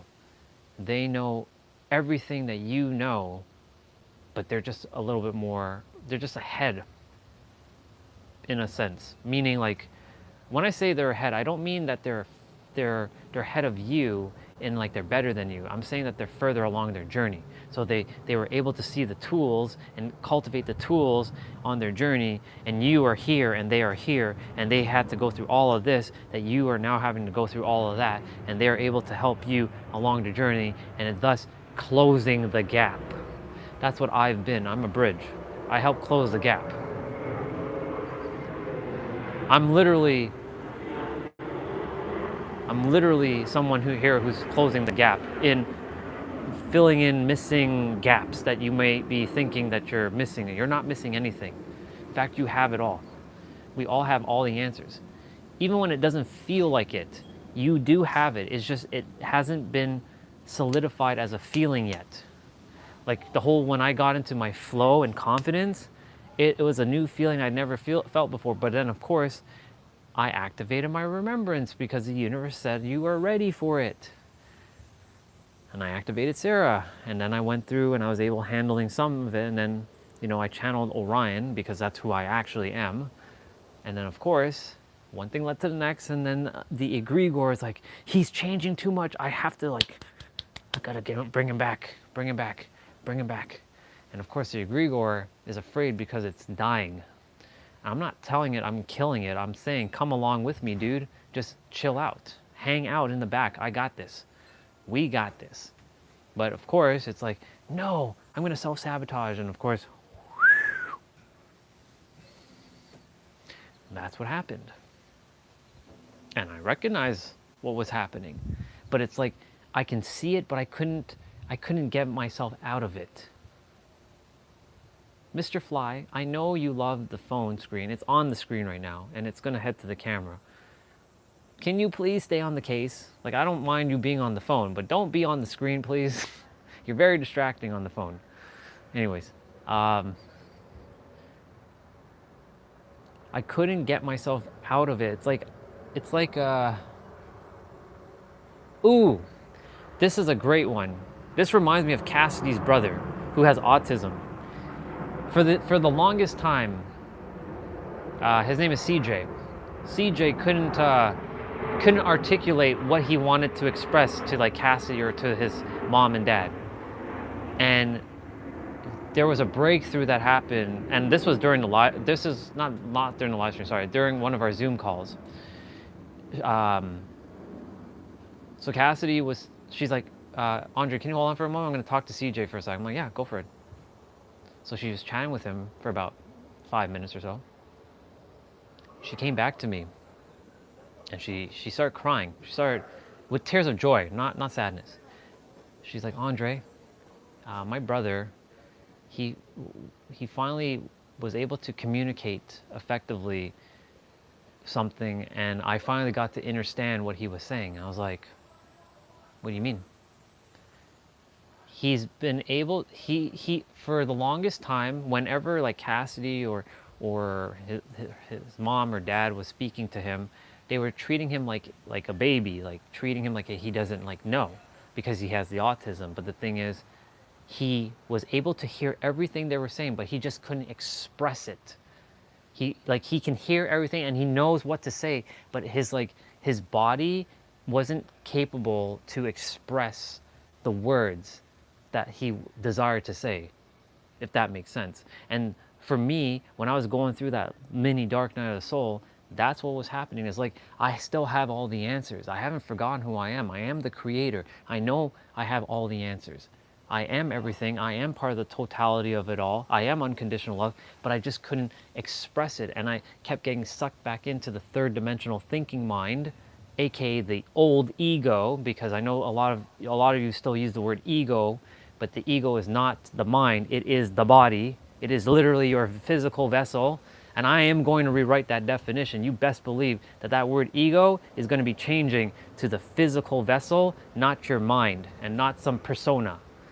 Anyways, besides the point, I wasn't able to express myself in a way that I desired to express myself while I was going through that, but I knew what was happening. I can see it, but I felt like I was self-destructing, as like sister said, like inwards. I was imploding, but I was like not imploding, but I was like attempting to like find a way to communicate more effectively. But every time I would open my mouth and say something, it just felt like I was like shooting myself in the foot every time. So, you know, Cassidy, this experience with CJ and Cassidy, and this happened in 2023, like in around like September. And I'm like, wow, sister, that's amazing that you got to have that breakthrough with CJ. Like, to finally be able to, you know, understand CJ and you and CJ being able to, you know, always understand you and you know that CJ actually understands you now is a big deal. Hey, you, get off the X button. I know you love this phone. You know, I used to be bothered by flies and stuff, but like, it doesn't bother me anymore. I just don't want it to press the X button because it has the sensory type to press the X button and like potentially like turn off the stream. Anyways, so that's what that felt like. So I'm bringing this all up because, you know, we have the tools in the tool belt, but sometimes we just don't know that we have the tools, and someone just has to express to you that you have the tools, but you may not know how to use the tool because you have never experienced the tools yet, but you will eventually know how to use the tool. It's like me going and taking a power saw right now. Do you think I've used a power saw? You know, the ones that cut down trees? I know what it looks like. I know what you gotta like put. I know you gotta do that, but do you think I know how to use it right now? No, because I have no experience with it yet. In this physical vessel, I don't have any experience with it. My mind doesn't know. My soul has the answer and know how to use it, but my mind doesn't know because it forgot. So of course, I'm gonna seek out somebody or I'll watch a YouTube video on how to use a power saw. Like to cut down a tree or something, or cut down something. And then I'll build the neurons to know, okay, this is how you use it. Just like the first time I used a power drill. I used the power drill to help Dad with something with the fence back in like, I don't know, like maybe 15, 16 years ago. My uncle was here and he said something that caught my attention. He's like, how come you don't know how to use a power drill? You're 22 years old and you don't know how to use a power drill? He made me feel like I'm incompetent. A lot of the family did that during my upbringing. That was for me to, it's a mirroring for me to overcome the words of others that they've said. Anyways, I finally was able to take a power drill and use it like a drill and actually like drill in shit. My headband is turning brown, but it's okay. I'm gonna get a new headband eventually.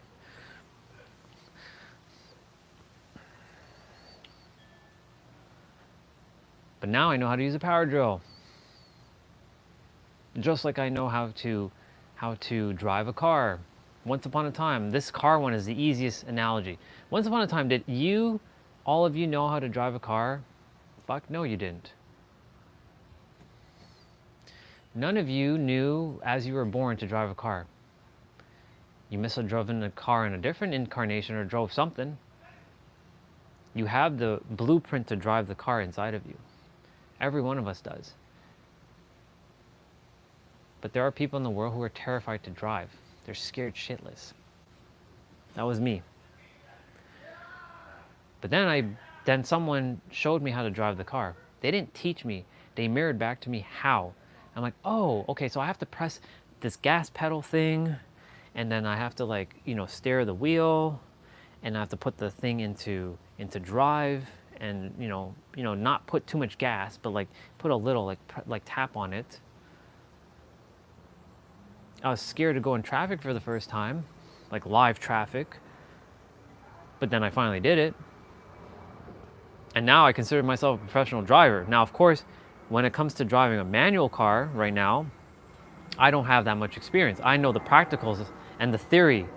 Sorry, I should say I know the theories, not the practical.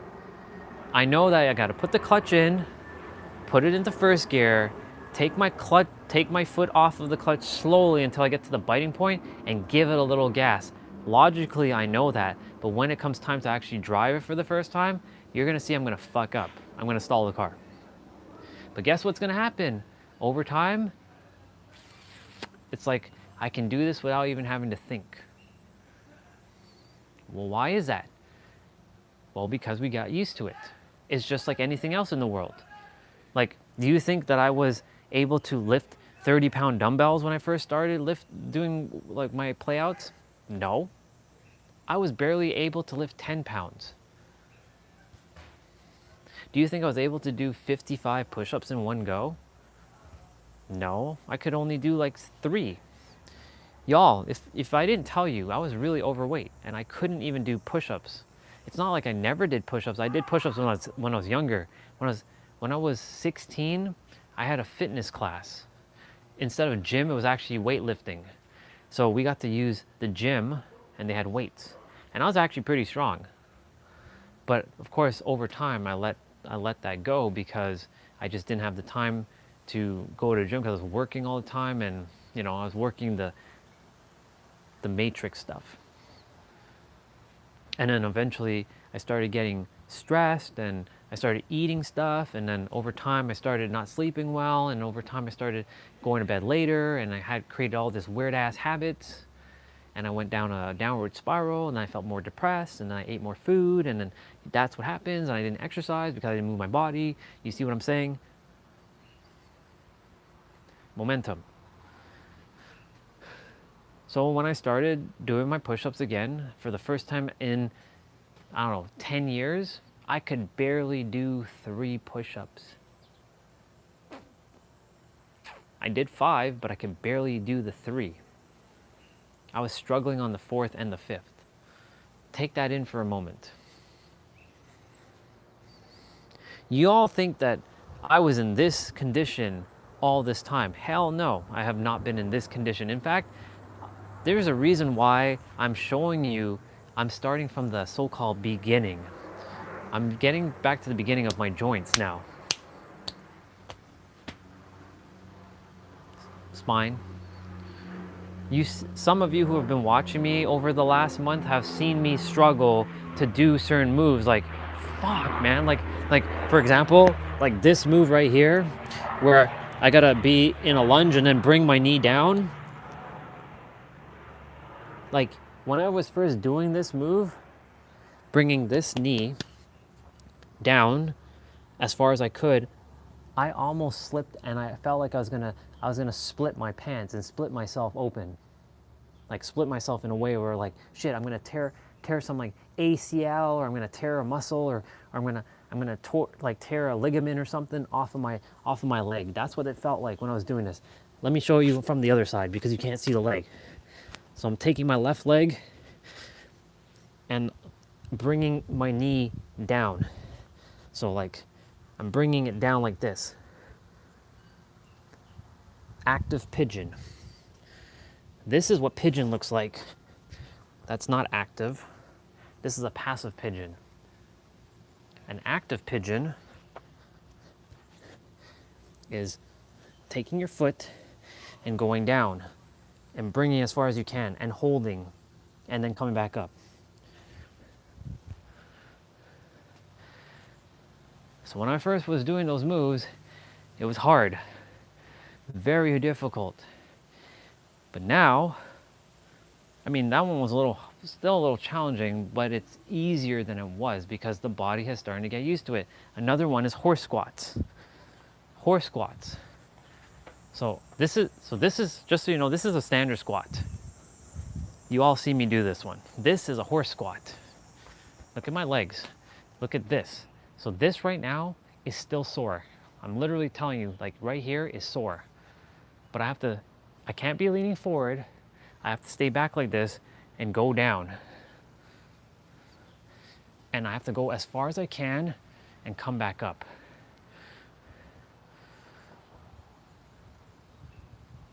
And I'm telling you right now, this is not easy. And I'm still leaning forward. And the thing is, I have to catch myself.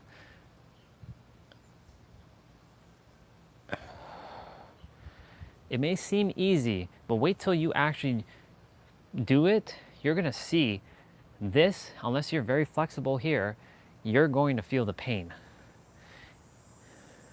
And Vanya, she's able to go down to a point where she, like this, it starts going up. So I'm starting to get lower, but I'm not quite low to where I desire to be, but I'm getting lower.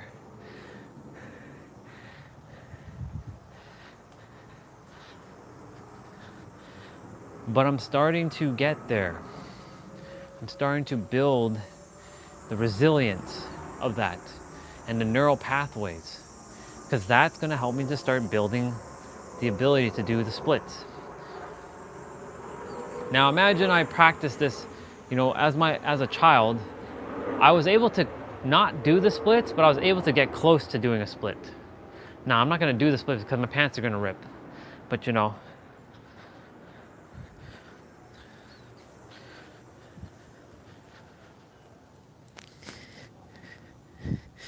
right now, this is the furthest I'm going. Literally, I'm not going any further than this at the present moment. But over time, I mean, this is not the actually proper way to start doing a split. There's an actual easier way. She's going to be teaching that, of course. But you know, this is right now where I'm at. This is as far as I'm going. But of course, over time, if I keep holding and practicing, I will then eventually get down and do a split.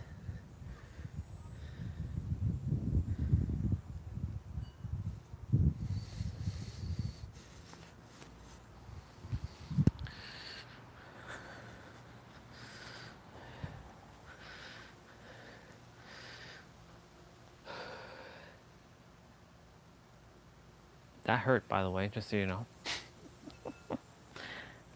But my body's getting used to the pain, the sore pain. It's not like it's not pain that's like, oh my god, I'm like in excruciating pain, like I pulled them, like I tore a muscle or I pulled a muscle. It's just sore. It's like when you do lifting weights for the first time and you know you did great, but then the next day you feel like you're in pain. That feeling. I hadn't done that, like do that in a long time. And I can tell you, that's not the lowest I've ever been. I've been lower than that. But it's because my body hasn't moved in that position in years. It's now in the process of remembering. It's like, for example, you haven't run in years. So guess what? When you start to run, are you going to start running the way you used to run? No, you're not. You're going to be huffing and puffing. So it's the same idea. So the same thing with, like, when we were a child. Actually, why am I sitting? No, I'm going to sit in a squat. When we were a child, see? See how I caught myself right away? I'm like, no, what am I doing? Sit in a squat. We can manage. When I was a child, did I have mistrust in things? No. I knew like I was gonna always get my whatever I wanted. I was manifesting as a kid. I'm like, I want Mario 2. I want Mario 3. I want a Super Nintendo. I never got a Super Nintendo. I actually got an N64 over a Super Nintendo, which is fascinating. I said want, not need. Or I said I want, not desire back then. I want my Ninja Turtles. I want Blades of Steel. These are video games still. I want now Power Rangers, like toys. I always got what I want to some degree.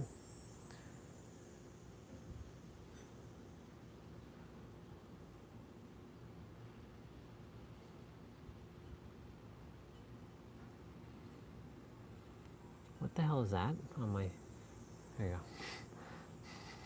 I'm always looking at my skin. I'm like, what the hell is that? Yeah, anyways, my point to say all this is to say, like, over time, I stopped getting what I want. And that became a new pattern. But now it's time for me to get what I desire because it's meant for me. I'm meant to have a RTX 5090 beast of a laptop so I can whoop candy ass in video games. I can whoop candy ass. Yes, I said what I said. I'm gonna whoop candy ass in video games. So I can stream and make that money as a game streamer that I always desired to be, because I'm very entertaining. I can be very, very entertaining. I've done game streaming on the live stream, so I know I can do it. It's no different. Like, hey y'all, welcome to the stream. Let's go and play this game called Dead by Daylight. I have no fear to be expressing how I desire. I can talk in all kinds of different like ways, like tonalities. Like I can tap into the it's very, very nice. I like that very, very nice. Or I can be like, I'm gonna stop you. I'm going to crush you.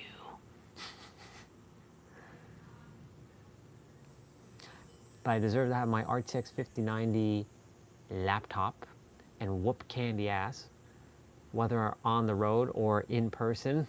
Whoop candy ass. And that's what I'm doing. I'm gonna whoop candy ass.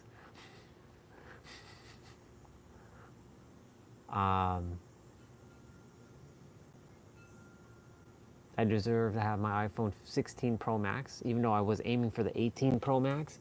But now that I hear that Apple is removing charging ports, and knowing that I have to use my microphone, my wireless microphone, I have to have a phone that has the charging port. So I have to get the 16 Pro Max before the 17 comes out. And I have about a month. So it's time to get my butt in gear to get my iPhone 16 Pro Max. And I'm gonna get it. What else?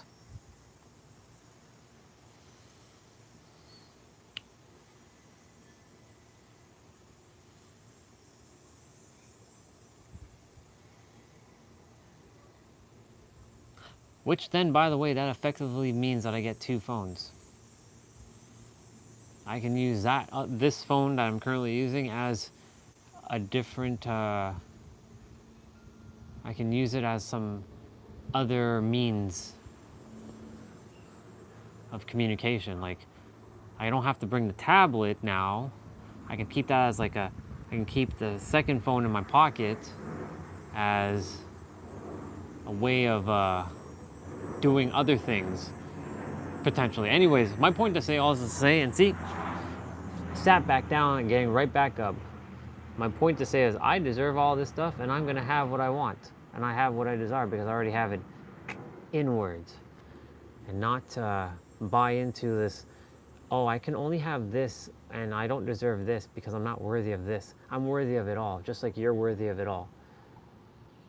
And I told you, I'm bringing forth 55,000 US dollars into my consciousness, and then I'm going to start manifesting millions. I do desire to win money from a lottery because I want to know what it feels like to win the lottery. As within, as without, but not be excited about it. I'm like, I expect it. I expect to be making $100,000 per client with my business. All that money, before I even start with the clients, is seed money for my business. I'm making $100,000 with my clients, and they're gonna pay it, and they're gonna feel good about it, and I'm gonna feel good about it, and it's gonna be feeling fucking phenomenal. They're paying $100,000 to get the mirroring from me specifically.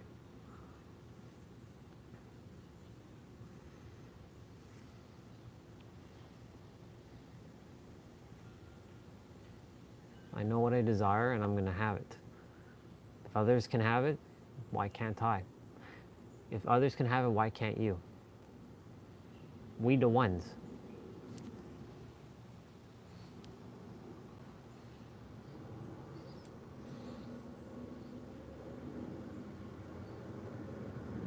It feels so good to be back. You have no idea. Like it felt like I disappeared from the live stream. Like it felt like I hadn't been live streaming for like a month and a half. And now I'm like back. But I've been here the entire time. Kind of weird, isn't it? But that's what it feels like.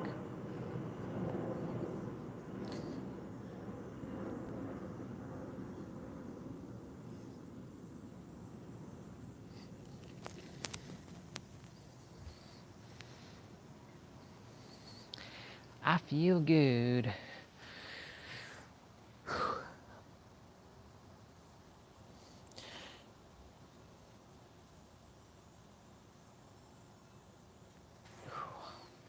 I'm gonna get some water. I'm burning right now.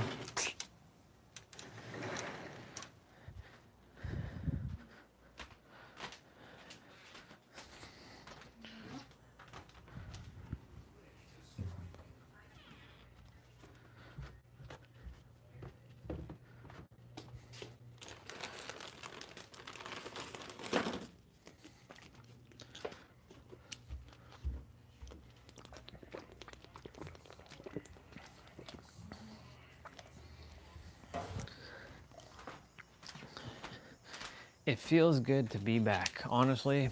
Like, just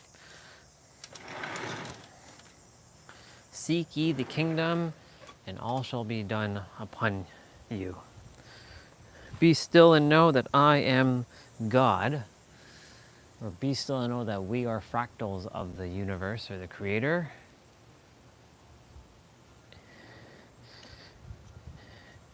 Close the door and find your Father inside and ask, and he shall reward you openly. Which just means to close your eyes, go within, and know that, and expect that you will have what you desire because it's already yours. And for me, I am a trillionaire because I am going to go around the world helping people with that resources after I've done what I'm supposed to do with the healing resort. And that trillions will come through all the mirroring and all that stuff. I will bring forth $1 trillion.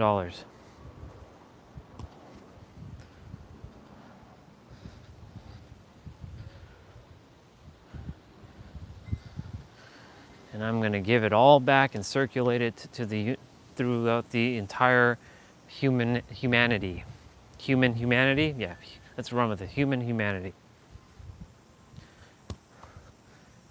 This is just what we call the humble beginnings, y'all. You're seeing me before all this. So when the time comes, and I know people are going to say, money changed you. Yes, money is going to change me to some degree, but it's not going to make me more, it's going to make me more caring and more loving to give more. Because I know when I have a lot of resources, I'm able to give more. Even when I don't have, like, I don't say I never have, but whenever, like, even when I go buy milk, I still donate $2. Every time, like, I'm pressing that, like, whenever I go buy water or go to the grocery store, I'm hitting donate. I'm pressing $2. I mean, $2 may not sound like a lot, but it's still energetically giving something from my heart, and not just because, like, oh, I'm gonna, I'm circulating it and, I'm gonna expect to get it back. I'm letting go of the expectation of getting it back, but at the same time, I'm having the expectation that I'm just circulating it to others, and it shall also come back to me in other ways.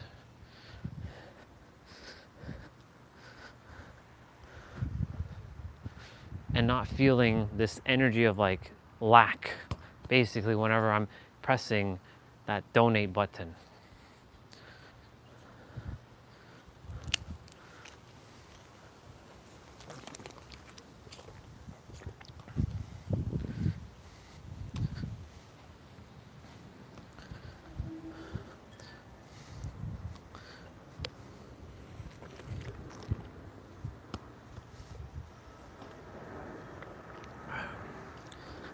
So I declared that 55,000 US dollars show up in my bank account or be handed to me in some form in the physical, so that I can go and get what I have to get and do what I have to do with it to bring forth what I have to bring forth, and to invest more that I have to invest in.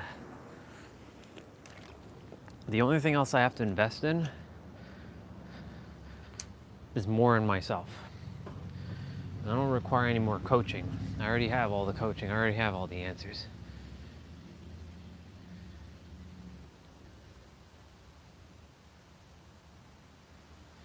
I do have to be present and feel that. I do have to be present to receive more presents. And that's what I'm doing. That's really a lot of the mental and spiritual work play that I'm doing right now. Like, I'm not worrying. I'm in a state of peace right now. I'm making sure I stay in a peace. My nervous system stays in that state. And if it ever feels this anxious feeling, to rewire it and, like, we're at peace. Don't worry what the bank account says. Relax. The RAS is going to kick in. The RAS is going to kick in and give us an ability to either generate 55,000 US dollars. It's going to come up with a creative way. Someone might just say, you know what? I'm going to donate to him. There might be someone who, you know, I might run into a lottery ticket that's on the ground. I might pick it up, and it actually was a winning ticket, even though they didn't sign it. Sucked for that person, but it was meant for me, because, you know, that's happened. There's all kinds of things. And I know what it feels like to win something, because I've won quite a few things in my life. If you didn't know, this microphone that I'm wearing, I won this. If you didn't know that, I won this microphone. It was an unexpected surprise, but I won it. When we were going to San Diego for Christmas, right? And I started the live stream before, like, just before I started the live stream on YouTube, I got this microphone. The day I started on YouTube was the day I got this microphone. Actually, it was a day before. It was on a Sunday, and I had got this microphone. But a week later, I was speaking to Olga, and we were chatting on like Discord, and I had this energetic feeling, hey, check your email. Check my email while I'm speaking to her? Like, why would I check my email? Like, the intuition kicked in. And intuition was like, check your email, check your email, check your email. I'm like, okay, I don't know why I'm checking my email while I'm speaking to her. I don't check my emails ever. I don't really check my email much. It's a bunch of junk. So I checked my email. I'm like, congratulations, you won. I'm like, congratulations, I won. At first I thought it was a scam, because, you know, our brains are programmed for threat, because I've been scammed so much. So immediately I'm like, this is probably a scam. So I clicked it, and I'm like, congratulations, you won your purchase of Hollyland Lark M2 microphone that you purchased on Amazon. I'm like, okay, this is kind of interesting. They know exactly that, and it's actually from Hollyland. And then they're like, I'm like, okay, let me go. Then the intuition is like, go check Instagram to see the post. They had a post of 10 winners from different regions. They had 10 winners in Europe, 10 winners in North America, 10 winners in South America, 10 winners in Australia, 10 winners in Asia, 10 winners in Mexico, I believe, and then 10 winners in a different area. And I looked at the one for North America, and I'm number 7. Now, they X'd out a lot of the numbers, but they had the first 3 digits and the last 4 digits of my order number. And I looked at it, I'm like, oh my God, I actually won the microphone. I actually won this microphone. I bought it before Black Friday on sale, and I won it. So they gave me back the resources for it. And I took the resources and bought the gimbal, because the universe is like, now you're gonna get a gimbal. And I got a gimbal. I'm like, why would I get a gimbal? Well, because when you're live streaming, you're gonna keep things nice and smooth, instead of it being janky. You're going to San Diego. So you see, the universe is working for me, and it's working for me right now, because it's reminding me of that time when I won this microphone. Because I know that I know the feeling of what I've won. I wasn't looking, I didn't know they had a contest to win this microphone. I had no idea. I let go of the importance. I'm like, I just bought the microphone. I'm just like, oh, cool, I won this microphone. And they refunded me the resources, and I used the resources to buy the gimbal. So you can say I got 2 for the price of 1. Pretty badass.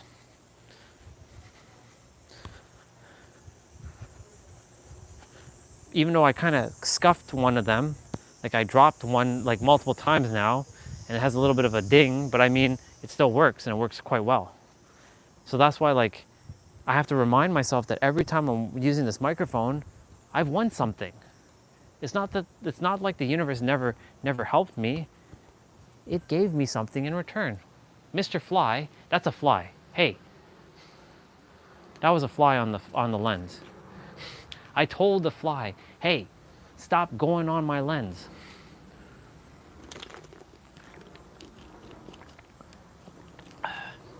Stop going on my lens. Don't go there. Stay on the phone.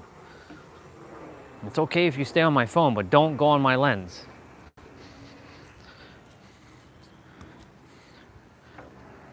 So I have to remind myself that I've won. It's not the first time I won something ever in my life. I've won the lottery a couple times. They weren't big, like big amounts, but I've won something. But remember, in the eyes of the universe, there's no such thing as big or small. A win's a win, right? I've also won at my old law firm. We had these like drawings that you can sign up for at our law firm. Like there's hockey tickets to the Maple Leaf games. There's UFC boxing. There's concerts to like Backstreet Boys and U2. There's a lot of stuff, and New Kids on the Block. I actually won tickets a lot at my old law firm. It says, "Congratulations, Andre! You won tickets to New Kids on the Block." And then I took that ticket, and somebody's like, "Can I really have those tickets? I'll pay you." I'm like, "Sure, here you go." And they paid me $250 for the tickets. I'm like, "Oh." I've also won UFC tickets. Now, of course, someone was like, "Come on, man, let me go to UFC. I want to go to UFC." I'm like, "Well, I have my ex-wife, and I would love to take her to one of these things, so I'm gonna take UFC. I hadn't been to a UFC fight before. Man, UFC is like long. I wasn't expecting it to be like 8 hours long. Like it was fight after fight after fight after fight, and the main event started at like 2 a.m. I'm like, what? I thought this thing was gonna be 3 hours. I didn't know it was gonna be for like many hours. I'm like, you gotta be kidding me! It's not done yet. I got my money's worth out of that ticket though, because I mean, I didn't pay for it, but I got the value out of the ticket. It was just long. I was not expecting UFC to be so long. I thought it was gonna be like WWE, where it's like a 3-hour event. Nope. UFC is not 3 hours. The one I went to, it was UFC, I think like 80 something. I don't remember the number because I don't keep track, and I don't remember who fought. They felt like unknown fighters, in my opinion. Because I wasn't into UFC back then. I'm still not into UFC. But I won UFC tickets. So, universe, show me what is possible to get 55,000 US dollars. I'm letting go of the when and the how. I'm literally letting go of the when. We'd love for it to be on August 8th for Lionsgate portal. And hey, if it comes on the Lionsgate portal, I'll take it. For those of you who don't know what I'm talking about, there's a portal that's opening up on August 8th. It's called the Lionsgate portal. It's a day of manifestation. You set your intentions. You either can create your list of what you desire to have in the world, and you put it out in the universe and expect to receive it. Because now, do I really buy into the Lionsgate's portal? Questionable. But it is a very potent energy. It's really you bringing it to yourself at the end of it. It's not anything like outside of you. They're playing soccer again. It's like when I start playing soccer, they start playing soccer. But when I stop playing soccer, I didn't hear them playing soccer. So, kind of interesting. So I have to remember that every time I'm wearing this microphone, that's right, I won this microphone. How could I forget that? Because I'm focusing on too many other things that are not really necessary. Well, that's good that you're doing something big for the light. You too, brother. Love you. I'll see you when I see you. Enjoy the rest of your August 4th, 8-4 day. And I'm going to enjoy the rest of my magnificent day. And I'm gonna go play some Dead by Daylight soon, because it's been a couple days and I hadn't been streaming any video games, and yeah, it'd be nice to play a video game and play outside today. Yeah, that's what I'm gonna do. That's what I'm gonna do. I'm gonna go ahead and bring the laptop out. And since the game seems to be working properly now I don't know if if I should play on this other chair or what. I might play on this chair because, you know, the sun is not hitting it yet, but I'll have to test something quickly.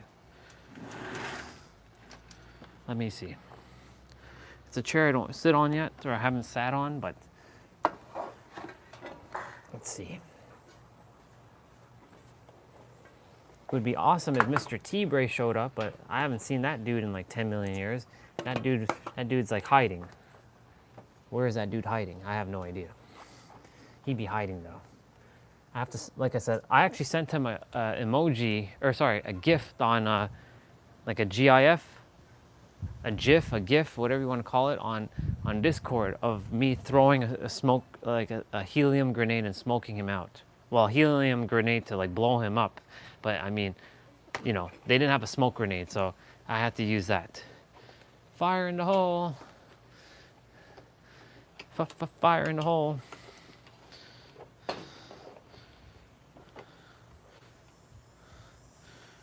Yeah, that should work. Until the sun hits this area.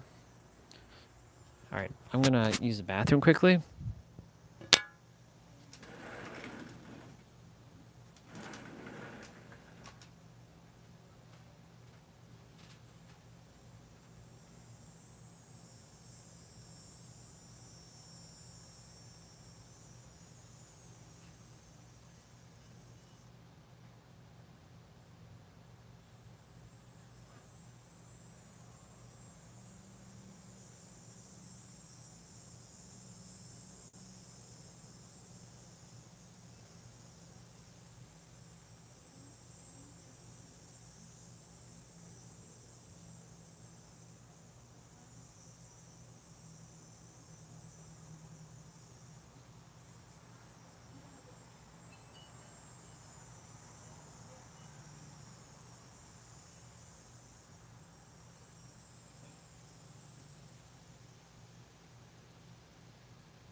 Okay.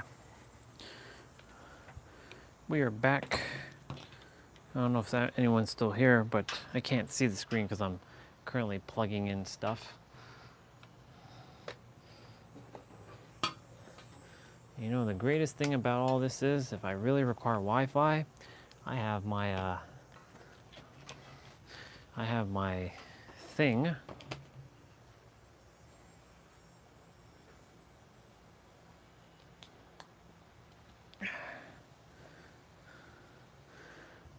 Yeah, that's not gonna reach.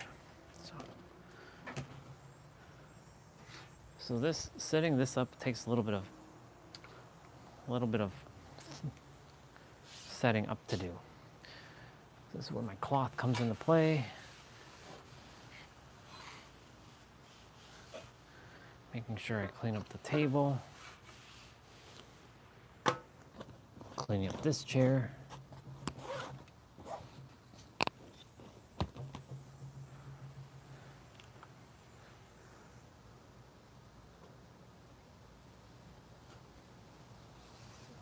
That's not too bad.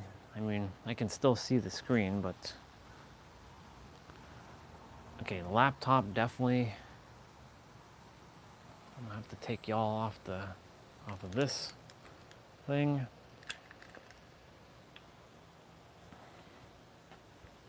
And bring you over here. You can kind of see the screen. Well, not kind of, you can see the screen. I just gotta bring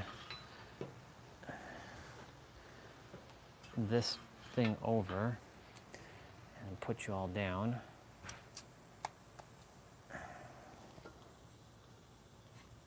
There you go. And then I have to plug in this.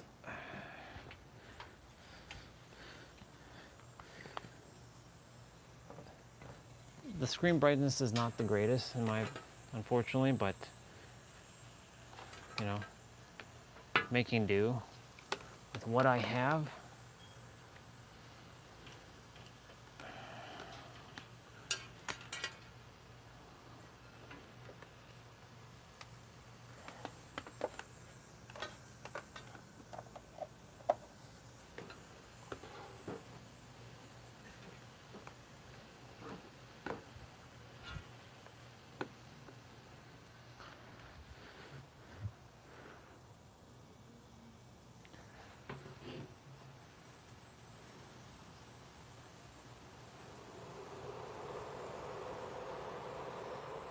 Cool beans.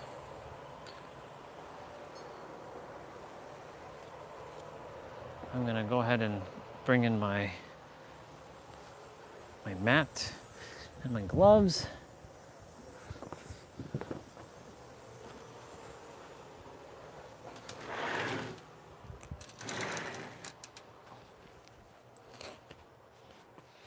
I turn on the cooling fan on the computer to like 1900 RPM since it's variable speed. You know, it knew that I was gonna do this in the future. It knew I was gonna start gaming outside.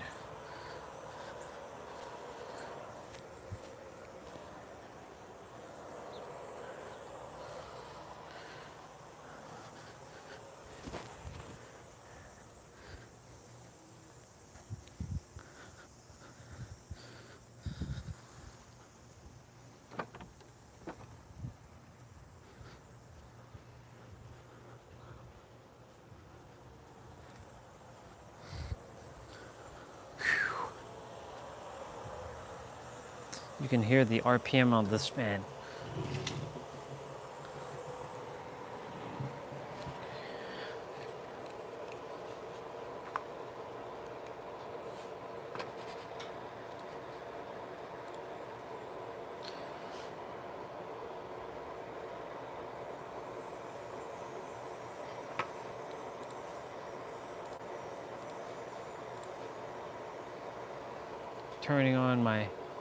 Turning on some of these apps.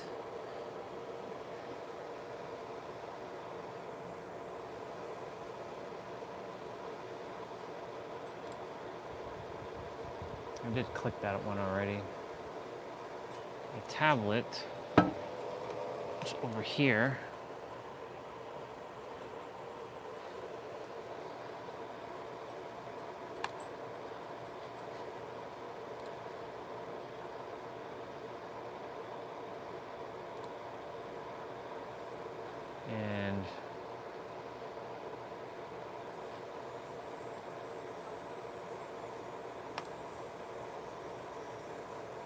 I figured out the heart thing, by the way. Meaning I actually see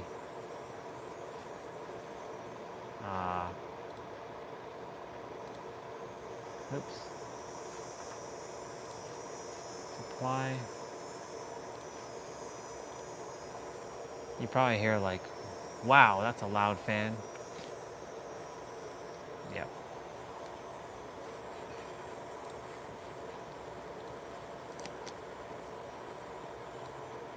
Wait, what the hell? Oh, it's because I couldn't see the LED.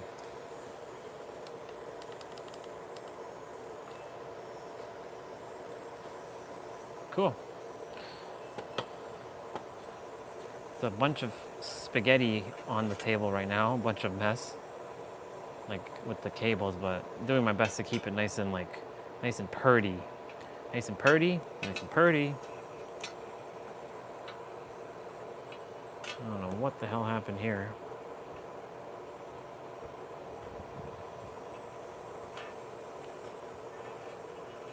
Very, very nice.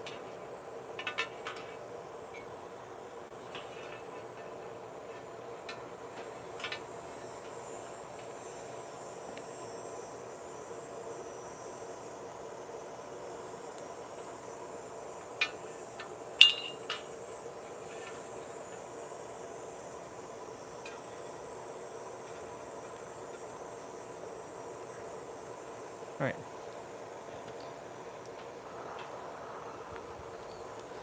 Oh yeah.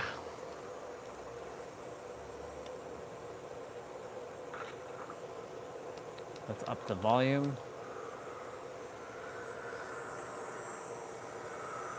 I'm glad that the game actually loads properly now.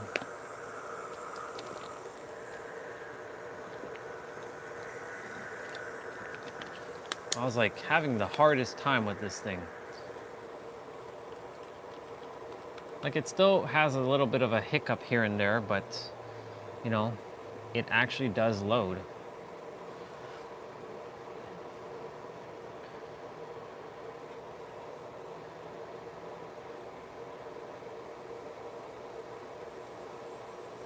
Pop pop pop pop pop pop pop pop pop pop pop pop pop.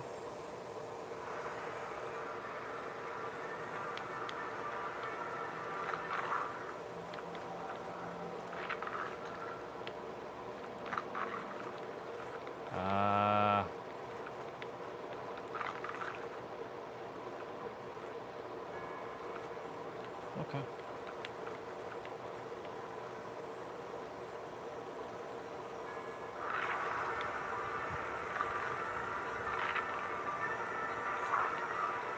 We're playing as Kate. Who's on? Let's see who's on. Nobody's on. We're gonna play as Luck of the Irish Kate. Luck of the Irish.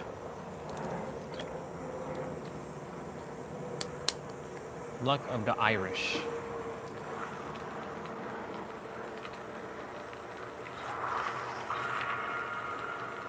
Wow, everybody in that purple.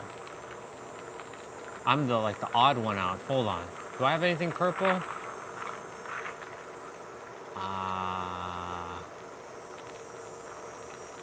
No, but I do have something pink.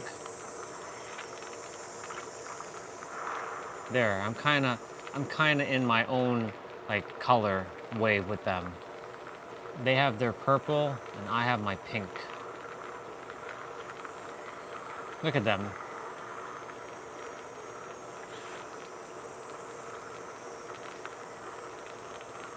Look at them. Look at all of them being in their purple and I'm in my pink.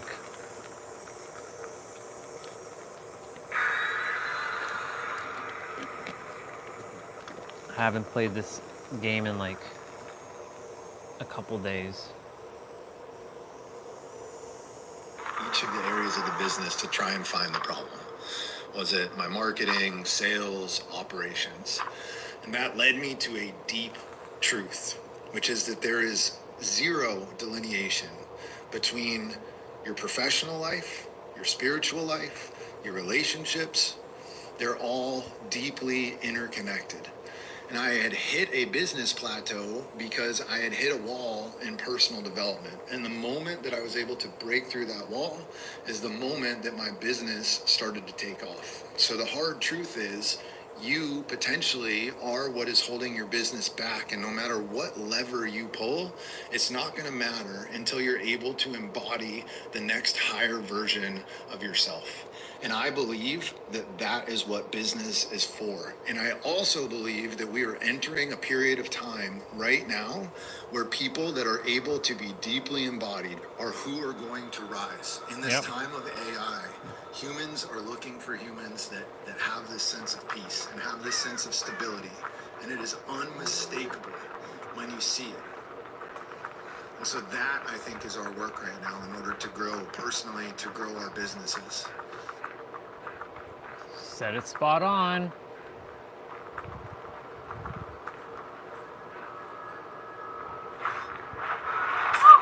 Oh, he knew I was there? Wow.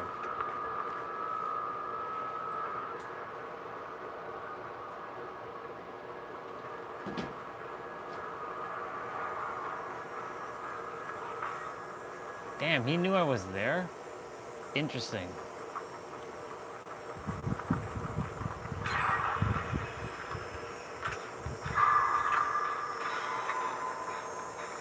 In the past, if my business wasn't doing so hot, I used to get out the magnifying glass and look closely at each of the areas of the business to try and find the problem.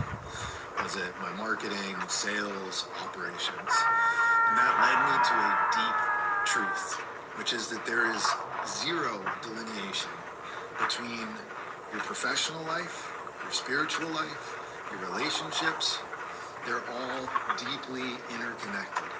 And I had hit a business plateau because I had hit a wall in personal development. And the moment that I was able to break through that wall is the moment that my business started to take off. So the hard truth is, you potentially are what is holding your business back. And no matter what lever you pull, it's not going to matter until you're able to embody the next higher version of yourself. And I believe that that is what business is for. And I also believe that we are entering a period of time right now where people that are able to be deeply embodied are who are going to rise. In this time of AI, humans are looking for humans that have this sense of peace and have this sense of stability. And it is unmistakable when you see it. And so that, I think, is our work right now in order to grow personally, to grow our businesses.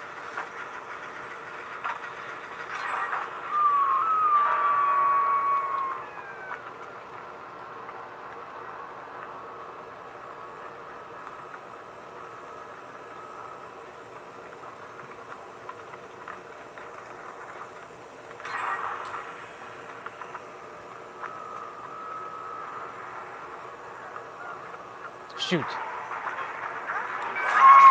Oh my God. I didn't get there in time.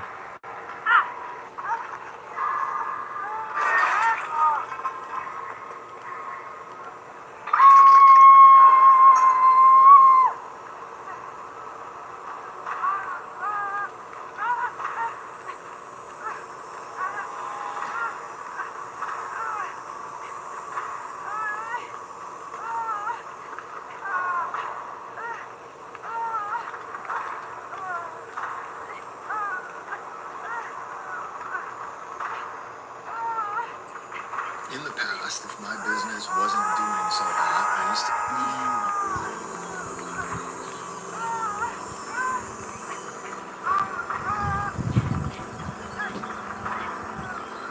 Oh, these are clean, dog. These are clean. So this is the one that we are doing.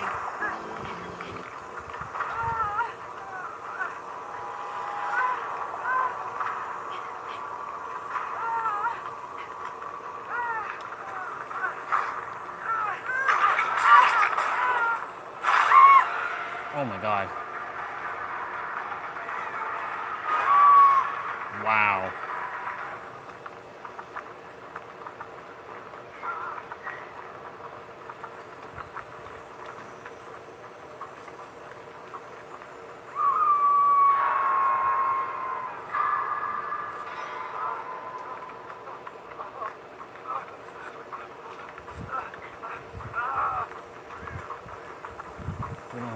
heal me.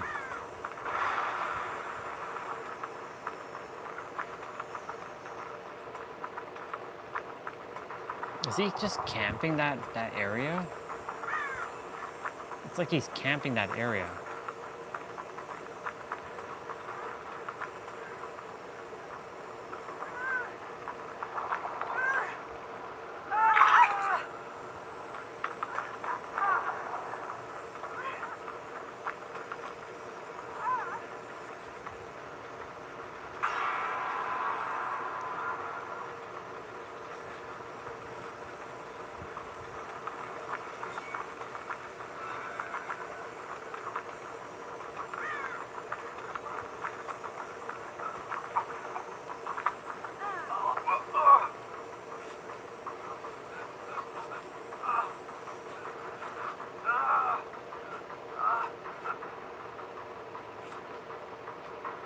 Is he AFK?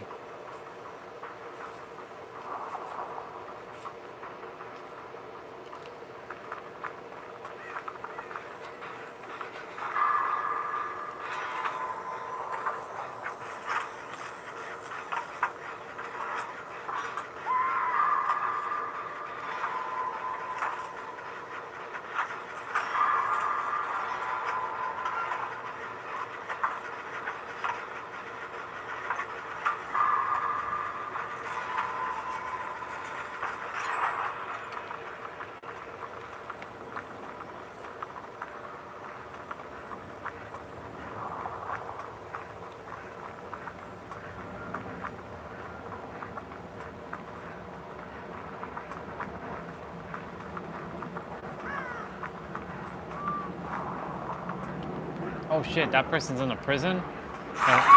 Oh god. Shoot. That person's dead. Oh my god.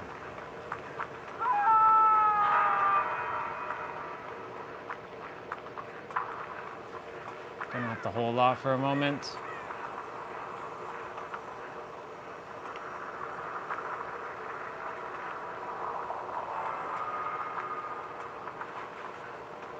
Last generator's in here. Last generator's in here. Everybody else is on their second hook.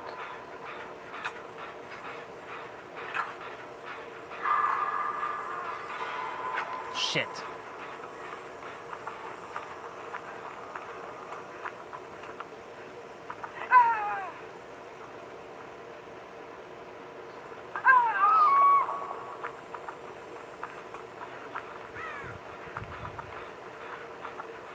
Cage?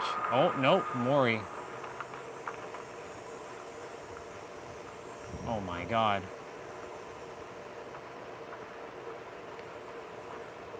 Good.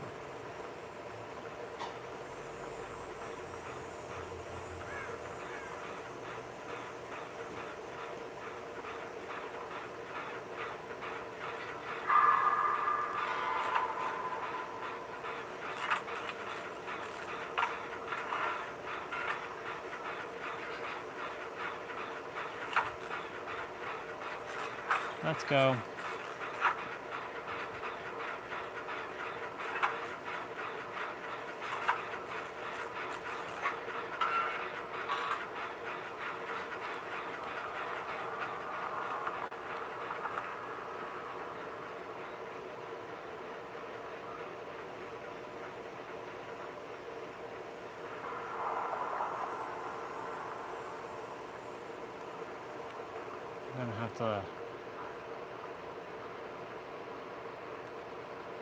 I'm gonna have to stay right here and wait a moment.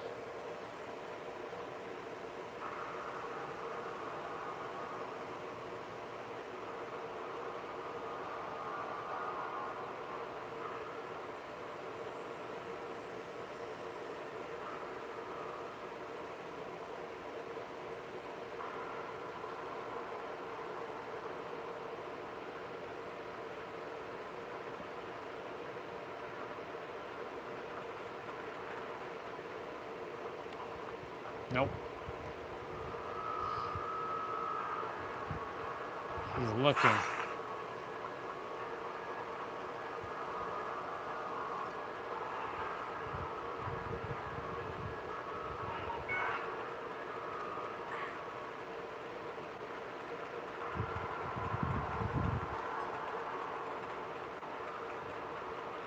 While he's distracted. While he's distracted with that, I'm gonna go elsewhere.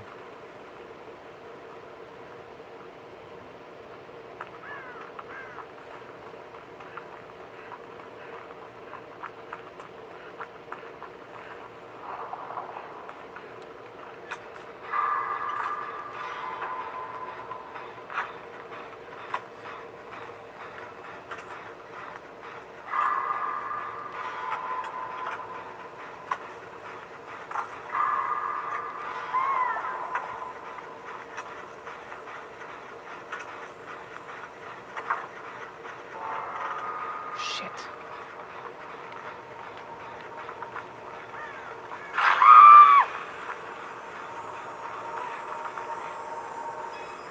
Hell yeah.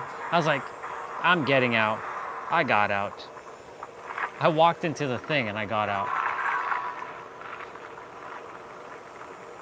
GG.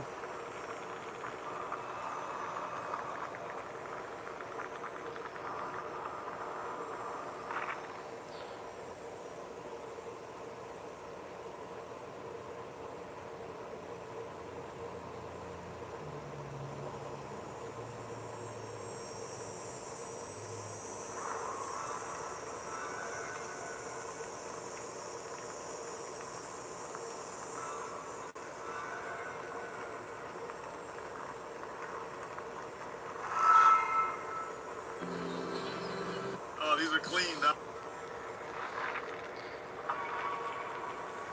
You see that, people? That's how it's done. We got one. We already escaped one. Now we're luck of the Irish. Luck of the Irish. Luck of the Irish. Luck of the Irish. Anytime I'm wearing anything Irish related, I think of Lori. Lori, this one's for you, girl. Oh my God, all Steam players. Whoa. Whoa.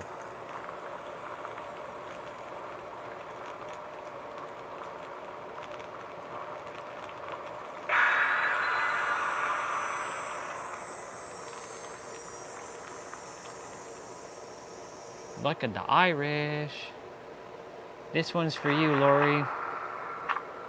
Because Irish.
Luck of the Irish, let's go.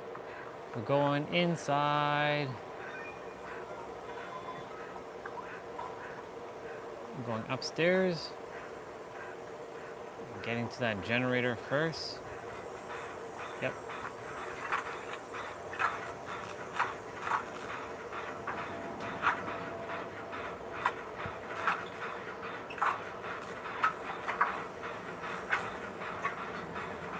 Oh, shoot. Ah, snap. I changed. It's fine. I can fix that outfit. It's no problem.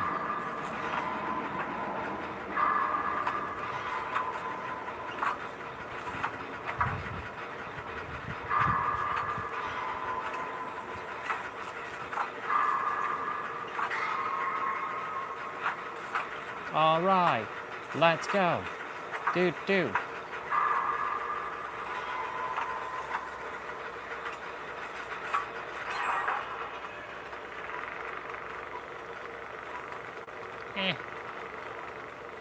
May as well cleanse this totem since we're here.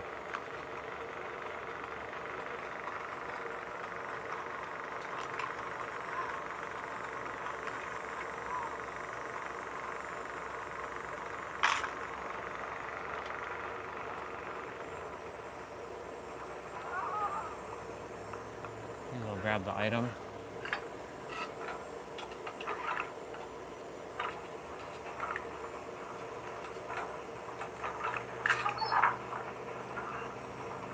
Oh shit.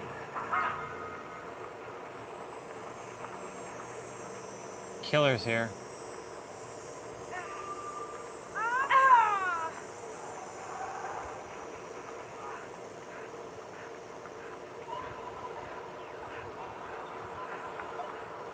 You know, they actually made this game very detailed. I'm not gonna lie.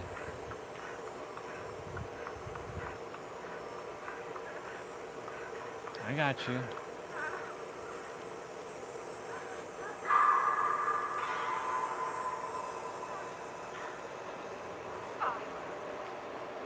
Making sure my laptop stays nice and cool.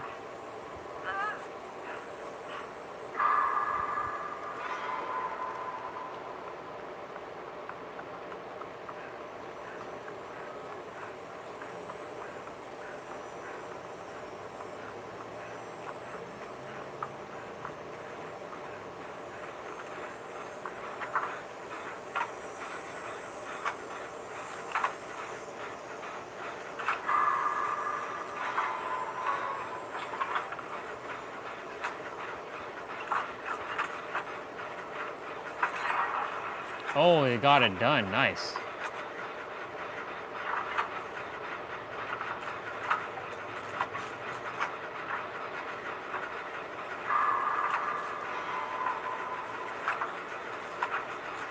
Always look around.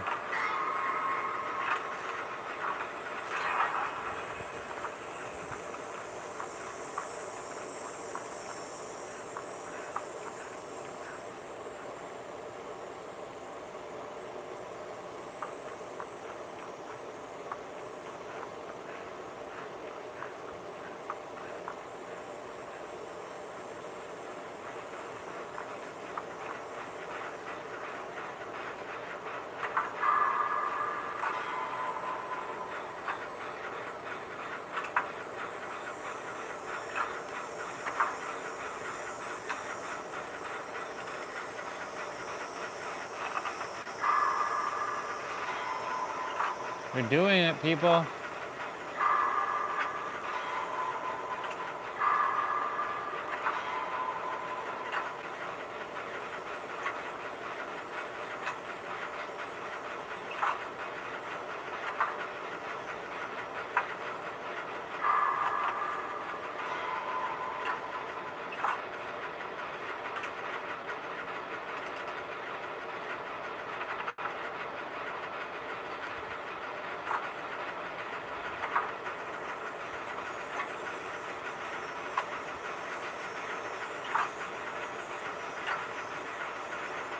Surprised the killer didn't come this way. Because he's been busy chasing that other person. Now I just gotta find that other person. Oh, they're here. They've already, they know they lost.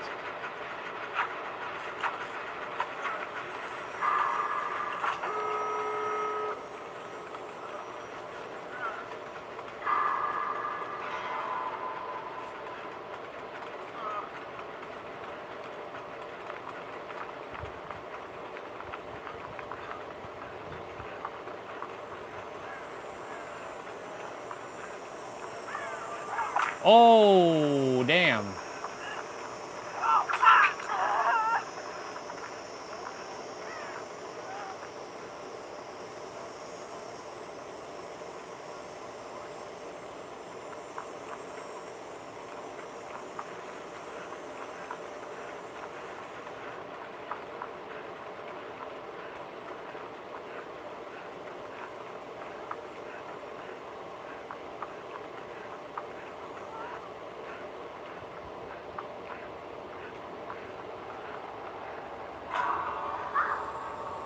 shit. Okay, that person's opening up that door. Oh, she has freaking, yep. Son of a biatch. Oh, nice. Get out, girl.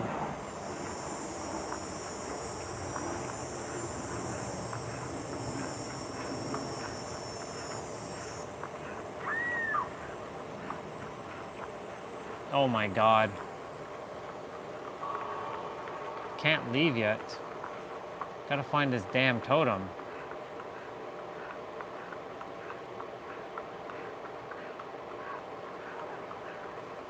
Meg, stop. Oh my god, Meg, why did you leave, girl?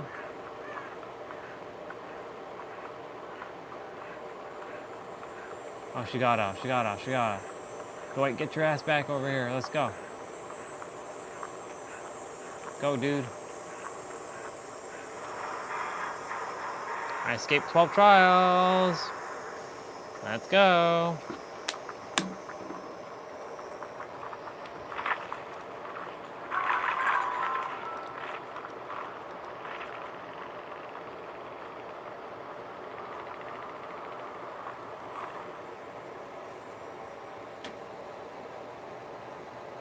Kurosaki Ichigo.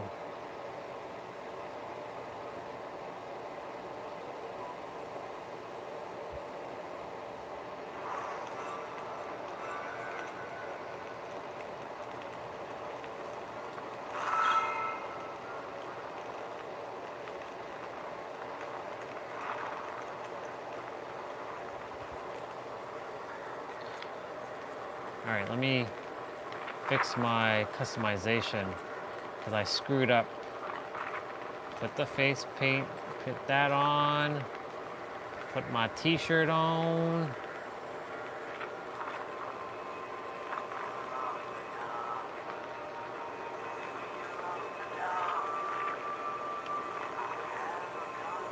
There we go.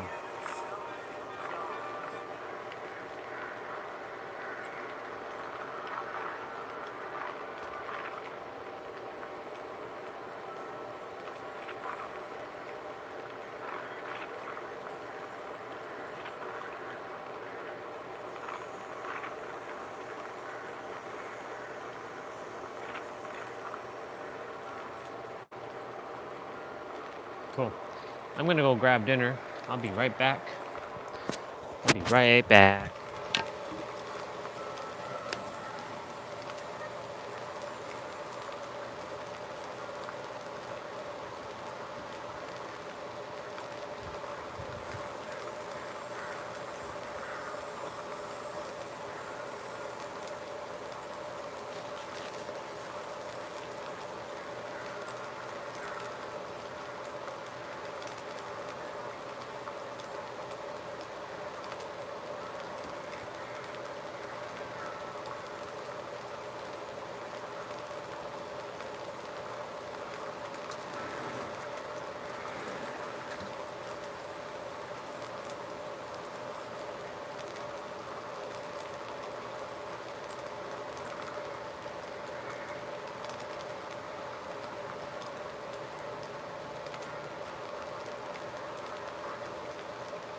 I'm back. Just gonna move this cable out of the way and just put this plate of food down. Well, it's not plate, but a small little dish. Just gonna quickly eat. Have beef, roti. I basically have this. So it's beef, onion, squash, and red pepper in a curry. So it's basically called squash curry.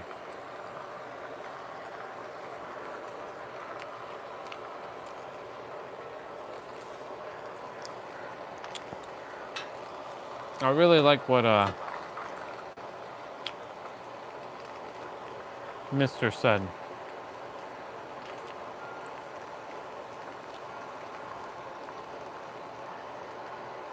That person that was speaking earlier, that was So this is the one that we. In the past, if my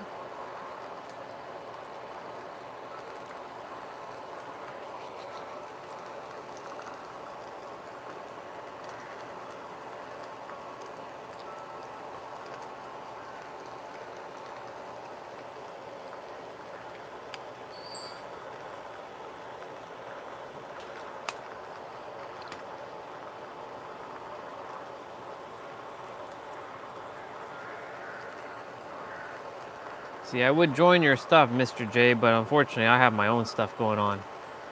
Like, I just don't have, I personally am gonna just focus on my stuff.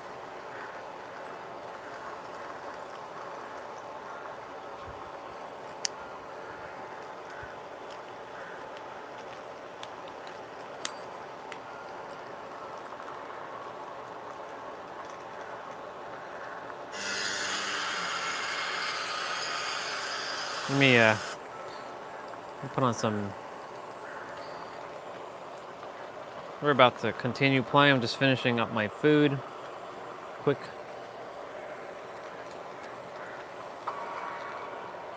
I'll just hit ready. My hands are going to be a little bit of a mess, but I feel like I can finish this before the game starts.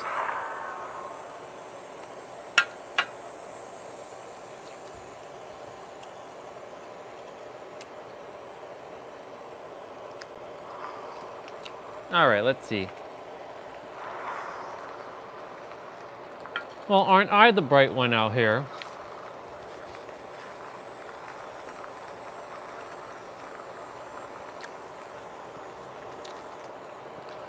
My hands are a little bit messy right now, so I'm not going to touch my controller. I'm going to let that allotment time to ready up. I'm going to let it happen.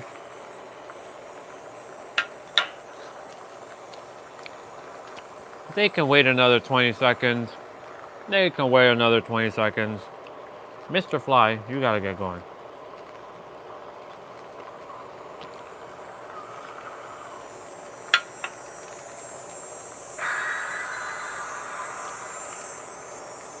That's right, your eyes don't deceive you, y'all. We're playing outside.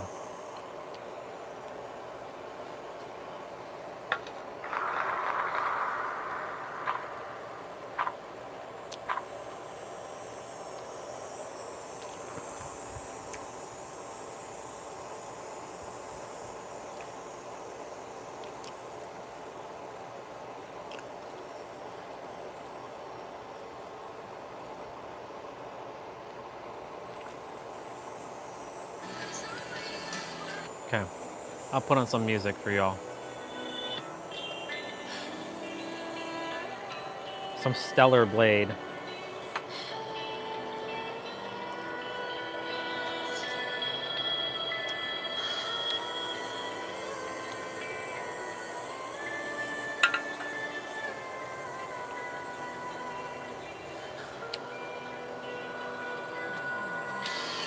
Not my favorite map in the world, but whatever.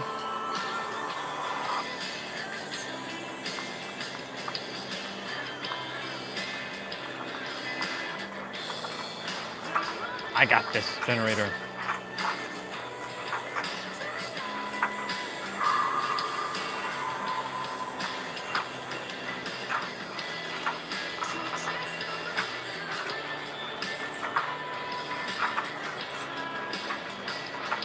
Let's go. Miss Kate Denson.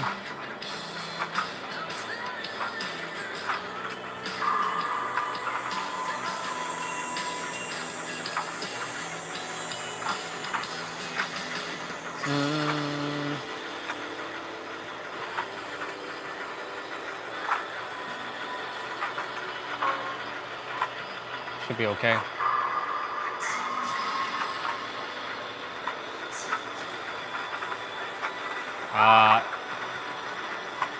Get the gym done. Get stunned. Oh, damn. Okay, all right. Bring it, girl.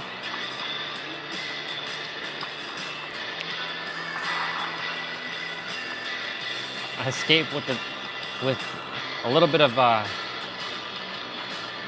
luck there.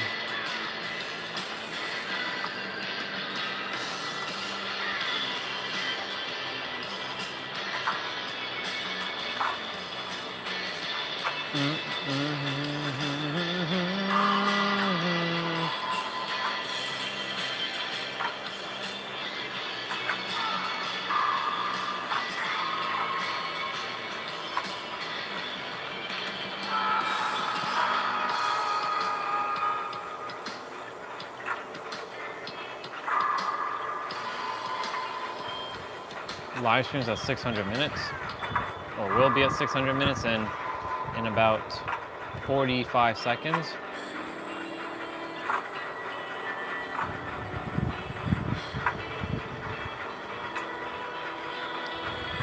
Well, 30 seconds now. Oh shit! Oh, I didn't see her coming this way. Smart, smart. I give her that. I give her that. I give her that. I give her that.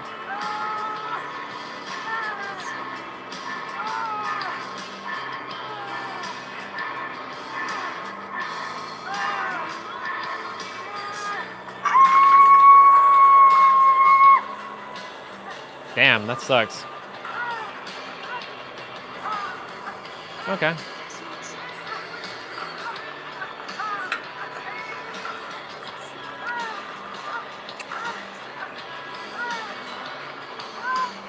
Well, that gives me time to finish my meal.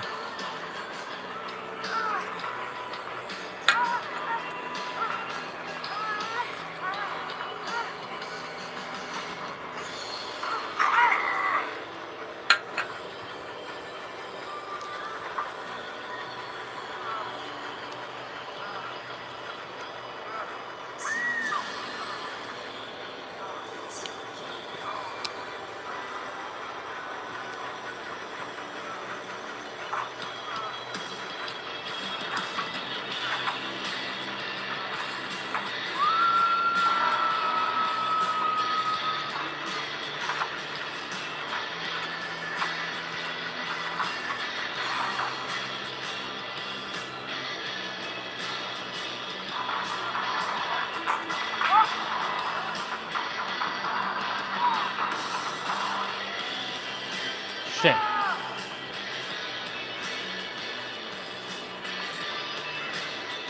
Damn, my generator got fucked.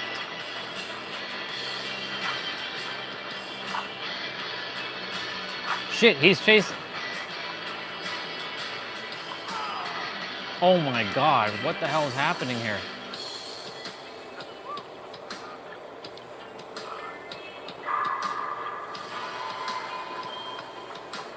I have to go get that person. Keep healing, person, keep healing.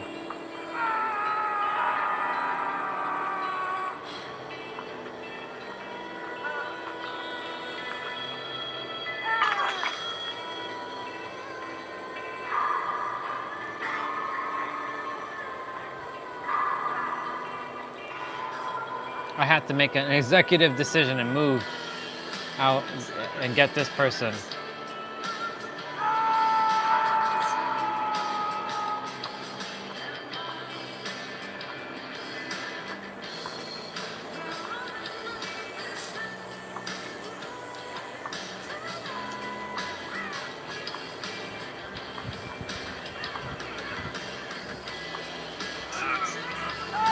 Shit, she's coming. He's dead.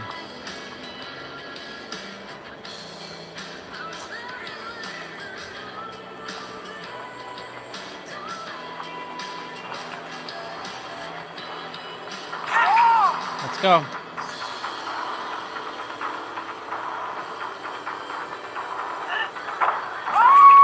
There. Let them heal.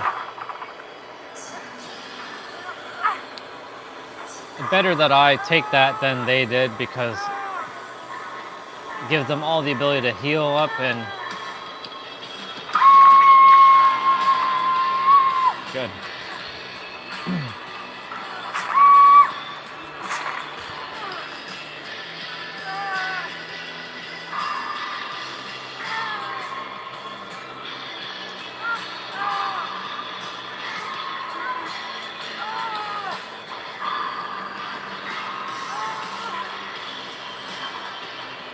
Let me see what this sounds like from my live stream.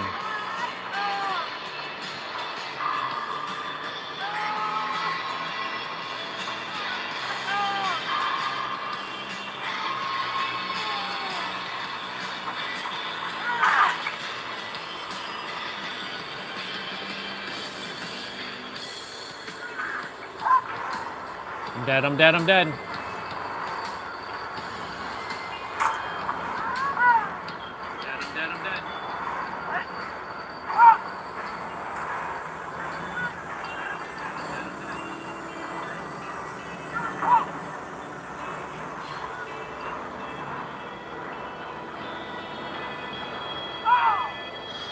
Wow.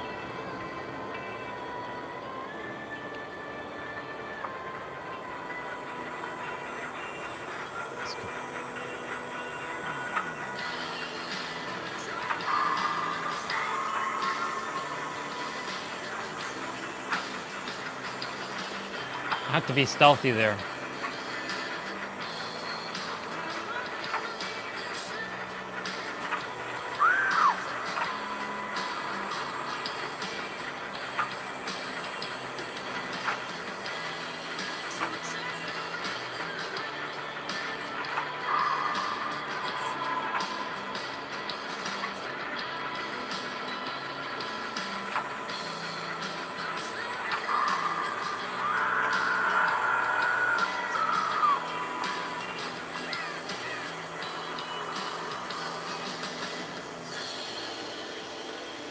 Have to hang on for a moment.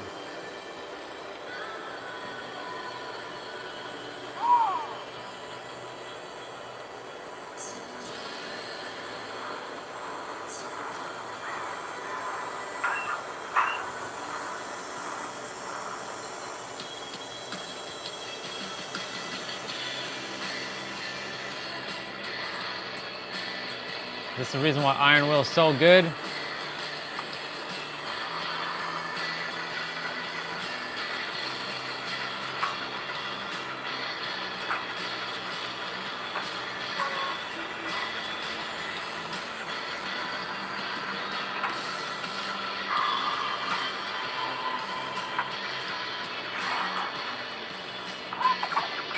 Shit.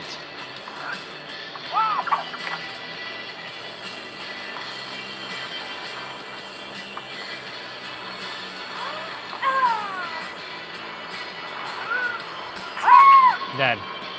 I'm dead. I'm dead. Oh well. At least I did my job. I did my role. I played the hero. Good. All right. I played my role. I played my role wisely. I'll be right back.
I'm back.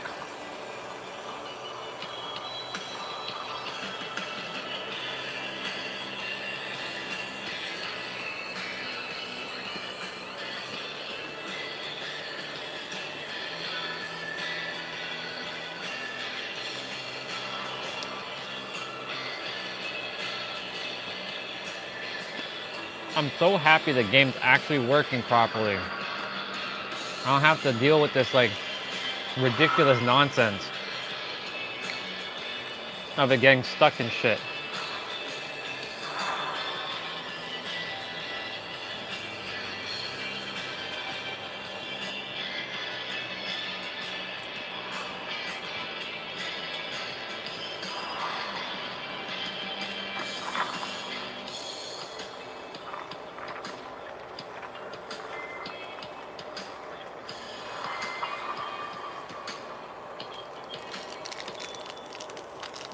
Well, I won 2, lost 1, so yeah.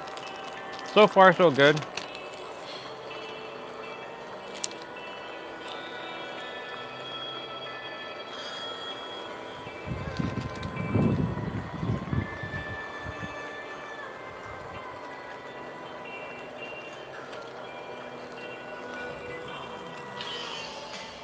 Just gonna quickly step away.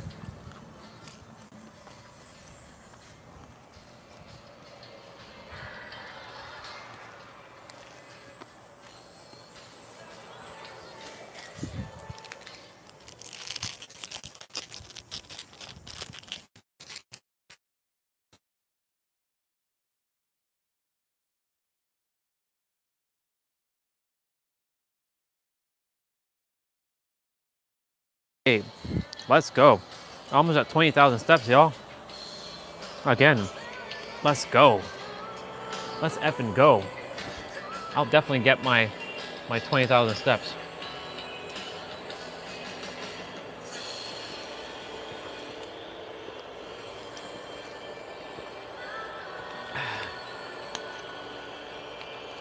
$20,000 steps. I'm gonna sit in a squat in the chair while playing.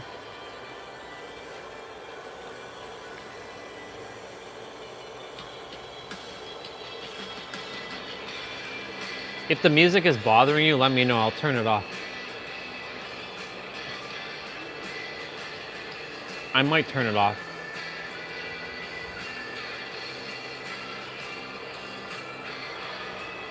Of course, I'm the obsession. Why wouldn't I be?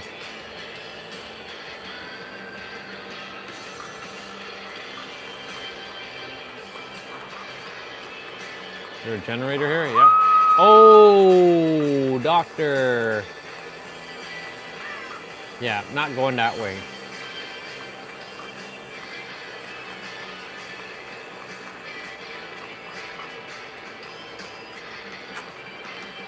He's come.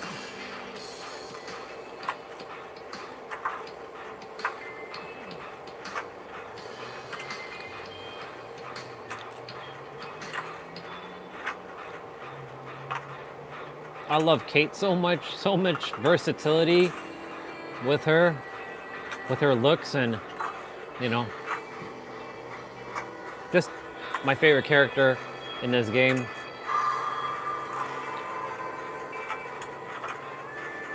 I mean, I'm glad that all my characters now have the same abilities, so I can choose anyone, have the same play style, but like, and if I have those new characters that I really desire to get, they immediately will get all the skills that I've already unlocked. Still have to do a couple more characters, get them to level 3. I mean, the goal is to get every character to level 9, I guess. But I don't really care to use their perk charms. I care to use the dolls like I have on my waist. Like I have Kate, Lara Croft, and Yunjin. I like Yunjin.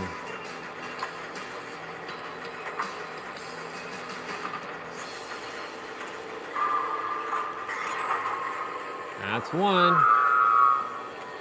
I haven't been affected by by his shock thing yet.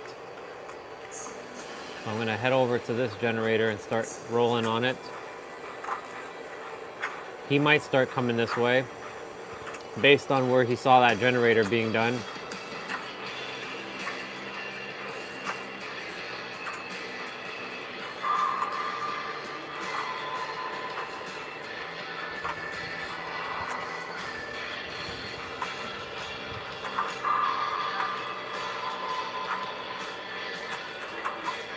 There, I'm gonna bring you all in a little bit more.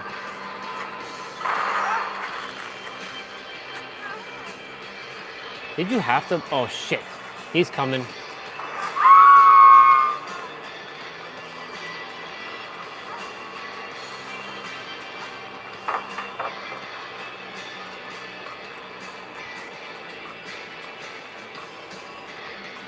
I mean, I got shocked.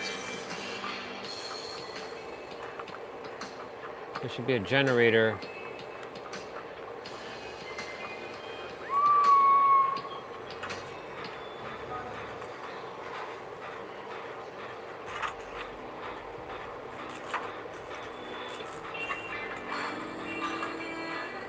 When I'm in my Supra, I'm not gonna be blasting music except for that I am a superstar song. I'm not here to blast on my eardrums. Is he coming this way? He probably knows I'm up here.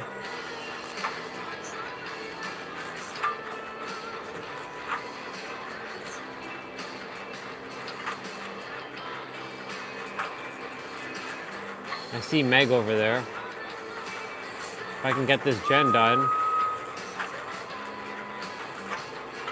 No one's been hooked yet. I know somebody's on my gen that I was doing.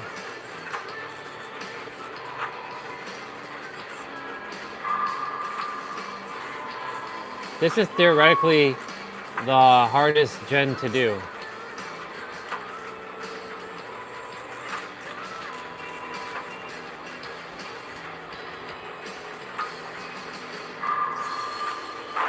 No, shit. Oh my God. Shit. It went back so much. Oh my God, are you kidding me right now? Wow.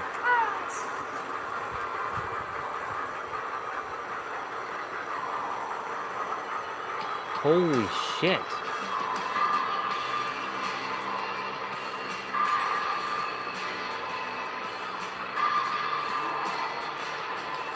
All because I blew that shit up? Oh my Lord. Person, what the fuck were you doing? How did you get the second hook already?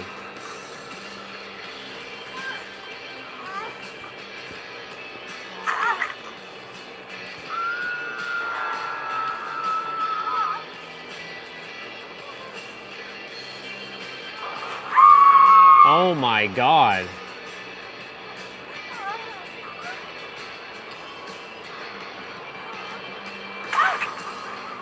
All right, let's go.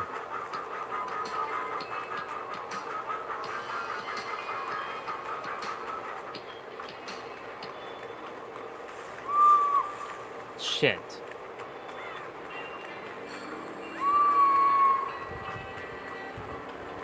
Damn it all.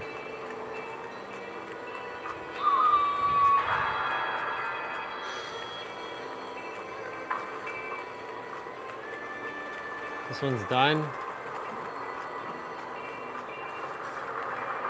Oh, shit.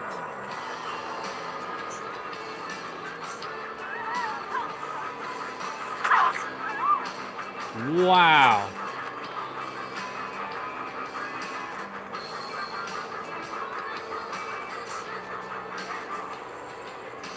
Look at me being all clever with that. Oh my God, this generator went back down to like, wow. Damn.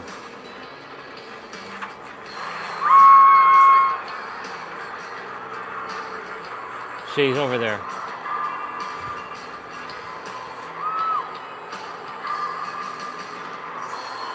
Oh my God. Doctor's no friggin' joke, y'all.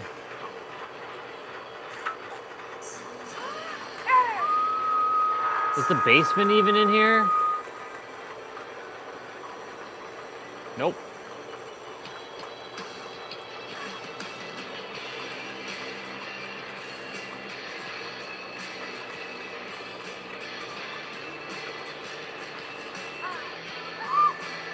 Oh my God, are you kidding me right now?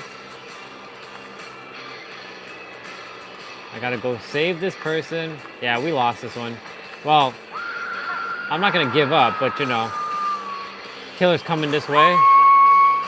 So he knows that I'm going for her. I haven't been able to heal myself. Yeah, we're in a little bit of a tight bind now.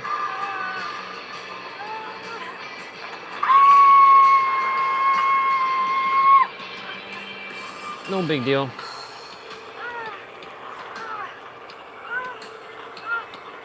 No big deal.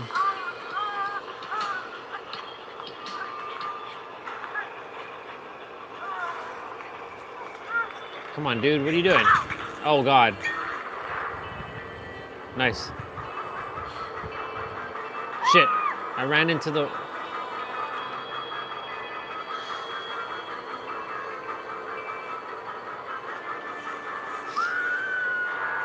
She dead? Yep, she dead.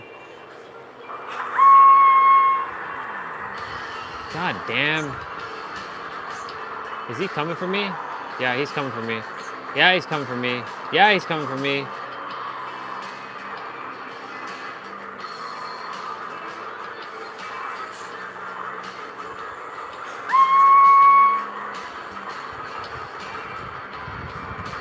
Ha, I pulled the switcheroo on his ass.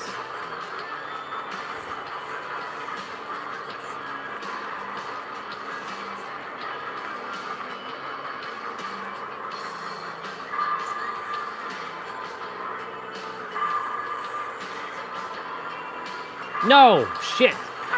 Oh my God. Damn. That wasn't good.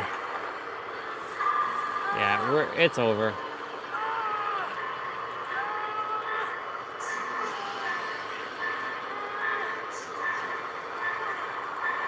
What's he doing? Oh, nice. Oh, God. Oh, let's go. Let's go. He left me to go to her. Shit.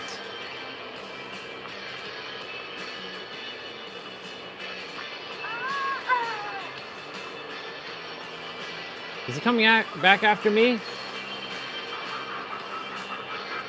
Oh God, he is. Shit. He's lagging.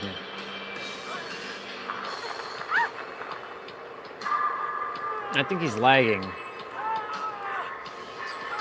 Weird. That's weird.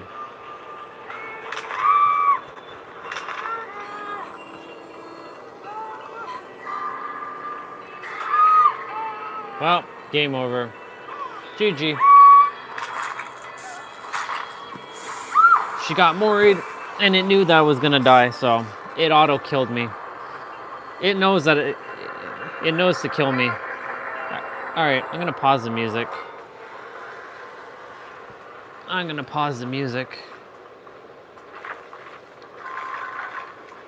Oh shit, I'm almost at rank 4 again. Let's go. That's effing go. I'm almost at rank 4.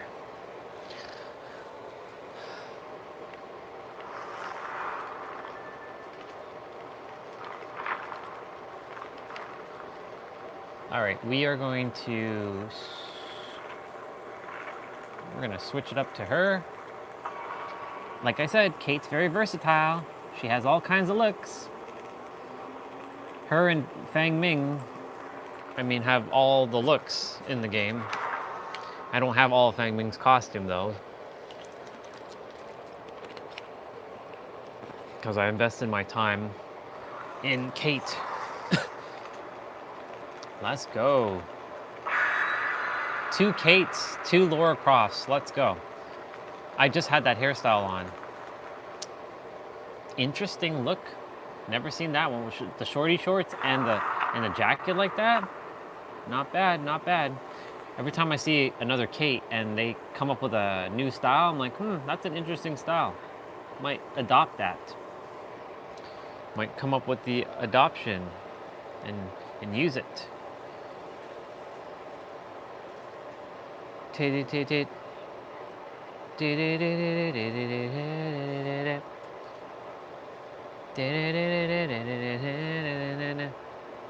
Oh yeah, I remember this. This is the kid that talked about the filas. I just wear it because I know. Yeah, I like what this kid says. It might not be what's popular today, but you know that's what I like. So you know I told the kid, it's not about what I have on my feet, it's about what I have inside my head. This kid gonna be. No matter what I have on, it's about my information, the knowledgeable. Yep, I love what that kid says. Oh, I'm right in front of a generator. Look at that. Wow. Nope, can't touch that one.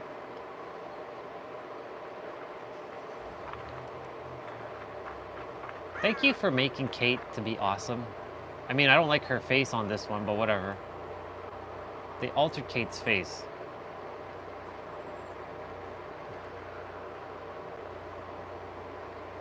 Lucka the Irish. This is the cyberpunk Kate.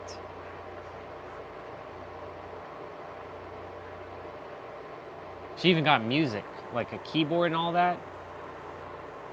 She got headphones and all that jazz. Damn, I can't touch this generator.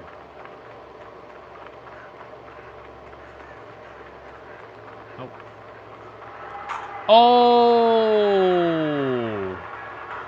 Oh, damn. Hey, other Kates.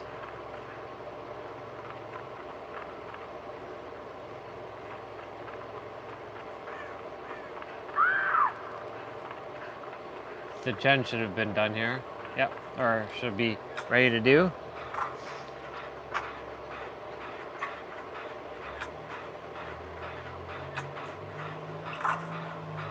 She's using the flashlight on her.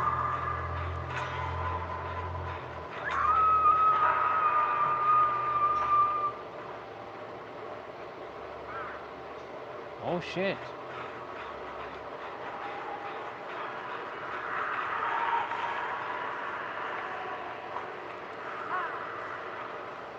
What the hell was that?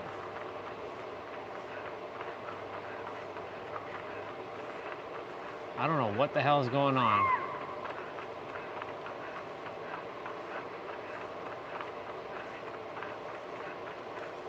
But we got gens done. I don't know what the shit's going on here.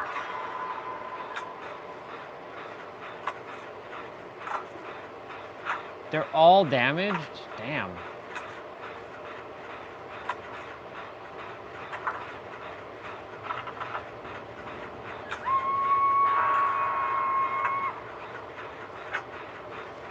I'm gonna go save her shortly. Yep.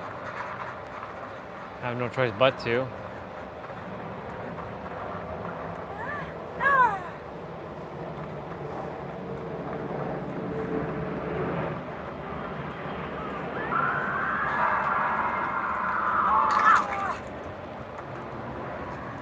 Move, move, move, move.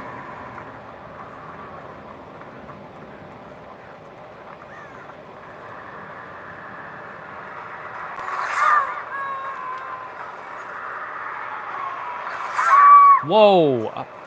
She pointed so fast. Damn. I didn't think she could attack so fast. Stop doing that. Stop doing that. That's not working on her. All you two are doing is just flashlighting.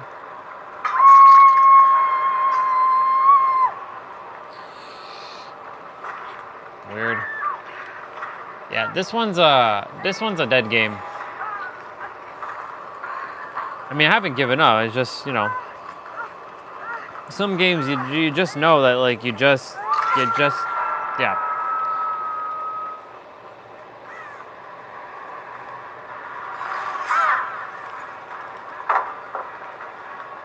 Get the hell out of here with that shit.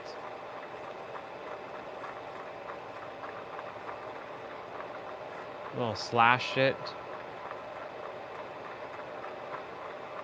Is the basement here? Nope. Oh my god, that person's dead.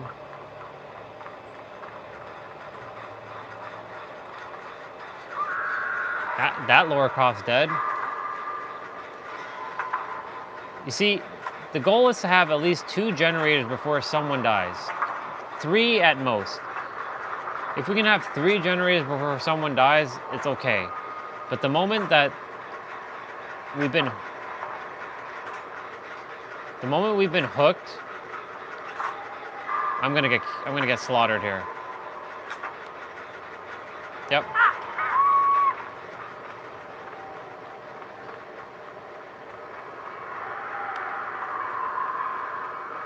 Oh shit.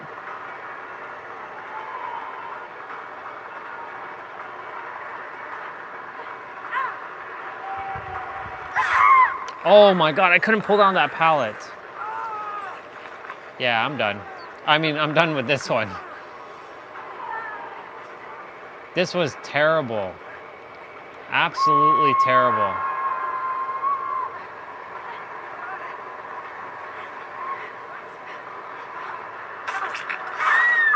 It's game. It's over. We didn't even finish a generator. That's how bad this is. The moment that Laura Croft gets hooked, I'm gonna get moried, by the way. Yep, I'm gonna get moried. Those 2 are gonna die, and I'm gonna get moried, and that's over.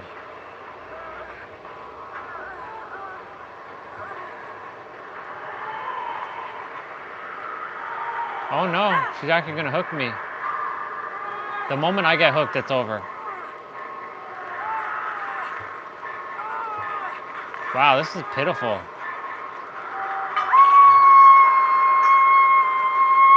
Yep.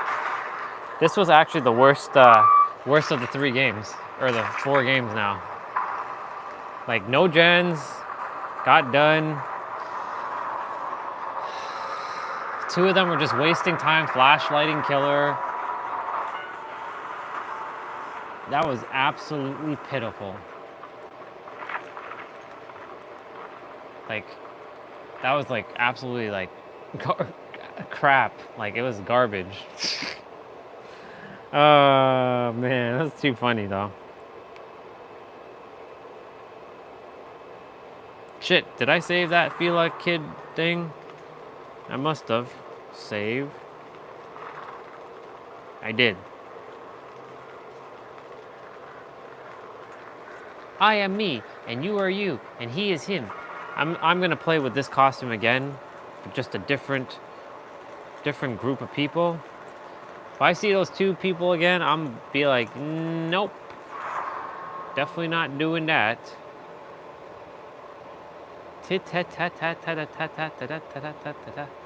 Yeah.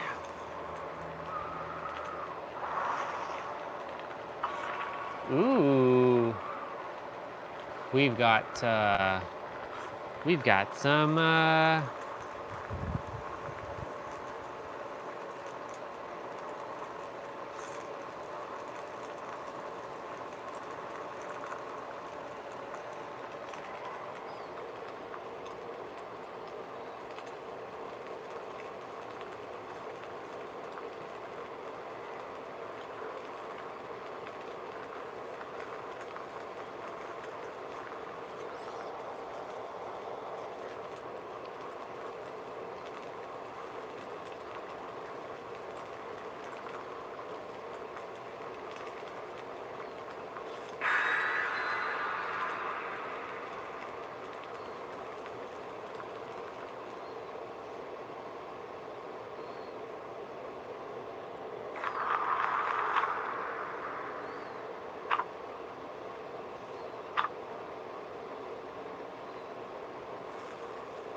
Ta ta ta ta ta ta. Ta ta ta ta ta ta.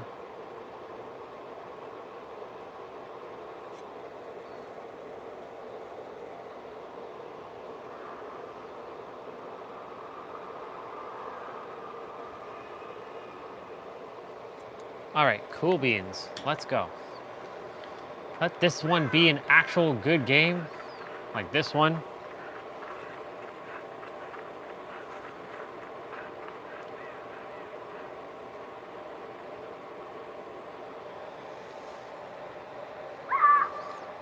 What already? Wow, that person got absolutely beat up already. Damn.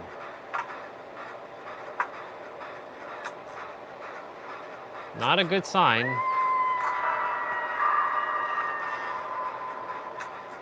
Those two have to finish that generator. Nope. That means if... Yep, the killer was coming to them, so they couldn't even finish their generator. Oh, it's Mr. Chainsaw Man.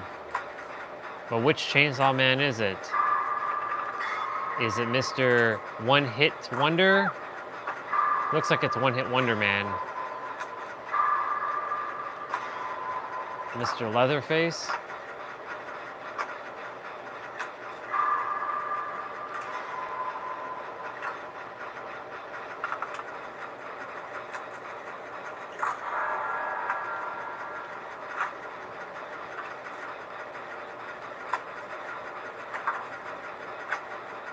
That person's name is Suffering.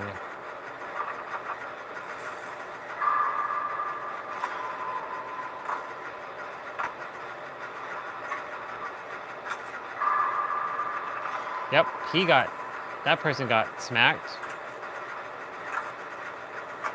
Aw, shit, it is Butcher. Good job.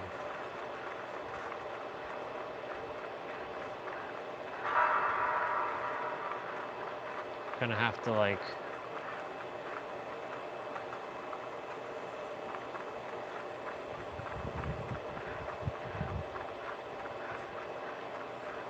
Oh, shit. Yep. Frickin' Leatherface. Mr. One Hit Wonder Man. That character needs to be nerfed. He's so cheap. Like, 11 hit friggin' combo? It's so stupid.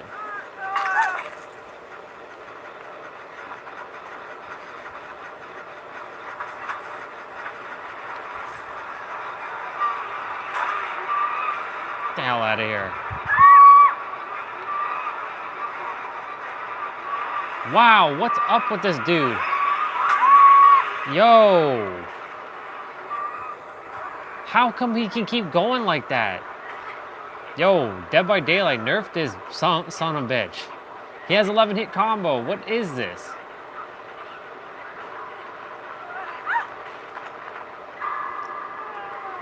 This killer sucks. Thing is, like, friggin' one hit wonder right here.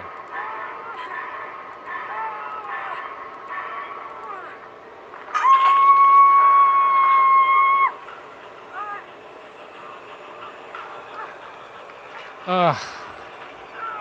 Brutal. Brutal. Wow, they both got taken down. That's crazy. That's crazy.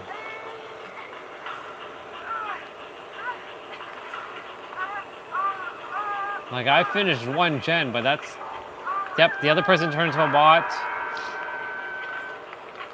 This person might turn into a bot.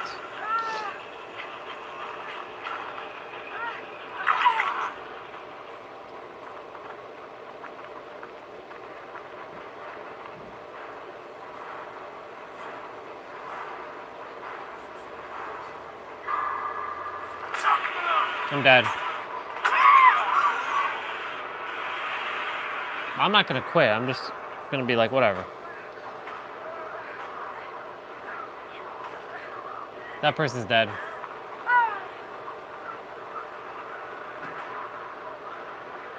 Thing is, like, I can understand you know, the multiple hits, but like, this chainsaw knocking us down in one go, that's kind of stupid. Like, that's kind of ridiculous in my opinion.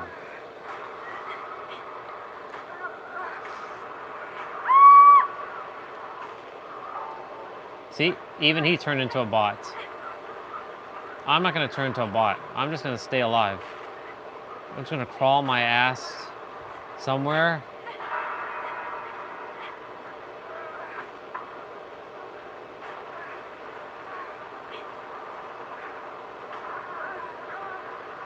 I will not die by your hands, boy.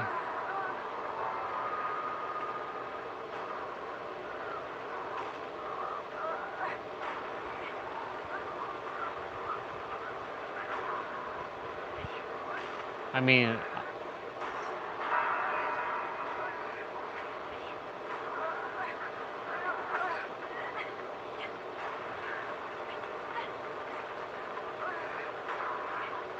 those two, if they die, it would be awesome if I can find the hatch and escape, but I'm not gonna give up until I'm gonna probably get worried.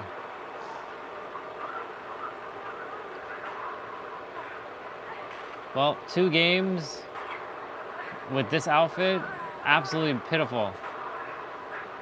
No, I'm not gonna blame the outfit, but you know.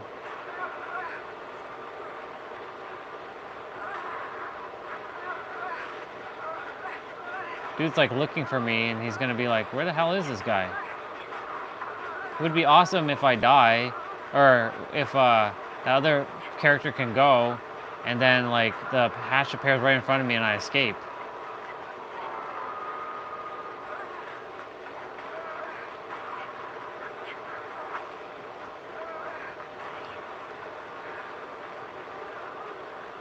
He's like looking for me. Come on, hatch, show up.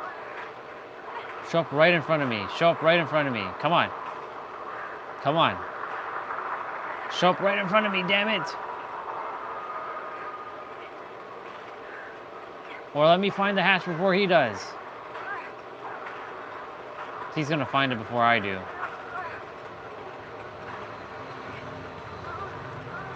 Come on, come on, come on.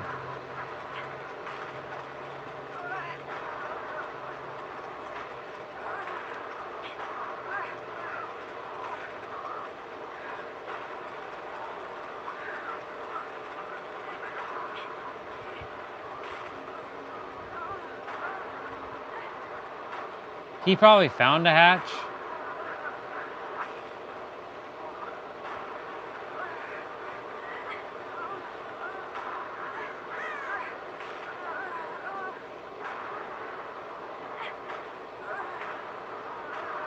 I'm not gonna be dying by your hands, boy.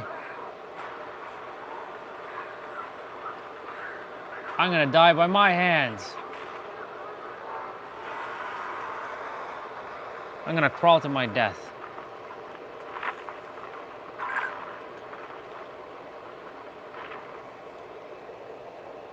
That was pitiful. We've been getting pretty bad killers. Or a pretty bad game. So I'm gonna just switch my outfit. It has nothing to do with the outfit, but you know. It's time to bring the storm. A storm is coming. Oh, whoa. What the hell happened there? I lost internet?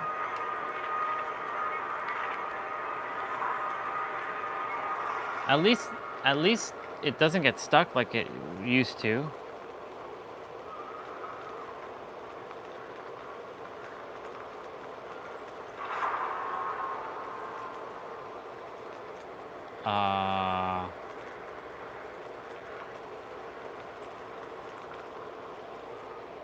There we go.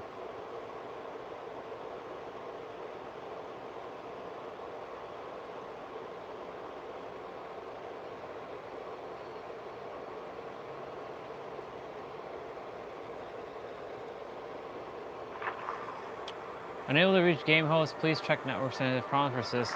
La la la la la la la la la. Is internet's working?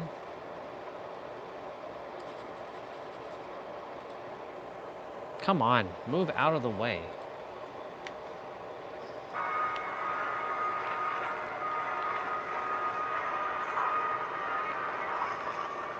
Would you actually connect, please?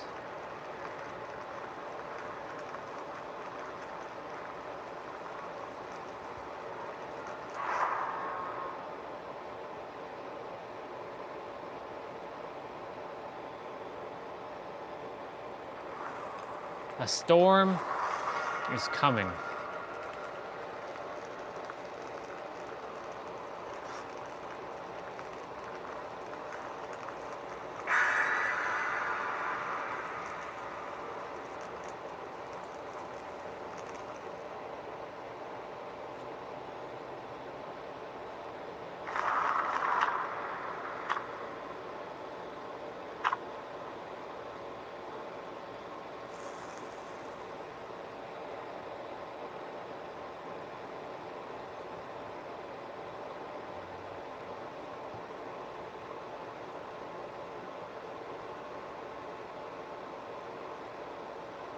Let's go. I'm gonna turn down this to 2000. Ooh. Keeping my spine in.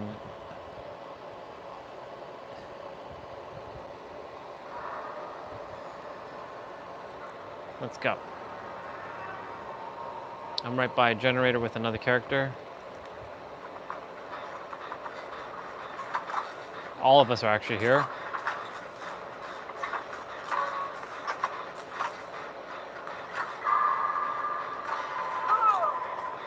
What the hell is that?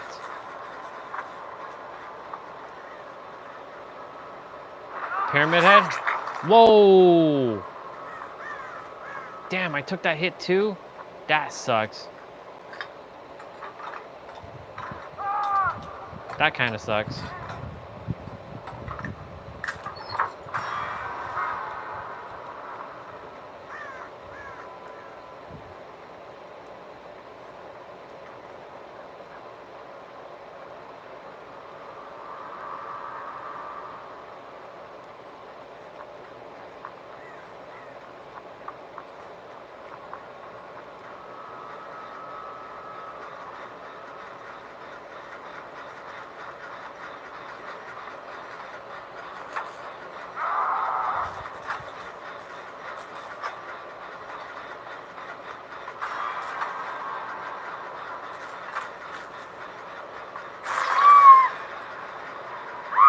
Shit.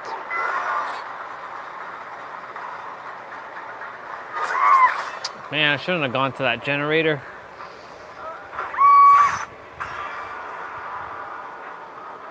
Man, we are getting steamrolled.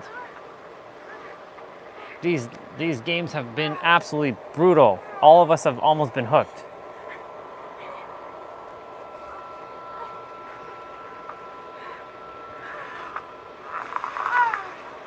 Can we get on track, people? He's coming.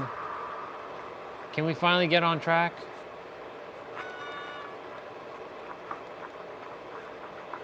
Is he being chased? Let's finally get on track, shall we?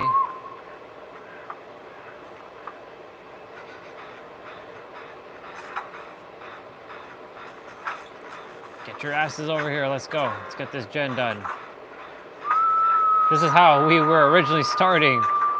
The three of us were doing the other gen, and then he just started coming out of nowhere. And that's what he's doing again.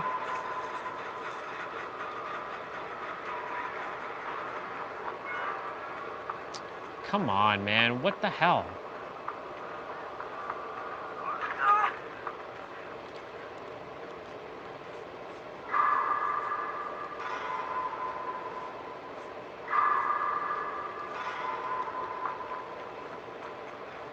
We gotta do this divide and conquer shit.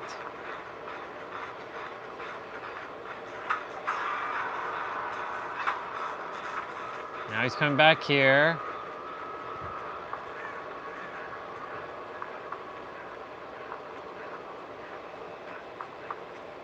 Can we finally get one generator done?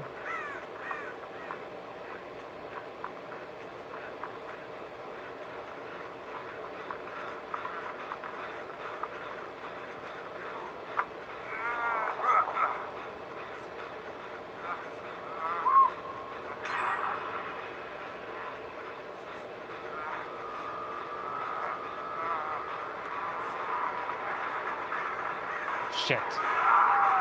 Oh my god. He's dead.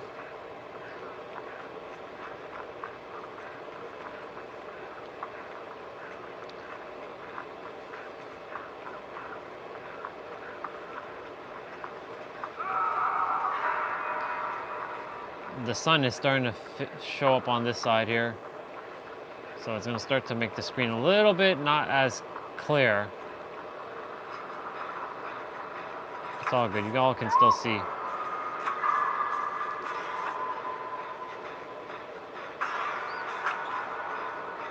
Man, all the way over there. Yeah, as you can see, just back and forth and back and forth and back and forth.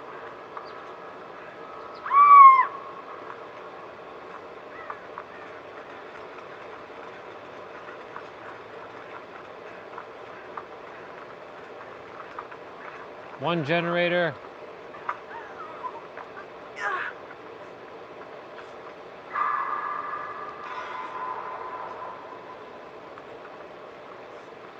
Four letters. One word. Uh-huh. Yeet. Four letters. One word. Uh-huh.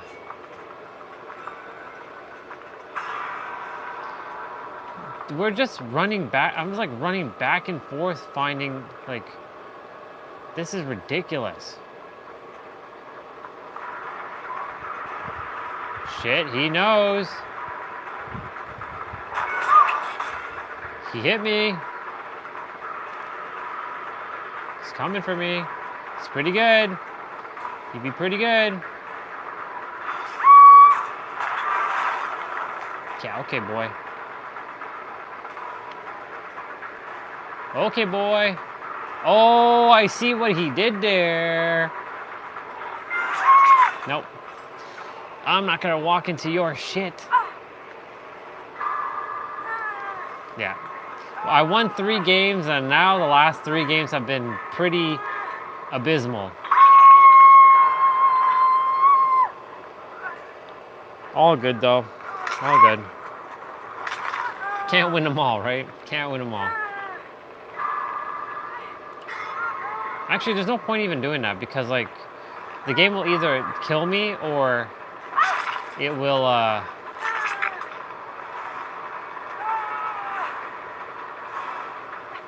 I don't even have to do this. Like, I mean, they should just remove that altogether.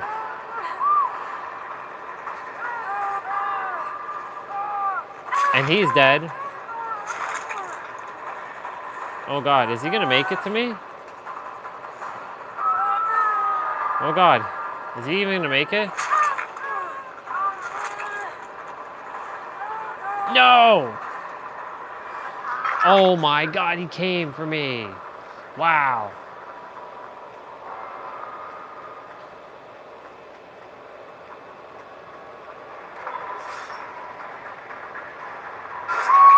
Just finish it. Just finish it. I'm gonna get worried though.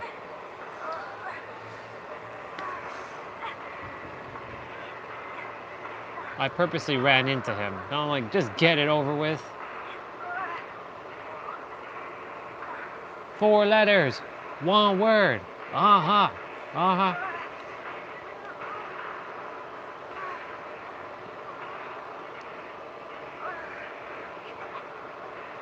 Four letters. Just end this thing, boy. Just get it done.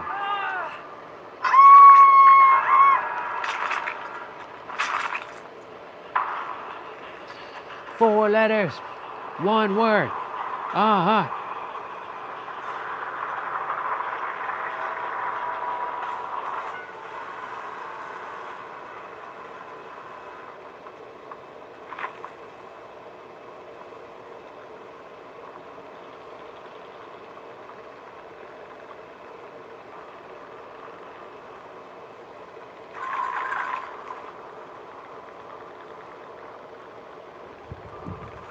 Next.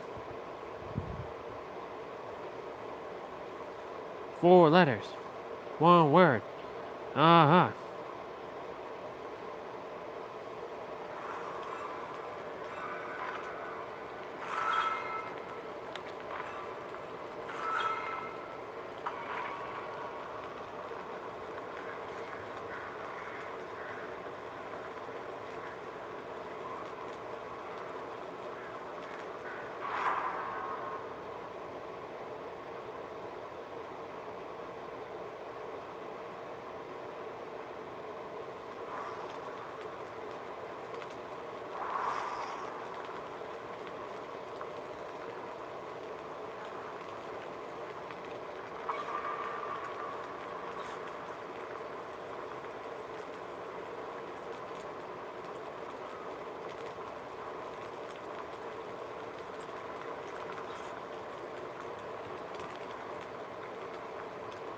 Four letters, 1 word.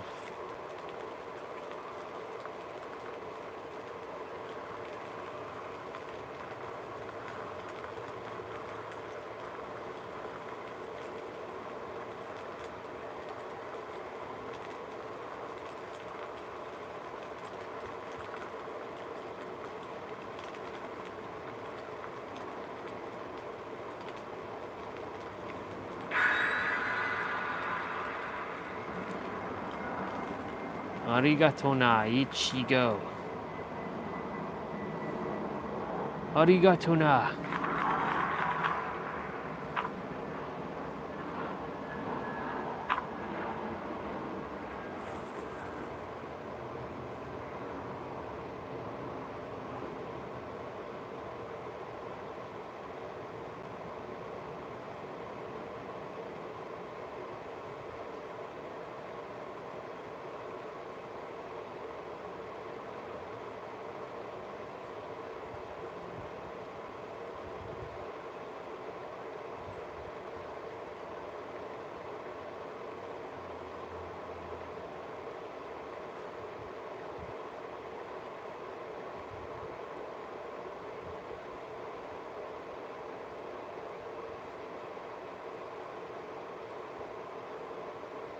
Four letters, 1 word. Uh-huh. I wonder who's been watching this entire time. Oh, yeah. Let's go get it. By get it, I mean we already have it. All right. Can we actually win one? We've been on a losing streak for the last little while. We gotta finish a gen before someone get hooked.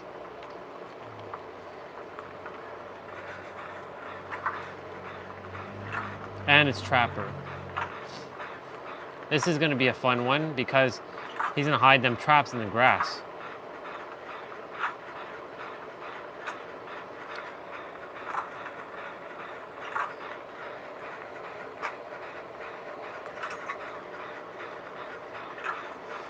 Four letters, 1 word.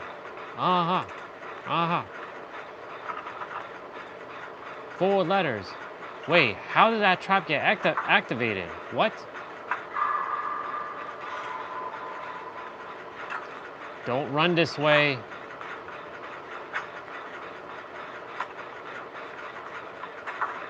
That trap wasn't activated. Do all traps on the ground get activated? Is that a perk of his?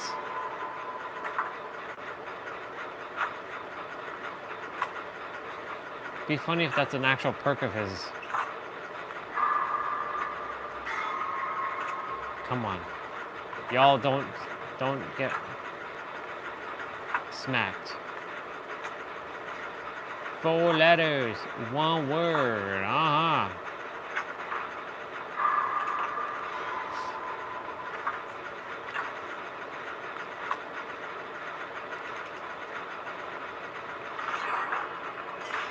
I knew it. I knew that was gonna happen. Silly girl. Didn't you not look?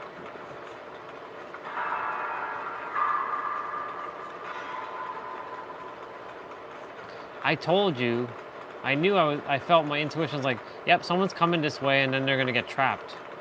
And I called it. I freaking called it. So now I have to be careful because high grass,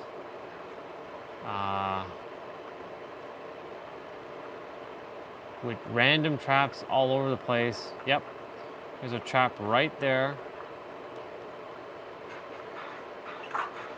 If I don't touch the trap,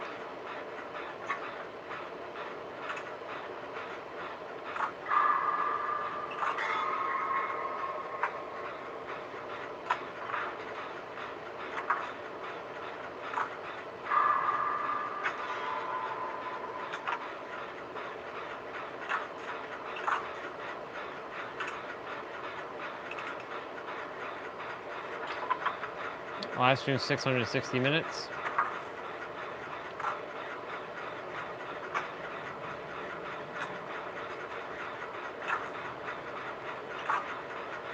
You see, if I had a great set of teammates, this would not be happening. The first set of games were actually pretty awesome. Now it's now not so much. So I'm just be like, it's me versus the killer at this point. I gotta handle my business.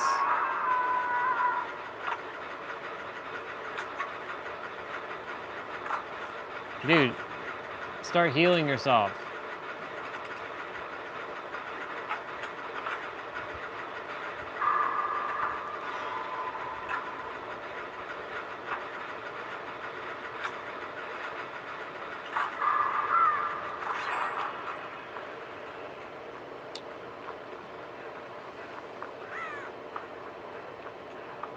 Son of a bitch.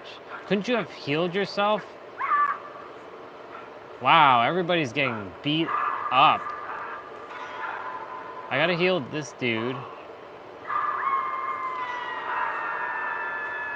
Gotta heal this dude. Make sure I don't fall into any traps.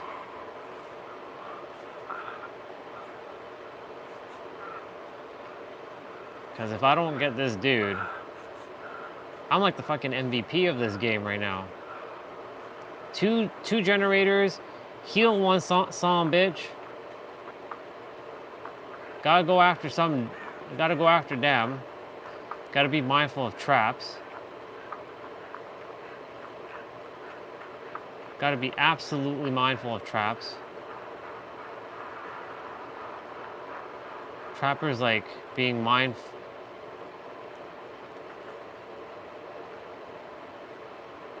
He probably put a trap.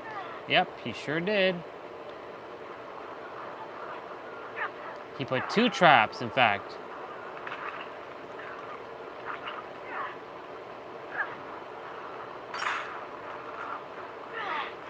Oh my god, you get damaged by doing the damn traps. Go.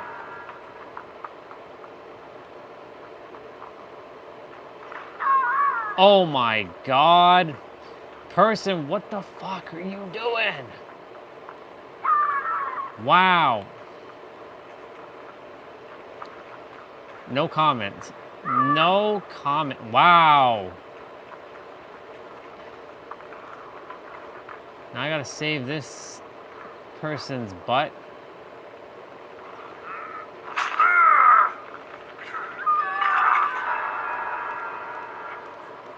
Yeah, you heal me this time. I deserve it. I don't need your help.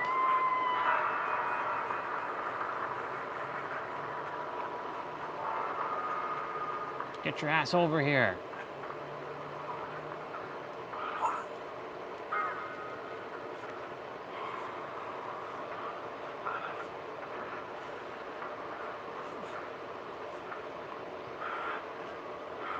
And yet another game with not so great people. Okay, well, I guess I have a key.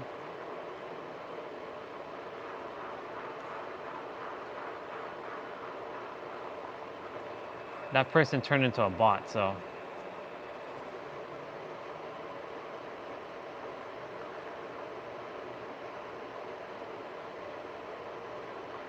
What the hell is channel key?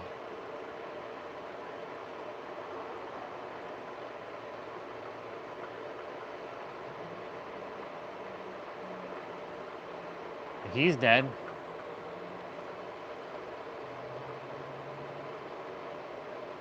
I don't know what the fuck channel key means, but whatever.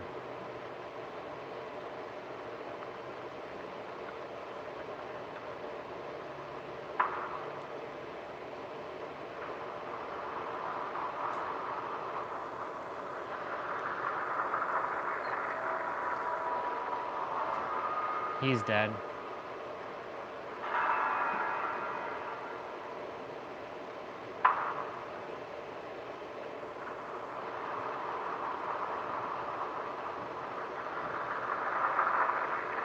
Show up, Hat, show up.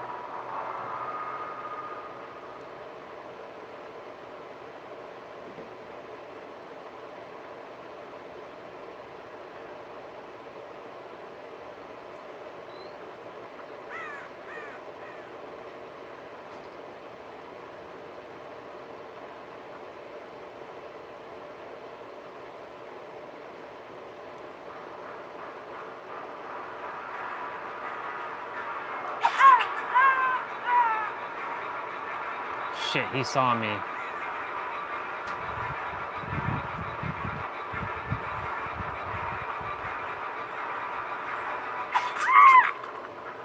Ah. I'm gonna get worried. That's weird. That's weird. I'm actually on top and he's on the bottom. Glitch. Glitch. Silly, silly, silly teammates.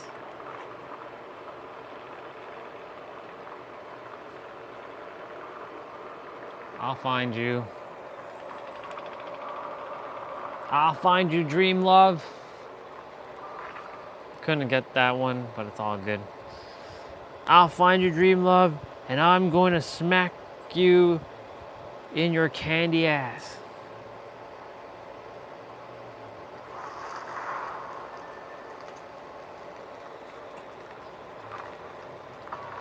All right. You know what? We're going to change it up a bit. Kate, we're going to change you to Yunjin.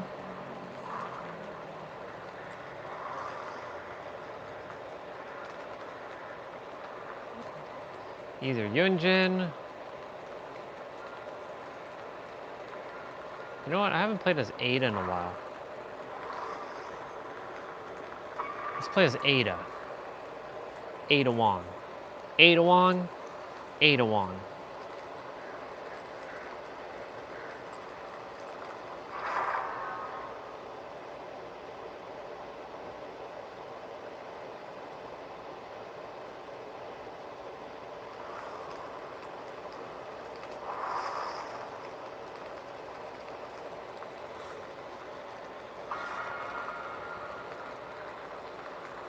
Lego my ego.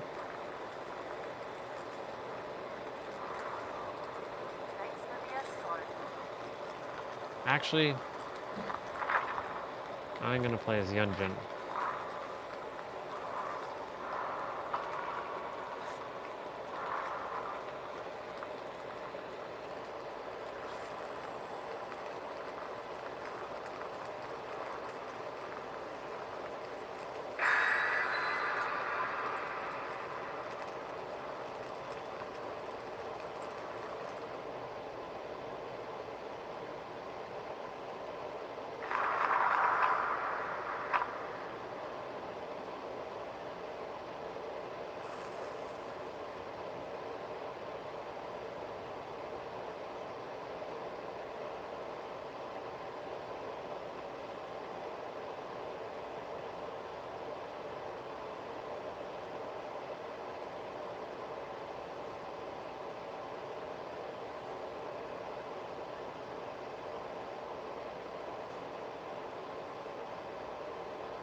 Okay.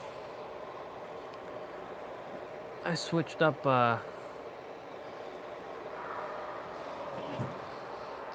I switched up the character because I was like, but Kate's always with me. As you can see, she has the little dolls on me. Kate's always with me in spirit. Even if I'm playing as other characters, Kate is still with me.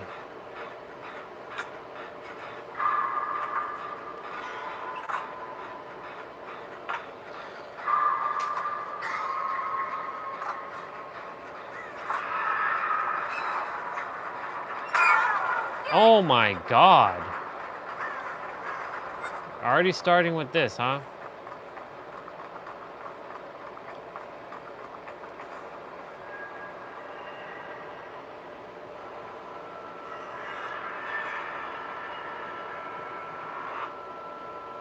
I use my scenery. I use my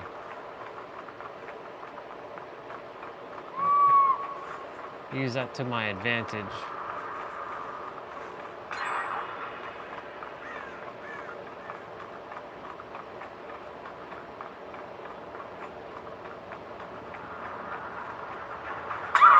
Oh my God, I didn't even see her there. Not good, not good, not good. I ran right into her. Basement? Yep, basement.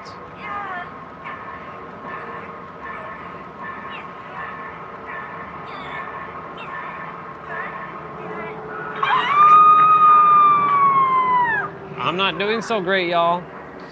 I'm not doing so great. It's all good.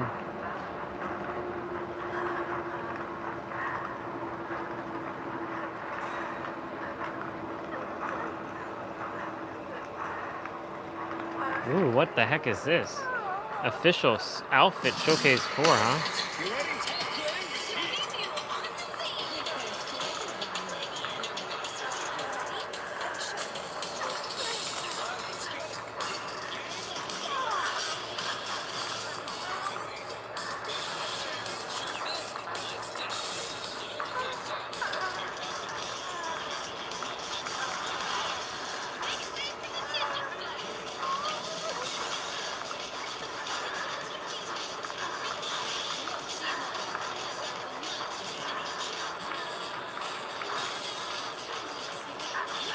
Where the hell is everybody?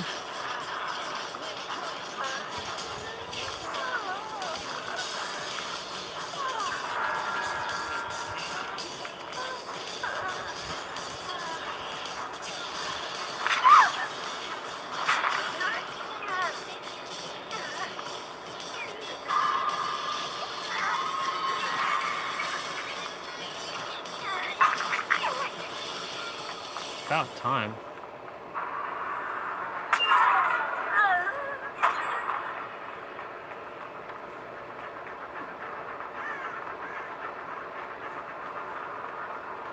You ain't gonna get me.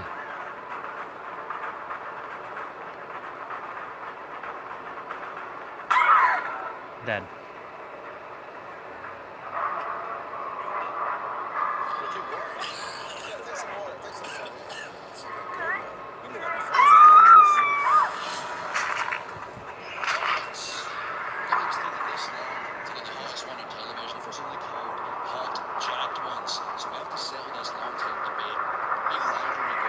Wow, that was terrible. I was the first one to die and everything.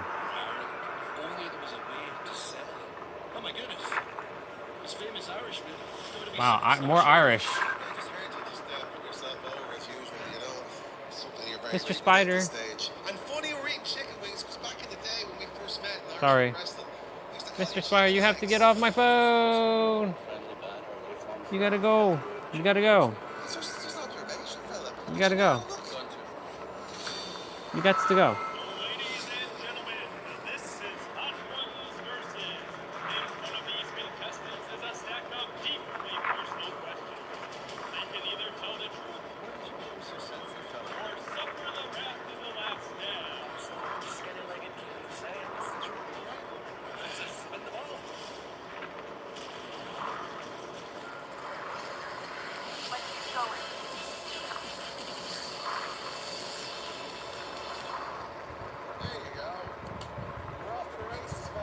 Let me customize. Today I'm meant to be heat. They spun the thing on me. So I'm going to ask you a question.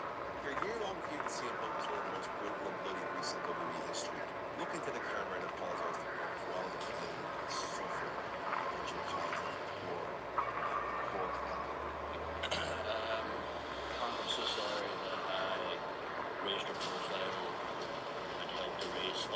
positive amount of negative publicity by lifting you up constantly, earned you the biggest contract in your entire life, you fucking prick. No, passive aggressive answer really. What? Yeah. Just apologize. Not really, mate. I also earned them millions of dollars. I still think you should need a big name.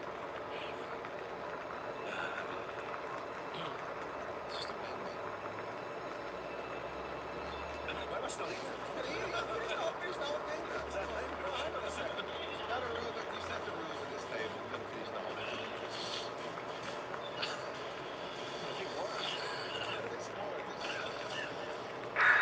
I'm watching Hot Ones right now. Oops, my bad. There you go.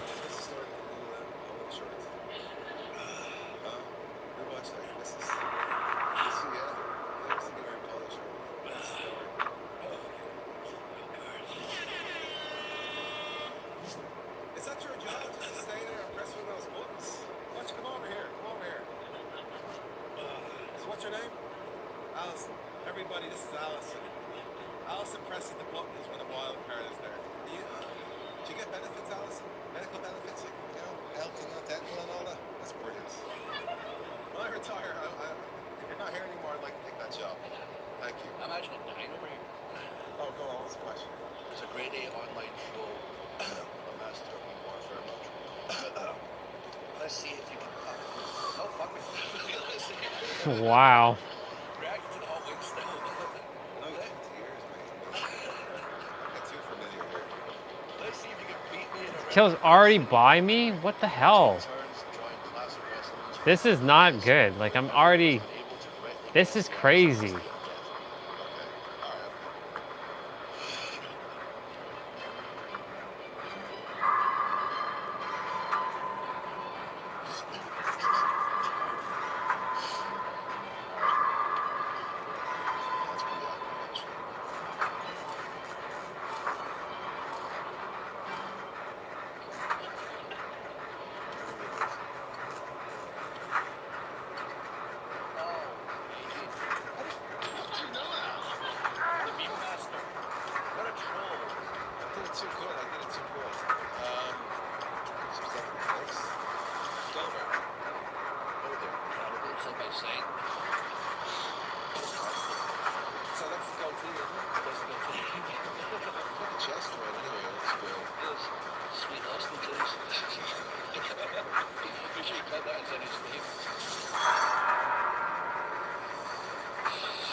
Oh.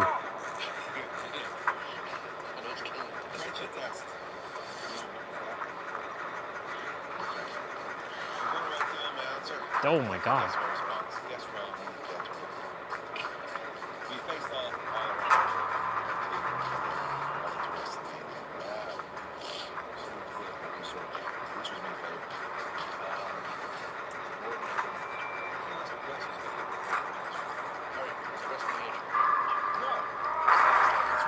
He's gonna come back this way.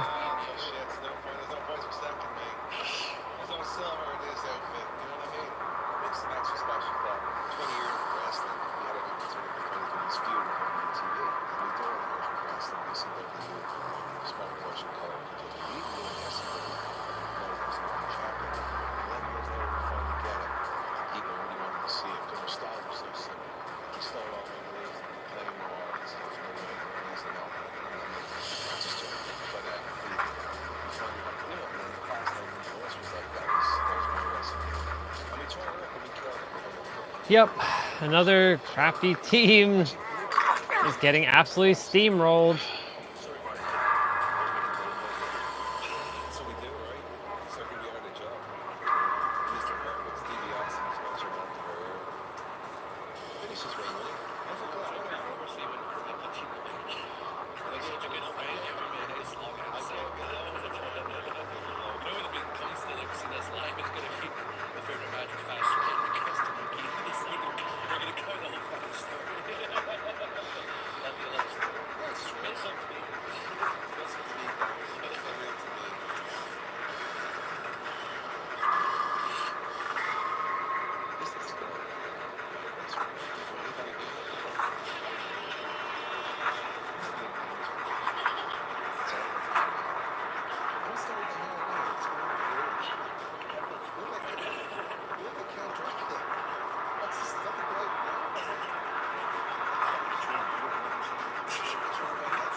Finally. Gosh dang, that took forever. That's like forever. I'm at Dubai Airport going back to India. Okay, bro. Have an amazing flight, bro. How long is the flight? How long does it take to get from Dubai to India? Enjoy your flight back. You're not like, again, you're not staying there forever, right? You're going back to Dubai at some point.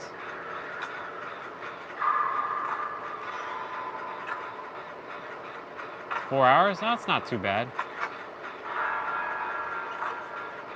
That's not too bad, dude. Well, have a safe flight. Sorry, have an amazing flight. And enjoy it. And, you know, welcome back home over there.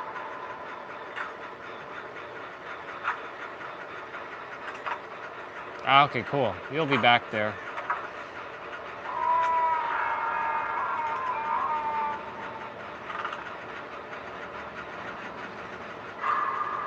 Ah, Soul Fam, you're still here. I thought you were gone. I knew someone was here. I was like, oh my god. Oh my god. The killer's coming this way. Yep. Oh yeah. Oh yeah. I'm not gonna let you get me. Nope. Damn. Ah. I wonder what time it'll be when you arrive there. It'll be early in the morning, for sure. Gotta love time zones, right? Gotta love time zones.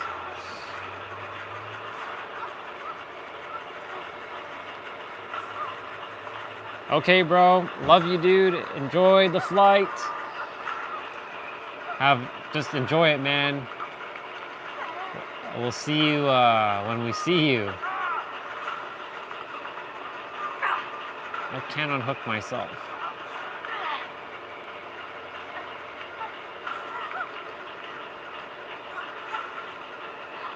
Are you kidding me right now?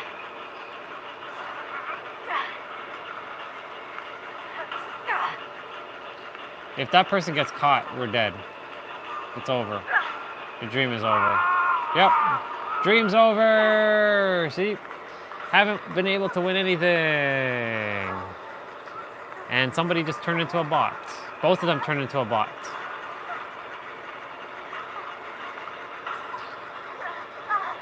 I've been watching Hot Ones.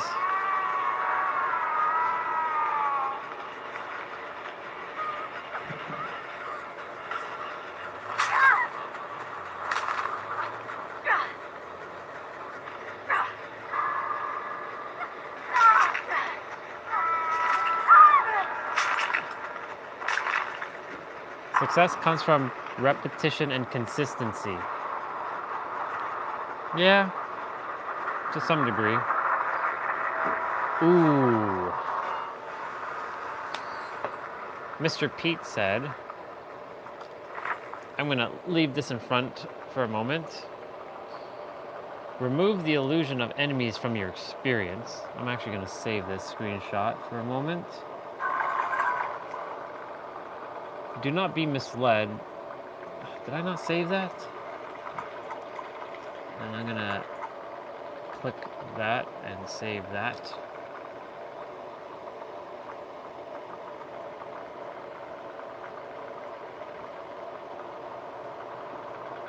That must mean that there's more than one. Shades come from the tree bearing no fruit should never faze you. Read that again. Ooh, that's a bar. Shade coming from a tree bearing no fruit should never faze you. That's a damn bar.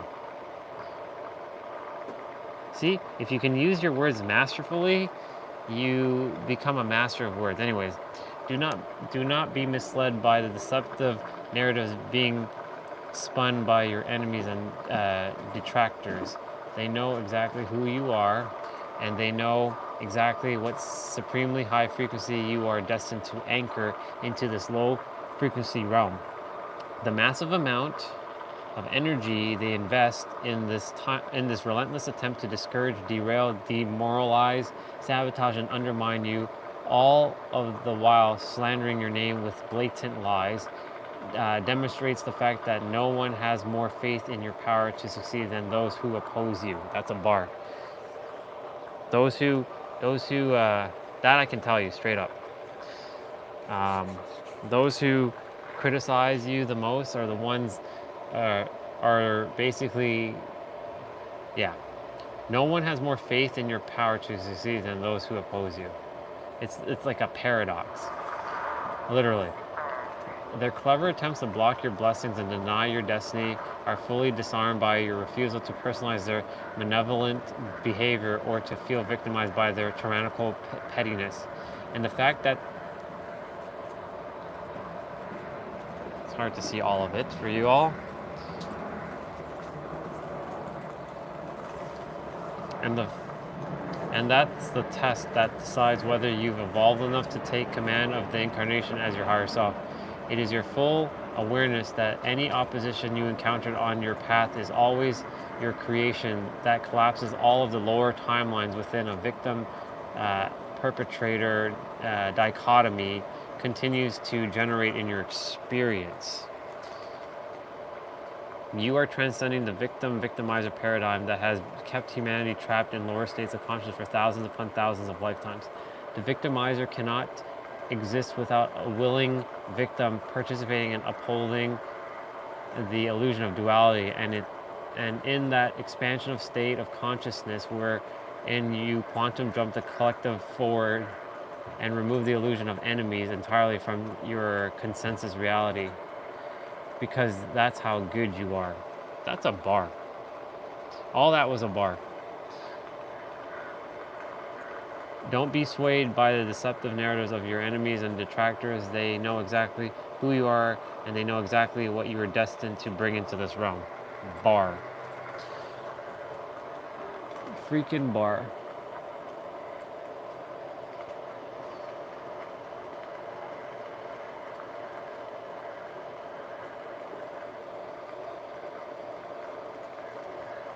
The only thing I won't do is idolize Pete or Nero when they post stuff. Like, a lot of people see them as like teachers. Thank you so much for this and thank you for so much for that. Yes, it's great to thank people, but remember not to idolize people. And I see a lot of people like, thank you so much, brother, for this wisdom. It's the wisdom that you have already. And just make sure, like, whenever you're thanking someone, to not make it seem like you're potentially idolizing them. All right, anyways. Super Saiyan, or Ultra Instinct Goku. And you can see me. What up?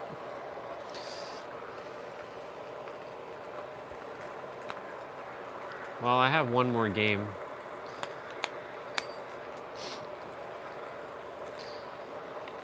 All right, one more game. We gotta switch back to our girl. Actually, let's see. Fang Ming?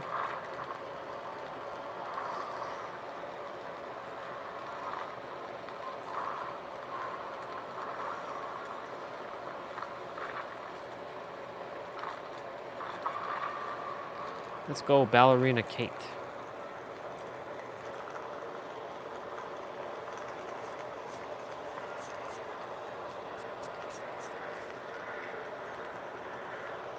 Live stream is going to end in about 25 minutes.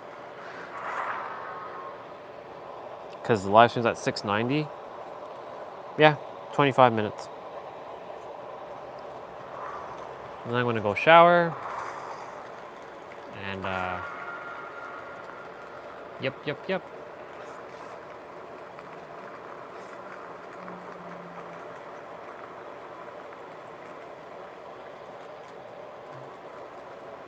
I really hope that I don't have to sweep up there because I just cleaned there earlier.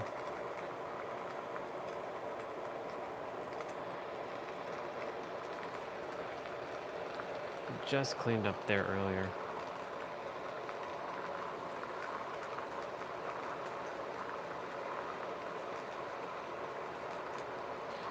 You were designed with a mark no one else can mimic, a truth, a gift, a presence meant to shape the world in a way only you can. That's another bar right there. You were designed with a mark no one else can mimic, a truth, a gift, a presence meant to shape the world in only the way you can. I love that.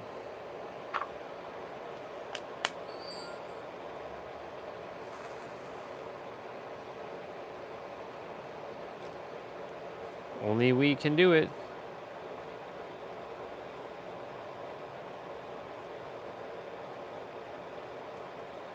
Only we have what our own secret sauce.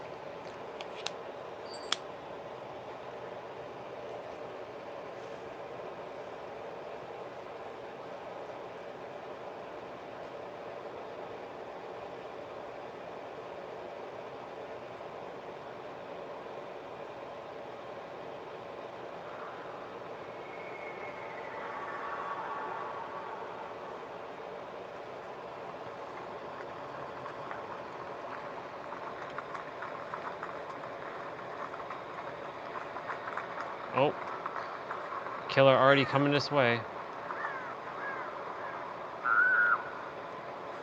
Killer already coming this way.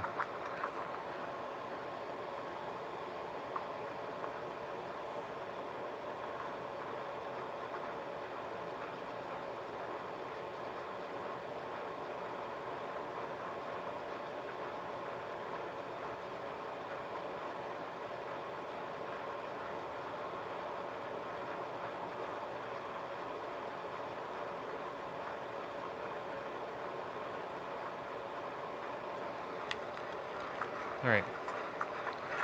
Let's go.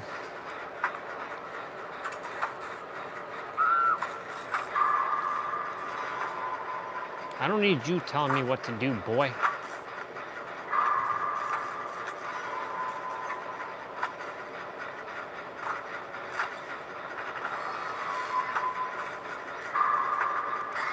We're winning this one.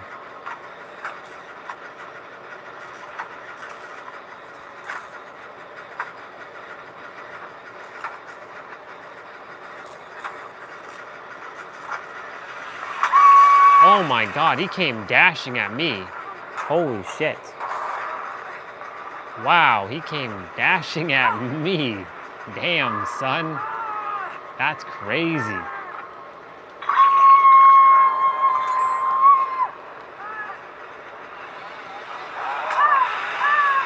What the hell's wrong with you? Get the fuck off of me.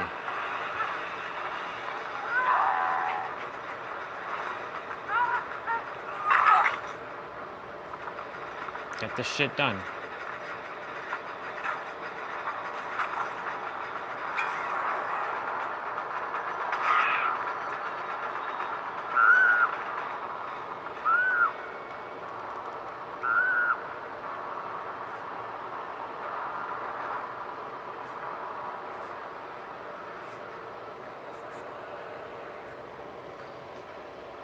I didn't move fast enough in that round, or that, by that generator. You didn't finish the...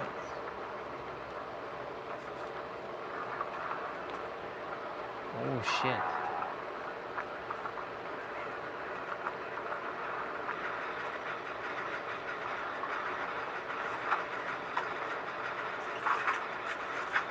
He's probably gonna come right back here again.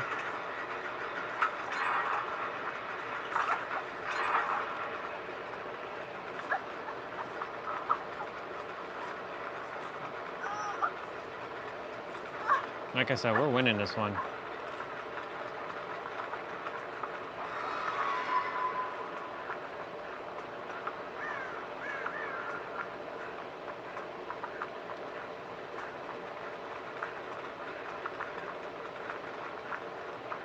I'm the only one that got hooked.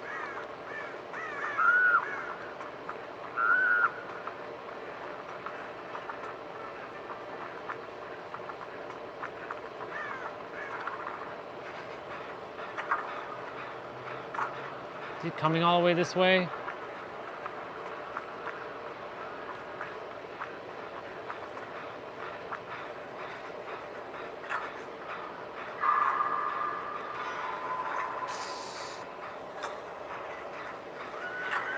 It's nice to take a chill break with gaming. I'd love to be playing Stellar Blade, but Stellar Blade requires its own stream because I started it, but I haven't. You know, the next thing I'm about to do is I have to do a dungeon, and I'm not looking forward to this dungeon. Bro, what the fuck? What's up with this dude?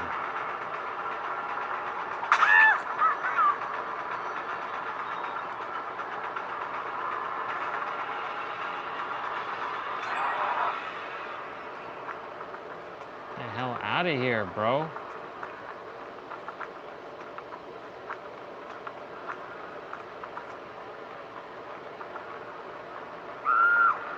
Is the basement in here?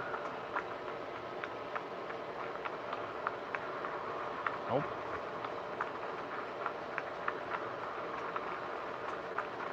Nope.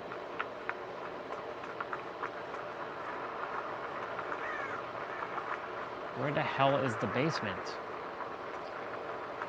It's probably in this house.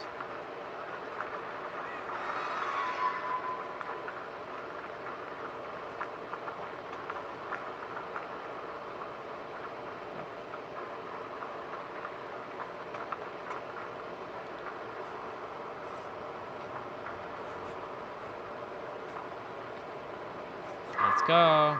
We're winning this one. We're getting the hell out of this.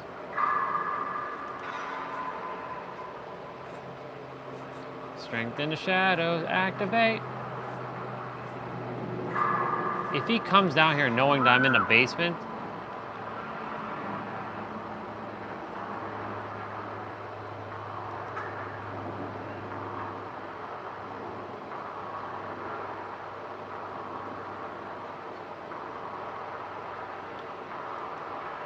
I don't usually pull that tactic.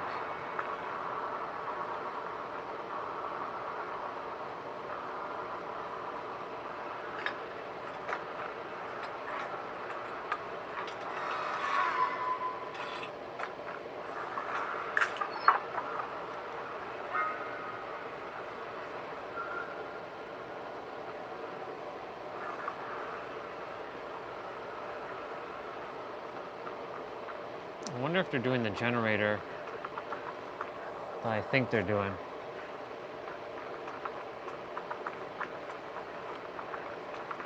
Come on, flies, stop. Stop. Leave me alone.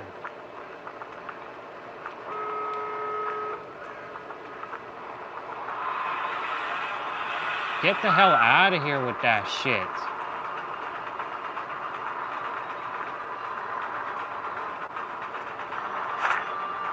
Ew. He hit me with that garbage? Oh, he quit. He rage quit. Ew, I had the lowest points? Wow, okay. Okay. My arm is like... Well, we won, but he DC'd because he knew he was losing. I guess I do have one more. I'll be right back. I'll be right back.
I made it back just in time. Is that the same guy? That is the same guy.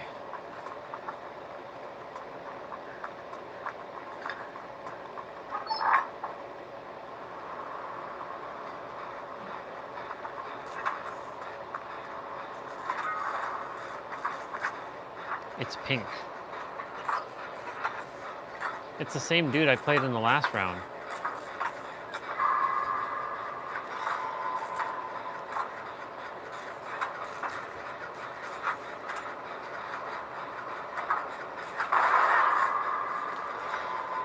Did you have to blow it up?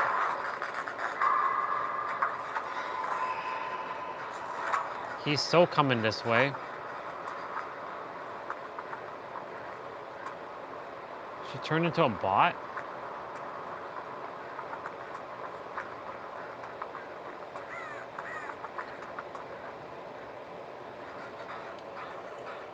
It's kind of weird.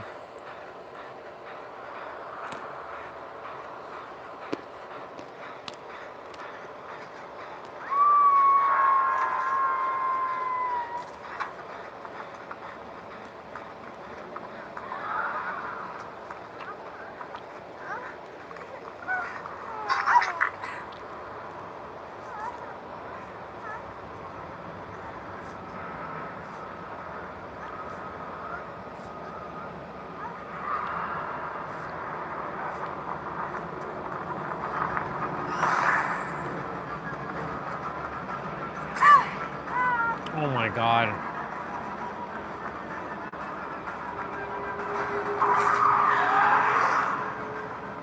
Oh, that was nice.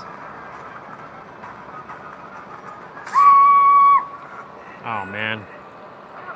I took one.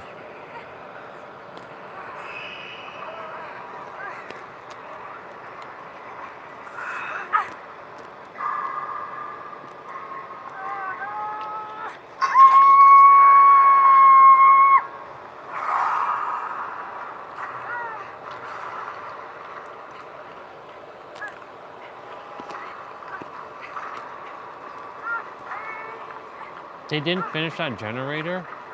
Come on.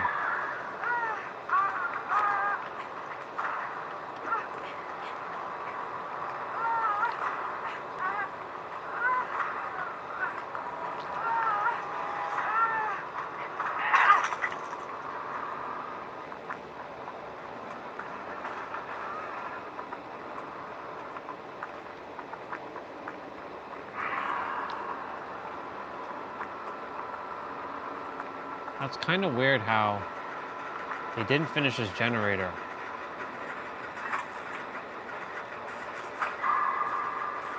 So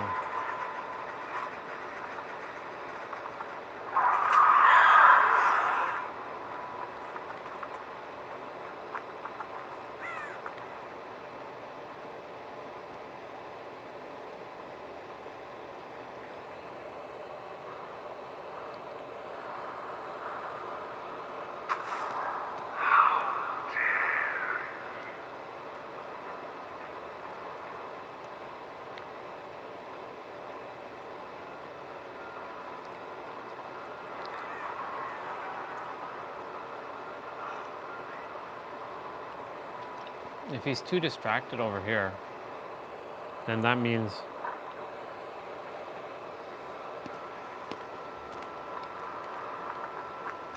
he's way too distracted over here.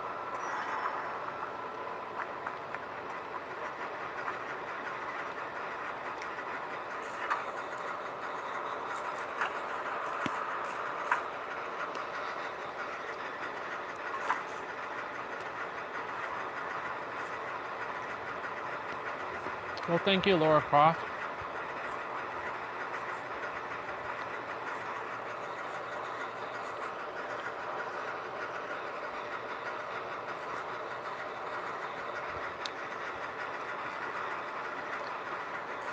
Come on, bot, hurry up and get and help.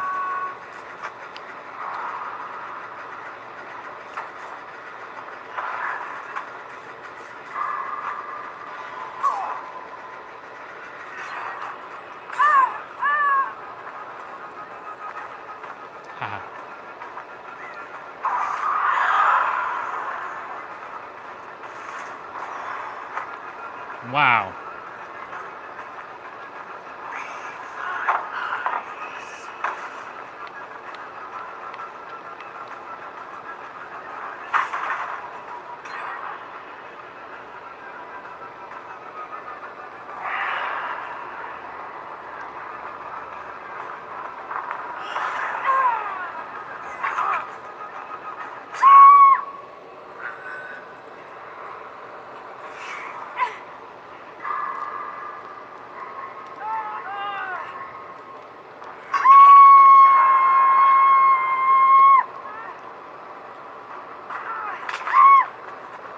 Okay.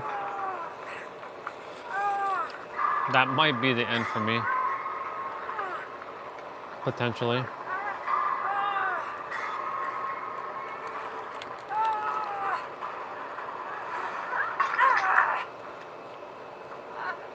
Come on. You're gonna pick me up and then you're not gonna heal me, girl?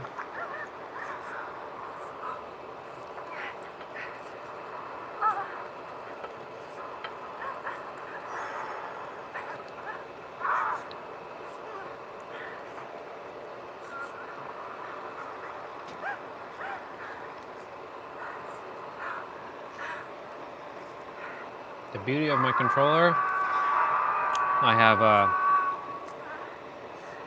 remappable buttons.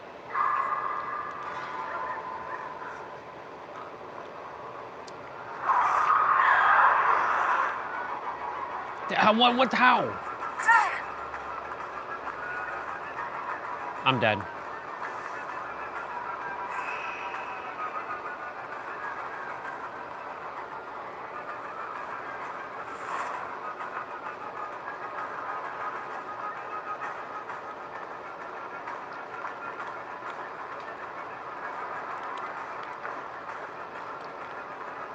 Sucker.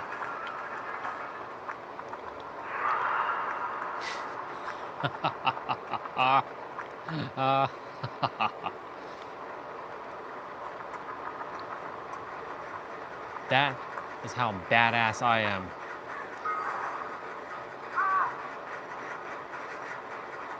That's literally how badass I am.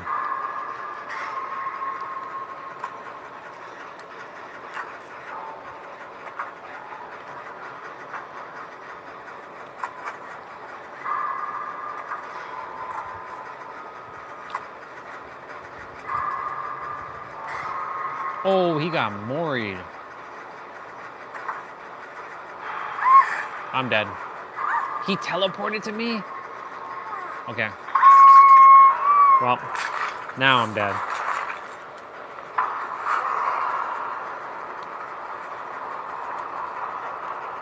He legit teleported to me.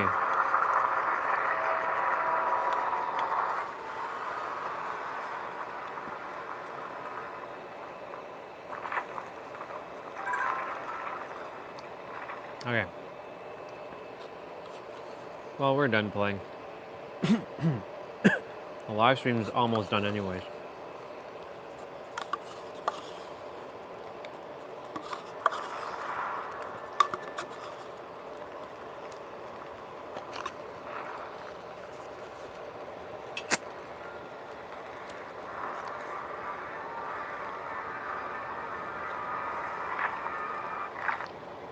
It's Lacus.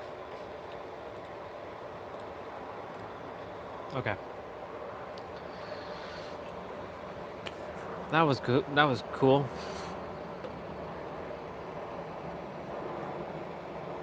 Probably, yeah.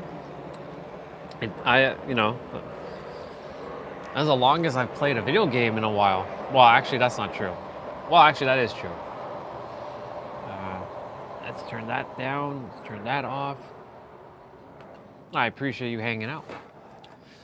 I mean, high-level consciousness stuff.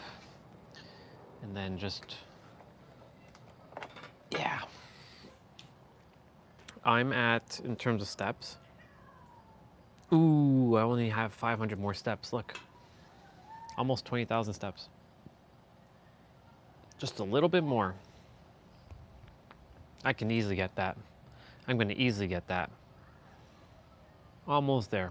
So I'm just gonna kick the ball a little bit. And then, yeah. Well, this is great. I was able to build 3 neural pathways today.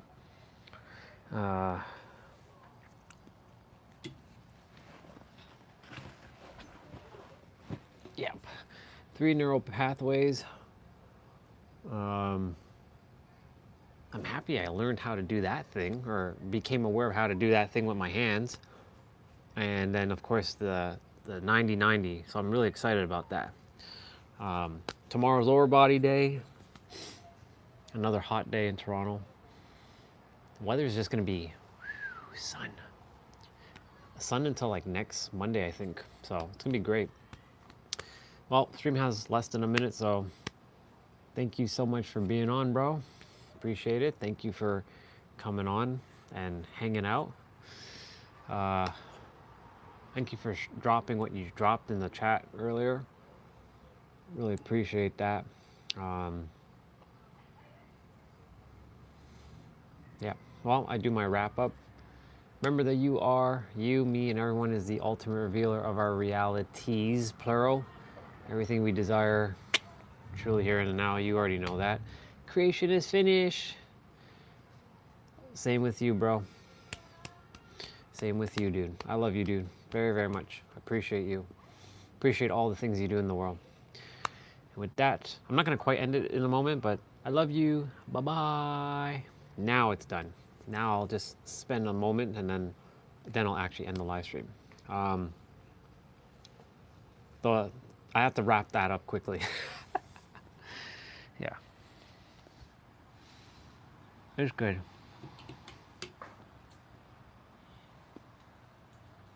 I feel